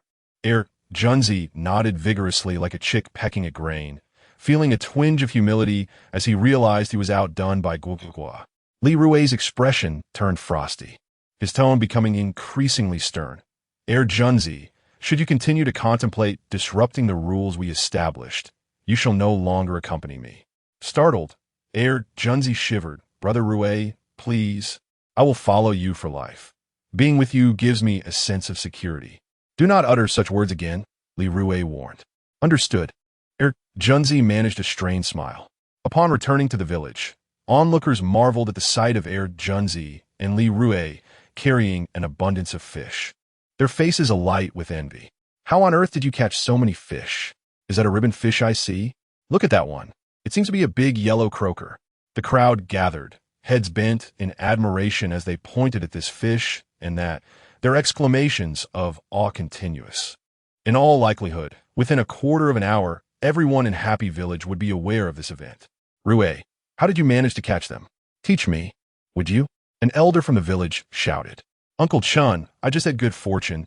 I possess no particular skill in fishing, Li Rui replied with a smile. At that moment, Li Fong approached, carrying a chicken. She intended to prepare a meal for her son, who had been tirelessly gathering seafood and was utterly exhausted. Today, she felt compelled to attend to him. Rui, what is going on? Why are all these people surrounding you? Li Fong squeezed through the crowd, her curiosity piqued. Upon inquiry, she beheld the impressive catch of fish held by Li Rui, Junzi, and Guo. So many fish. There are even ribbon fish and big yellow croakers. Li Fong's mouth fell agape in astonishment. Mom, we caught some fish. Take a few home to eat, Li Rui chuckled. As they conversed, they entered their home. Li Fong laughed heartily. Fish are plentiful, but your father and I are not accustomed to eating them. What a shame it would be to let them go to waste. Selling them seems more practical. Mom, I understand your perspective. You have endured a lifetime of hardship, denying yourself comforts. What is the purpose of your sacrifices? You must take a few home, Li Rui asserted, leaving no room for argument. Very well, Li Fong laughed, her heart swelling with pride as she recognized her son's growth and newfound empathy. Junzi noticed the chicken in Li Fong's hand and inquired, Aunt, why have you brought a chicken? With a beaming smile, Li Fong replied, This is for you and Rui Zi to replenish your strength. You both have been quite exhausted these past few days. As soon as Li Fong finished speaking, Guoguo's crisp voice chimed in, Grandma, Guoguo also wants to eat chicken, especially chicken legs. All right, wait a moment. Grandma will prepare the chicken for you, Li Fong said, gently patting Guoguo's round little head. Mother, you arrived just in time. Please keep an eye on Guoguo. Xianyue will be back shortly. Junzi and I need to sell these fish now. Song Ling awaited them at Jufu Tower, and they needed to hurry. The fresher the fish, the more valuable they were. Li Fong urged, "You two should go quickly. Sell the fish while they're still alive. Children, I will look after you. I'll have your father come over. He can watch you while I prepare the meal." Though the elderly couple had little to offer, they could still do what they could for their son. Guo eagerly exclaimed, "Daddy, I want a Barbie doll. When I come back, I'll bring you a Barbie doll." Li Rui replied, pinching Guo's little nose. Before long, Li Rui mounted his family's tricycle, carrying Junzi, and they set off from their home. At that moment, Yutao rushed over, arms wide open, to stop the tricycle. Li Rui frowned slightly but soon relaxed, smiling as he asked, "Uncle Yu, is there something you need?" It was essential to maintain good relations in their village, and adults had their ways of interacting. Junzi scowled, casting an unhappy glance at Yutao, whom he recognized as the unscrupulous seafood dealer from Xingfu village. "Ruizi, I just heard you caught a big yellow croaker. Is that true?" Yutao walked up to the tricycle, stretching his neck to peer into the cargo area filled with fish. His eyes widened in astonishment at the sight. "Goodness, so many fish, and there really is a big yellow croaker." "Indeed, there is," Li Rui chuckled. "Ruizi, sell these fish to your Uncle Yu. I assure you he will offer you a good price this time." Yutao, feeling pleased, looked up at Li Rui and exclaimed eagerly, "The yellow croaker is quite valuable. The more expensive the catch, the greater the profit margin for me." However, Li Rui smirked inwardly, thinking to himself, "Do you think I don't know how cunning you are?" The term long teeth was a colloquialism for unscrupulousness on Moon Island. Upon hearing this, Yutao grew anxious. "Ruizi, we are all from the same village. If you don't sell these fish to me, who will you sell them to? I'll offer you 12,000 for that yellow croaker." In Yutao's eyes, such a high offer would surely entice Li Rui. Before Li Rui could respond, Junzi, standing atop the cargo area, laughed mockingly. "What do you think you're asking for?" "Uncle Yu, I have already promised these fish to someone else. They are eagerly awaiting them. I shall say no more." With that, Li Rui pressed the accelerator, and the three-wheeled vehicle sped away. "Rui, if you find the price too low, we can discuss it further," Yutao called out, relentlessly pursuing from behind. In a short while, Yutao found himself left far behind. Arriving at Chun Xiong's doorstep, he squatted down, panting heavily. "Uncle Yu, what's the matter?" Chun Xiong happened to emerge from his house just then. "I was chasing after that rascal, Li Rui," Yutao replied breathlessly, and then added, "That rascal just caught a big yellow croaker weighing 3 or 4 pounds. I wanted him to sell it to me, but he refused and has now taken it to the town market." "What?" Li Rui caught a big yellow croaker weighing 3 or 4 pounds. Su Lanji rushed out from her living room in a flurry. Yutao nodded in affirmation. Su Lanji slapped her thigh, her face contorted in frustration, exclaiming, "Why does all the good fortune fall upon Li Rui? It's just a big yellow croaker. What is so remarkable about that?" Chun Xiong remarked sourly. Chapter 62. Selling Fish. Chun Xiong, what you sulking about? If you have the ability, catch a big yellow croaker weighing 3 to 4 pounds. Recently, Su Lanji has been viewing Chun Xiong with a disapproving eye, a stark contrast to her previous demeanor. Chun Xiong hung his head in silence. Yutao sighed, wondering why he wouldn't sell it to him. That 3 to 4 pound yellow croaker would yield him at least 1,000 yuan in profit. Approximately 10 minutes later, Li Rui and Junzi arrive at the entrance of Jufu Lu. Li Rui, Junzi, you're here. Bai Wenbin, the purchasing manager, have been waiting for over 10 minutes. Upon seeing them, a broad smile spread across his face as he approached. He produced a pack of cigarettes, handing one to each of them. Li Rui tucked his cigarette behind his ear. Junzi contemplated smoking but decided against it, remembering that Guo disliked the smell of smoke. He too placed the cigarette behind his ear. That little one would surely complain, calling him Uncle Junzi stinky. "Manager Bai, please take a look at the fish we brought," Li Rui said, glancing back at the truck bed. "Please, just call me Wenbin. I'm merely a worker, and we'll be dealing with each other frequently, so let us not be too formal," Bai Wenbin replied cheerfully. Li Rui considered this and nodded in agreement. As Bai Wenbin approached the truck, he was struck by the sight of the fish. What a large base! This one must weigh 7 or 8 pounds. And there's a tail fin grouper? At that moment, Bai Wenbin was searching for the yellow croaker. Upon spotting it, he exclaimed, "Indeed, a 3 to 4 pound yellow croaker." He looked up at Li Rui, giving him a thumbs up in admiration. "Li Rui, you truly are impressive. I'm in awe." He too was an avid angler, typically fishing at night due to his daytime job. Until now, he had never witnessed anyone catch such a large yellow croaker. Just then, Song Ling, dressed in a tailored suit and high heels, emerged. "Let me see the yellow croaker," she urged. "Sister, it's over there," Junzi pointed out. Song Ling gazed at the yellow croaker, her face alight with joy. "Very nice, very nice." In the kitchen, after weighing the fish, it was revealed that the yellow croaker weighed 3 pounds and 6 ounces, the bass 32 pounds and 8 ounces, the sardines 9 pounds and 6 ounces, the stonefish 7 pounds and 5 ounces, and the tail fin grouper 4 pounds and 3 ounces. Entering Song Ling's office, she began calculating the prices on her calculator. The yellow croaker was priced at 20,000. The base, 32 pounds and 8 ounces, multiplied by 35, equaled 1148. The sardines, 9 pounds and 6 ounces, multiplied by 25, came to 240. The stonefish, 7 pounds and 5 ounces, multiplied by 100, totaled 750. The tail fin grouper, 4 pounds and 3 ounces, multiplied by 500, amounted to 2150. The grand total was 24,288.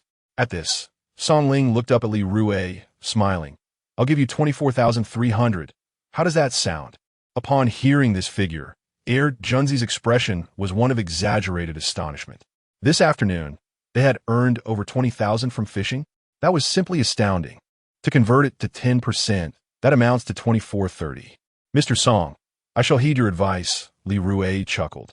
"Conducting business with someone like Song Ling is exceedingly agreeable. She is not only magnanimous, but also remarkably generous. As for Tao from their village, well, let us not dwell on that. It dampens the mood." With a list in hand, he proceeded to the finance office to collect the payment. Song Ling stood from her seat and placed the document before Li Rui. He had consistently procured excellent items, which piqued her interest in him. "Mr. Song, regarding the pearls, could you please inquire when you have a moment?" Li Rui took the document and smiled at Song Ling. Upon hearing Li Rui mention the pearls, Song Ling lightly tapped her forehead. "How could I have forgotten about that?" She continued, "I have already inquired about the pearls. My friend plans to visit tomorrow. Bring the pearls along so she can assess them. If the price is right, you may sell them. If not, we shall discuss it further. What do you think?" Naturally, Li Rui could not decline. All right. He had no other avenues to explore. "Li Rui, you go ahead to the finance office. I need to have a private chat with my brother." Song Ling wished to discuss some personal matters with her sibling. "All right, you two chat," Li Rui replied, and with the document in hand, he went to the finance office. At that moment, only Song Ling and Junzi remained in the office. "Sister, isn't Brother Rui impressive?" Junzi exclaimed with a grin. Song Ling playfully patted his back. "Be serious. Tell me, are you and Li Rui still playing cards?" "No, Brother Rui and I have both quit gambling," Junzi responded. Hearing this, a satisfied smile spread across Song Ling's face. "Let me ask you again, how much does Li Rui pay you?" Junzi proudly lifted his chin. "Brother Rui gives me a 10% share. Today, I earned 2430 from fishing." Song Ling was somewhat taken aback. She anticipated that Li Rui would be so generous. "Your brother Rui treats you well." She thought her brother's association with Li Rui was quite beneficial. "Indeed," Junzi huffed, "Brother Rui is like a second father to me." Song Ling playfully tapped Junzi's head twice. "Can you not be so ridiculous? If he is your second father, what should I call him?" Understanding this, Song Ling resolved to assist Li Rui more in the future, naturally due to her brother Junzi. Upon exiting Jufu Building, Li Rui immediately transferred the 2,430 yuan to Junzi. "Brother Rui, let us go celebrate with a feast." Li Rui rubbed his hands together, grinning widely. "My mother is cooking at home," he added, then fixed his gaze on Junzi, advising Junzi, "Make sure to save this money. We as men shouldn't rely on our families for everything. You will need to marry and start a family someday." He genuinely regarded Junzi as his own brother, their bond spanning over a decade. "Marry and start a family? Do you think I can manage that?" Junzi scratched his head, feeling a pang of uncertainty. In these times, the cost of marriage and raising children is undeniably substantial. The bride price, the 3 gold items, the expenses for the banquet, and various other miscellaneous costs. All of it made his head spin at the mere thought. As they conversed, they hopped onto a tricycle. Li Rui said, Junzi, stick with me, and I assure you, you will find a wife. Upon hearing this, Junzi's confidence surged. Brother Rui, I believe in you. Junzi, spend wisely. We will allocate funds where necessary, but let's refrain from unnecessary expenditures, Li Rui advised as he rode the tricycle to a large supermarket. Upon entering, he made his way to the toy section, selecting a Barbie doll. He purchased a large, pink Barbie for over 100. Brother Rui, you are so thoughtful. I completely forgot that Guogua asked you to buy a Barbie when we came. Junzi remarked cheerfully from the side. That is for my daughter. How could I possibly forget a promise made to her? Li Rui's eyes sparkled with hope for the future. Life was improving, and the day he would be free from debt was drawing near. Previously, he had gambled and incurred online loans totaling 218,000. He had repaid 8,000 last time and planned to pay off more this time. A life free from debt is a liberating one. The burden of debt always made him feel as though his hands and feet were bound. Chapter 63. Cat's Eye Snail upon returning home. As Li Rui had not yet parked the tricycle, Guogua scampered over with her little legs, exclaiming, Daddy, Daddy. Her face radiated with joy. Guogua, don't run over there. Although Guogua was brimming with happiness, her caretaker, Li Dafu, was filled with dread, anxiously chasing after her. The thought of Guogua stumbling and getting hurt sent shivers down his spine. In a short while, he caught up with her and gently intercepted her path. Why are you so disobedient, little one? Li Dafu scolded with a mix of reproach and affection. The little girl paid no heed to his words. Instead, she waved fervently at Li Rui, asking, Daddy, where's my Barbie doll? Li Rui parked the vehicle, approached Guogua, and bent down to pat her gently on the back. Next time you see the tricycle, make sure to keep your distance, understood? Understood, Guogua nodded eagerly, her head bobbing like a chick pecking at grains, before looking up at Li Rui with hopeful eyes and exclaiming, Daddy, where's Guogua's Barbie doll? At that moment, Junzi leaped down from the tricycle's cargo area, holding the coveted Barbie doll aloft. Kajda, he declared, waving the doll enthusiastically. Upon seeing the Barbie, Guogua's eyes sparkled with delight. She stretched out her little arms and embraced the doll tightly. So beautiful, she exclaimed, utterly enamored, refusing to let go. Her cheek pressed against the soft plush of her new treasure. Time for dinner. Wash your hands, called out Li Fong, peeking her head from the kitchen. Meanwhile, Su Xiangyue emerged with a plate of stir-fried chicken. She had returned home at 6 o'clock that afternoon and had since assisted Li Fong with the preparations. Despite her repeated suggestions to take a break. It smells wonderful. Guogua inhaled deeply, clutching her Barbie as she trailed closely behind Su Xiangyue. Let your father take you to wash your hands. Su Xiangyue glanced back. Li Dafu approached, taking Guogua's hand as they headed to the restroom. Shortly after, everyone gathered around the table. The spread included stir-fried chicken, sautéed oysters, fried lotus root slices, and a delectable seafood soup. Junzi, my cooking isn't that great, so you better take more, Li Fong chuckled. Andy, your culinary skills are exceptional, far superior to my mother's. Yeah, absolutely adore your dishes. Are you insidious? Promptly picking up a piece of lotus root and devouring it with gusto, exclaiming, so delicious. Li Fong beamed with delight at the compliment. Meanwhile, Li Rui remained silent.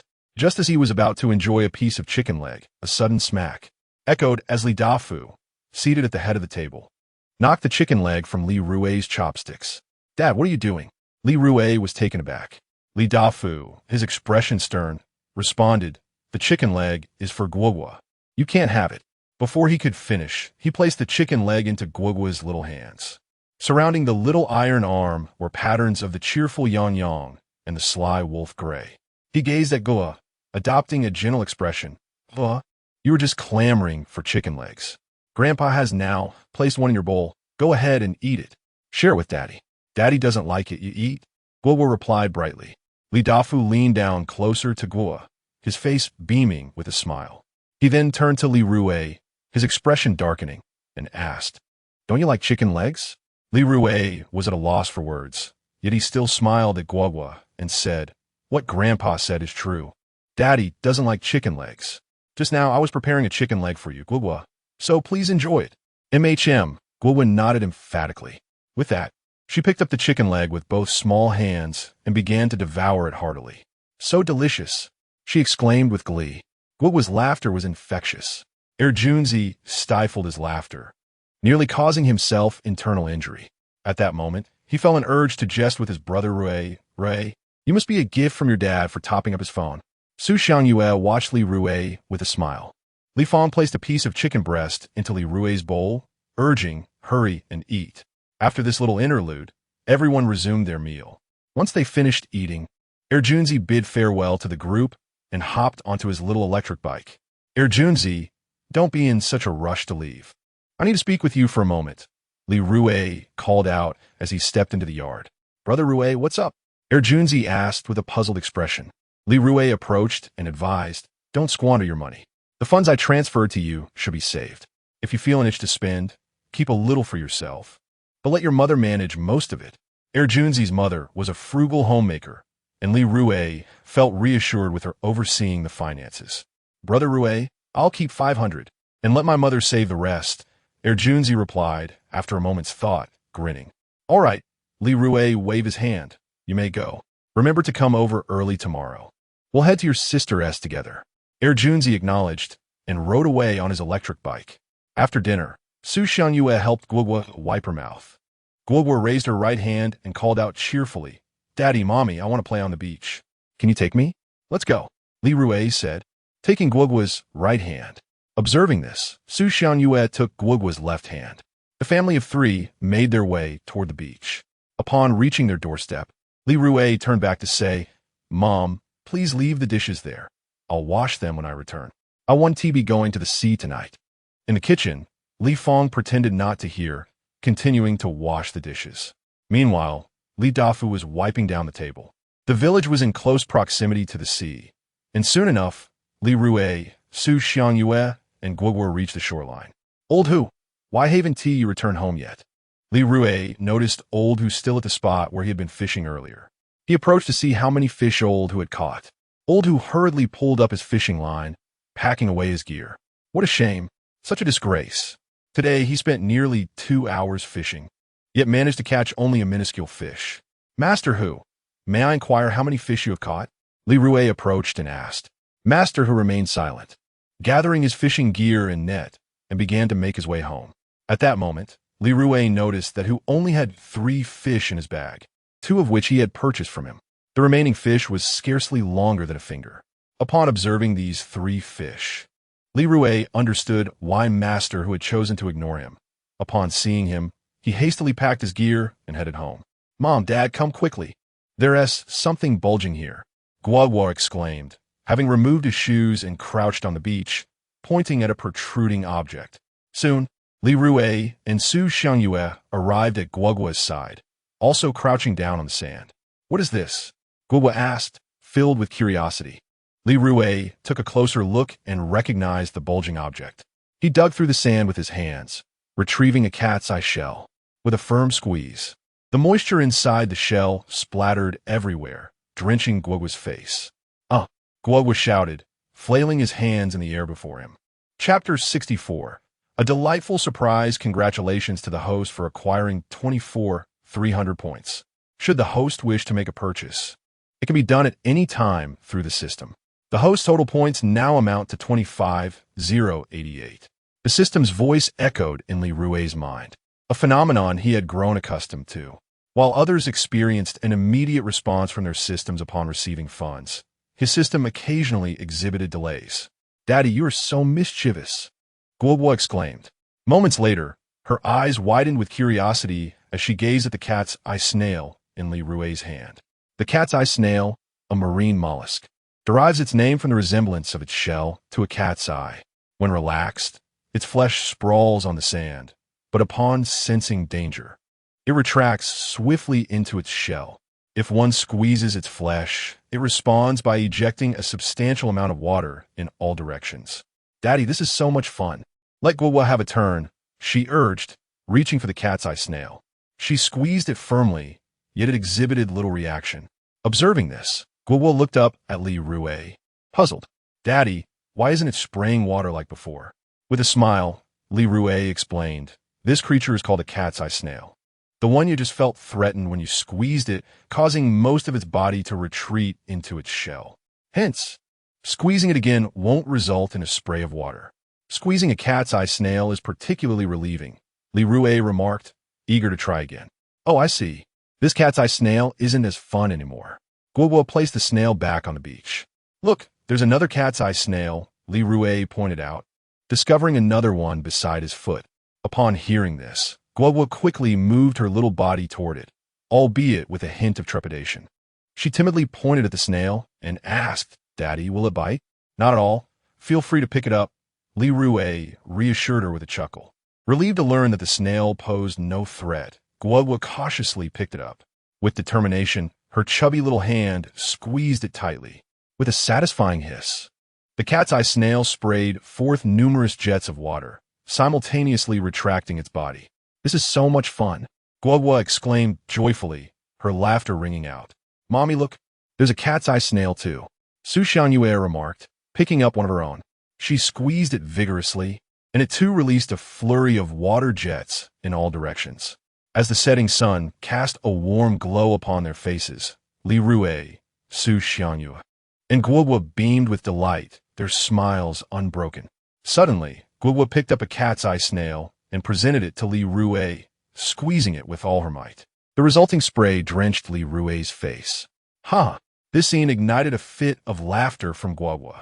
Wiping his face dry, Li Rui, mirroring Guagua's actions, picked up a cat's eye snail and squeezed it, splashing Guagua with water in return. Soon after, Su Xiangyue joined the joyous water fight alongside her family. The trio was having a splendid time. At that moment, Sister Ho-Hot, standing on the shore, called out to Li Rui, will you be going to the sea tonight? She wished to follow him to the beach, for Li Rui had been exceptionally fortunate in recent days, stirring envy within her. Hui, stop playing and let's head to the sea. Aunt Hahua, besides Sister Ho-Hot, chimed in. Many villagers longed to accompany Li Rui on his seaside excursions, hoping for a taste of the bountiful catch he often brought home, while they would be content with merely a sip of broth. Ho-Hot, Hahua, I shall rest this evening, Li Rui replied, unwilling to be like a donkey tethered to a millstone, endlessly going in circles.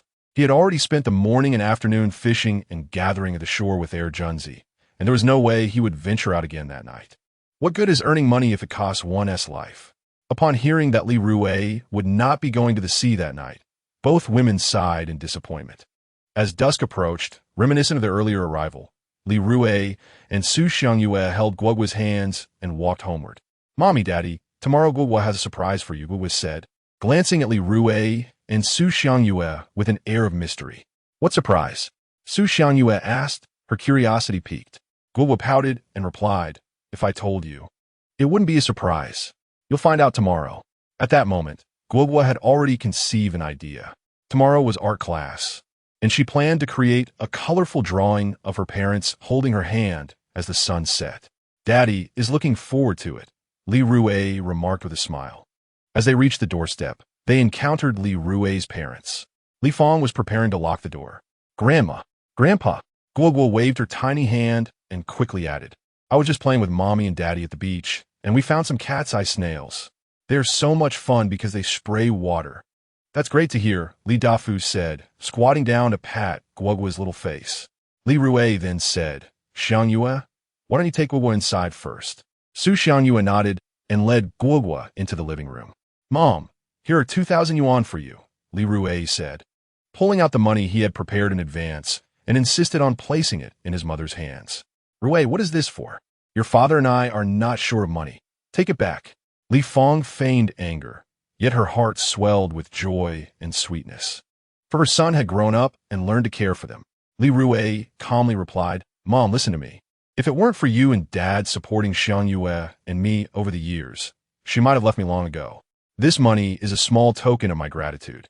Please buy something nice to eat and perhaps a couple of new clothes. With that, Li Rui dashed into his house and locked the door behind him. "Rui, come back," Li Fong called out, holding the money in her hands. "Oh well, that little rascal has a kind heart to give us some money. Let us accept it as his filial piety," Li Dafu said nearby, though he was not one for many words. At this moment, his heart was profoundly stirred. "Mom, Dad, please head back soon. It's getting late, and the skies have darkened. Be cautious on the road." Li Rui turned and waved his hand. Reluctantly, Li Fong stuffed 2,000 yuan into her pocket. As she turned away, her eyes brimmed with tears. "Dear, what troubles you? Everything seems well. Why are you crying?" Li Dafu asked, perplexed. "I'm simply moved. In the past, we always supported Rui. Now, he shows gratitude and offers us money," Li Fong replied, wiping her tears. Li Dafu took a deep breath and couldn't help but exclaim, "Indeed, Rui has matured. We have finally reaped the rewards of our hardships." Upon returning to the living room, before Li Rui could speak, Su Xiangyue, ever perceptive, remarked, "I understand you just gave money to your parents. It is only right, as they have contributed so much to our family." "My dear, you are truly wonderful," Li Rui said, embracing Su Xiangyue tightly. Chapter 65, Settling Accounts. A series of knocks reverberated at the entrance. Li Rui felt somewhat disheartened and, with an air of indifference, inquired, "Who is it?" "It's Uncle Yu," came a cheerful reply from Yu Tao, standing at the door. Chun Xiong and Su Longji, the couple, were lurking nearby, eagerly awaiting Li Rui's venture to the sea, hoping to accompany him. Before long, Li Rui approached and opened the door. "Uncle Yu, what brings you here at this hour?" he asked with curiosity. Come in." Yu Tao gestured with the cigarettes and liquor in his hands, 2 packs of Lotus cigarettes and a bottle of Shangxi Fengjiu, his demeanor notably amiable. Upon seeing the items Yu Tao bore, Li Rui quickly discerned his intentions. It was amusing to think that this old fellow had likely come to negotiate future purchases of seafood from him. Previously, it had been the villagers who gifted Yu Tao, ensuring he offered fair prices for their catch when procuring seafood. Now, the tables had turned, with Yu Tao arriving at his home under the guise of offering gifts. "Please, come in." Li Rui felt it inappropriate to dismiss him outright, adhering to the adage of not striking a smiling face. He knew he would eventually decline, but there was a need for a tactful approach. Once in the living room, Su Xiangyue poured a cup of tea for Yu Tao. "Uncle Yu, please enjoy this tea." She politely placed the cup beside him. Yu Tao waved his hand dismissively and turned to Li Rui, getting straight to the point. "Rui Z, in the future, if you acquire any good seafood, sell it to your uncle, all right?" After stating this, he placed the cigarettes and liquor on the table, adding, "This is just a small token of my appreciation. Uncle Yu, what you say is quite unnecessary. You are the only seafood dealer in our village. How could you say such a thing? Most of us rely on you for our livelihood," Li Rui responded with a smile. Li Rui's words left Yu Tao feeling somewhat embarrassed. He managed to force a smile. "Rui Z, you are unlike others. You are sharp-witted. Uncle sincerely wishes to purchase any seafood you might acquire in the future. Rest assured, the price will be to your satisfaction." "Uncle, I genuinely wish to agree, but I have signed a contract with a restaurant in town, and I cannot afford the penalty for breaching it." Li Rui feigned a willingness to comply. At this point, Yu Tao understood the situation. "All right then, it's getting late. You and Xiangyue should rest early. I'll be heading back." He picked up the cigarettes and liquor and made his way out. "Damn it, this monopolistic fish dealer is rather pathetic," Li Rui muttered after Yu Tao left. Su Xiangyue chuckled softly. Previously, it was the villagers who brought gifts to Uncle Yu. Tonight, he actually came to our home to offer gifts. Li Rui curled his lip, responding coldly, "Uncle Yu is no benevolent soul. He has his own agendas. I want to be selling him anything of value." He recalled the large yellow croaker, noting how Yu Tao had attempted to leverage their relationship to procure it for 12,000 yuan, while Song Ling, Erjun's sister, had initially quoted 20,000. As Yu Tao exited Li Rui's home, he was seething with frustration. Spotting Chun Xiong and Su Longji still lurking there, he coldly remarked, "Why are you still here? Uncle, you come, have a smoke." Chun Xiong stepped forward and lit a cigarette, observing Yu Tao exhaling plumes of smoke.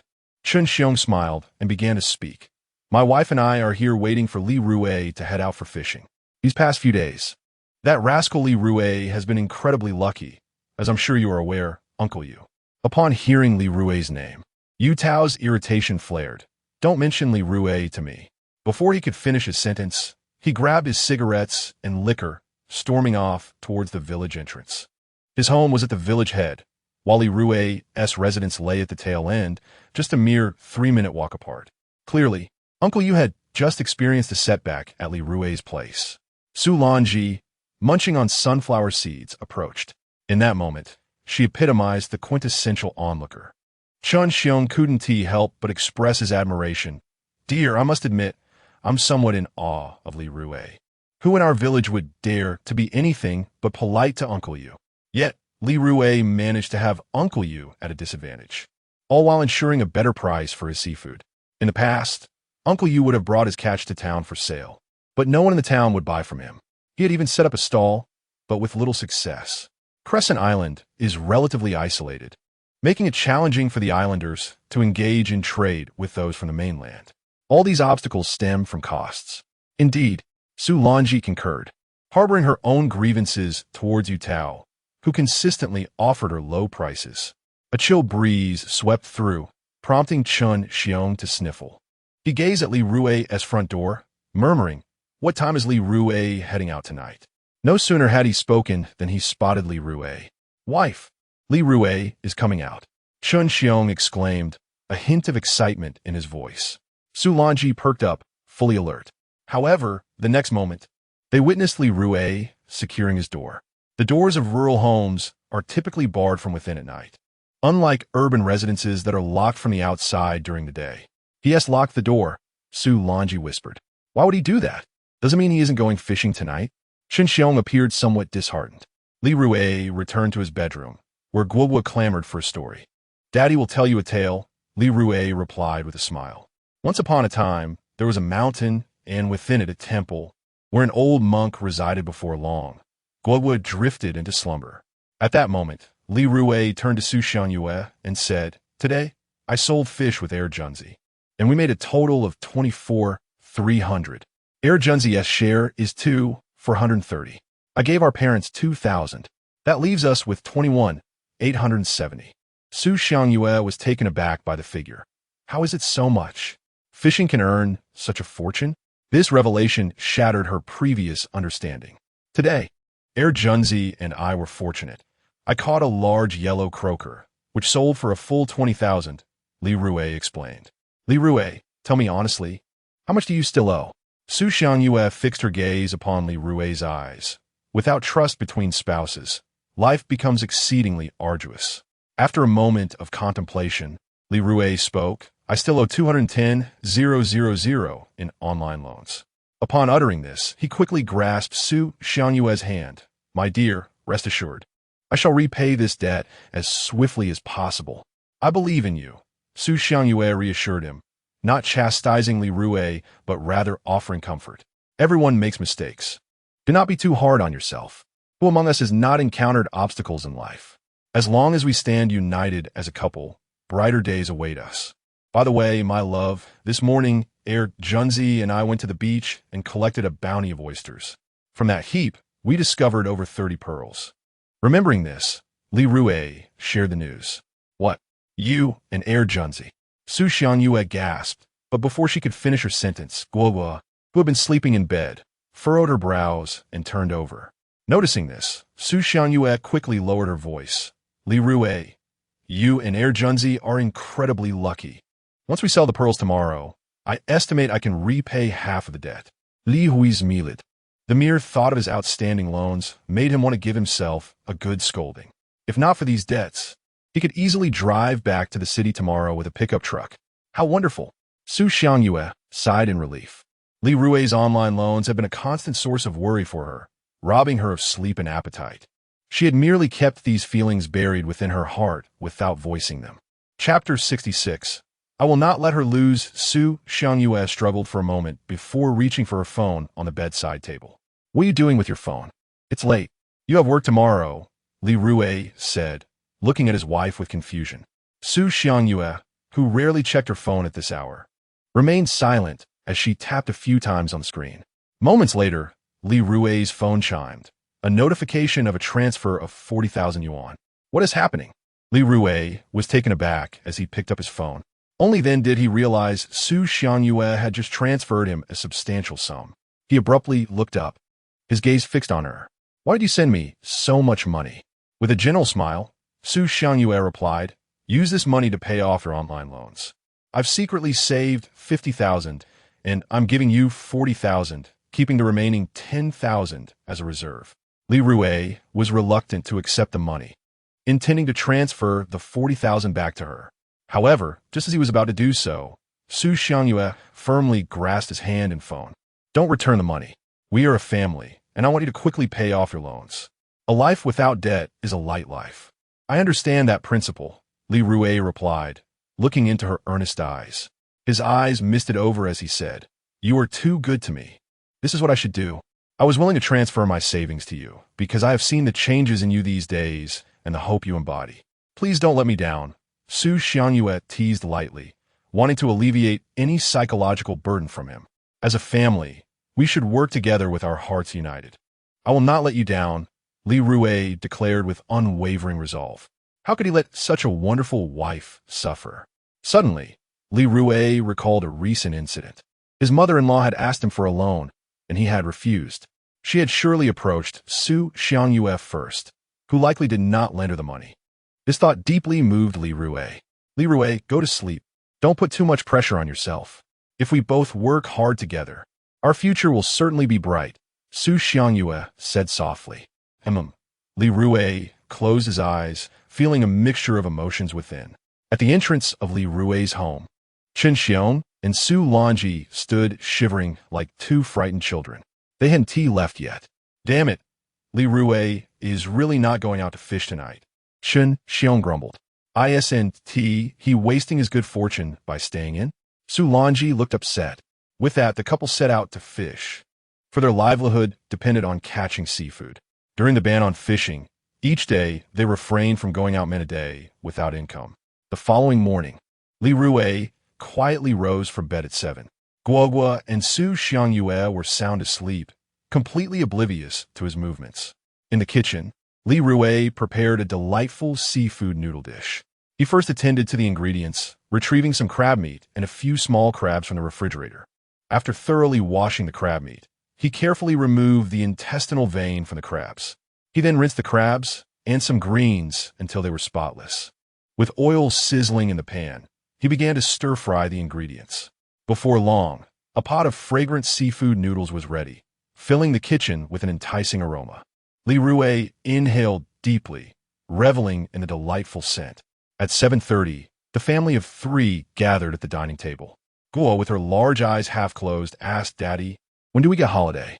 Having just begun her school days, she was already yearning for a break, reminiscent of Li Rui's own childhood. Just 3 more days until the holiday, he reassured her, gently ruffling her hair. Guo, pouting, inquired how long is 3 days. Li Rui patiently explained it to her, yet she still struggled to grasp the concept of time. Let's eat. If you don't, Mommy might take your share, Su Xiangyue remarked. Noticing Guogua's reluctance to pick up her chopsticks, Guogua, protective of her food, seized her small chopsticks, twirling the noodles and slurping them up with great enthusiasm. After breakfast, Su Xiangyue left for work, while Guogua went to kindergarten. Just as Li Rui was about to clear the table, his phone buzzed. It was a call from Song Ling. Li Rui, my friend will be in my office at 9. You and Air Junzi should bring the oyster pearls and arrive around that time. Song Ling had been particularly attentive to Li Rui's affairs since hearing from Air Junzi about the 1% commission. The night before, she had called her friend Qinyu, urging her to be straightforward. Qinyu understood immediately and assured her that she would provide a reasonable price the following day. Thank you, Song. We will definitely arrive before 9, Li Rui replied, excitement bubbling within him. His mother had mentioned that those oyster pearls could fetch a considerable sum. However, the exact amount remained a mystery. The anticipation heightened his enthusiasm. All right, I'll wait for you in my office, Song Ling concluded before hanging up.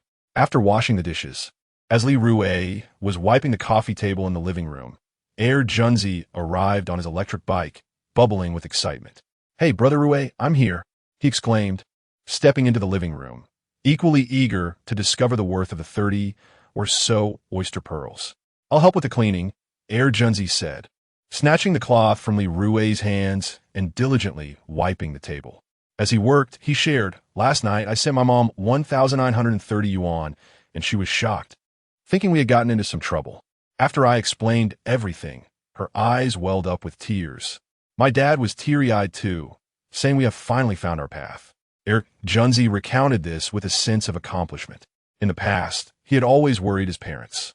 Now, having embarked on a legitimate path and earning a respectable income, how could his parents not be delighted? If he continues to work diligently, he may one day marry and start a family. Li Rui patted Air Junzi on the shoulder. "Indeed, a Yunzi nodded emphatically. He had once dared not to dream of marriage and children, but now he felt a flicker of confidence. A man's wealth instills a sense of assurance.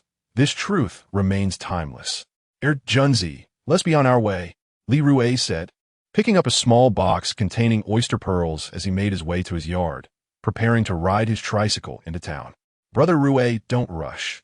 Let me clean your dining table first," Air Junzi called from the living room, hastening his pace as he spoke. 15 minutes later, they arrived in town. Li Rui glanced at the time and noticed it was only 8:20. He turned to Air Junzi and inquired, "Have you had breakfast?" "Not yet," Air Junzi said, scratching his head sheepishly. "I shall take you for breakfast," Li Rui replied, as he pedaled his tricycle to a noodle shop. Air Junzi hopped off and hurriedly made his way to a bank. Li Rui, puzzled by his friend's sudden urgency, asked, "Where are you up to, Brother Rui?" "It's nothing for you to worry about," Air Junzi responded. At the bank, he withdrew 1,000 yuan, intending to give Li Rui's mother a monthly allowance. Eating at Li Rui's home daily, without contributing, felt unsatisfactory to him. Chapter 67. A profitable venture. Upon returning from the bank, Li Rui inquired, "What were you up to at the bank, my friend?" Air Junzi chuckled nervously, avoiding the truth. "I just withdrew some cash. It feels reassuring to have some on hand." As they conversed, the proprietor brought forth a bowl of beef noodles and a steamer of soup dumplings. The prices on the island exceeded those on the mainland, with the beef noodles priced at 18 and the dumplings at 12. "Brother Rui, this feels rather extravagant," Air Junzi exclaimed, grinning foolishly. In the past, they had only indulged in seaweed and tofu noodles, seldom experiencing the luxury of beef noodles and soup dumplings. Li Rui raised his gaze and declared, "We are no longer the same. We can earn money now, and our lives deserve an upgrade. You enjoy the beef noodles, while I shall savor the dumplings." With that, he pushed the bowl of noodles toward Air Junzi. "Brother Rui, I want to hold back," Air Junzi exclaimed as he eagerly seized his chopsticks and devoured the meal. Just as Li Rui picked up his chopsticks to enjoy a dumpling, he glanced up to see the bottom of Air Junzi's bowl already in sight. "You really are a voracious eater. Have you been reborn as a starving ghost?" Li Rui shot him a playful glare, then promptly signaled for the proprietor to bring another steamer of dumplings. "Brother Rui, you truly understand me," Air Junzi admitted, still unsatisfied. After breakfast, Li Rui scanned his payment code. Air Junzi chuckled beside him. "Brother Rui, our lives are indeed improving. This breakfast cost us 40 to 50, something we would never have dared before. Enough chatter, let us get moving. We must reach your sister's office before 9. Li Rui urged as he rode the electric tricycle with Air Junzi to the entrance of Jufu Building. Upon entering the lobby, the cheerful manager, Chun Shichong, approached them with cigarettes. Having grown familiar with Chun, Li Rui declined politely. "Manager Chun, I've quit smoking. Please refrain from offering me cigarettes in the future." "Understood," Chun replied, a smile on his face as he placed a cigarette back into the box, then turned to Air Junzi. "And you?" "I'm in the process of quitting as well," Air Junzi replied, declining the offer. He was mindful of the fact that he would often dine at Brother Rui's home, and he certainly did not want to be labeled as the smelly uncle by Little Guagua. Chun was taken aback, silently marveling at the significant change in Air Junzi. "President Song is awaiting you in her office. You may proceed," Chun stated, prioritizing their business over idle chatter. Shortly thereafter, They entered Song Ling's office. Li Rui greeted her courteously, while Junzi, feeling at home, rummaged through a drawer to produce a box of fine Longjing tea, preparing a cup for his brother. "Brother Rui, please enjoy this tea," Junzi said with a grin. Li Rui was at a loss, unsure whether to accept or decline. "Go on, drink it," Junzi urged. "It's top-quality Longjing sent by a friend. Let me know how it tastes." Seeing this, Song Ling chuckled and cast a stern look at Junzi. "You really ought to behave yourself." Li Rui accepted the teacup and took a delicate sip. To his surprise, the flavor was delightful, sweet on the palate. "Please wait a moment. My friend will be here shortly," Song Ling remarked with a smile. No sooner had she spoken than there was a knock at the office door. "Come in," Song Ling called out. Shortly after, a tall, elegantly adorned young woman entered the room. "Allow me to introduce you.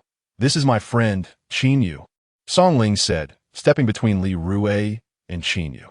"Qin Yu, this is Li Rui." "Hello." Qin Yu greeted Li Rui, extending her hand for a handshake. Her demeanor exceptionally cordial. She was already acquainted with Junzi, so she bypassed formalities with him. "Please, take a seat," Song Ling invited, positioning both guests across from each other at the table, facilitating direct conversation.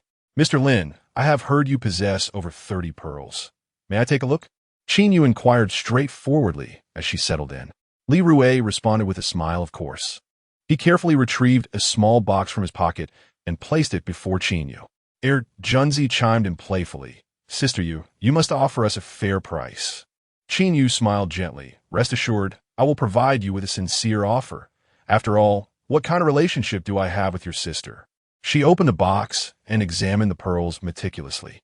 Initially, her expression was one of mild amusement, but as she continued to inspect them, her smile deepened. After a prolonged examination, she looked up at Li Rui, smiling softly. "Mr. Lin, the quality of these pearls is quite good. Only a few have significant flaws. I will offer you 400,000 per pound for them." Upon hearing this price, Junzi suddenly appeared flustered, his breath becoming heavy. Li Rui was momentarily stunned, and Song Ling was equally taken aback. "Are pearls really that expensive?" "Miss Qin, I shall sell these pearls to you." The price far exceeded Li Rui's expectations. With the pearls weighing approximately 3 or 4 taels, 400,000 per pound meant a potential sum of over 100,000. Yet in the next moment, Li Rui felt a pang of anxiety. "We do not have an electronic scale here." As soon as Li Rui finished speaking, Junzi eagerly interjected, "I'll go buy one." He dashed out the door. "Don't trouble yourself. I have an electronic scale in my drawer," Song Ling interjected. She had specifically purchased one the previous evening and brought it along that morning. Junzi gave his sister a thumbs up. "Sister, you are always so thoughtful. Please treat me to a grand meal sometime." As Song Ling retrieved the scale from her drawer, she replied, "Absolutely, I must treat you." Li Rui and Qin Yu cautiously placed the pearls on the electronic scale. In a short while, the display read 190 grams. Converting this into taels, it amounted to 3 taels and 8 cents. At 400,000 per pound, 3 taels and 8 cents would yield 152,000. Qin Yu pulled out her phone to calculate before announcing the price. "The total for these pearls is 152,000. Upon hearing that figure, Junzi nearly leapt from his seat. Good gracious! Those oyster pearls could fetch such a fortune. Both he and his brother Rui were elated. Li Rui's heart raced, nearly leaping from his chest. "Mr. Li, may I add you on WeChat? I will transfer the funds to you through it," Qin Yu suggested. As a seasoned jeweler, she had encountered vast sums of money and thus exhibited no overt surprise. After a moment of contemplation, Li Rui acquiesced. Once Qin Yu added him on WeChat, she promptly transferred 152,000 yuan to him. Upon the arrival of the funds, Li Rui felt as if he were in a dream. "Mr. Li, should you unearth any more treasures from the sea in the future, please feel free to reach out to me," Qin Yu remarked. Her family was deeply entrenched in the jewelry business, and once precious gems were in her possession, she had no doubt they would sell for a handsome price. With no shortage of buyers, the wealthier individuals were often the most eager to procure rare and exquisite treasures at premium prices. For those who are truly affluent and influential, money is merely a numeral. "All right," Li Rui replied with a smile. shaking hands with Yu, marking the beginning of a fruitful collaboration. Even now, Li Rui had yet to fully grasp the reality of the situation. After mentally calculating, he realized that after deducting various expenses, he had netted a profit of 129,200 yuan. Chapter 68. The fishing net. Junzi appeared unusually exhilarated. A sum exceeding 10,000 was about to be received. Lingling, Li Rui, and Junzi. I'm heading back. Yu wished to return promptly to consult her family's jewelry craftsman about the exquisite oyster pearls she had purchased. Eager to discover what kind of jewelry could be fashioned from them, she had an instinct that once these oyster pearls were transformed into adornments, they would fetch a handsome price. Stay for dinner. I shall have the kitchen prepare a few signature dishes, and we can enjoy some red wine at noon. Song Ling urged. Next time. Yu, preoccupied, had little inclination for a meal and departed with a buoyant spirit. Li Rui turned to Song Ling with a smile, saying, President Song, with a commission of 5%, that amounts to 600. With that, he promptly transferred the sum to her. I merely made a few phone calls. I cannot accept this money. Song Ling graciously declined. President Song, without your efforts, Junzi and I could not have sold those oyster pearls so smoothly. This money is rightfully yours, Li Rui insisted, speaking the truth. Although oyster pearls were precious, without suitable buyers, they would not command a high price. His decision to bring Junzi along was to strengthen his rapport with Song Ling regardless of the era. Connections were of paramount importance. Sister, you always said I was a failure, merely seeking financial assistance from you. What are you saying now? Junzi felt a surge of satisfaction. Previously, when he accompanied Li Rui to gamble, he often spent his sister's money, leading her to look down upon him. She frequently remarked that he was a worthless cause. In front of Li Rui, Song Ling seized Junzi's ear, causing him to yelp in pain. How dare you speak to me like that? Now that you've earned a bit of money, you think you're something special, don't you? Song Ling raised an eyebrow, tightening her grip. Sister, please let go, I was wrong. Junzi, caught by the ear, immediately fell silent. Once she released him, Song Ling admonished. Keep up the good work, but never gamble again. If you do, I will no longer concern myself with you. Li Rui felt a wave of shame. It was he who had led Junzi astray. Junzi, your share amounts to 15,200, Li Rui stated, transferring the funds to him. Upon receiving the money, Junzi dramatically wrapped his arms around Li Rui's, exclaiming, Brother Rui, you are like my reborn parents. Song Ling, overhearing, kicked Junzi in exasperation. Junzi, can you not be so childish? Li Rui could not help but roll his eyes at the spectacle. At that moment, a voice from the system echoed. Congratulations, host. You have earned 152,000 points. You now possess a total of 167,088 points and may exchange these points for tools from the system at any time. Simultaneously, a virtual screen appeared before Li Rui, displaying a variety of fishing and coastal tools. Upon closer inspection, he was drawn to a white fishing net, available for a redemption of 150,000 points. Damn it! Why is it so expensive? Li Rui could not help but grumble internally. He suspected that the system aimed to deplete his points by pricing the items so exorbitantly. The system was akin to the capitalists in their greed. Brother Rui, I was merely using a metaphor, he said. Jun scratched his head, awkwardly chuckling twice. Song Ling tapped him lightly on the head. What kind of metaphor is that? If our parents hear it, what will they think? What would I think if I heard it?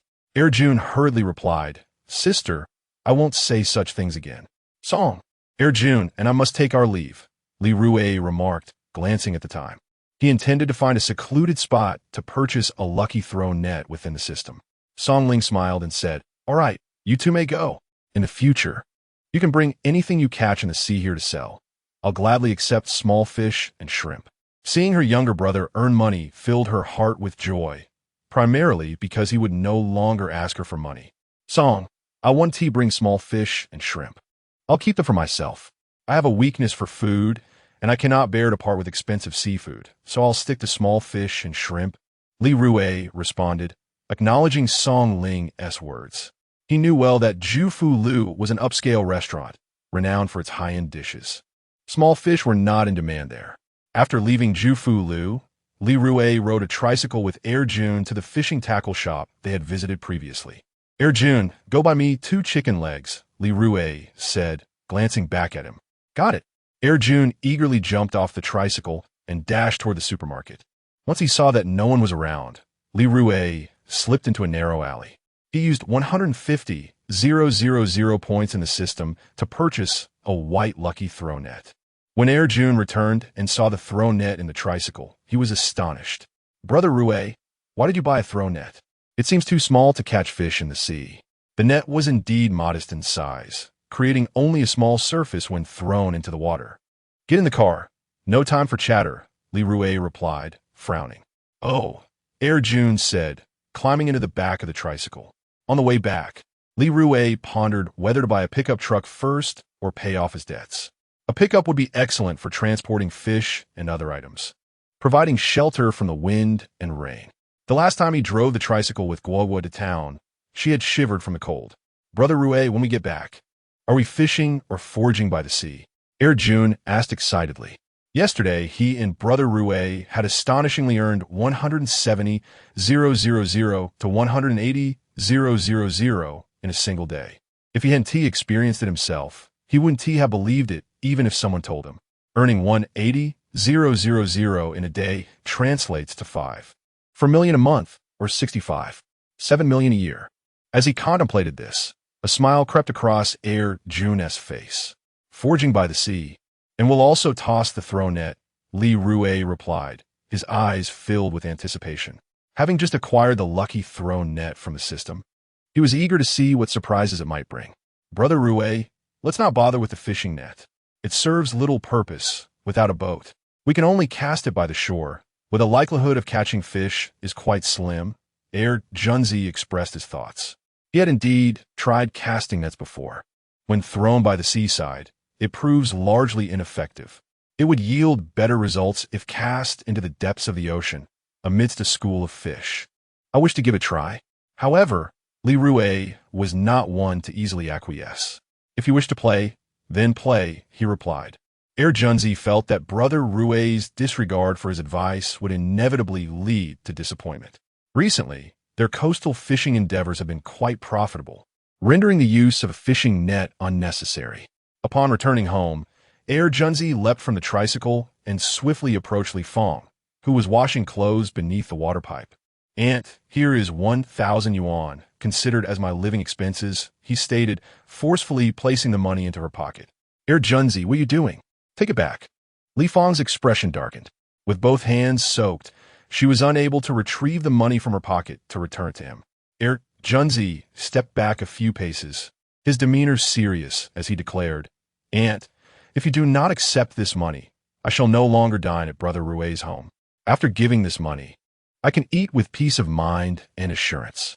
Chapter 69. Dual preparations. Noticing his mother wiping her hands on his clothes and rising from the small stool, Li Rui spoke up.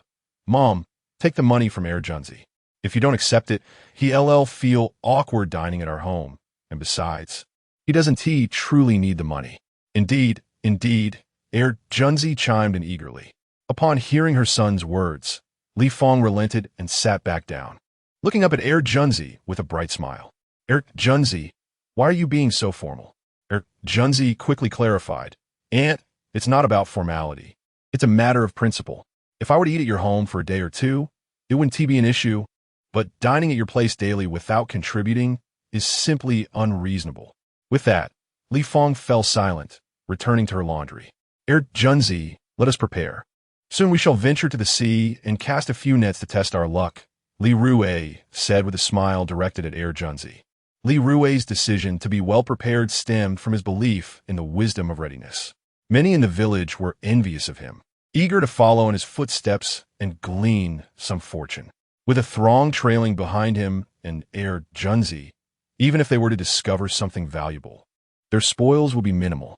Excellent, Air Junzi exclaimed, his impatience evident. At the village entrance, beneath the shade of a tree in front of Yu Tao's home, a crowd gathered, clutching their sea foraging tools, their eyes fixated on Li Rui's doorstep. This assembly comprised individuals of all ages, Recently, luck had favored Li Rui. Just yesterday, he had caught a hefty yellow croaker weighing 3 to 4 pounds, a sight that was truly remarkable. Such a catch could fetch a handsome sum. Seizing the opportunity of Li Rui's fortunate streak, the villagers hoped to profit as well. As they chatted, their gaze remained glued to Li Rui's home. Among them, Su Longi's eyes grew weary from staring, yet she did not blink. Moments later, they witnessed Li Rui and Heir Junzi emerging from the house, armed with their foraging tools and a fishing net. Instantly, they dashed forward, trailing closely behind Li Rui and Heir Junzi. Heir Junzi glanced back, exclaiming, "Goodness, why are there so many people? There are even more than last time." Li Rui had anticipated this turn of events, thus he was not overly surprised. "Why do you all keep following us?" Junzi grumbled. Heir Junzi, your words are rather ungracious. We merely happened to walk behind you. When have we ever followed you? Su Longi shouted, her voice cutting through the air. Li Rui tugged at Heir Junzi, advising him to ignore Su Longi's banter. If they wished to follow, so be it. It was beyond their control. "Is this road yours?" Chun Xiong smirked, his lips curling upward. Heir Junzi grew flustered. Leaning closer to Li Rui, he whispered, "Brother Rui, what should we do? With so many people following us, how can we forage at the sea? We shall not head to the sea just yet." Li Rui replied with a knowing smile. "If we're not going to the sea, then what are we doing?" Heir Junzi asked, taken aback. Li Rui waved the fishing net in his hand and smiled. "Let's cast a couple of nets." Heir Junzi, somewhat speechless, replied, "All right then." As the two made their way, Chun Xiong, Su Longi, and others followed closely behind. Soon, they arrived at a large rock formation. "Rui, you aren't planning to cast your net here, are you?" "Li Rui esse uncle, Li Dalong," exclaimed in astonishment. The others trailing behind were equally bewildered. Generally, fishermen cast their nets only during high tide. Yet here was Li Rui, casting his net during low tide.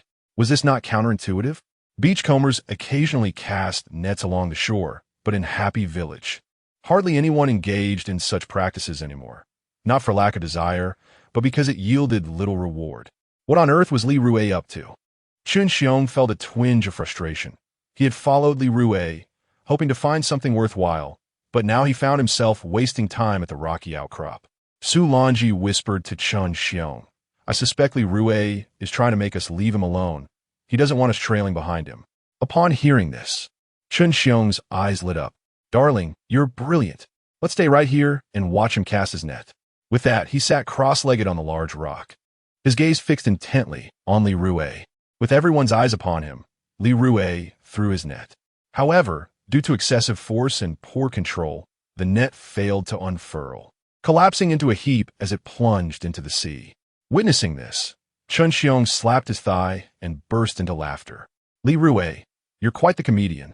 Do you even know how to cast a net? Who casts a net like that? If the net doesn't spread, how can you catch any fish?" Li Dalong shook his head in disbelief. What a way to throw a net.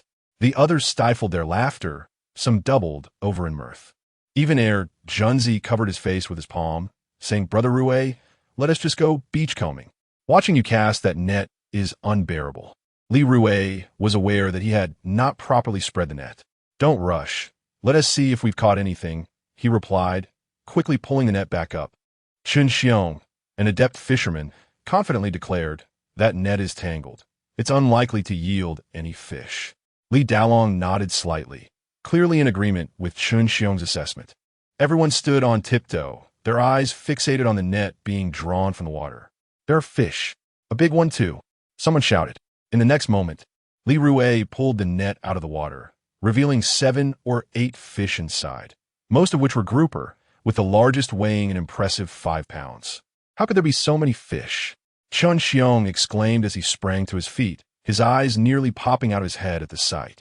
Li Dalong was equally astonished. "Well, I'll be. There really are quite a few fish."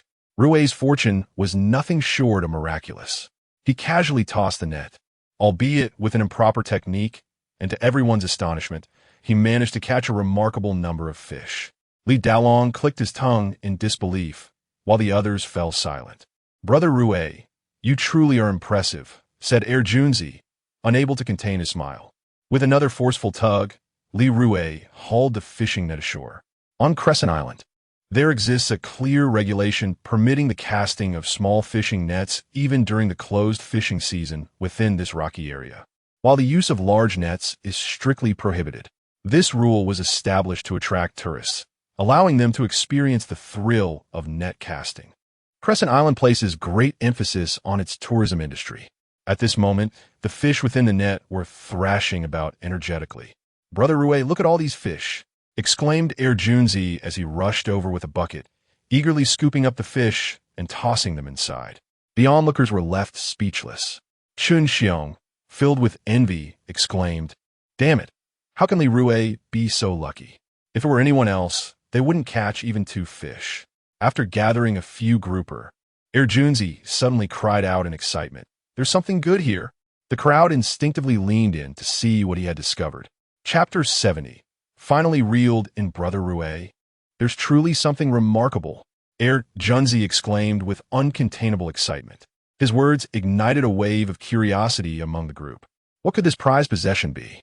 They could only hear Junzi repeatedly proclaiming that there was something valuable in the net, yet its specifics remained a mystery for the moment. "Let's bring it up and take a look," suggested Li Rui as he approached for a closer inspection, though he too saw nothing extraordinary. At that moment, Junzi unearthed a mouse grouper from among several rock cod. The mouse grouper, scientifically known as the humpback sea bass, is also referred to as the green grouper or clawed fish. Its body is elongated and oval, flattened laterally, with a large mouth adorned with irregular spots reminiscent of a mouse. Instantly, the atmosphere around them buzzed with excitement. It truly was a mouse grouper. This fish was precious indeed. One could sell it at Yu Tao's household for as much as 400 per pound. Goodness! Was Li Rui experiencing a stroke of incredible luck? He casually cast his net, and, surprisingly, he had caught a mouse grouper. Chun Xiong's eyes turned red with envy.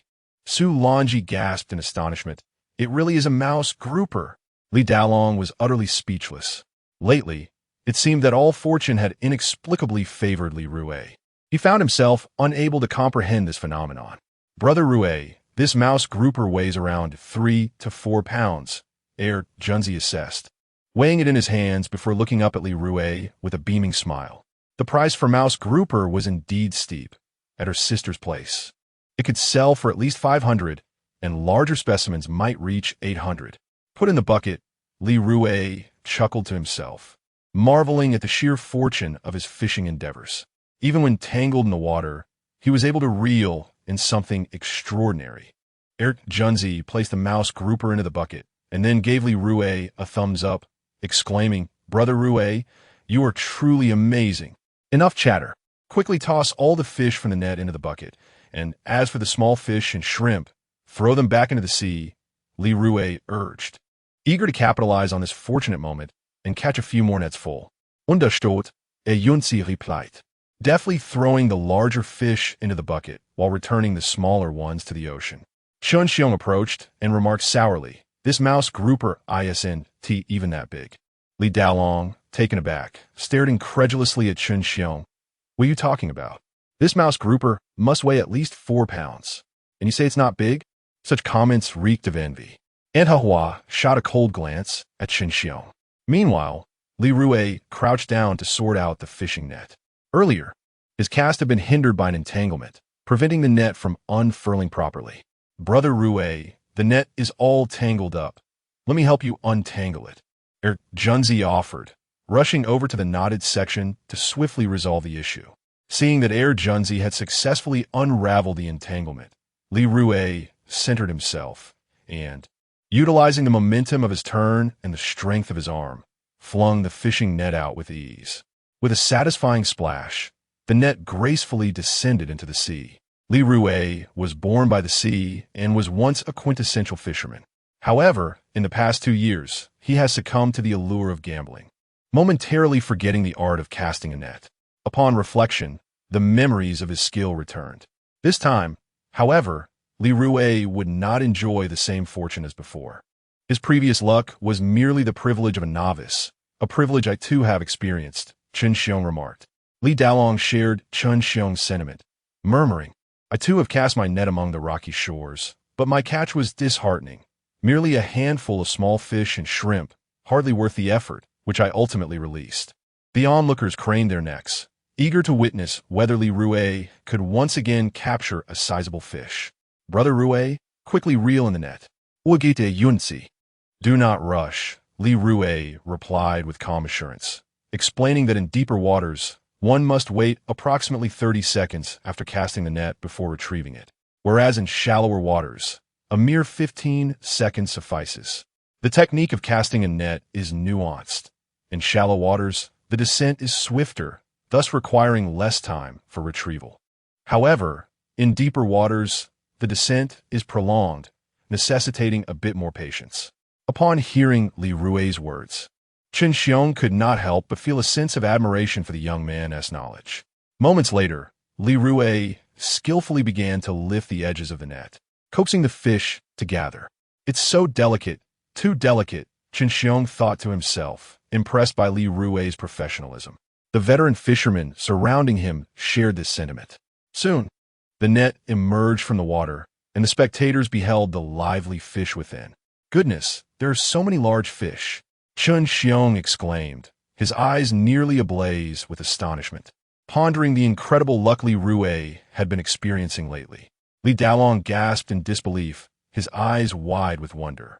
This catch seemed to surpass the previous one, boasting at least a dozen fish. Li Rui's fortune was unparalleled. The others on the shore marveled in amazement. Yunsi stood frozen in shock. As Li Rui struggled to pull the net, he called out, Junzi, what are you waiting for? Come help me.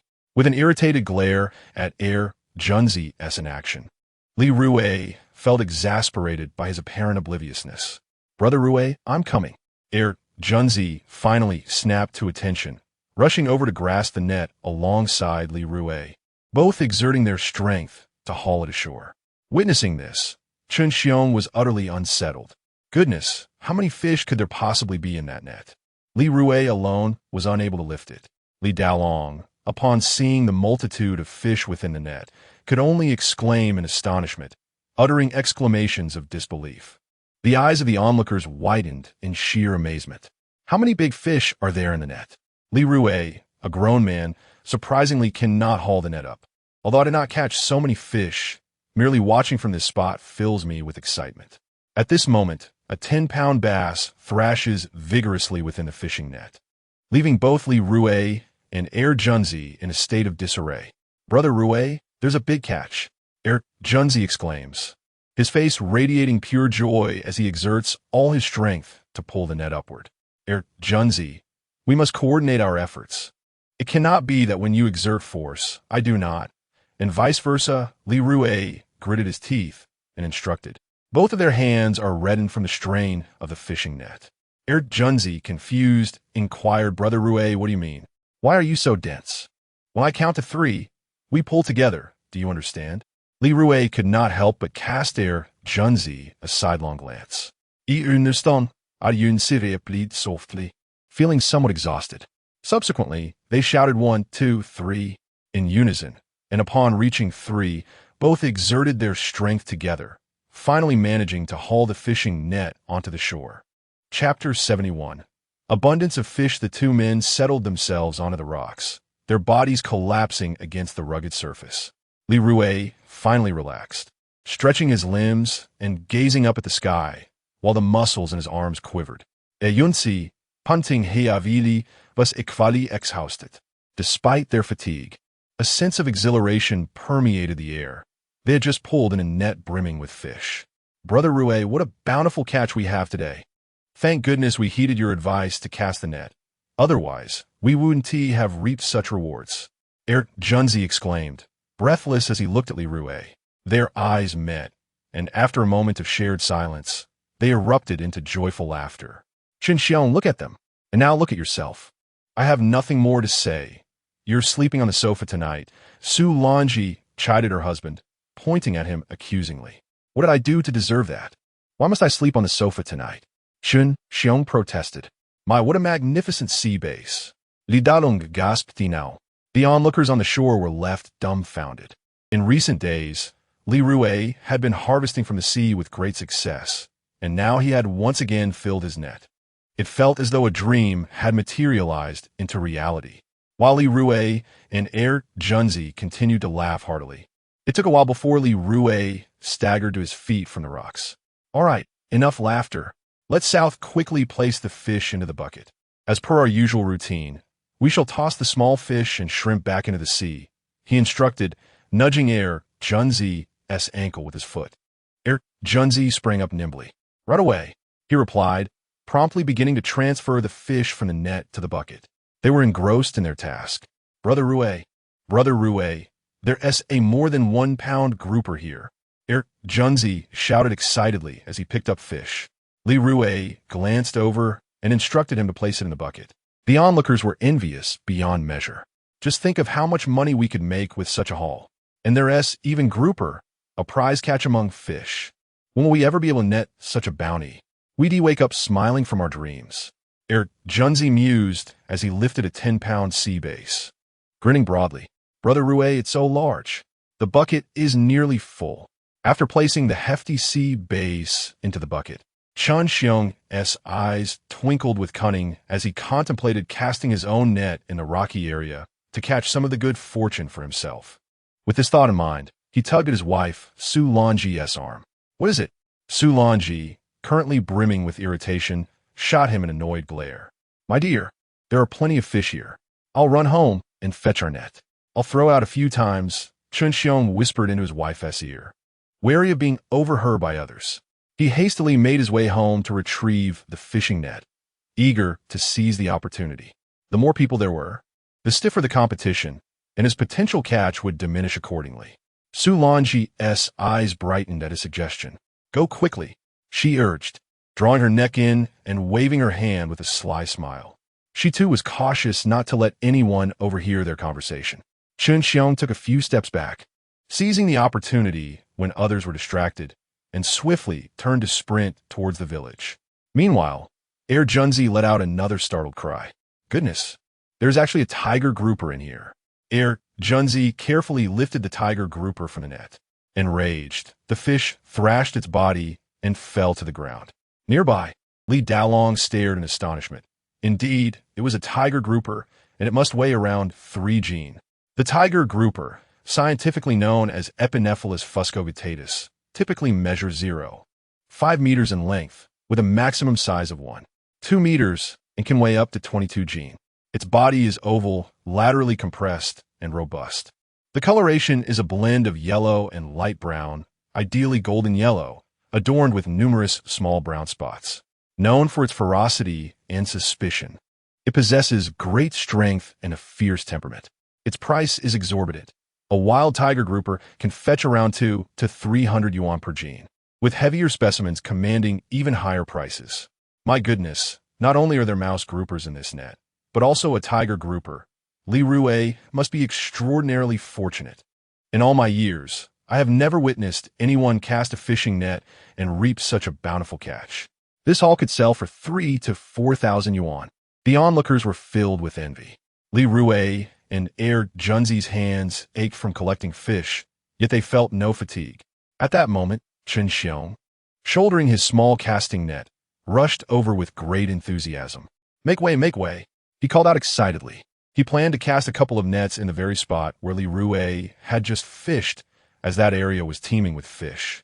Seizing the opportunity, while Li Rui and Junzi were busy, he could throw in a couple of nets.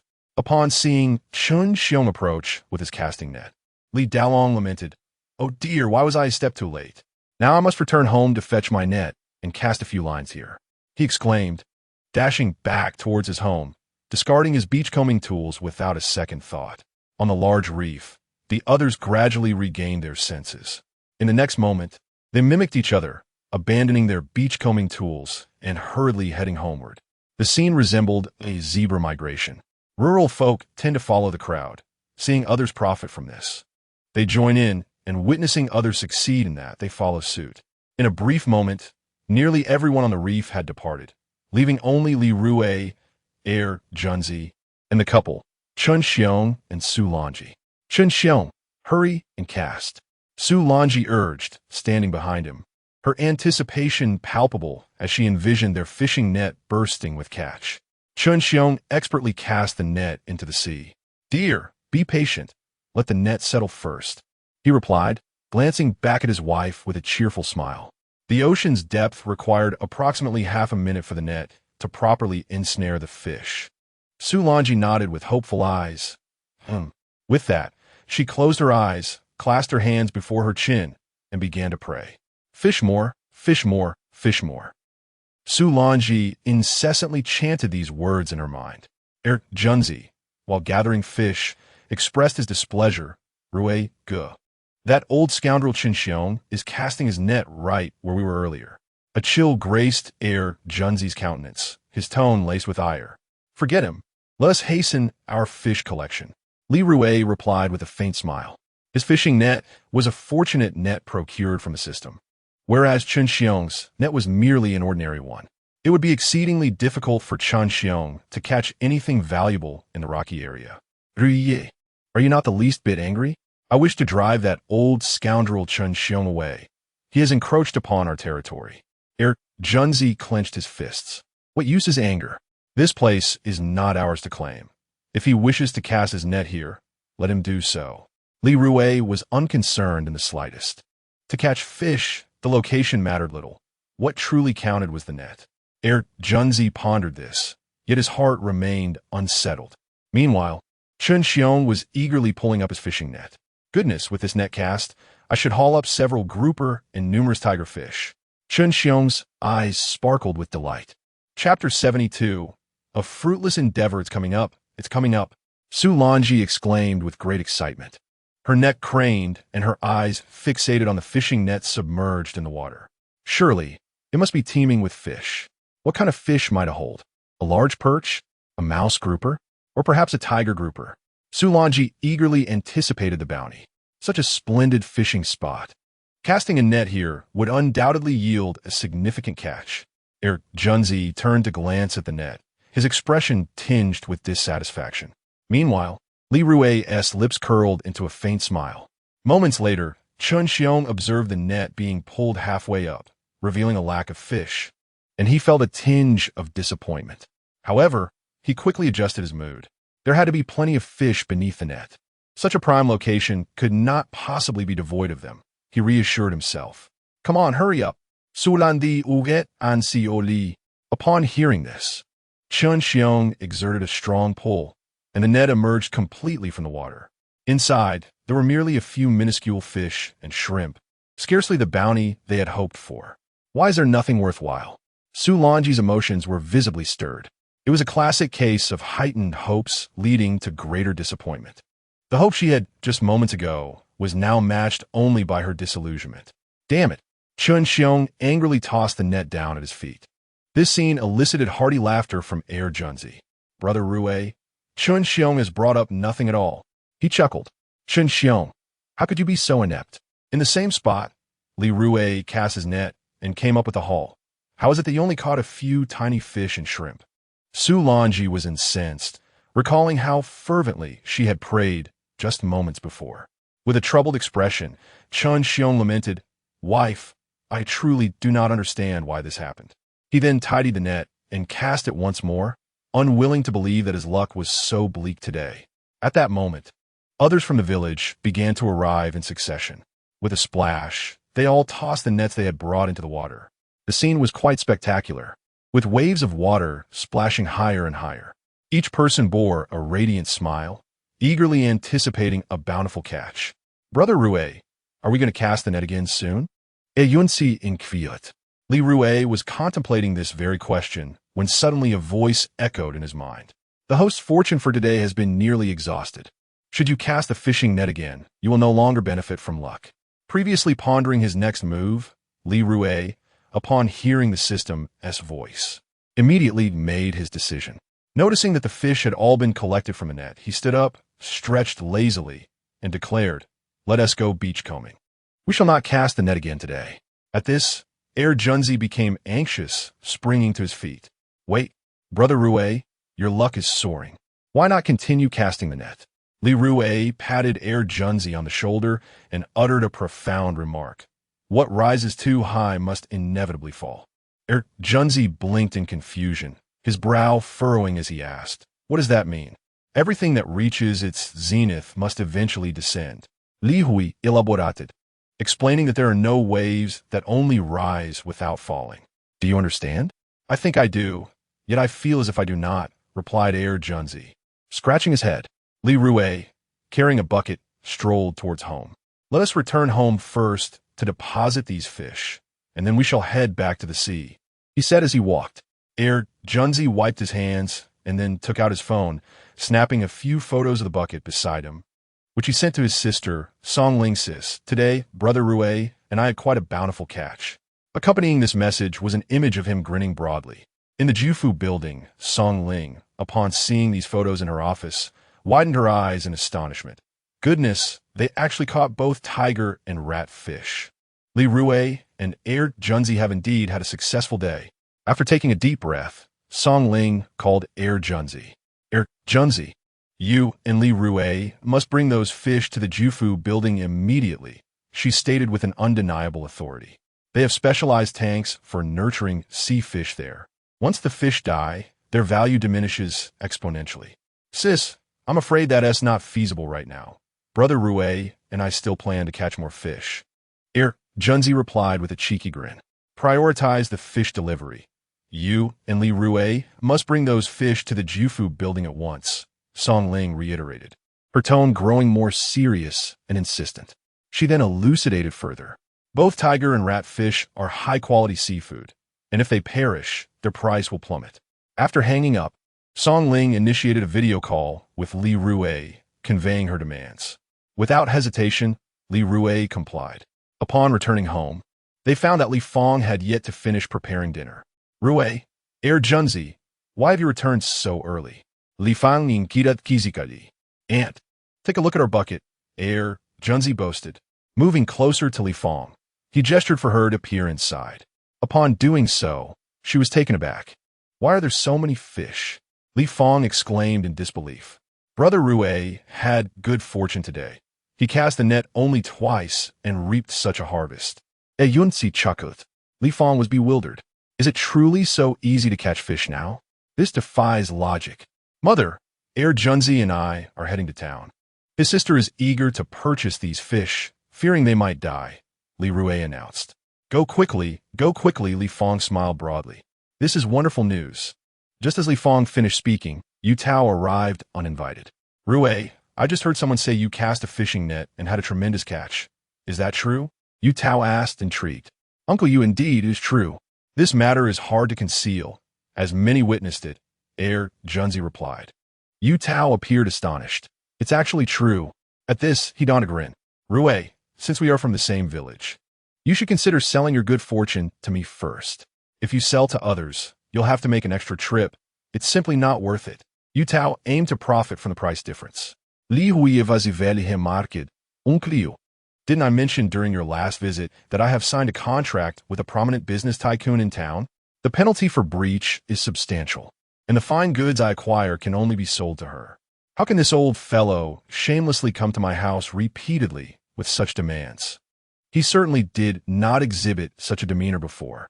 "Rui Z, do not try to deceive your Uncle Yu." Before Yu Tao could finish his sentence, Li Rui interrupted. "Uncle Yu, the big boss in town, is waiting for me. I must take my leave now. Please excuse me." In a brief moment, Li Rui and Junzi hefted 2 buckets, brimming with their catch, onto the cargo area of the tricycle. Upon seeing the haul, Yu Tao could not contain his excitement, exclaiming, "Goodness, there are both grouper and tiger fish. If these 2 prize catches passed through his hands, he could easily earn several hundred yuan." "Ruizi." Yu Tao attempted to say a few more words, but with a thud, Li Rui swung the tricycle door, causing it to emit a buzzing sound before swiftly darting away. Yu Tao's expression darkened to a hue reminiscent of a pot's bottom. Why was he given no face at all? After all, he was the elder. "Uncle, in this day and age, we speak of the spirit of contracts and respect for laws and regulations. My Rui Z has no choice in this matter, so please do not take it to heart." Li Fong wore a smile, knowing that polite formalities must still be observed. After all, they belonged to the same village. and one must maintain a cordial appearance when they frequently cross paths. Chapter 73. A Clash of Extremes. How outrageous! Yu Tao exclaimed, his voice laced with indignation. Sister-in-law, how do you educate your child? I, as an elder, have.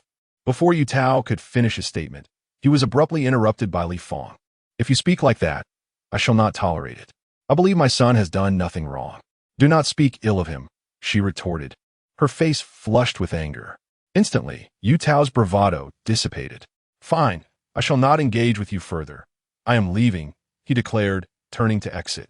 Do not speak of my son in such a manner again, Li Fang warned sternly. She understood Yu Tao's true character better than anyone. He was a wolf in sheep's clothing, mercilessly exploitative for a mere profit. With a quickened pace, Yu Tao departed, utterly deflated. Such individuals often prey on the weak. Meanwhile, the rocky area was teeming with people, including Chun Xiong and others, who were tirelessly casting and retrieving their nets. Why are there no fish? This defies logic. We are here, numerous in number, yet we catch almost nothing. Just moments ago, Li Rui was here, and his net overflowed. Chun Xiong exclaimed in frustration. I refuse to believe that I cannot net something worthwhile today. The group, disheartened by their empty catches, wore faces of despair. Chun Xiong, in particular, could no longer contain his anger. It was only when exhaustion overwhelmed him that he collapsed onto a large rock, gasping for breath. How could this be happening? Su Lanji sighed deeply before playfully kicking Chun Xiong. Do you still have a face to rest? Out of breath, Chun Xiong replied, Wife, I am utterly spent. Please allow me a moment of respite. At that moment, others were also sprawled across the rock, their breaths rising and falling in unison. What on earth has been happening these past few days? Has the heavens turned a blind eye? All the good fortune seems to have fallen upon Li Rui, while we are left empty-handed, Su Lanji stated, her expression dark as she crouched beside Chun Xiong. Who knows? He replied, scratching his head, feeling a deep sense of frustration. Previously, he had been the most skilled fisherman among the village youth, but recently, Li Rui had surged ahead, leaving him far behind. Old master who weakly muttered, This is exhausting for my old bones. Why can't I catch even a single tiger grouper or a mouse grouper? It was at this moment that they reluctantly accepted reality. Today, their fishing efforts would yield little of value. Let us depart. There is no sense in wasting more time here, Aunt Hahua remarked, shaking her head as she walked away. The group had arrived swiftly, and just as quickly, they dispersed. Yet Chun Xiong remained undeterred. After resting for a while, he felt invigorated once more. I shall cast my net a few more times, he declared, rising to his feet with fishing net in hand, throwing it into the water. Su Lanji rolled her eyes in exasperation, retorting, Enough. Do not waste more time. Pull it up quickly, and let us go clam digging. The tide will rise soon, and we shall find nothing. Just as her words fell, Chun Xiong shouted in exhilaration. Wife, I found something. The net is heavy. Upon hearing these words, Su Lanji instantly rose from the rocky outcrop, squinting her eyes as she gazed towards the fishing nets. They were too heavy. Chun Xiong was struggling to pull the net, beads of sweat trickling down his forehead. It must be a large fish, Su Lanji exclaimed, her eyes sparkling with excitement. Hurry up and pull it in, my dear. Hard work pays off. They were finally about to reap a bountiful catch. This haul of fish must weigh at least 60 or 70 pounds. Chun Xiong chuckled as he spoke. 60 or 70 pounds. Su Lanji was even more exhilarated, urging him to haul up quickly. At that moment, she was eager to collect the fish into the bucket.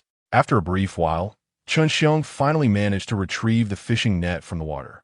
With a sudden exertion of strength, he yanked the net onto the shore, losing his balance and landing hard on the rocky surface.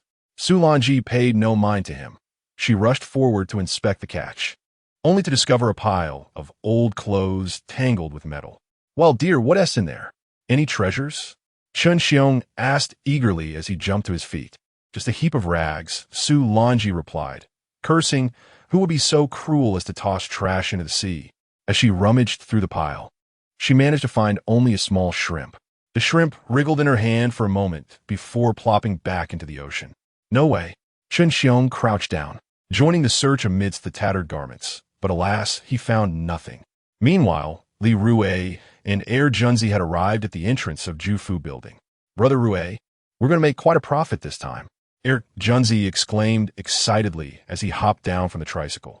After disembarking, he rubbed his hands together and continued. "My sister is paying top prices for mouse grouper and tiger grouper. I've seen someone sell a tiger grouper here for over 3,000. Li Rui nodded slightly, feeling a flicker of anticipation himself. At that moment, Bai Wenbin, the procurement manager of Jufu building, hurried over. "Li Rui, Yunzi. I hope you haven't been waiting long." Bai Wenbin greeted with a smile, offering a cigarette. "Manager Bai, I don't smoke." Li Rui waved his hand dismissively. Bai Wenbin chuckled awkwardly. "I forgot you mentioned that before." He then got straight to the point. "Where's the fish?" "Let me see. I've heard there are tiger and mouse groupers. These two types are in high demand at our restaurant, and many big clients specifically come here to dine on them. Reservations are a must for these dishes." Bai Wenbin was candid with Li Rui and Air Junzi, knowing they were not outsiders. If it were anyone else, he would have kept such details to himself. "Brother Bin, the fish are in the carriage. You should take a look," Air Junzi said with a grin. Bai Wenbin looked at him in surprise, thinking to himself how much Air Junzi had matured. Previously, he would have simply called it Bai Wenbin. "Don't look at me like that. It was Brother Rui who told me to address you this way," Air Junzi explained, feeling a bit uneasy under Bai Wenbin's scrutiny. "Li Rui, being a few years my junior, you may simply address me as Brother Bin from now on.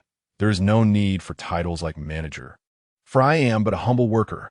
Bai Wenbin chuckled heartily as he made his way towards the carriage. "Brother Bin, you are far too modest.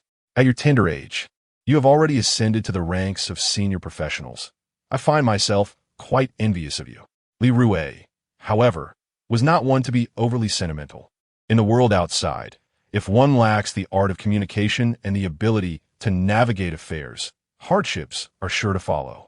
At that moment, Bai Wenbin's eyes fell upon the tiger-striped and mouse-striped fish in the bucket, and he exclaimed in astonishment, "Wow, the larger mouse-striped fish must weigh around 4 pounds. The tiger-striped one is surely over 3 pounds." Bai Wenbin gazed intently at the fish within the bucket. Such creatures are highly coveted by the affluent, particularly those from Guangdong province. While the wealthy in Guangdong may don loose shorts and flip-flops, they are exceedingly generous when it comes to their culinary indulgences. "Brother Bin, do let us know your price." "Yunzi in Kvilat Agali. For the mouse-striped fish over 4 pounds, I offer 1,000 per pound. For the tiger-striped fish over 3 pounds, the price remains the same, and for the smaller mouse-striped fish, 500 per pound." Bai Wenbin's pricing was refreshingly straightforward. Chapter 74.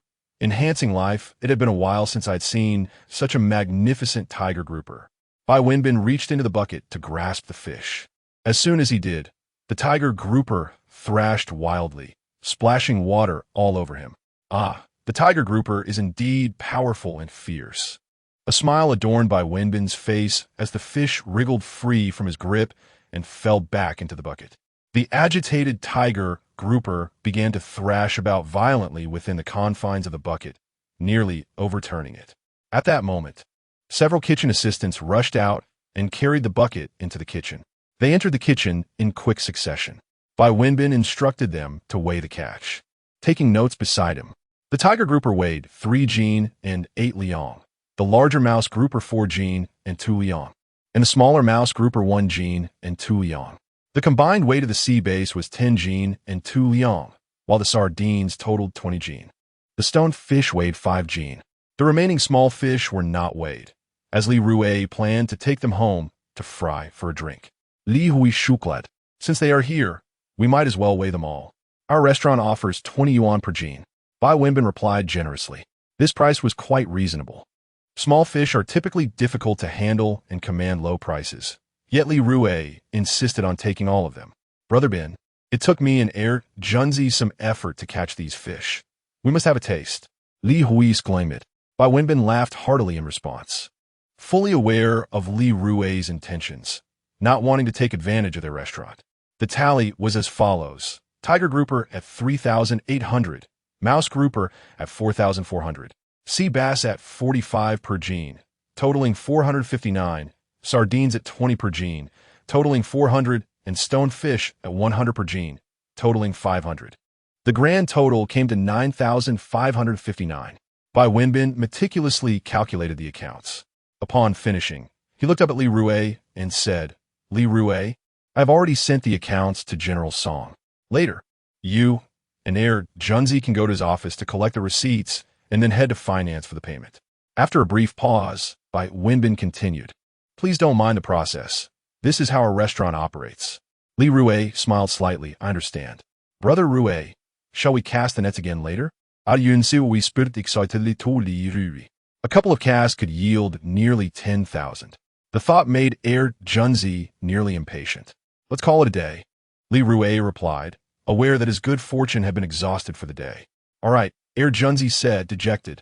Bai Wenbin, overhearing their conversation, was taken aback. You caught these fish using a cast net? Yes. Heir Junzi nodded vigorously, then proceeded to elaborate, to be precise. It was my brother Rui who caught them using the cast net. I merely gathered the fish.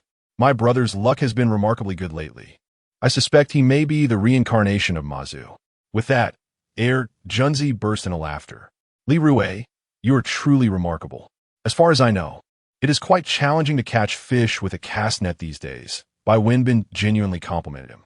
After all, it was a closed fishing season. On Crescent Island, certain areas allow for fishing with nets. However, it is quite challenging to catch fish in those spots. Capturing the costly species, such as tiger grouper and mouse grouper, is nothing short of a fanciful dream. Brother Bin, just call me Rui, Li Rui said with a smile. All right, Bai Wenbin readily accepted. After exchanging a few casual remarks with Bai Wenbin, Li Rui and Heir Junzi proceeded to Song Ling's office. Song Ling handed over the prepared invoice to Li Rui. I have reviewed the accounts and prepared the invoice. This time it amounts to 9,600 for you. Sister, why must you be so stingy? Can't you just round it to a whole number? Yunzi pouted, seemingly displeased. Heir Junzi, your sister is already being generous. Do not push your luck. While Heir Junzi could speak to Song Ling in such a manner, Li Rui could not, and he shot a disapproving glare at Heir Junzi. The accounts showed 9,559, and Song Ling's willingness to round up to 9,600 was indeed commendable. Yet, Yunzi audaciösly sucht 10,000. Heir Junzi, you should learn from Li Rui. Song Ling retorted, casting a sidelong glance at him. Sister, I learn from my brother Rui every day, Heir Junzi candidly expressed. This remark brought to Li Rui's mind the time he had taken Heir Junzi to the gaming room, leaving him slightly embarrassed. After receiving the payment, Heir Junzi said to Song Ling, Sister, I'll treat you to a meal later. He had made a profit of 960, while Li Rui had earned 8640. When is later? How about this noon? Today at noon you treat me to a 4-pound Australian lobster. We just received one at the restaurant, Song Ling teased. Her mood visibly brightened.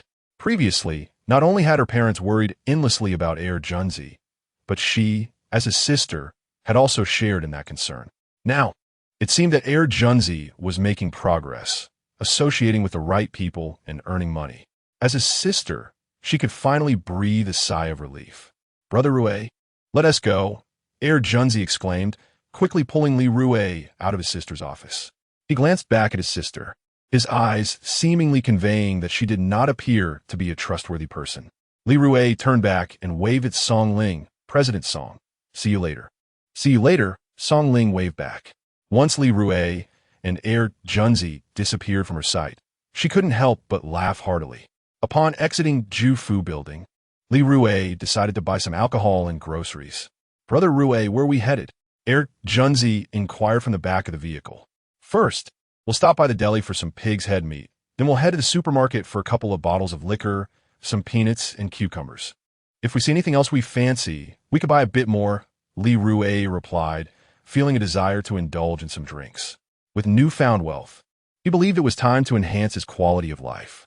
Previously, he had been consumed by gambling, neglecting the importance of living well. His mindset had now shifted. Pig's head meat is another term for pig tongue. How about fingio? I enjoy fingio. Ergo 2 is too harsh for my taste, Heir Junzi said, nearly drooling at the thought. Pork head, pig's ear, peanuts, and smashed cucumbers are all delightful accompaniments to a drink. The mere thought of them is enough to make one's mouth water. Li Rui pondered for a moment before suggesting, let's procure a couple of bottles of the yellow-capped bow foam. It is reasonably priced and tastes quite pleasant. I used to indulge in it frequently. Sounds good, agreed Air Junzi without hesitation. The yellow-capped bow foam, at 53 degrees, was acceptable to him. In contrast, the red-capped bow foam, with a milder 42 degrees, offered a softer palate, its aroma not as rich or lingering as that of the yellow-capped variant. In essence, each type of liquor has its unique merits. After about half an hour, Li Rui and Air Junzi had acquired a pound of pork head, a pound of pig's ear, a pound of braised beef, half a pound of fried peanuts, 2 fresh cucumbers, and 2 bottles of yellow-capped bow foam. Brother Rui, it has been ages since we enjoyed a hearty drink together. Let us imbibe a little more today. Air Junzi chuckled. Such days are truly delightful. Just be careful not to get drunk. It's best to reach a pleasantly tipsy state. Overindulgence leads to excessive chatter, and too many words can lead to missteps. Li Rui cautioned. Drinking is permissible, but must not interfere with important matters, nor should it lead to any embarrassing situations. Chapter 75. A toast to our beautiful tomorrow. Congratulations, host. You have earned 9,600 points, bringing your total to 26,688 points. The system's voice resonated in Li Rui's mind, but he paid it little heed. At present, he was navigating his electric tricycle, with little time to ponder such matters. Upon returning home, Li Rui took to the kitchen, with his mother, Li Fong, assisting him. Mom, you can step aside. I can manage on my own, Li Rui said with a smile. Let me handle it, Li Fong insisted, attempting to snatch the spatula. Li Rui gently pushed her hand away. Today I will cook. I'm not going to the beach with Air Junzi. As he made his way home, he mentally calculated that he had approximately 200,000 yuan at his disposal. This sum was nearly sufficient to repay his online loan. With this thought, Li Rui felt a surge of happiness. All right then, Li Fang Ralanta. After more than an hour of bustling about, the dishes were finally prepared. Air Junzi, drawn by the enticing aroma, cheerfully dashed into the kitchen. Brother Rui, it smells amazing, he exclaimed, grabbing a freshly cooked fish and devouring it eagerly. Have you washed your hands? You're just diving in. Li Rui playfully kicked Yun suspect sight. I'm washing my hands. Junzi laughed, scampering off to clean up before gleefully bringing the dishes to the table. As they sat down, Li Rui filled 4 wine glasses and placed them before him. Are we drinking wine now? Li Fong asked in surprise. Mom, today is a joyous occasion. It deserves a toast, Li Rui replied with a hearty laugh. A little 1 tea hurt, Li Dafu chimed in. Li Fong shot her husband a glare. You old coot. Your craving for alcohol is acting up again. Isn't it? Li Dafu glanced at his wife. Why so much fuss? With that, both shared a laugh, having exchanged countless such banter throughout their lives. Li Rui poured the wine, filling 2 glasses to the brim and another halfway. Dad, this is your drink, Mom. This is yours, he announced, serving a half glass to his father and a smaller portion to his mother. Li Fong beamed, her eyes crinkling with joy. I'll have a bit too. Air Junzi, seated nearby, was too preoccupied with the dishes. Hey, are you waiting for me to serve you? Li Rui nudged him playfully. How could I dare?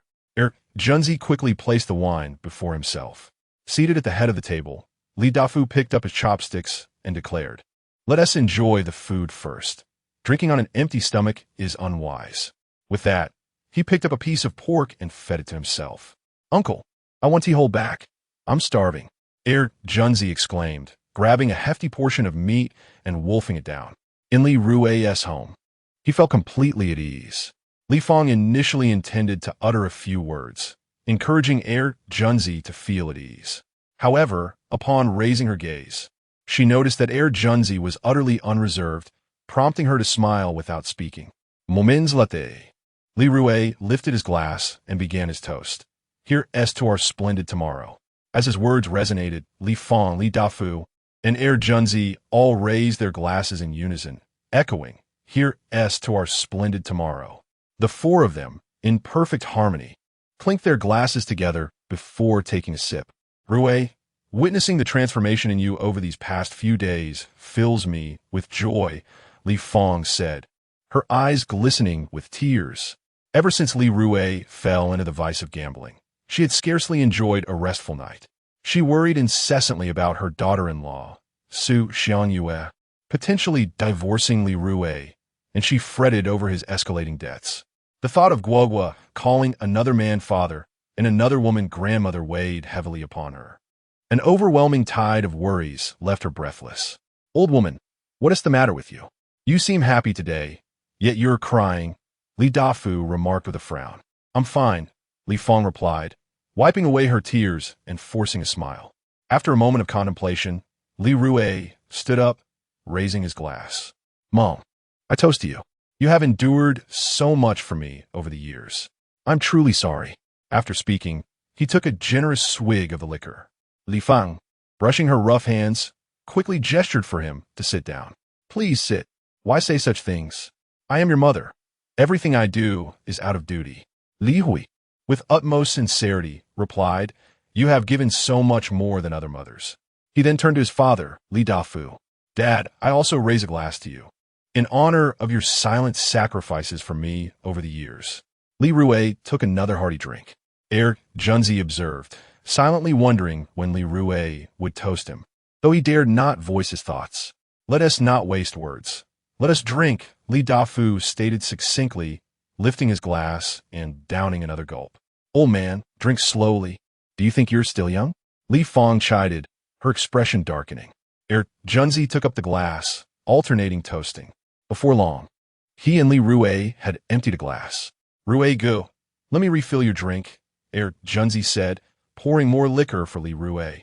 He then poured a couple of drops into the glasses of Li Fong and Li Dafu as a mere formality. Li Fong, now serious, looked at Junzi and Li Rui, stating, "You two must refrain from pouring more."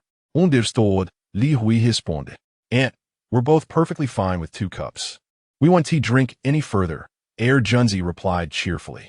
After the meal and drinks, Li Rui switched to tea, while Junzi sprawled on the sofa, fast asleep. "Hui, you've earned quite a bit recently. How much more do you need to pay off your online debts?"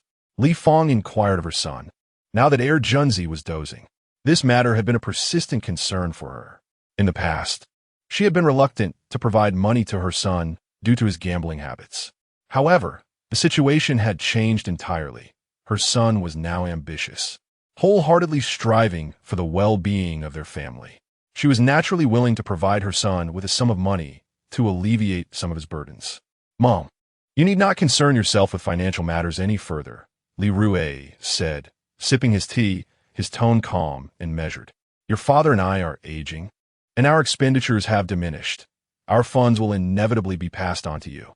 Since you currently have debts from online loans, we can assist you in bearing part of this burden." Li Fong also believed that a life without debt was a lighter one, which is why she hoped her son would promptly repay his loans.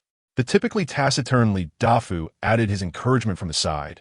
"Rui Zi, heed your mother's words."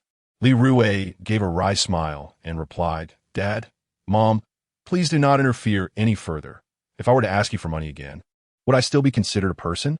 In the past, he had indulged in gambling, frequently asking his parents for funds, which he had never repaid. "All right, let's leave it at that. This matter is settled," he declared decisively as he noticed his mother opening her mouth to speak again. "Fine." Li Fong chose to respect her son's decision, feeling a sense of relief and smiling warmly. Li Dafu remarked, "Rui Zi, you have truly matured." Li Rui had a commendable tolerance for alcohol. After 2 cups, he remained quite clear-headed. "Dad, Mom, you should return to rest. I will take care of the dishes," he said, setting down his teacup and rising from his chair. "I didn't drink much at noon. I will handle the cleanup." Li Fong hurried to assist, but positioned herself in front of Li Rui, shielding him from the task. Chapter 76. A firm no at this moment. Li Dalong, with a cheerful demeanor, strolled into the living room of his cousin's home. Previously, when Li Rui was engrossed in gambling, Li Dalong kept his distance from the family, fearful of being solicited for financial assistance. He had made many disparaging remarks in the village, predicting that Li Rui would eventually squander his household and that his wife would surely leave him. Consequently, Li Rui harbored no fondness for his uncle. "Dalong, what brings you here?" Li Fang inquired, astonished. It had been over 2 years since Li Dalong had crossed their threshold. Li Dafu, smoking a cigarette, cast a sidelong glance at Li Dalong, remaining seated without any intention of rising. Li Rui remained silent. Sister-in-law, I wish to treat your family to a meal. It has been quite some time since you all have dined at my place, Li Dalong stated with a hearty laugh, casting a few intentional glances at Li Rui. Li Fong paused momentarily before asking, Dalong, what special occasion warrants this invitation? It's neither a holiday nor a festival. She was well aware of Li Dalong's character. He seldom ventured forth without a motive and was notoriously stingy. Sister-in-law, we are relatives. Must I wait for a festive occasion to treat you all? Li Dalong played the emotional card, laying the groundwork for his ulterior motives. Li Fong internally scoffed, recalling that he had previously avoided them as if they were plague. However, she maintained a smiling facade, saying, Dalong, there's no need to go to such lengths. We appreciate your sentiment, but we'll have to decline your invitation. Li Dalong quickly interjected, Sister, I genuinely wish to treat your family to a meal. It is essential for relatives to maintain their connections. Otherwise, we risk becoming estranged. Wouldn't you agree? Dalong, if you have something to say, please be direct, Li Dafu stated bluntly, disliking any roundabout conversation. Brother, what could I possibly need? Li Dalong rubbed his hands together, grinning broadly as he continued. I merely wish to strengthen the bond between our families, and in addition, I would like Rui to mentor me. I am eager to earn a living alongside him. Li Rui's lips curled upward. He was well aware of Li Dalong's intentions, which revolved around seeking his assistance. Rui, when you go out to the sea for fishing in the future, I would like to lend a hand, earning some honest money. Would that be agreeable? Li Dalong inquired, his gaze fixed on Li Rui, his face adorned with a smile. Uncle, I've merely been fortunate lately. I cannot afford to employ you. Li Rui tactfully declined Li Dalong's request. Li Dalong was too cunning for Li Rui's comfort. He felt uneasy working alongside such a person. Furthermore, the repugnant actions Li Dalong had taken in the past ignited a flicker of anger within him. After all, we are relatives. You come before others to malign your own kin. Is that truly decent behavior? Rui, you need not pay me a salary. A mere 10% of the earnings would suffice, with no costs involved, Li Dalong replied, his smile unwavering. Before coming, he had carefully calculated that assisting Li Rui for a day, earning a 10% share, could yield a substantial sum, especially given Li Rui's recent streak of good fortune. From this point forward, Li Rui may find himself facing misfortune, and he will seek reasons to withdraw. A profit, however small, is still a profit. Li Rui couldn't help but chuckle. Li Dalong certainly had the audacity to think so. Before Li Rui could utter a word, Li Fong hastily interjected, No way. Li Dafu also disapproved, though he remained silent. Sister-in-law, why not? We are all relatives, Li Dalong pressed, furrowing his brow and playing the emotional card. Hearing the word relatives escape, Li Dalong's lips made Li Rui feel nauseated. When you are useful, everyone is a relative. When you are not, there is no connection between us. No means no. There are no further reasons, Li Rui asserted firmly. Rui, how can you speak to your uncle that way? Li Dalong's expression darkened immediately. He then pointed at Junzi, who was sprawled on the sofa, fast asleep, and shouted, Junzi, you take him. Why don't you take me? I am your uncle. Junzi shares no familial ties with you. Li Dalong appeared extremely vexed. Li Rui sneered. You are not the same as Junzi. How is it different? Li Dalong insisted on digging deeper. Cousin, some things are better left understood in the heart. Li Rui wished to spare Li Dalong further embarrassment. Li Fong quickly smiled to ease the tension. Dalong, it's best not to work together as relatives. Otherwise, in the end, there may be no relatives left and outsiders will mock us. Working with friends and family often leads to entanglements over interests, resulting in irreconcilable disputes. She spoke from experience, having witnessed too many such incidents. Li Dafu concluded decisively, Dalong, do not speak of this matter again. Rui cannot allow you to assist him under any circumstances. You are the elder, and how can you serve him? Seeing the unwavering resolve in Li Rui, Li Dafu, and Li Fong, Li Dalong stormed out. As he exited Li Rui's home, he muttered under his breath, Rui has earned a bit of money and has forgotten who he is. It's just a couple of measly coins. What is so remarkable about that? I don't care at all. In the living room, As Li Fang cleared the dishes, she remarked, "Why is Dalong so shameless? Does he not remember how he treated our family? Surely he knows." Li Dafu shot Li Fang a disapproving glance. "Let's talk." "Am I wrong?" Li Fang raturta angrili. She then turned to Li Rui and advised, "Rui, no matter what your cousin says, do not involve him. I know his character better than you do. As someone who has been through it, I see things more clearly. Now look at how well my son is doing. Dalong wants to reap benefits without contributing anything. There is no such good fortune in this world." "Mom, even if you don't say it, I wouldn't involve my cousin," Li Rui replied, wrapping his arm around his mother's shoulder. After chatting with his mother for a while, Li Rui also reclined on the sofa and fell asleep. At 4:50 in the afternoon, Li Rui was roused from his slumber by the alarm clock. Blinking groggily, he washed his face, brushed his teeth, and hurried to pick up Guowa. The kindergarten bus typically dropped Guowa off at his doorstep around 5 o'clock in the afternoon. The second son remained sprawled on the sofa, lost in slumber. "Daddy, do you remember the surprise Guowa mentioned?" Upon disembarking from the school bus, Guowa hastily scurried towards Li Rui, her little legs moving with delightful urgency. "I do," Li Rui replied, a radiant smile illuminating his face. He had long anticipated the surprise that Guowa promised. His words held no embellishment. Ever since Guowa had expressed her intention to surprise him and his wife the previous day, he had been eagerly awaiting this moment. "Daddy, you will soon witness the surprise prepared for you." As she spoke, Guowa rummaged through her diminutive backpack, which bore her name and class. 2 lines of text adorned it, one reading "Childhood Dreams Untroubled," and the other "Growing Strong." Upon reaching the living room, Li Rui gently set Guowa down. Upon hearing the second son's snores, she remarked in astonishment, "Daddy, why does Uncle Erjuan's snoring sound like thunder?" "That's just how he is," Li Rui shrugged, dismissing Erjuan's noise. Guowa, returning her gaze to her backpack, produced a drawing. The moment Li Rui laid eyes upon the artwork, he was instantly rendered speechless. Chapter 77. Even inferior to a 3-year-old abstract. So exceedingly abstract, Li Rui gazed at the painting created by Guowa, nearly bursting into laughter. "Is this supposed to be Daddy?" he questioned, pointing at the sole male figure in the artwork, his face a mask of skepticism.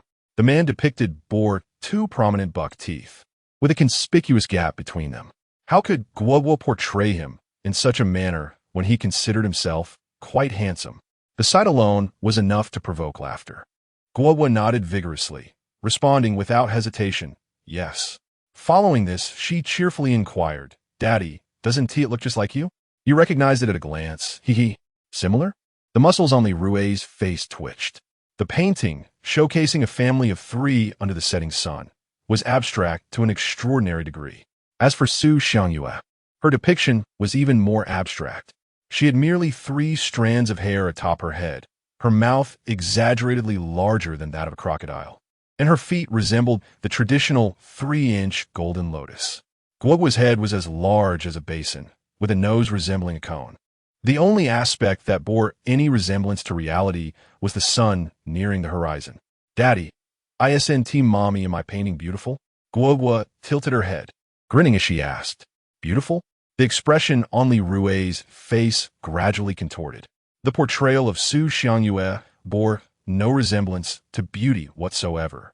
The image of Su Xiangyue was reminiscent of Sanmao. This was a truth he could not utter aloud. When Mama returned, she would surely feel the same. Guo, filled with pride, shook her head. Oomph. Li Rui let out a couple of dry laughs. Ultimately, he decided to frame Guogua's first painting. The aesthetics of the artwork were inconsequential. What mattered was its sentimental value. On the day Guogua married, he could present it to her. The mere thought of Guogua marrying one day tightened his heart. Goodness, his beloved daughter would eventually belong to another. What a loss. Ruyi, Gugu. What are you looking at? At that moment, Junzi awoke, crawling off the sofa and approaching the painting. He took one glance and burst into hearty laughter. Guogua turned to Junzi. Her curiosity piqued as she asked, "Uncle Junzi, what are you laughing at?" "Nothing in particular.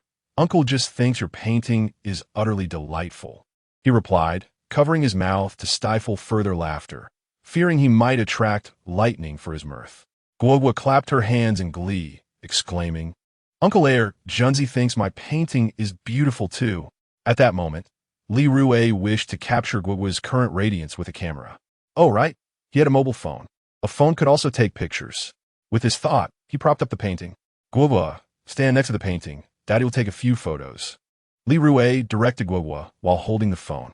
Air Junzi, feeling in the way, earned a sharp glare from Li Rui. Move aside. The attitude was notably different. Rui, could you treat me as you do, Guogua? Air Junzi muttered under his breath. What's the matter? Do you want to become my daughter? Li Rui replied with an exasperated tone. Junzi's expression stiffened, and he hurriedly waved his hands. No, no, no. Li Rui turned his attention back to Guogua. Upon noticing Li Rui aiming his phone's camera at her, Guogua struck a cheerful yay pose.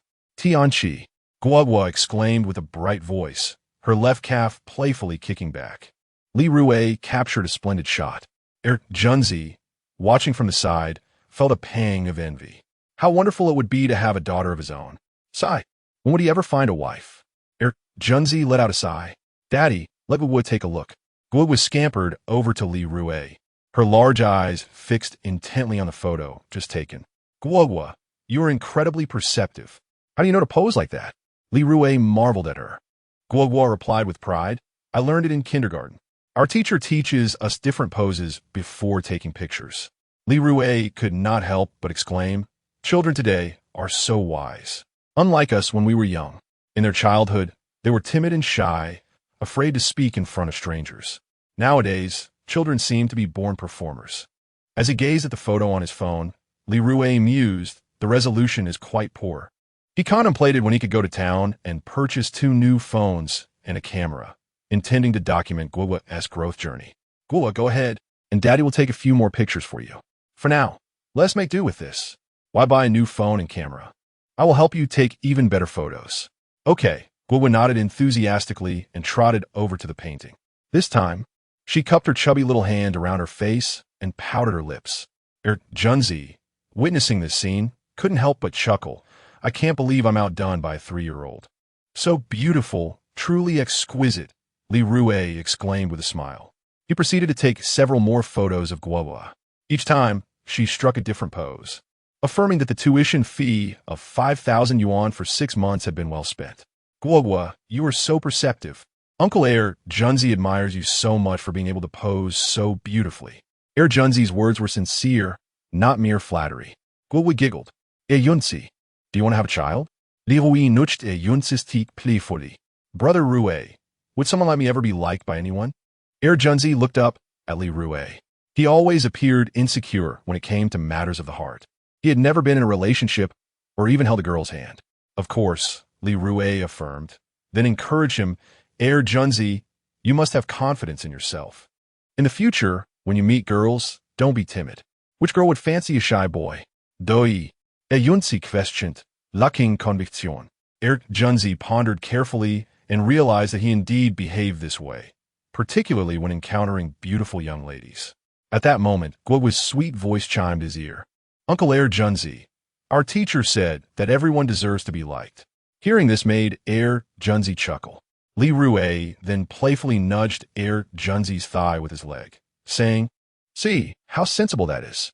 Brother Rui, I will strive to change, Air Junzi declared, as if he had made a momentous resolution. Guogua looked up at Li Rui, her face beaming with joy, and said, Daddy, today our teacher taught us a song, and now I will sing it for you.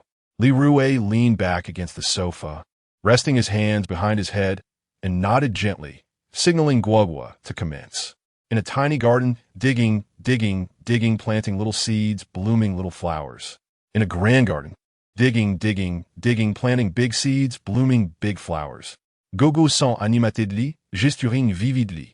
Li Rui became immersed in the moment, a smile of happiness blossoming on his face. Chapter 78. The Big Black Snapper Dad. How did I sing? Guogua nestled in Li Rui's embrace, her face radiant with joy after finishing her song. It was delightful, Li Rui replied, holding Guogua close. A father can never tire of hearing his daughter sing. Guogua's eyes sparkled with excitement as she suddenly looked up. Really? Without a moment's hesitation, Li Rui affirmed, of course it's true. Then I will sing it again for you, Guowu declared, launching into her melody once more. Beside them, Junzi found her singing equally enchanting. The catchy children's song, paired with Guogua's crisp voice, resonated like the sweet chime of silver bells. Halfway through her performance, Guogua bounced in front of Li Rui. He inquired, puzzled, "Why did you stop singing?" "Dad, I want to plant flowers. I want to fill our yard with many, many flowers," Guogua exclaimed, stretching her arms to illustrate a grand semicircle. "All right," Li Rui readily agreed. After all, he was a devoted father. He then retrieved his phone and noted, "Tomorrow, purchase items. 1 Sony camera, 2 Huawei phones, and several pots of flowers." He feared he might forget during their trip to the town. As the saying goes, a poor memory cannot rival a scribbled note. Guogua insisted on planting flower seeds, adding eagerly, "I want to dig in our little garden, planting tiny seeds to grow little flowers." Li Rui finally comprehended Guogua's intentions. She wished to bring her lyrics to life. "Very well, I promise you," he said, playfully pinching her little nose. "Brother Rui, let us go fishing." Yunzi exclaimed, his excitement palpable. He was eager to fish, not only for the sport, but also for the prospect of earning money. Lately, he had developed a penchant for making a profit, and, with their current luck, they could make quite a haul. However, fortunes could be fickle, much like farming, which relied heavily on the whims of nature. "Dad, I want to go fishing with you," Guogua chimed in, though her pout revealed her dilemma. "But I still have homework to finish." Just then, Su Xianyue entered, freshly returned from work. "No, you cannot go. It is too dangerous for a child to fish," Su Xianyue scolded, her expression stern. She had voiced her concerns after Li Rui took Guogua fishing previously. A 3-year-old at the seaside was a perilous affair. Guogua looked up at Li Rui with beseeching eyes. "Do you want to be punished, Guogua?" Su Xianyue's demeanor darkened as she approached the little girl, towering above her. Li Rui gently stroked Guogua's head. "Listen to your mother. Stay home and do your homework. She will help you." Guogua pouted, "All right." 10 minutes later, Li Rui and Junzi found themselves at the muddy shores. Together, they dug up plenty of sandworms, their bait for the day's fishing. Those who have fished at sea would surely be familiar with sandworms, segmented creatures, typically around 10 centimeters long, adept at both crawling and swimming. Its color predominantly ranges from a pale red to a yellowish-green hue, exuding a pungent aroma that swiftly disperses in seawater, making it difficult to unhook. These characteristics render sandworms particularly suitable for sea fishing. "Rui, good, that's enough. Let us go fishing," exclaimed Junzi, glancing up at Li Rui. "The sea breeze is rather strong today, so speak softly. It's hard to hear." With that, Li Rui washed his hands and beckoned Junzi to follow. 5 minutes later, the two found themselves perched atop a large reef, fishing. Junzi admired his white fishing rod and inquired, "Rui, go, where did you purchase this rod? It feels quite comfortable to use. I wish to buy one for my father." "Forget it," Li Rui replied tersely. "Focus on fishing." The rod was acquired from the system, and his was a light yellow, while Junzi's rod was white and Guogua's was pink. He could never disclose the system's matters to anyone. "Oh," Junzi said, somewhat disappointed.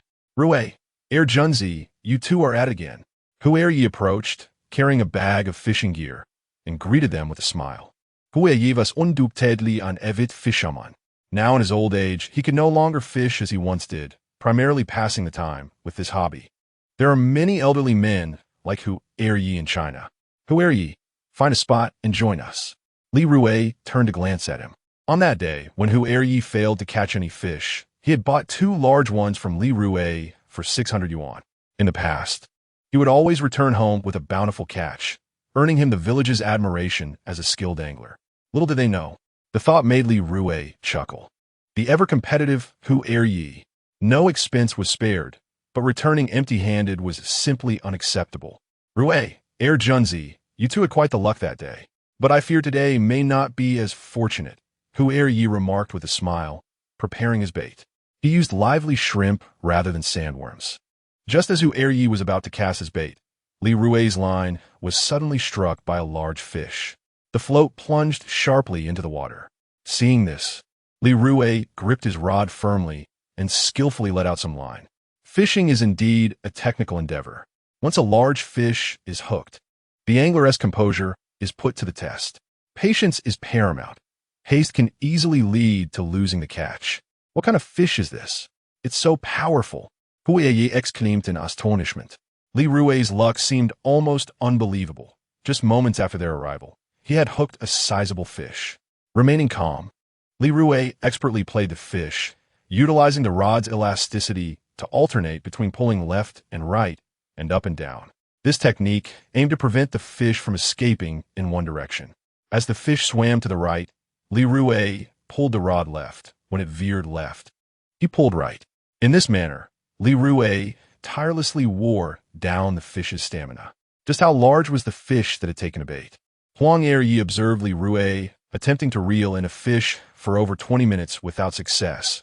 His curiosity piqued as he blinked in anticipation. Even if one does not catch a fish, the thrill of watching others land a big one is still quite exhilarating. Junzi, possessing a keen eye, stood at the water's edge with a landing net in hand. What sort of fish could it be? He craned his neck to observe the commotion in the water. It surfaced. Huang Eryi exclaimed with excitement, pointing animatedly at the fish as it broke the surface, slowly being drawn towards the shore by Li Rui. Noticing the fish roll onto its back, Junzi recognized that it was utterly exhausted. This was the perfect moment to scoop it up with the net.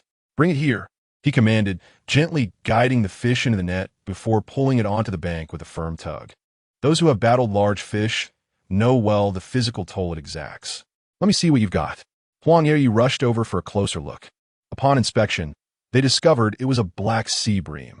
The black sea bream is laterally compressed and elongated, typically exhibiting a dark blue or silvery hue. It frequents harbors, docks, and breakwaters, being a carnivorous creature with sharp teeth and acute sense of smell, valued for its culinary qualities. Wild black sea bream can fetch around 70 to 80 yuan per pound.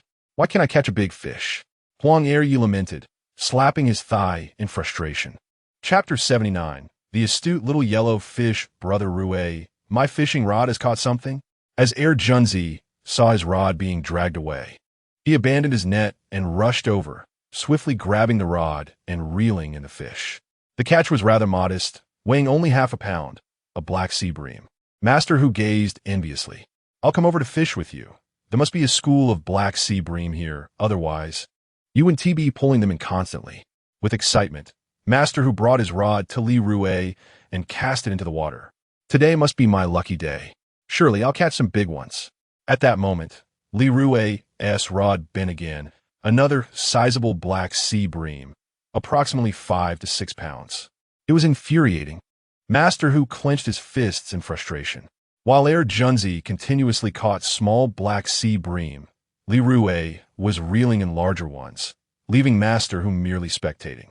"Come on, bite," he exclaimed, pounding his chest in exasperation, hoping for a fish to finally take his bait. Over an hour later, Li Rui, having caught an abundance of large black sea bream, felt the fatigue in his arms. He decided to toss his rod onto the shore and recline for a rest. Ceasing his fishing endeavors, "Rui, give me some sandworms," Master Hu lamented, believing his bait was inadequate, which was why he hadn't caught anything. Li Rui and Junzi were using sandworms, while he employed live shrimp. "Help yourself," Li Rui panted, then lay back on a large rock. Gazing at the sky, continuously catching big fish, he found it somewhat overwhelming. As a fishing enthusiast, he had never anticipated such ease in fishing. "Brother Rui, I've caught another black sea bream," Junzi exclaimed, his catch totaling over 10 pounds of small black sea bream, most around half a pound. Meanwhile, Li Rui's catch weighed over 40 pounds, primarily consisting of 5 to 8 pound black sea bream. After rigging his hook with sandworms, Master Hu cast into the water, confident that with a change of bait, he would surely land a big one. "Brother Rui, I think I've hooked a little yellow fish," Junzi exclaimed, staring intently at his hook, which held a half-pound yellow fish. Upon hearing this, Li Rui sprang up from the rock in excitement. Wild yellow fish were quite valuable, especially during the closed fishing season when their worth skyrocketed. Junzi, steady now," Li Rui cautioned. Just then, due to Junzi's delayed lift of the rod, the wild yellow fish devoured the bait. Since the hook, and forcefully shook its head, causing it to escape. Yunzi pulled it up on empty hook. The yellow fish was long gone. Junzi, your technique is lacking. You lifted the rod too late. The fish consumed all the bait and fled. Master Hu teased with a grin. Darn it, how did it slip away? Yunzi lamented. The price for wild yellow fish at the Jufu building was exceedingly high, with smaller ones fetching over 1,000 per pound. The larger ones weigh around 1.5 kilograms, fetching a price of approximately 13 to 1,400 yuan per kilogram. The smaller one, weighing just over half a kilogram, could sell for several hundred. If it escapes, it escapes. Our task is to reel it in. Li Rui felt a renewed enthusiasm for fishing. He had little desire to catch black sea bream again, yet he yearned to hook wild yellow croaker. The price difference between the two was significant. Before long, Li Rui had attached a sandworm to his fishing hook, which writhed vigorously. He paid it no mind, casting his line into the sea. A short while later, the little yellow croaker he had seen earlier approached the bait on Li Rui's hook. Thanks to his fish-catching insight, he observed its every move with clarity. The yellow croaker was cautious, not immediately biting.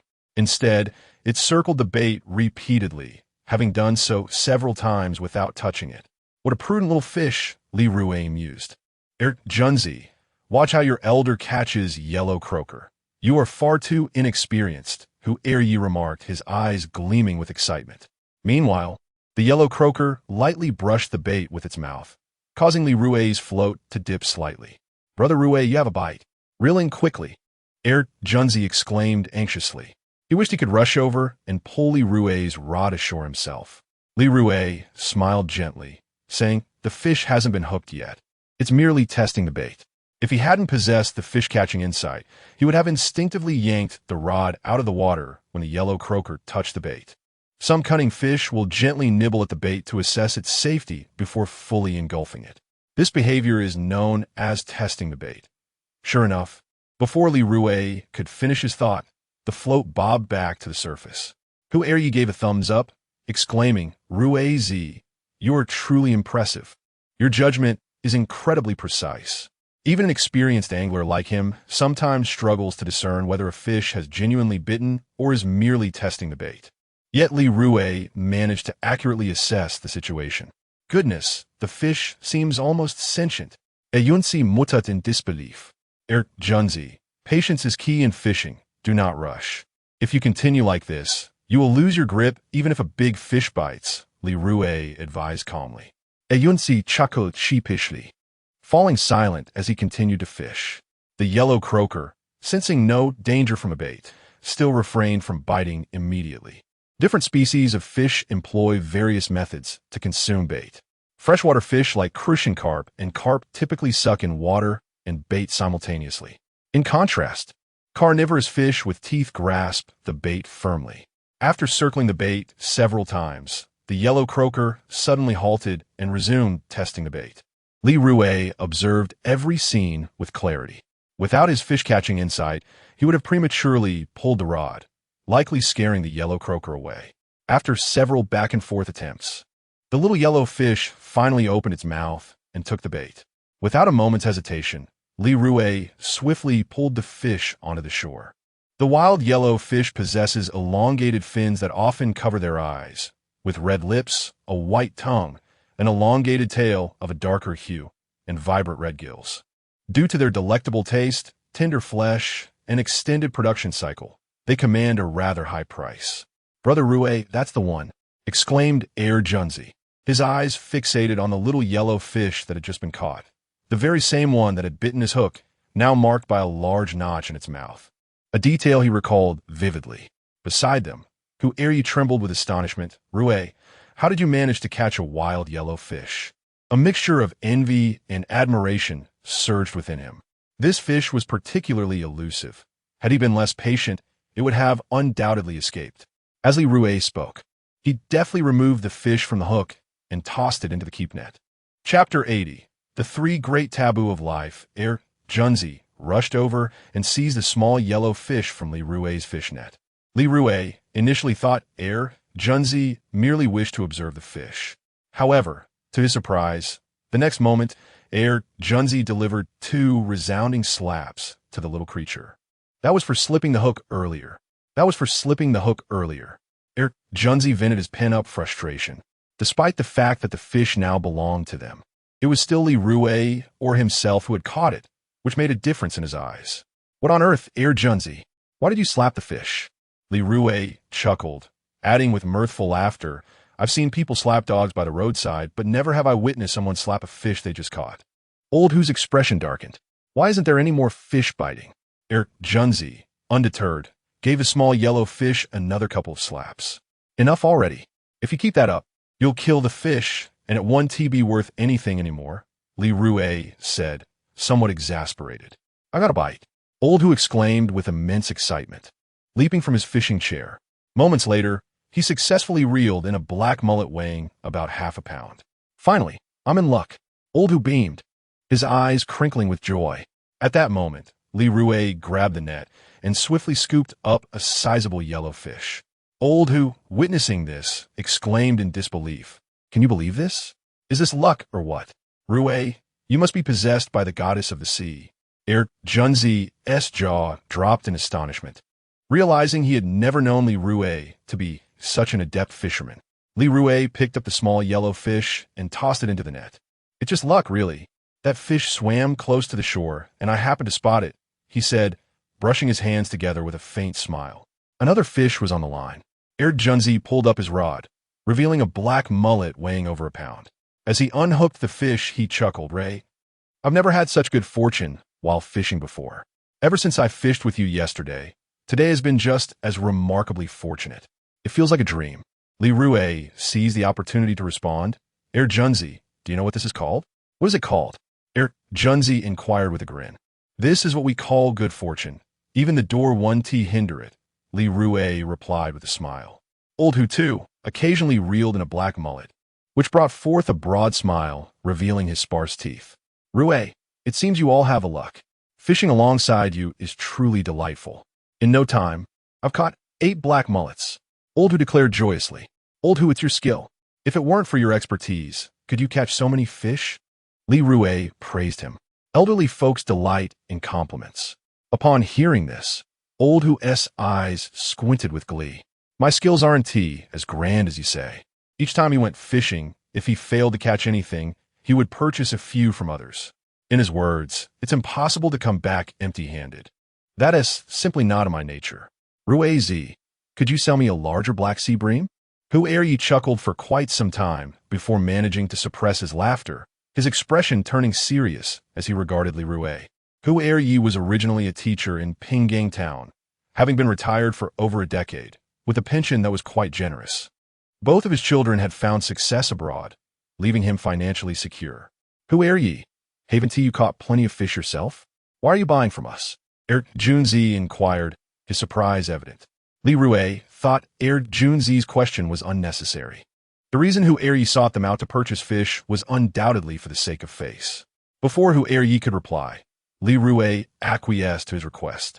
All right, Hu I shall sell it to you. With that, Li Rui shot a glare at Junzi. Hu spent 700 to procure a hefty 7.5-pound black sea bream from Li Rui. Rui Z, Junzi, this is our little secret. You mustn't disclose my purchase to anyone, Hu said mysteriously, as it pertained to his pride. Li Rui smilait sur ingli, resta sur Hu We won't speak of it. Junzi also vowed to keep it under wraps.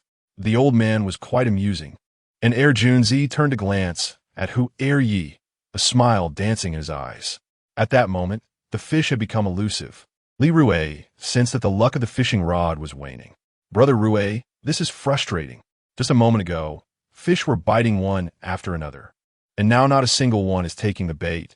Junzi lamented, feeling a significant letdown. It is akin to someone accustomed to gourmet delicacies suddenly being served plain cornbread. The adjustment would be jarring. The transition from frugality to extravagance is easy, but the reverse is challenging. Good fortune is often fleeting. Li Rui, however, took it all in stride. He intended to pack up and leave. Just then, he noticed a large fish fiercely biting on his hook. The float shot through the water like a torpedo, moving with lightning speed. Gripping the fishing rod tightly, Li Rui first let out some line, then reeled it back in. After a back and forth of over 20 times, the fish in the water still fought vigorously, showing no signs of tiring. What a massive catch! Hueri watched intently, his eyes glued to Li Rui's struggle.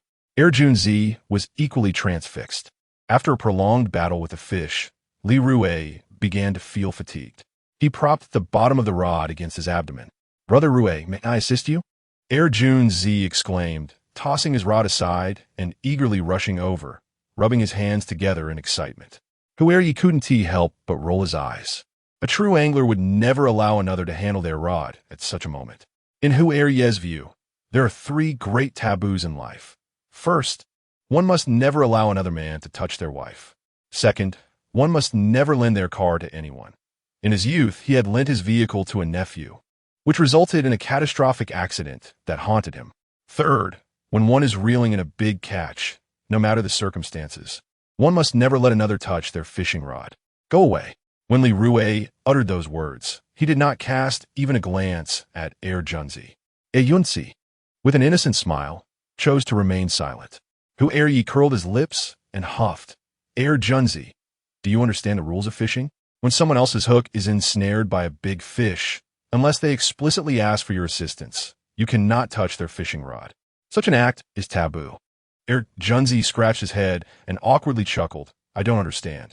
Meanwhile, Li Rui was being tugged back and forth by the fish in the water. At that moment, his excitement reached its zenith, his heart racing wildly. Any angler could empathize with Li Rui's current exhilaration. Junzi, go fetch the landing net. When the fish approaches the shore and tires, you must scoop it up, Li Rui instructed. In truth, he preferred to remain silent, wishing to conserve his strength to continue the struggle with the fish. If it were to escape, he would feel a profound sense of loss. Unterstot, Junzi replied, rather dramatically, before seizing the landing net and positioning himself at the water's edge, vigilantly observing the large fish. Junzi, be cautious. If you fumble this time, you and Rui Z will no longer be brothers. Hueri jested with Junzi. Chapter 81. Finally up, the big fish had nearly escaped from Junzi's grasp. Hueri pondered, estimating that Rui would surely chastise Junzi. Junzi dared not let his guard down. He fixed his gaze intently upon the large fish in the water. I wonder how much longer you can endure. Li Rui remained remarkably calm, the fish in the water being a yellow croaker, weighing approximately 12 pounds. After about 28 minutes of struggle, the yellow croaker finally ceased its thrashing, its belly beginning to surface. At this moment, Li Rui slowly drew the yellow croaker closer to the shore. What a magnificent specimen, Junzi thought to himself, as the yellow croaker showed signs of exhaustion. Junzi cautiously attempted to scoop it up with the net. Suddenly, he slipped, and the edge of the net inadvertently struck the fish's head. Startled, the yellow croaker surged back into action. The force of its thrashing nearly caused Junzi to lose his grip on the net. A fish weighing over 10 pounds can exert considerable strength in the water. Wow, wow, Junzi exclaimed repeatedly as the fish's tail whipped violently, splashing water all over him, soaking his clothes. Junzi, what kind of netting technique is that? Li Rui couldn't help but scold him. Great. Now he had to tire the fish out for a while longer. When using the net, one must be steady, gentle, and precise. However, Junzi's earlier haste had provoked the yellow croaker, resulting in more work for Li Rui. Noticing that the fish seemed on the verge of slipping off the hook, Li Rui's heart raced. Remaining composed, he adjusted the angle of his fishing rod, angling it upward to maintain tension on the line, ensuring the hook remained securely lodged in the fish's mouth. Rui, I slipped and accidentally hit the fish's head with the net, Junzi explained, visibly frustrated. It's all right. Just remain silent, Li Rui replied, dismissing the previous incident as he focused solely on landing the yellow croaker. Hueri watched with bated breath. If the fish were to escape, Rui would surely berate Junzi. It was a truly enormous catch. Utilizing his fish-finding abilities, Li Rui confirmed that the yellow croaker had not dislodged, though it showed signs of doing so. Stop struggling. Come up quietly. Li Rui proceeded with utmost caution. mindful of the fish's potential escape. At this point, sweat poured down his brow. Finally, through his relentless effort, he managed to drag the yellow croaker to the shore once more. Junzi, be careful not to slip again, Li Rui admonished sternly. If Junzi startled the fish again, he might very well lose his temper. I won't, Junzi replied softly, then slowly maneuvered the net. Li Rui expertly guided the yellow croaker into the net. Ensure that every part of the yellow striped base is ensnared within the net. Junzi held his breath, his hands steadily lifting the net upwards. Once the fish was successfully landed, he dared to exhale. Phew! Junzi released a deep breath, his tension gradually subsiding. Finally, he had managed to bring this troublesome creature ashore. Li Rui also sighed in relief, grateful for the opportunity to finally take a break. Old Hu hurried over to take a closer look, raising his head to declare, "This is a yellow-striped base." The yellow-striped base boasts a streamlined, spindle-shaped body, elongated and slightly flattened from the sides. It typically reaches lengths of up to 1 meter, or even longer, with weights soaring to 20 pounds. And larger specimens can exceed 100 pounds. Junzi gestured with his arms, then lifted his gaze to Li Rui, grinning as he exclaimed, "Brother, this fish must be around 80 to 90 centimeters long. It's remarkably lengthy." Old Hu circled the yellow-striped base, resting his chin on his hand as he remarked, "This yellow-striped base weighs about 13 or 14 pounds. Just then, Guoguo came sprinting over. "Daddy, how many fish did you catch? Let Guoguo take a look." Guoguo was holding hands with Su Xiangyue, who followed closely behind along with several villagers.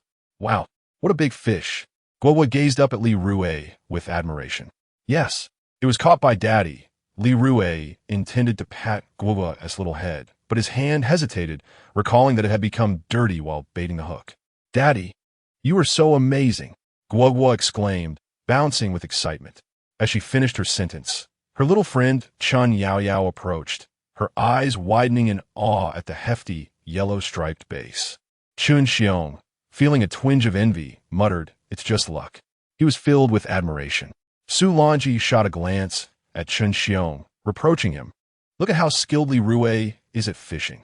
The others present couldn't help but whisper among themselves.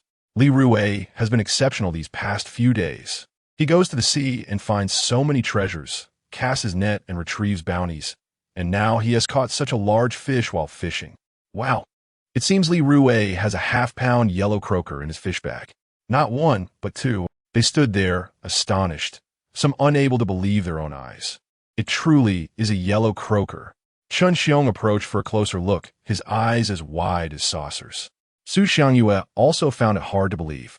Yellow croakers are notoriously difficult to catch and quite expensive. "I'm merely lucky." Li Rui downplayed the attention, placing the yellow-striped bass into the fish bag and, alongside Junzi, headed towards the village with their catch.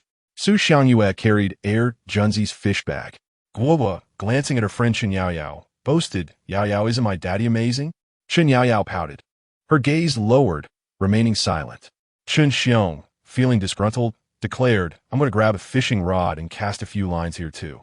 Li Rui is capable of catching small yellow croaker here, just as he can. Both possess 2 shoulders and a single mind. He is no less competent than Li Rui. "Father, do you believe you can do it?" Chun Yaoyao inquired with hopeful eyes. "Of course, I will definitely catch a multitude of fish shortly." Chun Xiong replied with unwavering confidence. Su Longji cast a cold glance at Chun Xiong and retorted irritably, "Chun Xiong, must you always boast? I've noticed your capabilities have been waning lately." In the past, she felt a certain envy towards her own circumstances. Although she was not blessed with beauty, she had secured a commendable husband. Recently, however, she increasingly regarded her husband as somewhat ineffectual. At Li Rui's home, Li Fang was busy preparing a meal, while Li Dafu was sorting through small fish and shrimp. "Grandma, Grandpa, come quickly to see how many fish Daddy has caught," Guoguo exclaimed as she burst through the door, placing her small hands over her mouth and raising her voice. Shortly thereafter, Li Fang emerged, apron tied around her waist, with Li Dafu trailing closely behind, his hands still smeared with fish entrails. "Oh my!"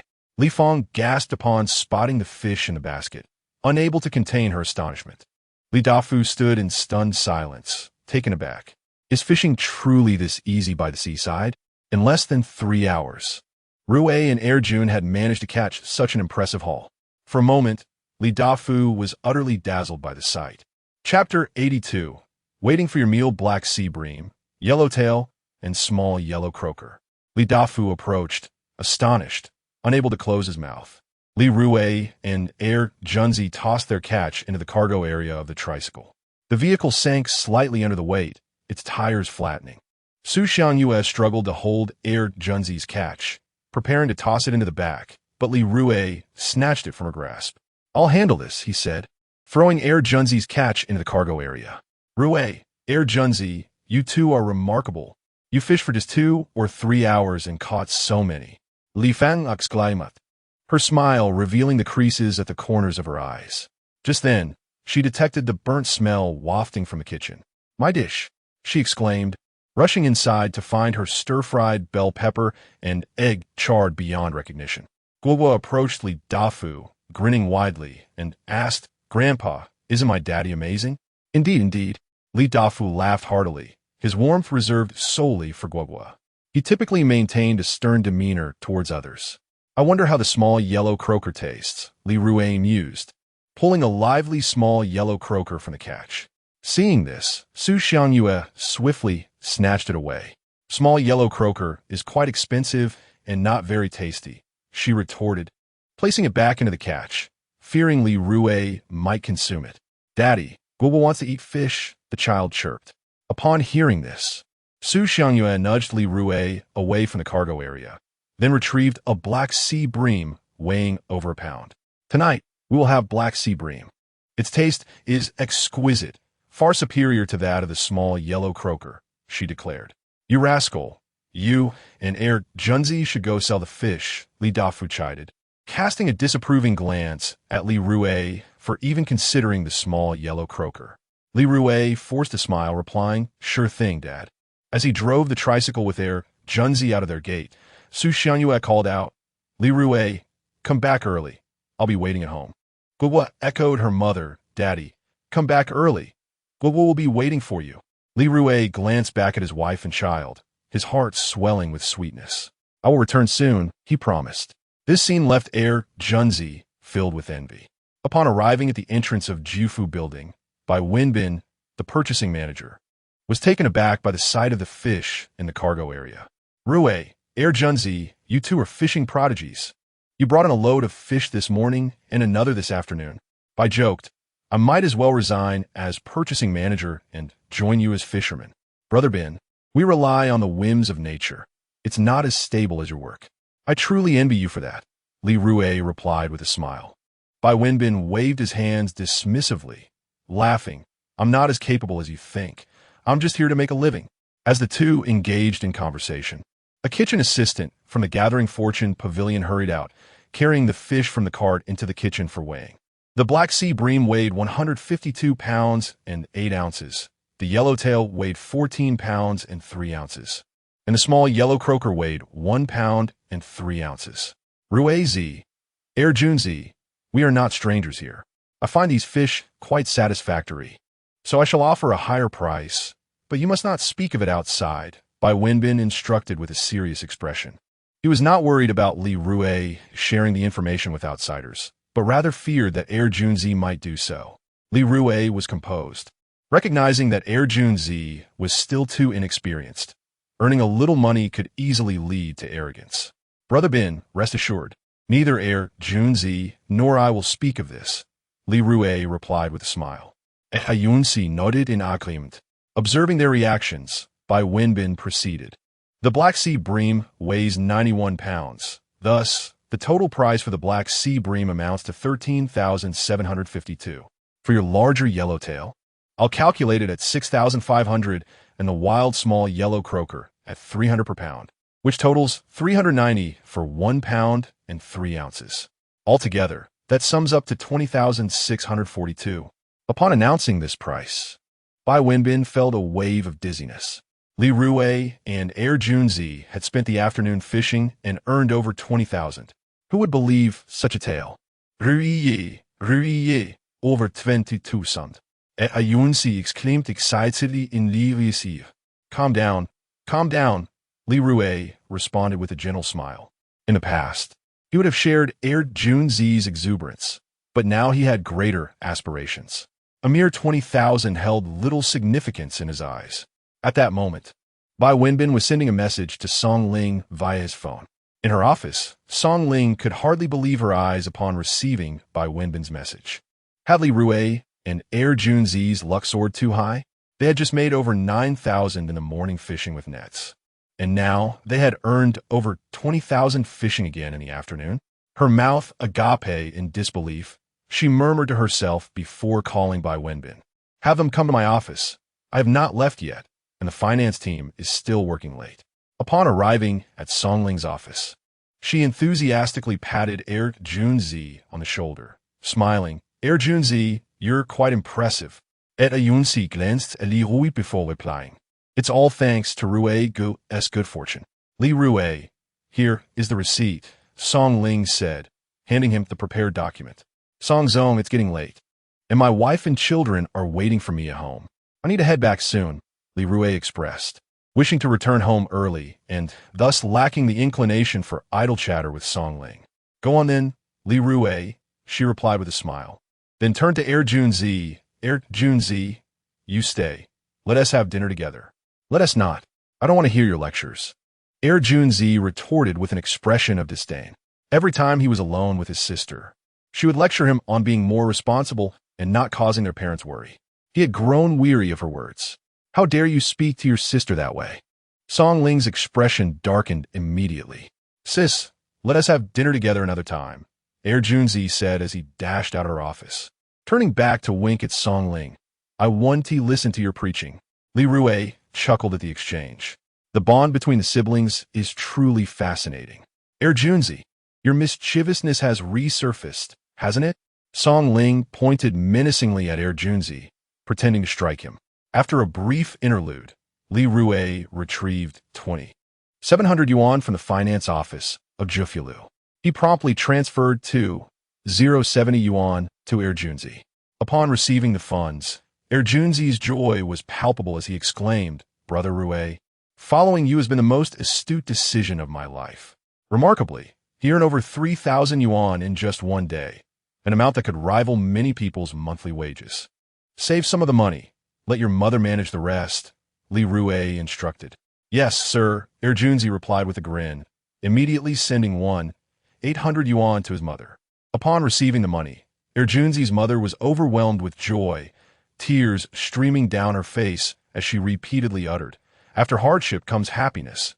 After hardship comes happiness. Meanwhile, as Li Rui drove his tricycle through the gate of his home, Su Xianyue hurriedly approached, holding Guogua's little hand. Daddy, Daddy, dinner is ready.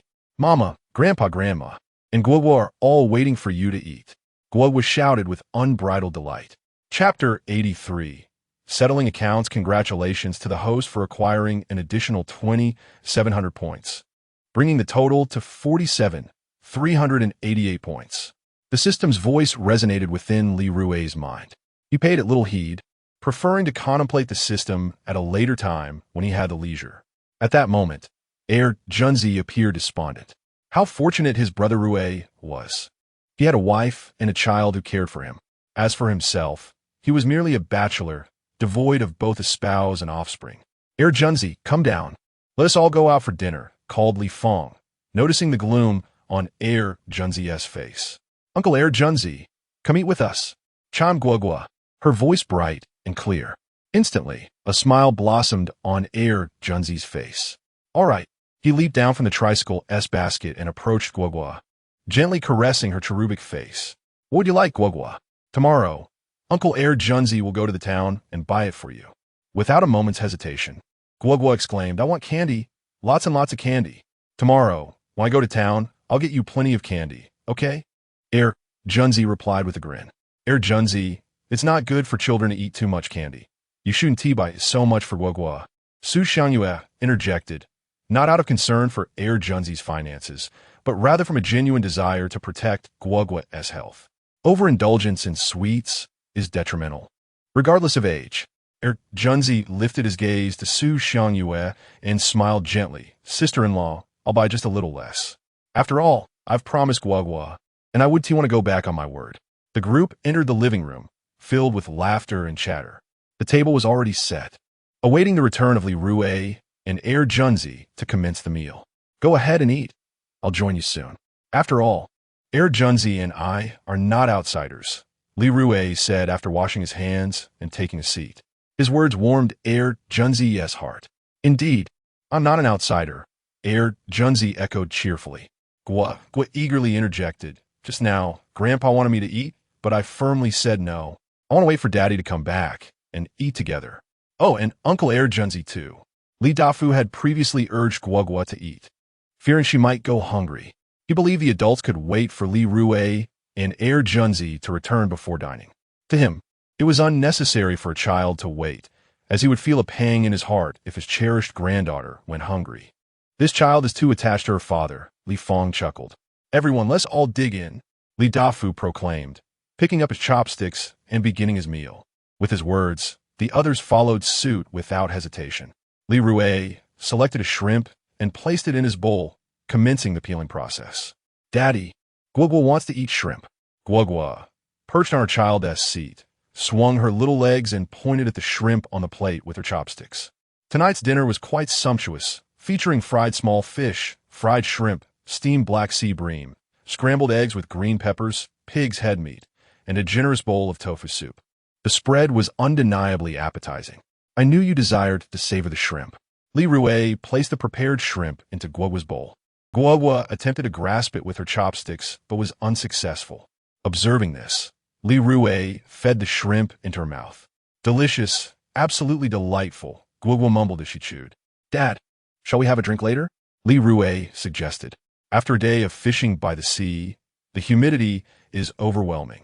Drinking can dispel the dampness, he continued. If you wish to drink, then drink, Li Dafu replied curtly. Li Rui fetched a bottle of liquor, pouring half a glass for his father, Junzi, and himself. Suddenly, Guagua had a thought.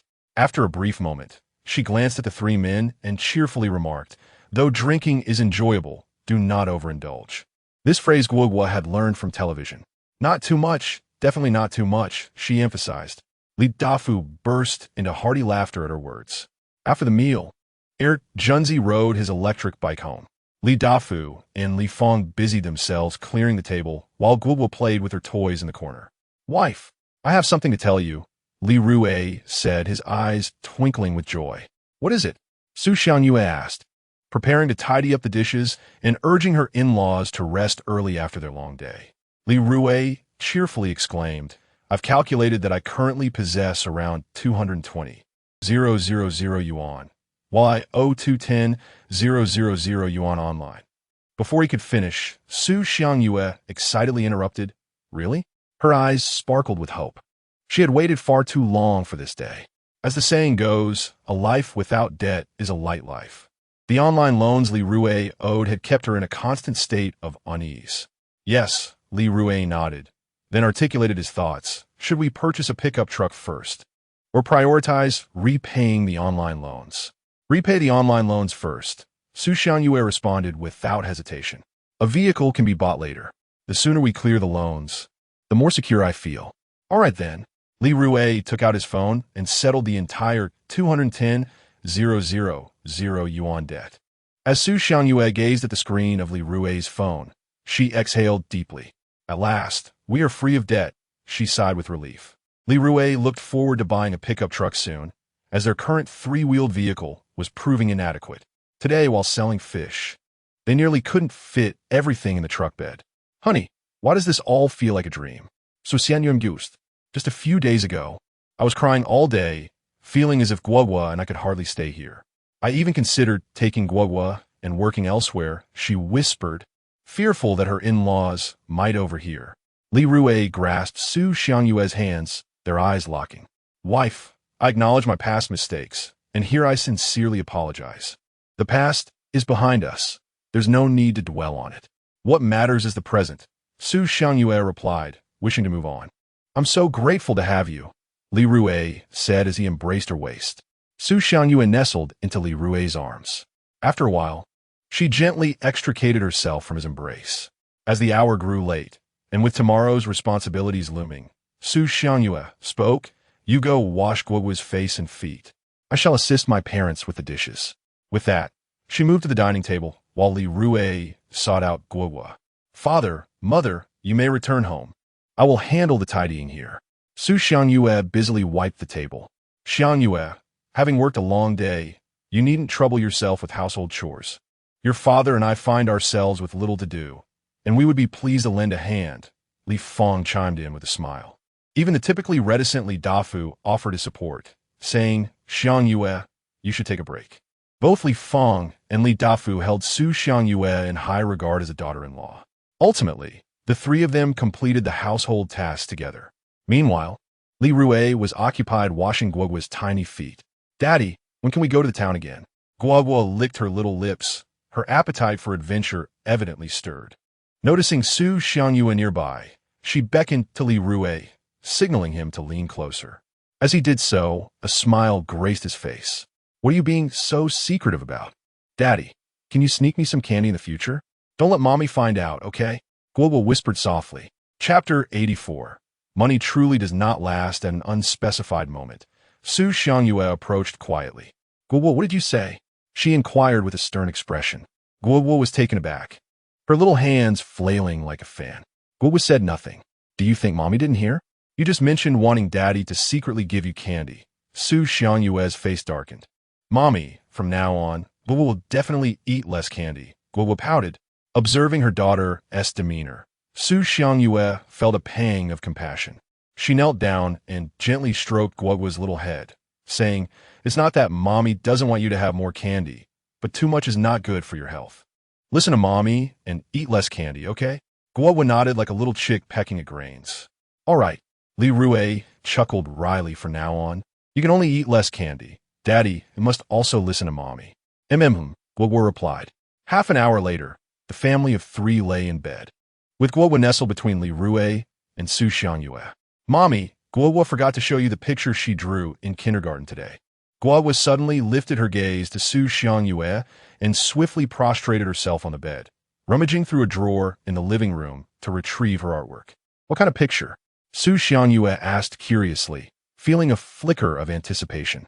Before long, Guoguo presented the drawing to Su Xiangyue. With a gleeful giggle, she exclaimed, "Daddy praised my drawing. Mommy, do you think it looks good?" The moment Su Xiangyue laid eyes on the picture, she was left speechless. "What on earth is this?" The drawing depicted three figures that were rather unappealing. "This is Mommy, this is Daddy, and the one in the middle is Guoguo." She pointed the figures, eagerly awaiting her mother's praise. Su Xiangyue's face contorted in disbelief. Were these three figures truly her family? Guoguo's rendition was exceedingly unflattering. The depiction of her featured merely 3 strands of hair.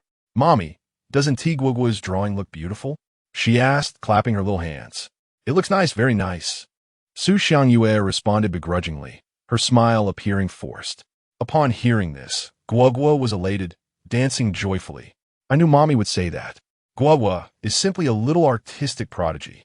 Li Rui turned to Su Xiangyue and said, "Tomorrow morning, I plan to visit the town to buy a frame and have this picture properly displayed." Su Xiangyue found this idea quite agreeable. After all, it was Guoguo's first drawing. Though it was rather unattractive, it held significant sentimental value. "Guoguo, when you grow up and get married, your daddy and mommy will bring out this drawing for you to see, all right?" Su Xiangyue and Li Rui shared a knowing glance. All right. Guoguo clapped her hands in delight. Seeing this scene, both Su Xiangyue and Li Rui could not help but laugh. It was hard to imagine what expression would grace Guoguo's face on that day. "Guoguo, it's time for bed," Li Rui urged, hoping that she wouldn't wake too late the next morning. "Father, Guoguo wishes to hear a story." With an expectant expression, Guoguo gazed at Li Rui. After a moment of contemplation, Li Rui replied, "Today, I shall narrate a tale titled The Dreamy Journey of Little Bear. Let us begin. In a lush forest, there resided an adorable little bear who every night would lie on its cozy bed, listening to its father recount stories. Just as Li Rui had recounted a couple of sentences, Guoguo had drifted into slumber, sleeping soundly with a little drool trickling from the corner of her mouth. This little one certainly could be quite lively. Li Rui gently lifted Guagua and placed her flat in the center of the bed. Sleep well. Su Xiangyue turned off the lights and switched on the small lamp at the bedside. Guagua preferred to sleep with the light on. Regardless of whether she was awake or asleep, the light had to remain illuminated. The following morning, Li Rui rose early. In the kitchen, he busied himself preparing breakfast. The weather was dreary, overcast with clouds, prompting Li Rui to decide on a day of rest.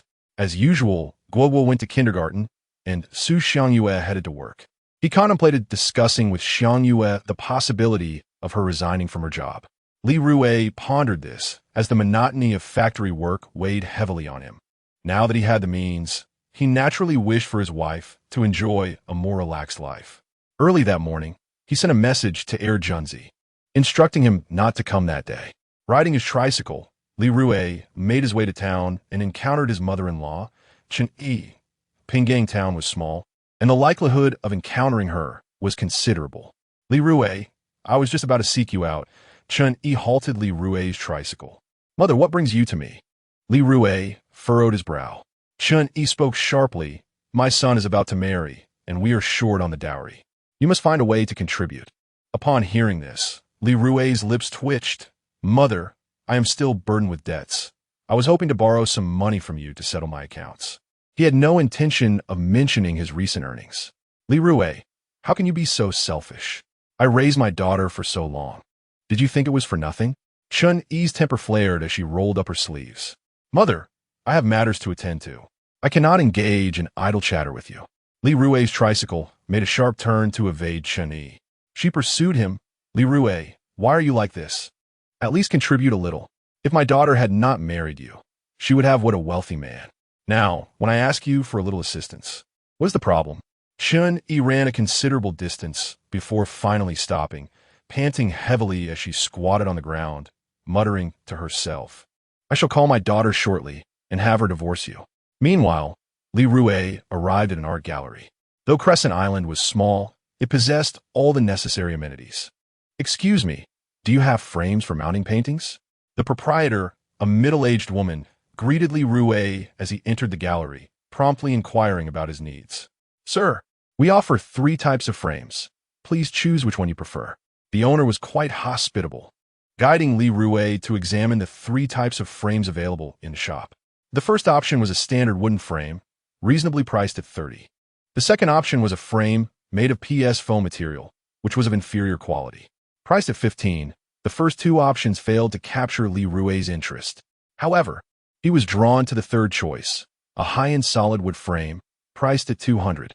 This one, Li Rui declared, pointing at a 7-inch solid wood frame. After completing the purchase, he proceeded to acquire 2 Huawei smartphones and a Sony camera. The 2 Huawei phones cost him $4,500, specifically the Nova 11 SE model, while the Sony camera set him back $5,000, bearing the model name ZV1.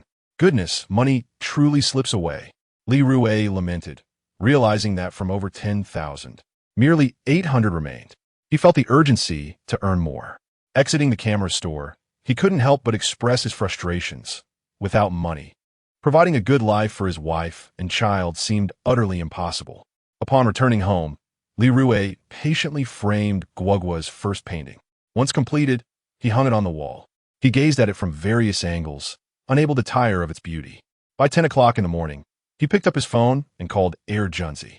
Heir Junzi, today we shall go fishing, Li Rui said into the device. Absolutely, brother Rui. I'm itching to get started, Heir Junzi responded enthusiastically from the other end. Chapter 85. Quite pleasant. Heir Junzi rode in on his electric bike, bustling with energy. Rui Gu, has the painting been framed? Upon entering the living room, he immediately spotted the striking artwork displayed on the wall. Its brilliance was impossible to ignore. What do you think? Li Rui inquired with a smile. Heir Junzi gave a thumbs up, exclaiming, it's truly splendid. At that moment, Li Fong approached. She had come over to do some laundry and prepare meals.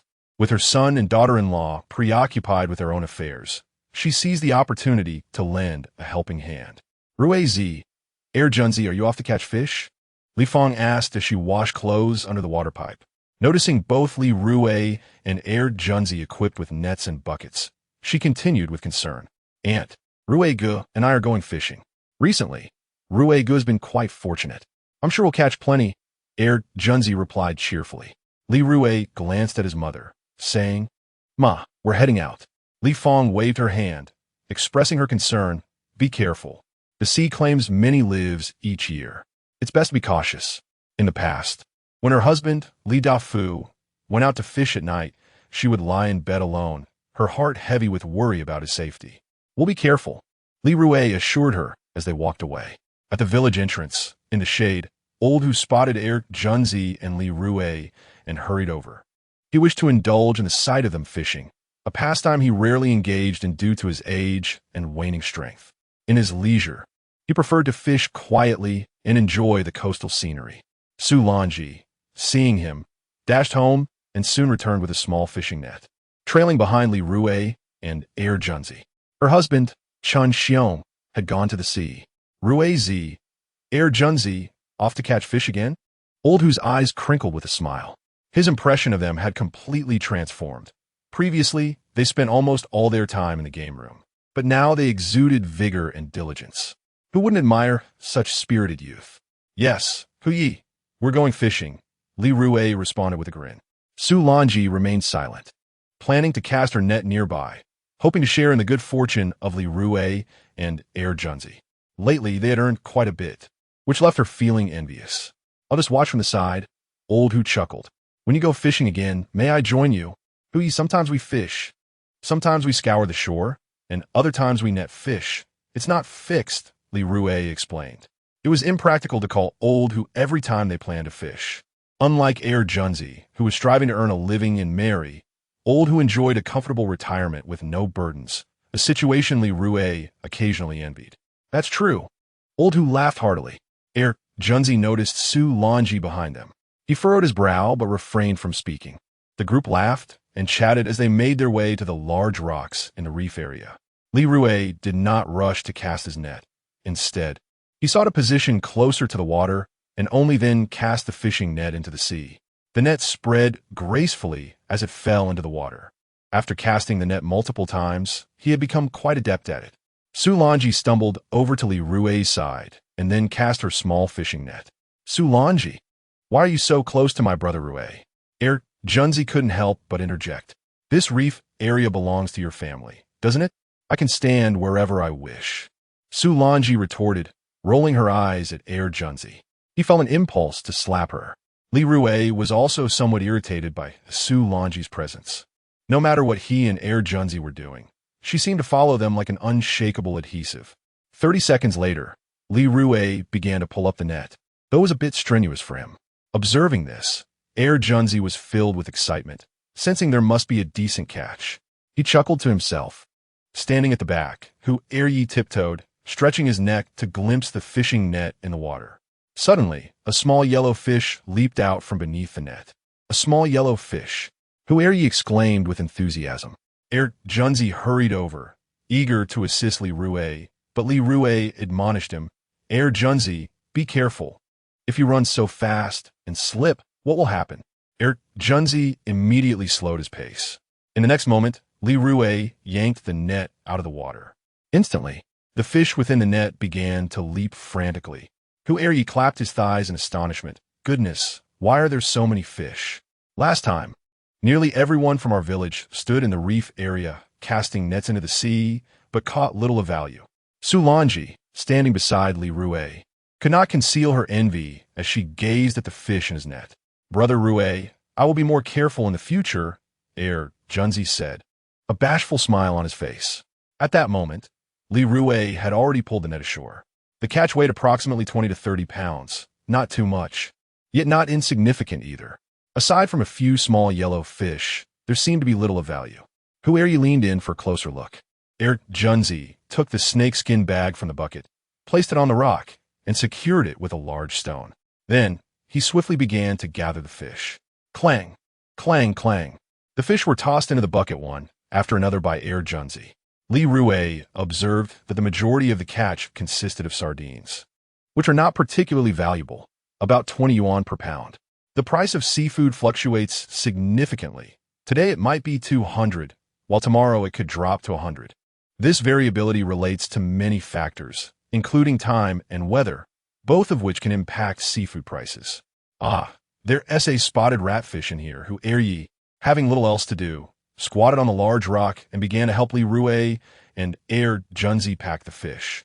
He grasped a sizable coral grouper, known as the fisherman. This species, a variant of the grouper family, bears a striking resemblance to its common counterparts. Their bodies are oval-shaped, slightly flattened on the sides, primarily adorned in hues of light and dark brown, punctuated with distinctive spots. The coloration of these spots starkly contrasts with the fish's primary hue. Master Hu weighed the fisherman in his hands and cheerfully remarked, "This one must weigh over 3 pounds. Brother Rui, there's another fisherman in here," exclaimed Junzi, brimming with excitement. Nearby, Sulanji exclaimed, "I've caught something in my net too." Indeed, she had managed to ride the coattails of Li Rui's fortune, hauling in 3 to 4 pounds of fish, predominantly sardines, along with an expensive, small yellow croaker weighing about 1 tael.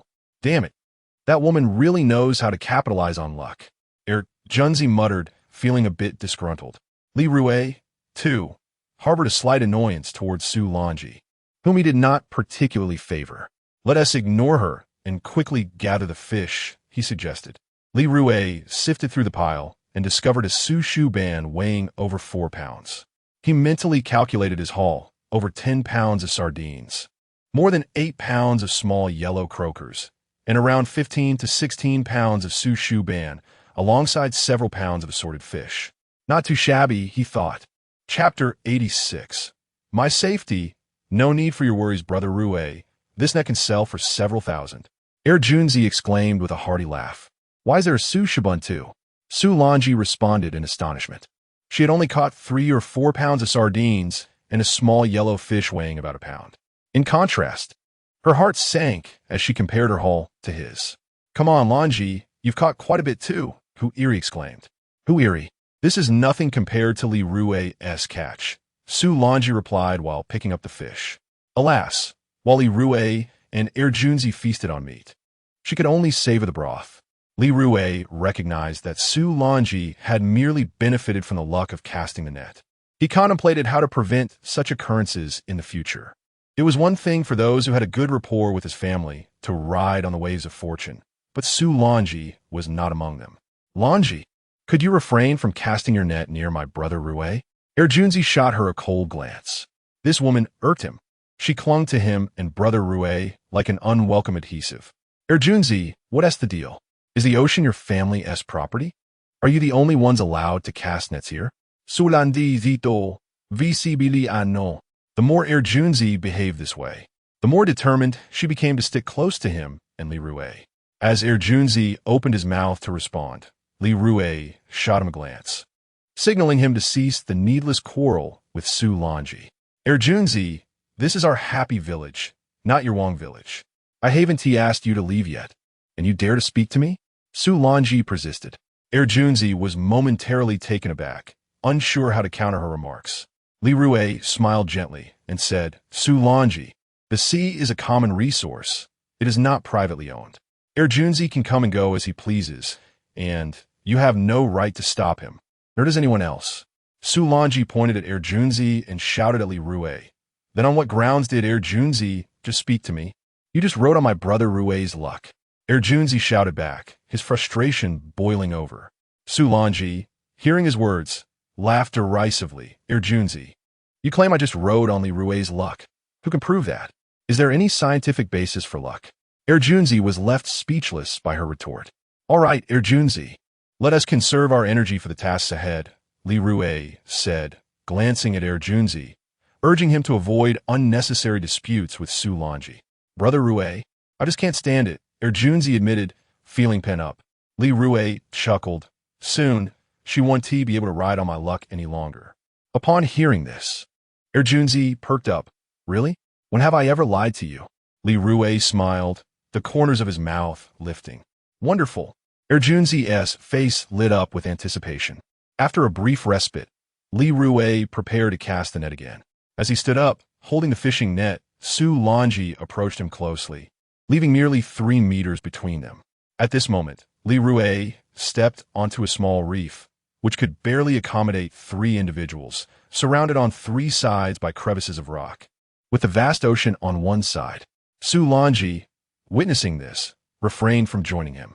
It was not that she did not wish to accompany him, but rather that the small reef could not support 2 people casting a fishing net simultaneously.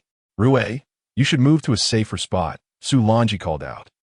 Junzi, observing the scene, was amused, thinking to himself, how clever, truly ingenious. Now, my brother Rui stands there casting the net, and Su Longji cannot approach at all. Without turning his head, Li Rui replied, you need not concern yourself with my safety. With that, Li Rui cast his fishing net into the sea.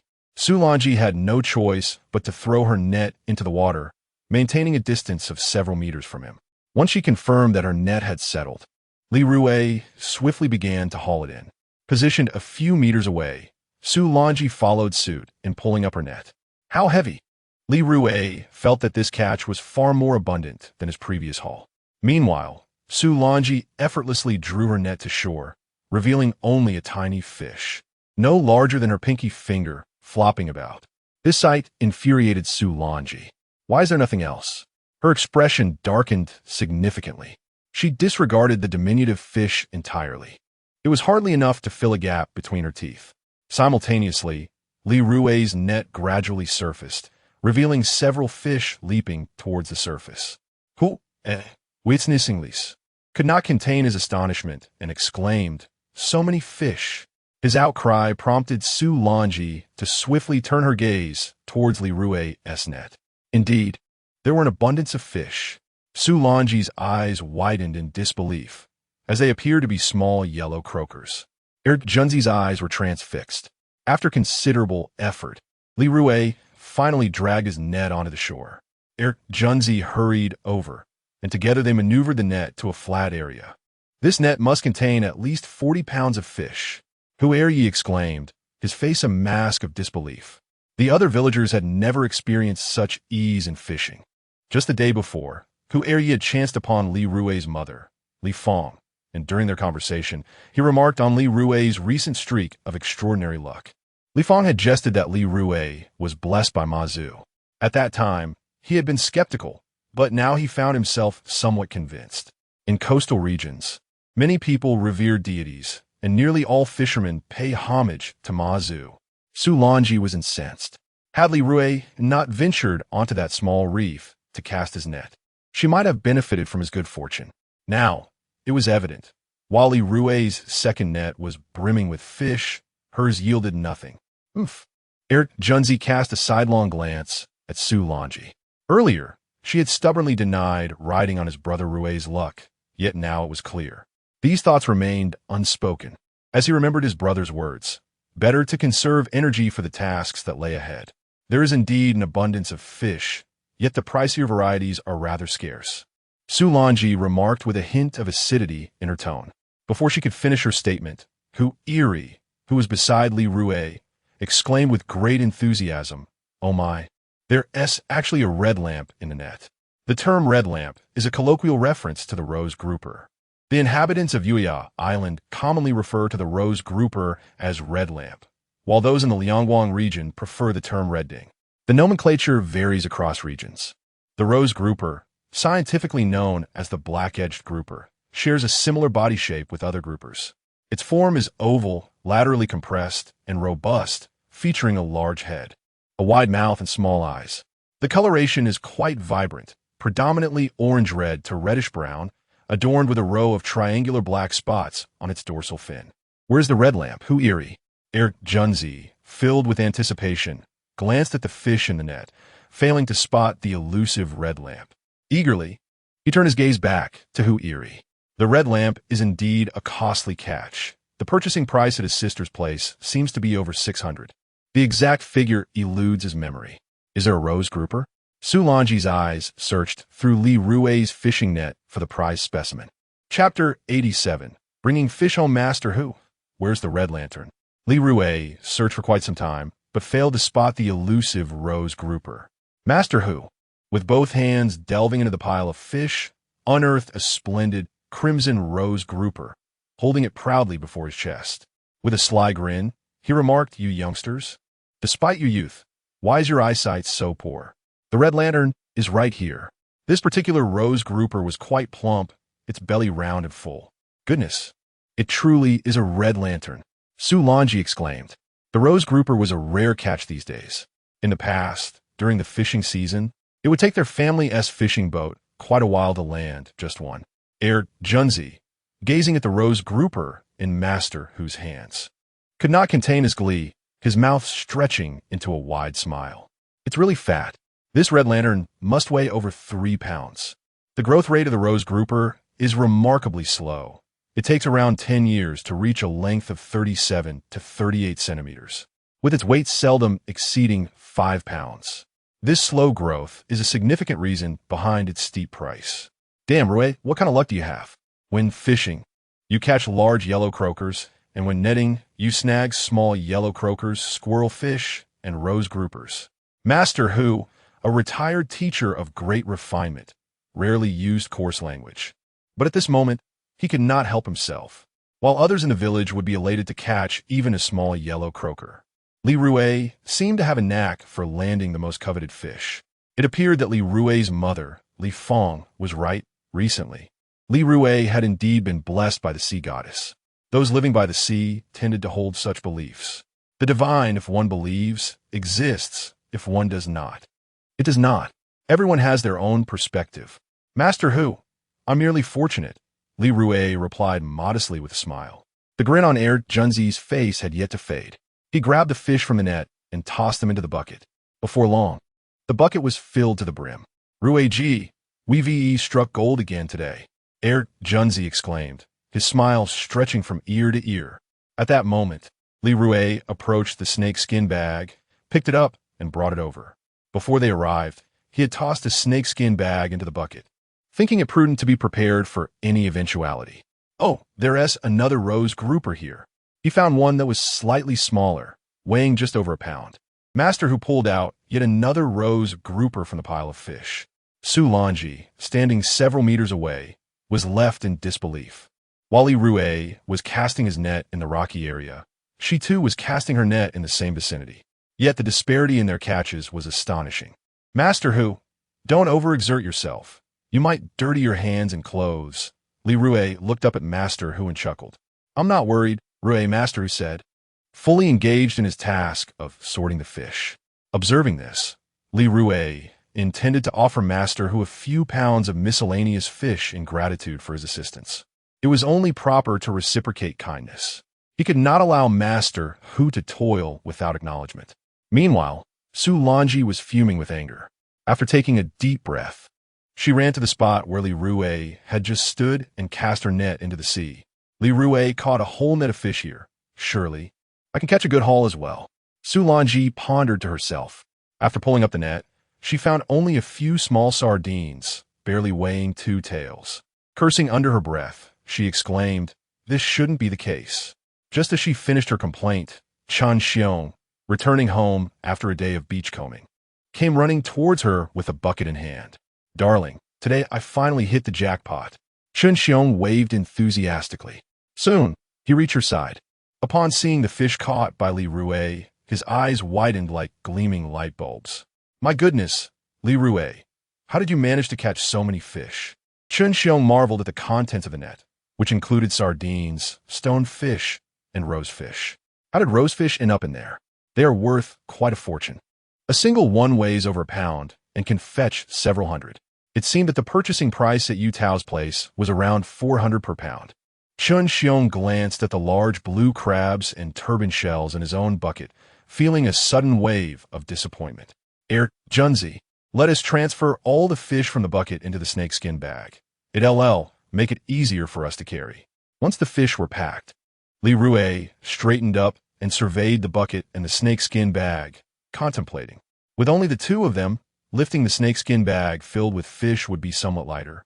"Old Hu, I'll carry the bucket back for you," Hu Eryi offered with a beaming smile. "Thank you so much, Hu Eryi," Li Rui replied gratefully, not wanting to appear overly formal. He planned to reward Hu Eryi with a few extra pounds of assorted fish later. Hu Eryi waved his hand dismissively, chuckling. Rui, this is merely a small favor. Watching you catch fish with a net was truly delightful. Today, I've had quite the visual feast. Junzi held the mouth of the snakeskin bag open with both hands. Seeing this, Li Rui quickly dumped all the fish from the bucket into it. The two of them each grabbed an end of the snakeskin bag and headed towards the village. Hu Eryi walked beside Li Rui, carrying the bucket that held the fishing net. Rui, will you sell me some sardines? They are delicious when pan-fried and pair wonderfully with drinks, Hu Eryi remarked, smacking his lips in anticipation. Fried sardines, with their golden crispy exterior and tender interior, offer a delightful textural contrast and a rich, savory aroma. Paired with a bit of alcohol, it's simply exquisite. Hu Eryi had previously purchased sardines from Yutao, but found the prices exorbitant, only buying them 2 or 3 times. What are you talking about, Hu Eryi?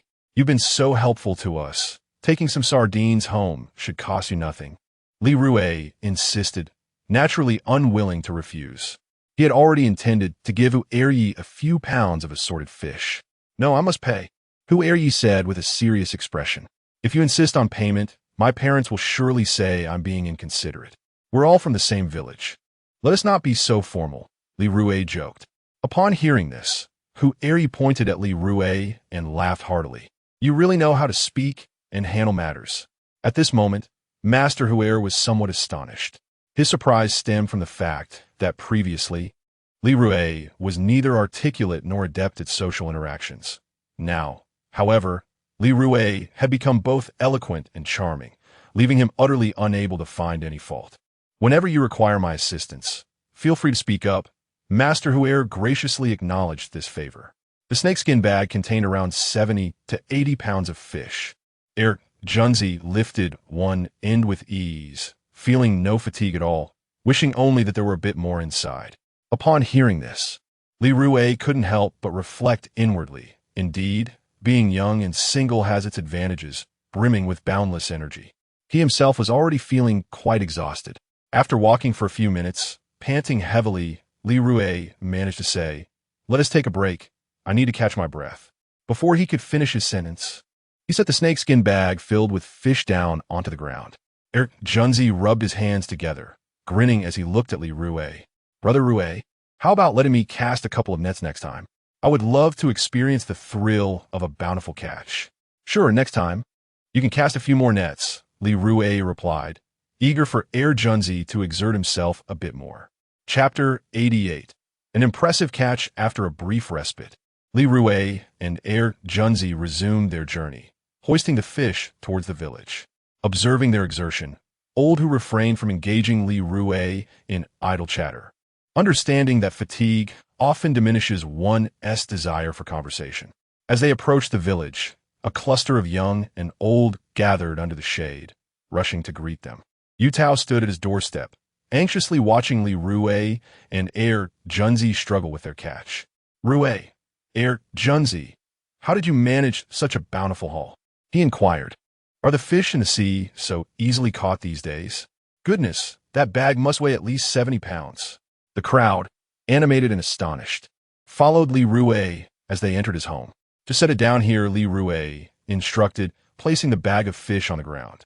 He then leaned against the wall, inhaling deeply to catch his breath. Junzi, equally fatigued, crouched down in silence. You two foolish children, why didn't you call me? Li Fang scolded, a mixture of reproach and concern in her tone. Had I known you had caught so many fish, I would have taken our tricycle to the shore myself. Mom, it's fine. Junzi and I are young. A little fatigue is nothing that a good sleep won't fix, Li Rui replied, finally recovering, though his speech remained slightly labored. Junzi jested, Rui and I are just building muscle. At this, Li Fang waved her hand dismissively. Next time, don't be so foolish. Hui, your father and I are just lazing about at home. After a few more admonitions, she went off to prepare dinner. Once sufficiently rested, Li Rui returned from the kitchen with 3 clean plastic bags. Rui, what kind of fish do you have in that bag? And he inquired, peering curiously into the snakeskin sack. Just the usual catch, Li Rui replied with a smile, then proceeded to empty the contents onto the ground. Instantly, the fruits of their labor were revealed, much to the astonishment of the onlookers. And he, with keen eyes, quickly spotted several prized fish. "Oh my, so many spotted mackerels. These are quite valuable," she exclaimed, drawing attention from the others, who began chattering excitedly. In addition to the mackerels, there were also small yellow croakers, and to everyone's amazement, a rare rose grouper. "Incredible. It's been years since I've seen one of these. How did you catch it with a net?" Li Rui paid no mind to the commotion. He scooped up a handful of sardines and placed them into a plastic bag. "Here you go, old Hu," he said, handing over a bag containing over 3 pounds of sardines. "Rui, you are too kind." Old Hu responded with a hearty laugh as he accepted the offering. This gesture of goodwill would not be forgotten. He would surely reciprocate in the future. After all, mutual exchange is a fundamental aspect of human nature. Upon witnessing the scene, Li Dalong pushed his way to the front of the crowd, exclaiming loudly, "Rui Z, you gave so many fish to Hu Yi. Why not spare me a few?" Hearing this, Li Rui furrowed his brow. His uncle truly had a brazen demeanor. Just moments ago, Hu Yi had been bustling about to assist him, while his uncle had done nothing but ask for fish. "Perhaps next time," Li Rui tactfully declined. "What do you mean by that, Rui Z? Do you truly believe that an outsider holds more significance than your own uncle?" Li Dalong retorted, puffing his cheeks in indignation. Aunt Hahua rolled her eyes and then directed a glance at Li Dalong, saying, "Dalong, at your age, why do you still engage in such embarrassing antics?" Rui Z bestowed fish upon Hu Yi because he had just rendered assistance. You, on the other hand, have done nothing. How can you simply demand fish from him? As elders, we must not take advantage of our age. With so many people present, if Rui Z were to distribute fish to everyone, how much would he need to give? Upon hearing Aunt Hahua's words, Li Rui felt even less inclined to accommodate his uncle. How was it that Aunt Hahua understood such basic principles while his uncle did not? "Uncle Dalong, please refrain from such behavior in the future," another voice chimed in. For a moment, Li Dalong felt somewhat humbled. After a brief pause, he shook his hands dismissively and retorted, "I was merely joking. I never truly intended to ask Rui Z for fish. If I want fish, I can buy them myself. How much could a few pounds possibly cost?" With that, he turned and left without a backward glance.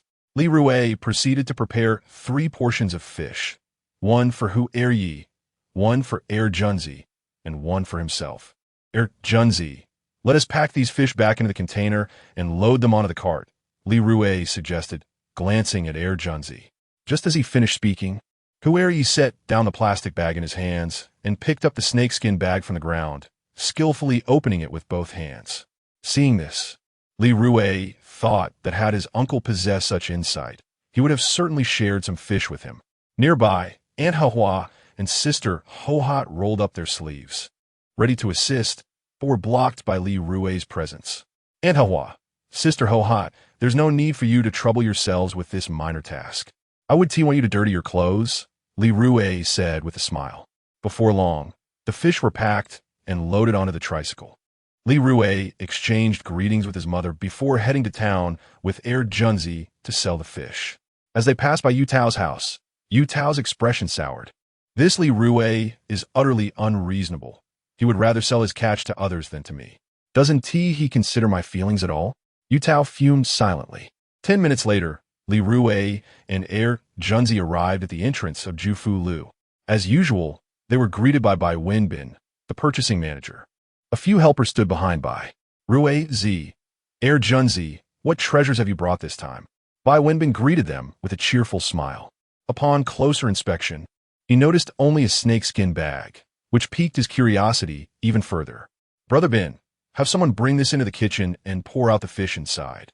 Then you will know what treasures Junzi and I have acquired," Li Rui teased with a hint of mystery. "Quickly lift this snakeskin bag inside," Bai Wenbin commanded. Instantly, the few assistants behind him hoisted the bag filled with fish into the back kitchen, with Li Rui, Junzi, and Bai Wenbin following closely behind. Once the fish were poured out, not only did Bai Wenbin's eyes widen in astonishment, but so did those of the surrounding assistants. "So many rare fish. You two must be incredibly lucky. Look at the Su Shu ban, the small yellow croaker, and the rose grouper. I've never seen so many of these before. I seriously suspect that you've recently been blessed by Mazu, by Winbin remarked, prompting hearty laughter from everyone present. Brother Bin, please have them sort and weigh these quickly, Li Rui urged, his expression filled with anticipation. He was eager to discover how much he and Air Junzi had earned this time. Although the quantity of fish they caught was less than last time, the quality had significantly improved. Selling seafood at Jufu Lu was exceedingly pleasant. Not only were the prices favorable, but they also did not have to sort the fish themselves. Come on, you all, hurry and sort these fish, then weigh them. By Winbin instructed. Chapter 89. Purchasing seeds before long, various fish were meticulously sorted and placed into bowls. One must commend the remarkable efficiency of the work here. In the kitchen, Old Kai was weighing the fish while Bai Winbin recorded the weights and reported the counts. The mouse fish weighed 16 pounds and 1 ounce. The small yellow fish 9 pounds and 2 ounces, the sardines 28 pounds and 6 ounces, the rose grouper 4 pounds and 1 ounce. The stone fish 12 pounds and 3 ounces, and the assorted small fish 8 pounds and 9 ounces. The total for the mouse fish was 501 pound, amounting to 211.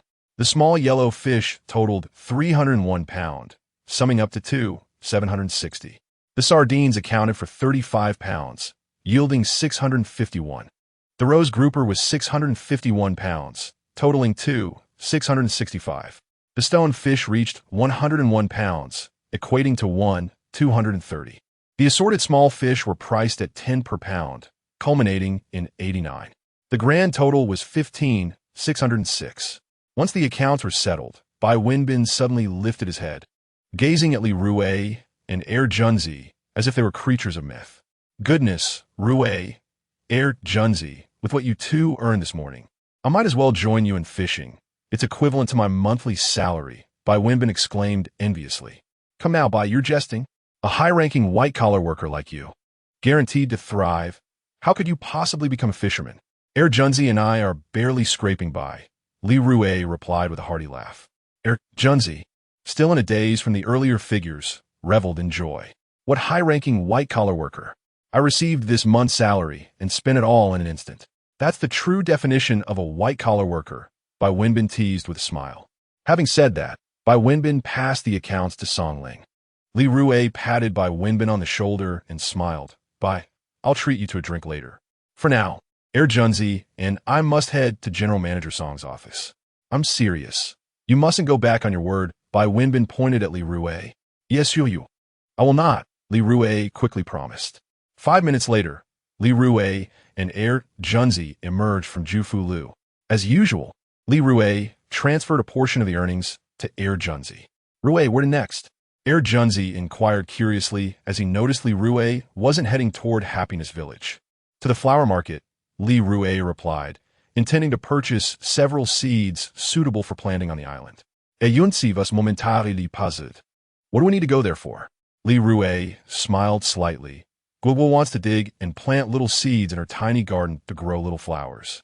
He recalled Guogwa's request from his last visit to town, which he had forgotten and now wished to fulfill. As a parent, he felt it was his duty to set an example and be a father who keeps his promises. Guogwa was delightful and playful. Rui, I truly envy you, Air Junzi said, a smile involuntarily spreading across his face at the thought of Guogwa. That little one was simply too charming. Upon arriving at the flower market, Li Rui entered a flower shop. Air Junzi, lacking interest in flowers, opted to drive the tricycle to buy vegetables and liquor. The shop was tended by a plump, middle-aged woman. Sir, what would you like to see? The owner inquired warmly. I wish to purchase some flower seeds, suitable for planting at this moment and conducive to growth on our Crescent Island. Li Rui expressed his intention. The shopkeeper chuckled and replied, Sir, you may not be well acquainted with flowers. Allow me to provide a brief explanation. Flowers are categorized into annuals and perennials. Annual flowers complete their life cycle, from seed germination to growth, flowering, fruiting, and ultimately dying within a single year, such as the white flower grass. Perennials, on the other hand, have a life cycle exceeding 2 years, flowering multiple times. They require 2 to 3 years post-planting to bloom, thereafter flowering annually. After a moment's contemplation, Li Rui responded. Please provide me with 2 varieties of annual flower seeds and 2 varieties of perennial seeds. The shopkeeper approached the counter and retrieved 4 packets of seeds, one containing cosmos seeds, another with zinnia seeds, 1 packet of coreopsis seeds, and the last one featuring lupin seeds. The first 2 were annuals, while the latter 2 were perennials. The shopkeeper elucidated each type and inscribed a prominent label on each packet. Sir, these 4 types of seeds will thrive and flourish beautifully on Crescent Island, he stated with a smile as he handed the packets to Li Rui. What's the total cost? Li Rui inquired directly. 60, the shopkeeper replied. After settling the payment, Li Rui took the initiative to add the shopkeeper's contact information. The shopkeeper, sensing Li Rui's intent, remarked, should you have any questions in the future, feel free to consult me. All right, Li Rui replied with a smile. As Li Rui exited the flower shop, Junzi deftly maneuvered his tricycle, executing a rather flamboyant spin to park beside him, nearly toppling the vehicle. Li Rui approached and nudged Junzi playfully. Must you perform such ostentatious maneuvers? Can't you drive more straightforwardly? All right. Junzi chuckled sheepishly, scratching his head. Subsequently, Li Rui and Junzi visited a shop selling electric tricycles. Li Rui requested the owner to install a fully enclosed rain canopy on his tricycle. The last time he took Guogua to town, she trembled from the cold while riding. For now, he decided to outfit his tricycle with a rain canopy as a temporary solution, planning to acquire a brand new pickup truck in the near future, which would serve dual purposes of transporting catches and providing shelter from the elements. I need to expedite my efforts to earn money. Li Rui muzid invardli. After the installation of the canopy, Li Rui paid 1,000 yuan. Prices on the island were high. Thus, the cost of the fully enclosed rain canopy was several hundred yuan more than on the mainland, where it would only cost 600 to 700. On the return journey, Li Rui mentally calculated that he currently possessed approximately 14,000 yuan. Upon arriving home, Junzi unloaded a box of fungio from the tricycle. Junzi, did you purchase this? As Junzi placed the wine in the living room, he fortuitously encountered Li Fong, who was busy serving dishes at the table. Staring at him in astonishment, Li Fong inquired, Nephew, what is this? Junzi sheepishly replied, Aunt, this is what I bought. Upon hearing this, Li Fong frowned slightly and remarked, You've already given your living expenses. Why would you buy wine? With a smile, Junzi explained, Aunt, now that Rui Gu is helping me earn money, isn't it only natural for me to bring a case of wine? Without Rui Gu guiding me, I would surely still be wandering aimlessly outside. We must be grateful for the kindness shown to us.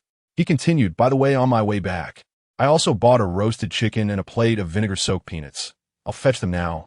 He planned to share a couple of drinks with Rui Gu during lunch. Fishing by the seaside brings a lot of moisture, and drinking wine can help dispel it. Keeping a good stock of wine at home is beneficial and harmless. Before Li Fong could respond, Junzi merrily dashed outside. Li Fong shook her head and sighed. This child is indeed too much of an outsider. After washing their hands, Li Rui and Junzi took their seats at the table. That midday, Li Dafu had slaughtered a chicken, which Li Fong had prepared. The dining table was adorned with 2 dishes of stir-fried chicken, a plate of roasted chicken, a platter of fried small fish, a bowl of vinegar-soaked peanuts, a serving of chives, and a large bowl of winter melon and dried shrimp soup.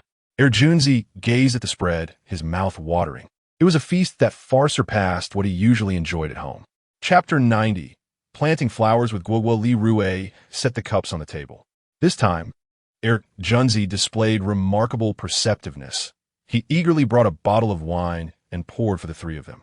His cup and Li Rui's were filled to the brim, while Li Dafu's cup received only half a measure.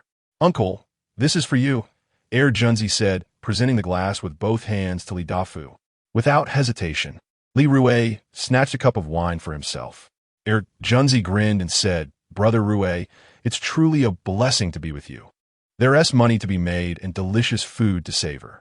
Li Rui cast a glance at Junzi and replied, If you want something to eat, help yourself. I do not enjoy serving others. In my home, you should feel as comfortable as if it were your own.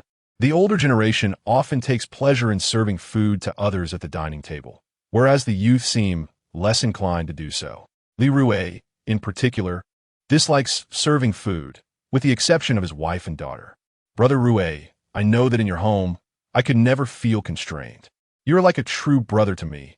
No, you are my brother, Junzi said, as he picked up a piece of chicken breast and began to chew. After the three clinked their glasses together and took a sip, Li Dafu exclaimed, "Ah!" His entire face contorted with distaste. Li Fong shot him a glance and chimed in. If the wine tastes so dreadful, why bother drinking it? Just quit. What do you know? The wine is difficult to swallow at first, but after savoring it, it reveals a rich aroma, with a subtle sweetness, Li Dafu retorted, glaring at Li Fong. During the meal, Li Dafu picked up a peanut and held it in midair. He looked up at Li Rui and inquired, Rui Z, what are your plans next? I intend to continue fishing at sea, save more money, buy a pickup truck, and eventually acquire a boat. I also aspire to venture into aquaculture, Li Rui stated earnestly as he set down his chopsticks. The pickup can be purchased sooner, but the boat can wait for now since it is currently the fishing ban period and we cannot fish far offshore. As for aquaculture, that is a matter for the future. Have you repaid your debts yet? Li Dafu asked again. As soon as he spoke, Li Fong produced a savings book from her pocket and placed it in front of Li Rui. Rui Z, take this money. Your father and I are aging, and our need for money is diminishing. Please repay your debts as soon as possible. If you do not settle them, I will always feel uneasy. I cannot sleep soundly at night. Last time, she had overheard Li Rui mention that he still owed a considerable amount. Mom, take this savings book back. I have already repaid all my debts. Your son is now free as a bird, Li Rui replied with a relaxed smile. Paid off? So soon? Li Dafu exclaimed in disbelief. Over 200,000 in online loans, and you claim to have settled them just like that? Li Fong's eyes widened in astonishment. Indeed, it's all settled. At that moment, Li Rui pulled out his phone and opened the online loan page for his parents to see. His intention was not to boast, but rather to reassure them. The burden of his debts had grayed their hair with worry. Li Fong patet harchist ehalink deeply, and then gazed skyward with a long sigh, exclaiming, Heaven has finally opened its eyes. The wheel of fortune has turned, and at last, it has come to our family. As she spoke, a few scalding tears rolled down her cheeks. Seeing this, Li Rui quickly grabbed a tissue from the dining table and gently wiped away the tears from his mother's face. Mom, what is this? I'm just so happy. Li Fong choked out. She regarded Junzi as family, hence her emotional display. Junzi dared not meet her gaze, lowering his head and focusing intently on his meal. Wiping away her tears, Li Fong transformed her sorrow into joy, admonishing Li Rui and Junzi. Rui Z. Junzi, keep your earnings to yourselves. Do not let wealth be flaunted, understand? I understand. Li Rui was well aware of the treachery of human nature. Aunt, I comprehend. Junzi nodded obediently, resembling a dutiful child. After finishing their meal, Junzi attempted to clear the dishes, but Li Fong stopped him. You worked hard all morning. Take a rest, she said, her expression darkening. Aunt, then I'll lie down for a bit. Junzi smiled. Go on, Li Fong replied with a smile. After drinking, Li Rui generally refrained from going to bed. He and Junzi both settled on the sofa in the living room. Li Dafu assisted in clearing the table. At 4:30 in the afternoon, both Li Rui and Junzi awoke. Junzi, how about renting a place in our village? Li Rui suggested, patting Junzi's thigh. Junzi, still groggy, seemed not fully awake. Although Happiness Village and Laiwang Village were not far apart, the daily commute was burdensome, especially when Junzi had been drinking and had to ride his electric bike home at night. Sure, Junzi replied, his spirits lifted. He too did not wish to make the daily trek. Li Rui committed this idea to memory. At that moment, Li Rui contemplated going fishing, but the system's voice interrupted him. Host, please be advised that today's lucky fishing rod is no different from an ordinary one.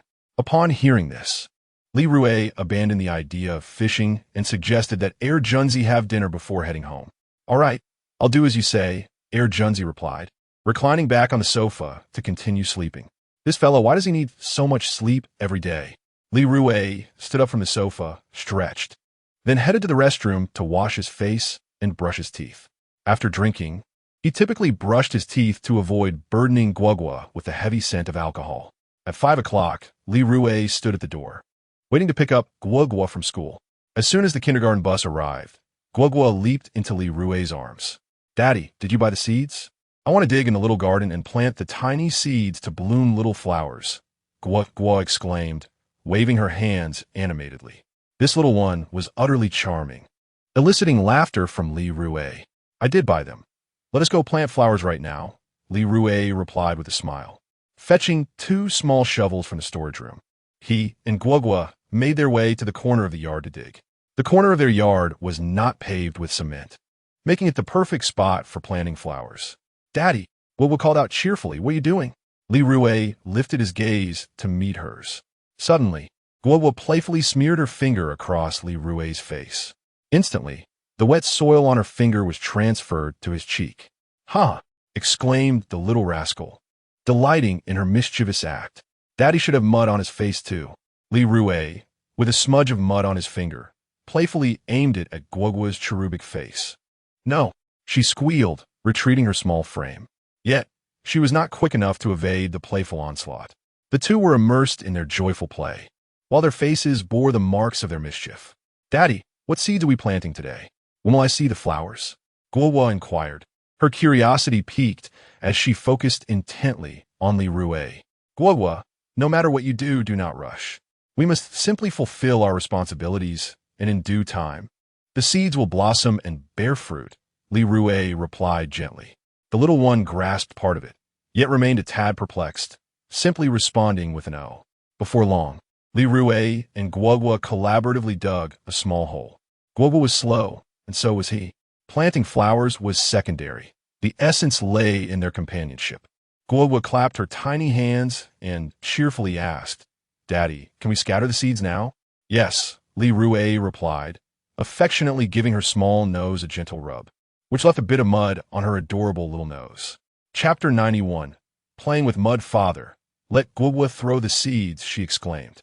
Guogua noticed Li Rui picking up a packet of seeds and rushed over, her little feet pattering against the ground. With both hands carefully cupped, she presented them before him. Within were the seeds of cosmos flowers.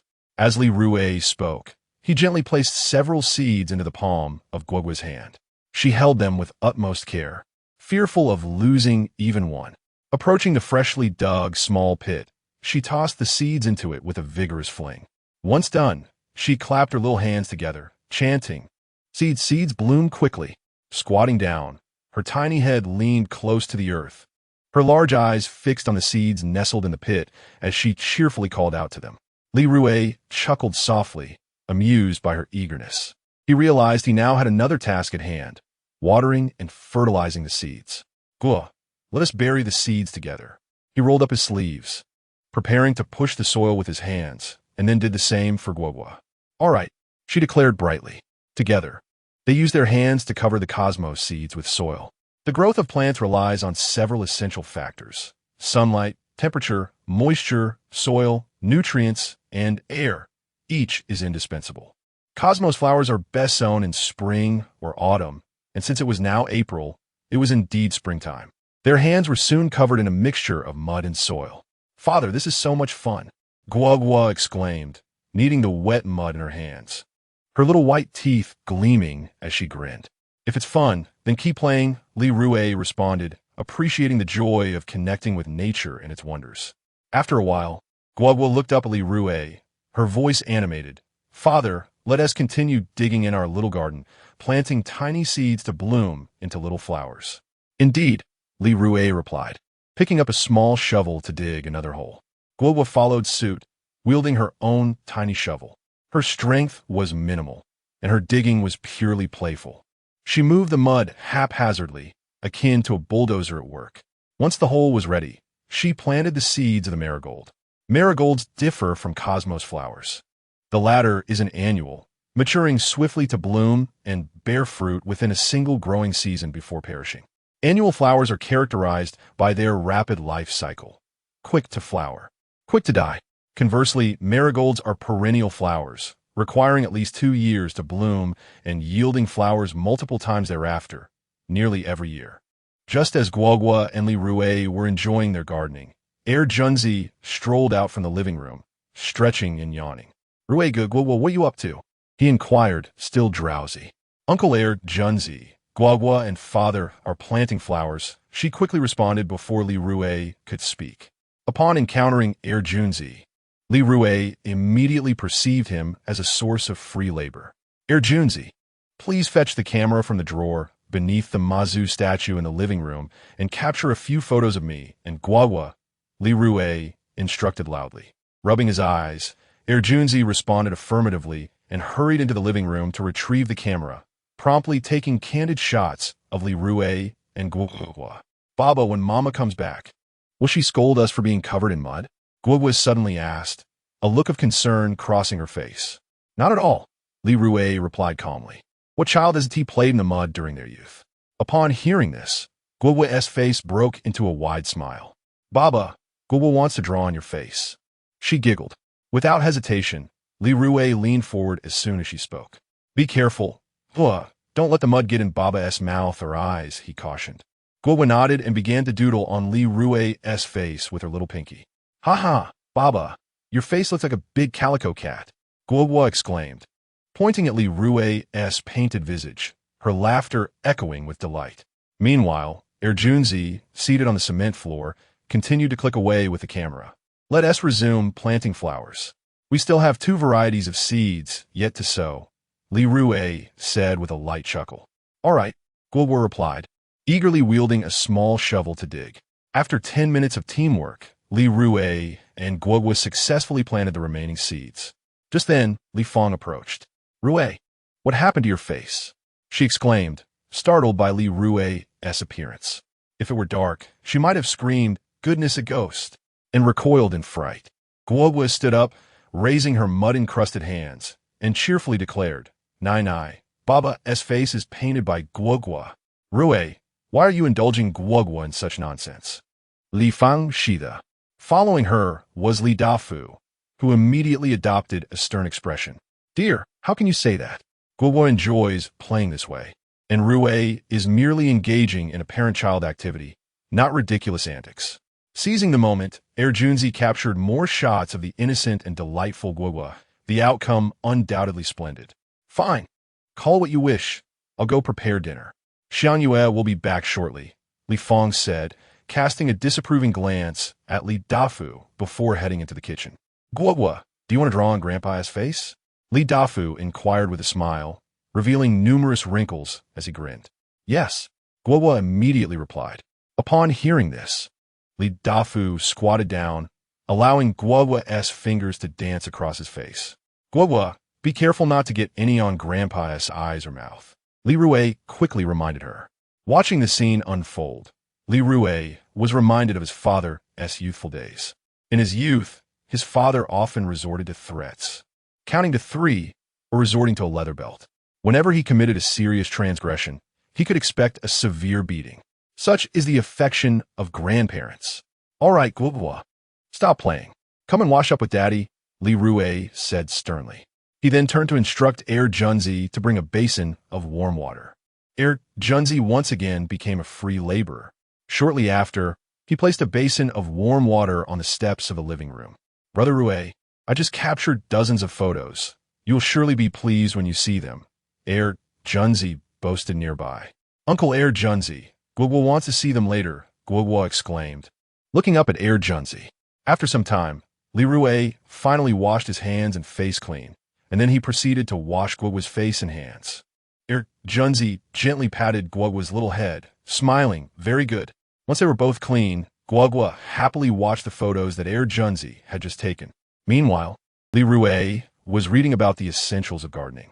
Gardening requires time and perseverance. He was still unfamiliar with the intricacies of fertilization, including what type of fertilizer to use, when to water, and how much water to apply. Chapter 92.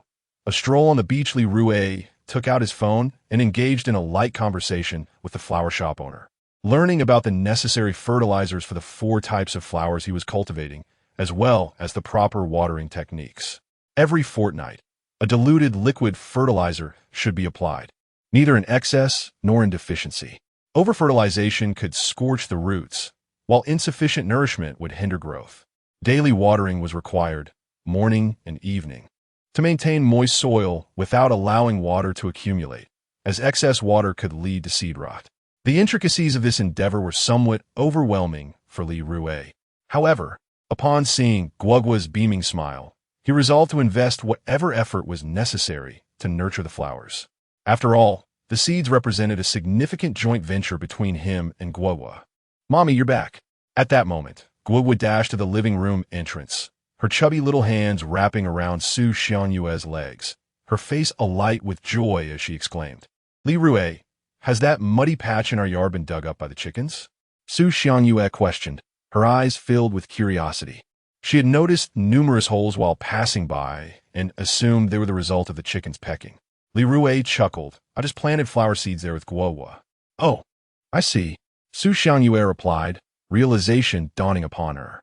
"Sister-in-law, while brother Rui and Guogua were planting the seeds, I was over here taking pictures," Junzi said, fiddling with the camera in his hands.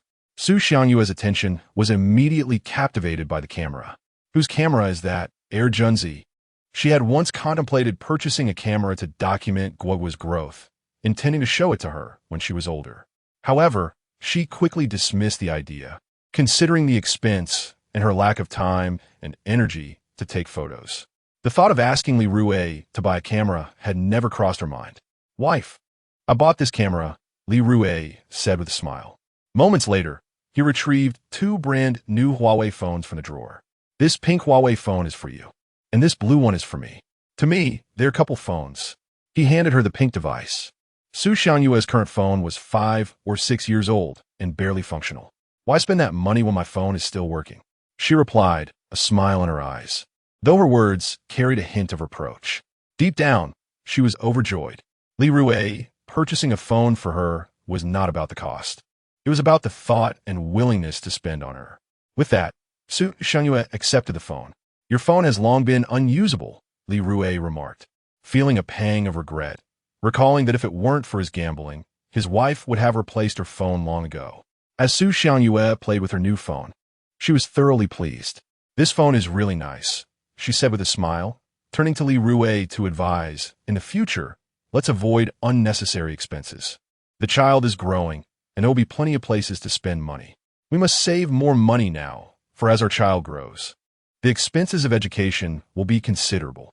My dear, purchasing a phone for you is a justified expenditure." Li Rui's words brought warmth to Su Xianyue's heart. After dinner, Yunci departed. Li Fong and Li Dafu remained at home to tidy up the dishes. Hand in hand, Li Rui, Su Xianyue, and Guogua made their way to the seaside. Li Rui wore a camera around his neck. The trio removed their shoes and socks, stepping onto the soft, sandy beach, where the sensation of sand beneath their feet fostered a connection with nature. The weather had been dreary in the morning, but the afternoon brought a pleasant change. The sun had yet to fully descend, casting a gentle glow upon the faces of the three, rendering them with a rosy hue. Embracing the wind, Su Xianyue raised her arms above her head, tilting her face skyward while spinning on the beach, reveling in the liberating sensation. It was truly delightful. After a long day's work, fatigue lingered in her body as the monotonous tasks at the factory had left her feeling numb. Yet, for the sake of survival, she had to endure her job. At that moment, Li Rui noticed how beautiful Su Xianyue appeared under the sunset's glow, prompting him to capture several photographs of her. "Mommy, I want to spin too," exclaimed Guogua, who then began to whirl around on the sand. The sight of Guogua spinning like a top startled both Su Xianyue and Li Rui. If Guogua became dizzy and fell, it would not be a pleasant experience. "Be careful, Guogua," Su Xianyue called out as she rushed over. After just 2 spins, Guogua felt lightheaded and tumbled face first into the sand. Quick to react, Su Xianyue caught her just in time, while Li Rui hurried over as well. "Little one, are you feeling dizzy?" Su Xianyue gently patted Guogua's little bottom. "Mommy, why do I see little stars?" Guogua asked, pointing ahead with a puzzled expression. This elicited laughter from both Su Xianyue and Li Rui. Squatting beside Guogua, Li Rui explained with a smile, There are no little stars, Guogua. You simply spun too fast, causing your vision to blur. Daddy, I really do see little stars. Guogua insisted earnestly, directing her tiny finger forward. After a short while, she regained her composure and entered a curious mode. Daddy, why was Mommy fine when she spun? But I almost fell? She inquired, her big watery eyes fixed on Li Rui. With patience, Li Rui responded, That's because Mommy is an adult, and you are a child. Adults can also get dizzy when they spin, but they possess greater stability. Moreover, Mommy spun slowly while you were spinning too quickly. The faster you spin, the quicker you feel dizzy. Guogua nodded, as if grasping the explanation. Oh. At that moment, Su Xiangyue suddenly turned around, beckoning to Li Rui and Guogua. Li Rui, Guogua, come here quickly. Su Xiangyue appeared quite exhilarated. What's the matter, Xiangyue? Li Rui asked as he held Guogua's hand and made his way towards her. Come over here. Su Xiangyue repeated. Li Rui quickened his pace, urging Guogua along. The little one excitedly prompted, Daddy, hurry up, let's go. Behind them, large and small footprints began to appear, only to be washed away by the incoming waves. Before long, Li Rui and Guogua reached Su Xiangyue's side. At that moment, Su Xiangyue was crouched on the beach, pointing at a starfish nestled beside a small stone. The starfish, shaped like a pentagram or a multi-angled star, had a flat body composed of a central disc and multiple arms, typically 5, but sometimes extending to as many as 50. Its surface was adorned with numerous spiny protrusions and forked spines, showcasing a variety of colors, predominantly orange, red, and purple. Due to its unique appearance and remarkable vitality, many people are drawn to nurturing them. Wow, how beautiful! Guogua exclaimed as she eagerly grasped the starfish from seawater, her gaze fixed upon it, eyes sparkling with wonder. Chapter 93. Control. The starfish in Guogua's hand was a vibrant red. At that moment, its body was tense, with its originally soft arms slightly curled. This action was a defense mechanism to protect its delicate abdomen and tube feet. It was truly beautiful. Su Xiangyue gazed at the starfish in Guogua's grasp, a smile gracing her lips. Daddy, I want to take this starfish home, Guogua implored, her eyes wide and pleading as she looked at Li Rui. Typically, she would turn to him for such requests rather than Su Xiangyue. Li Rui's heart softened. He usually acquiesced to her wishes. Take it home to raise? Li Rui blinked. Guogua nodded eagerly, her expression filled with anticipation. Li Rui hesitated. Caring for such a creature would require considerable time and effort. Daddy, please agree. I really like it. Guogua tugged at the hem of Li Rui's shirt with one hand while clutching the starfish with the other, pouting adorably. Seeing her earnest expression, Li Rui's hesitation dissipated. He declared with unwavering resolve, Yes, we must take it home. After all, he was a devoted father. Thus, he found himself with yet another responsibility. He would nurture the seeds of flowers and care for the starfish as well. Just as Li Rui finished speaking, Guogua planted a kiss on his cheek. Beaming, she exclaimed, Daddy, you're the best. You little rascal. You really know how to charm your father. Su Xiangyue affectionately ruffled Guogua's hair. Mommy, what does charm mean? Guogua turned to Su Xiangyue, who momentarily struggled to find an explanation. Li Rui interjected, It means you are very good at making Daddy do what you want. Guogua understood. She was quite clever and grasped the meaning instantly. While you play, I'll take some photos, Li Rui decided, as the scenery today was delightful. After all, what was a camera for if not to capture moments? Hand in hand, Su Xiangyue and Guogua strolled towards the setting sun. Li Rui squatted on the beach, finding an excellent angle, and snapped several pictures of Su Xiangyue and Guogua. Regrettably, he lamented that they shouldn't have let Air Junzi leave so early. He could have served as an extra pair of hands for their family portrait. Now, with Air Junzi gone, a family photo was impossible. Li Rui, give me the camera. I'll take some pictures of you and Guogua, Su Xiangyue said, turning to face Guogua and reaching out for the camera. All right, Li Rui complied, handing her the camera. He lifted Guogua into the air, and Su Xiangyue began snapping photos enthusiastically. After frolicking for more than half an hour, the three returned home. Li Feng and Li Dafu had tidied the house impeccably, creating a refreshing atmosphere. Daddy, where do you plan to keep my little friend? Guoguo waved the red starfish in her hand. I'll go to the storage room and find a small fish tank. We can keep the starfish there for the time being. Li Rui rummaged through his storage room and unearthed a grimy fish tank, which had a gash, the extent of its leakage yet unknown. He proceeded to the water hose in his yard and washed the tank vigorously. After some time spent scrubbing with a cloth, he finally managed to cleanse it thoroughly. Truly, it echoed the saying that a father's efforts are boundless for his daughter. Daddy, is it ready? Guoguo scampered over. It's ready. Li Rui took the starfish from Guoguo's hands and tossed it into the tank. Starfish typically thrive in saline environments, with salinity levels usually maintained between 1.020 and 1.025, necessitating regular monitoring and adjustments with a hydrometer. Fortunately, they had a small reserve of seawater at home, which came in handy. After a lengthy endeavor, Li Rui completed his task.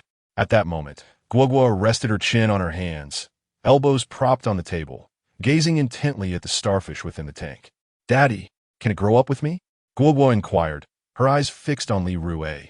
Yes, he replied, contemplating a trip to town the following day to purchase a hydrometer and learn about starfish care. While it sounded simple in conversation, execution was decidedly more complex.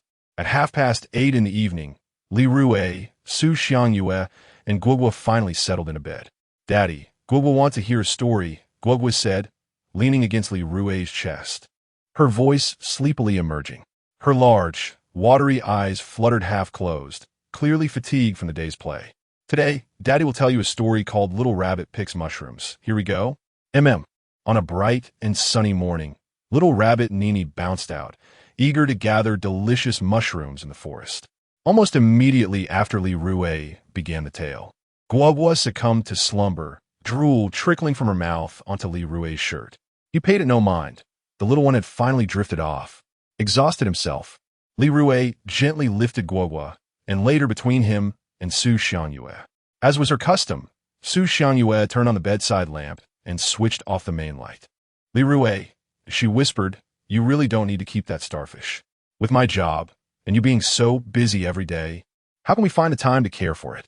I want to give Guoguo a joyful and fulfilling childhood, Li Rui replied with a faint smile. In his previous life, he had been a scoundrel, causing Guoguo much suffering. In this life, he felt compelled to make amends, lest his conscience weigh heavily upon him. Su Xiangyue pouted slightly. I also wish to provide Guoguo with a happy and enriching childhood, but we must be realistic about our capabilities.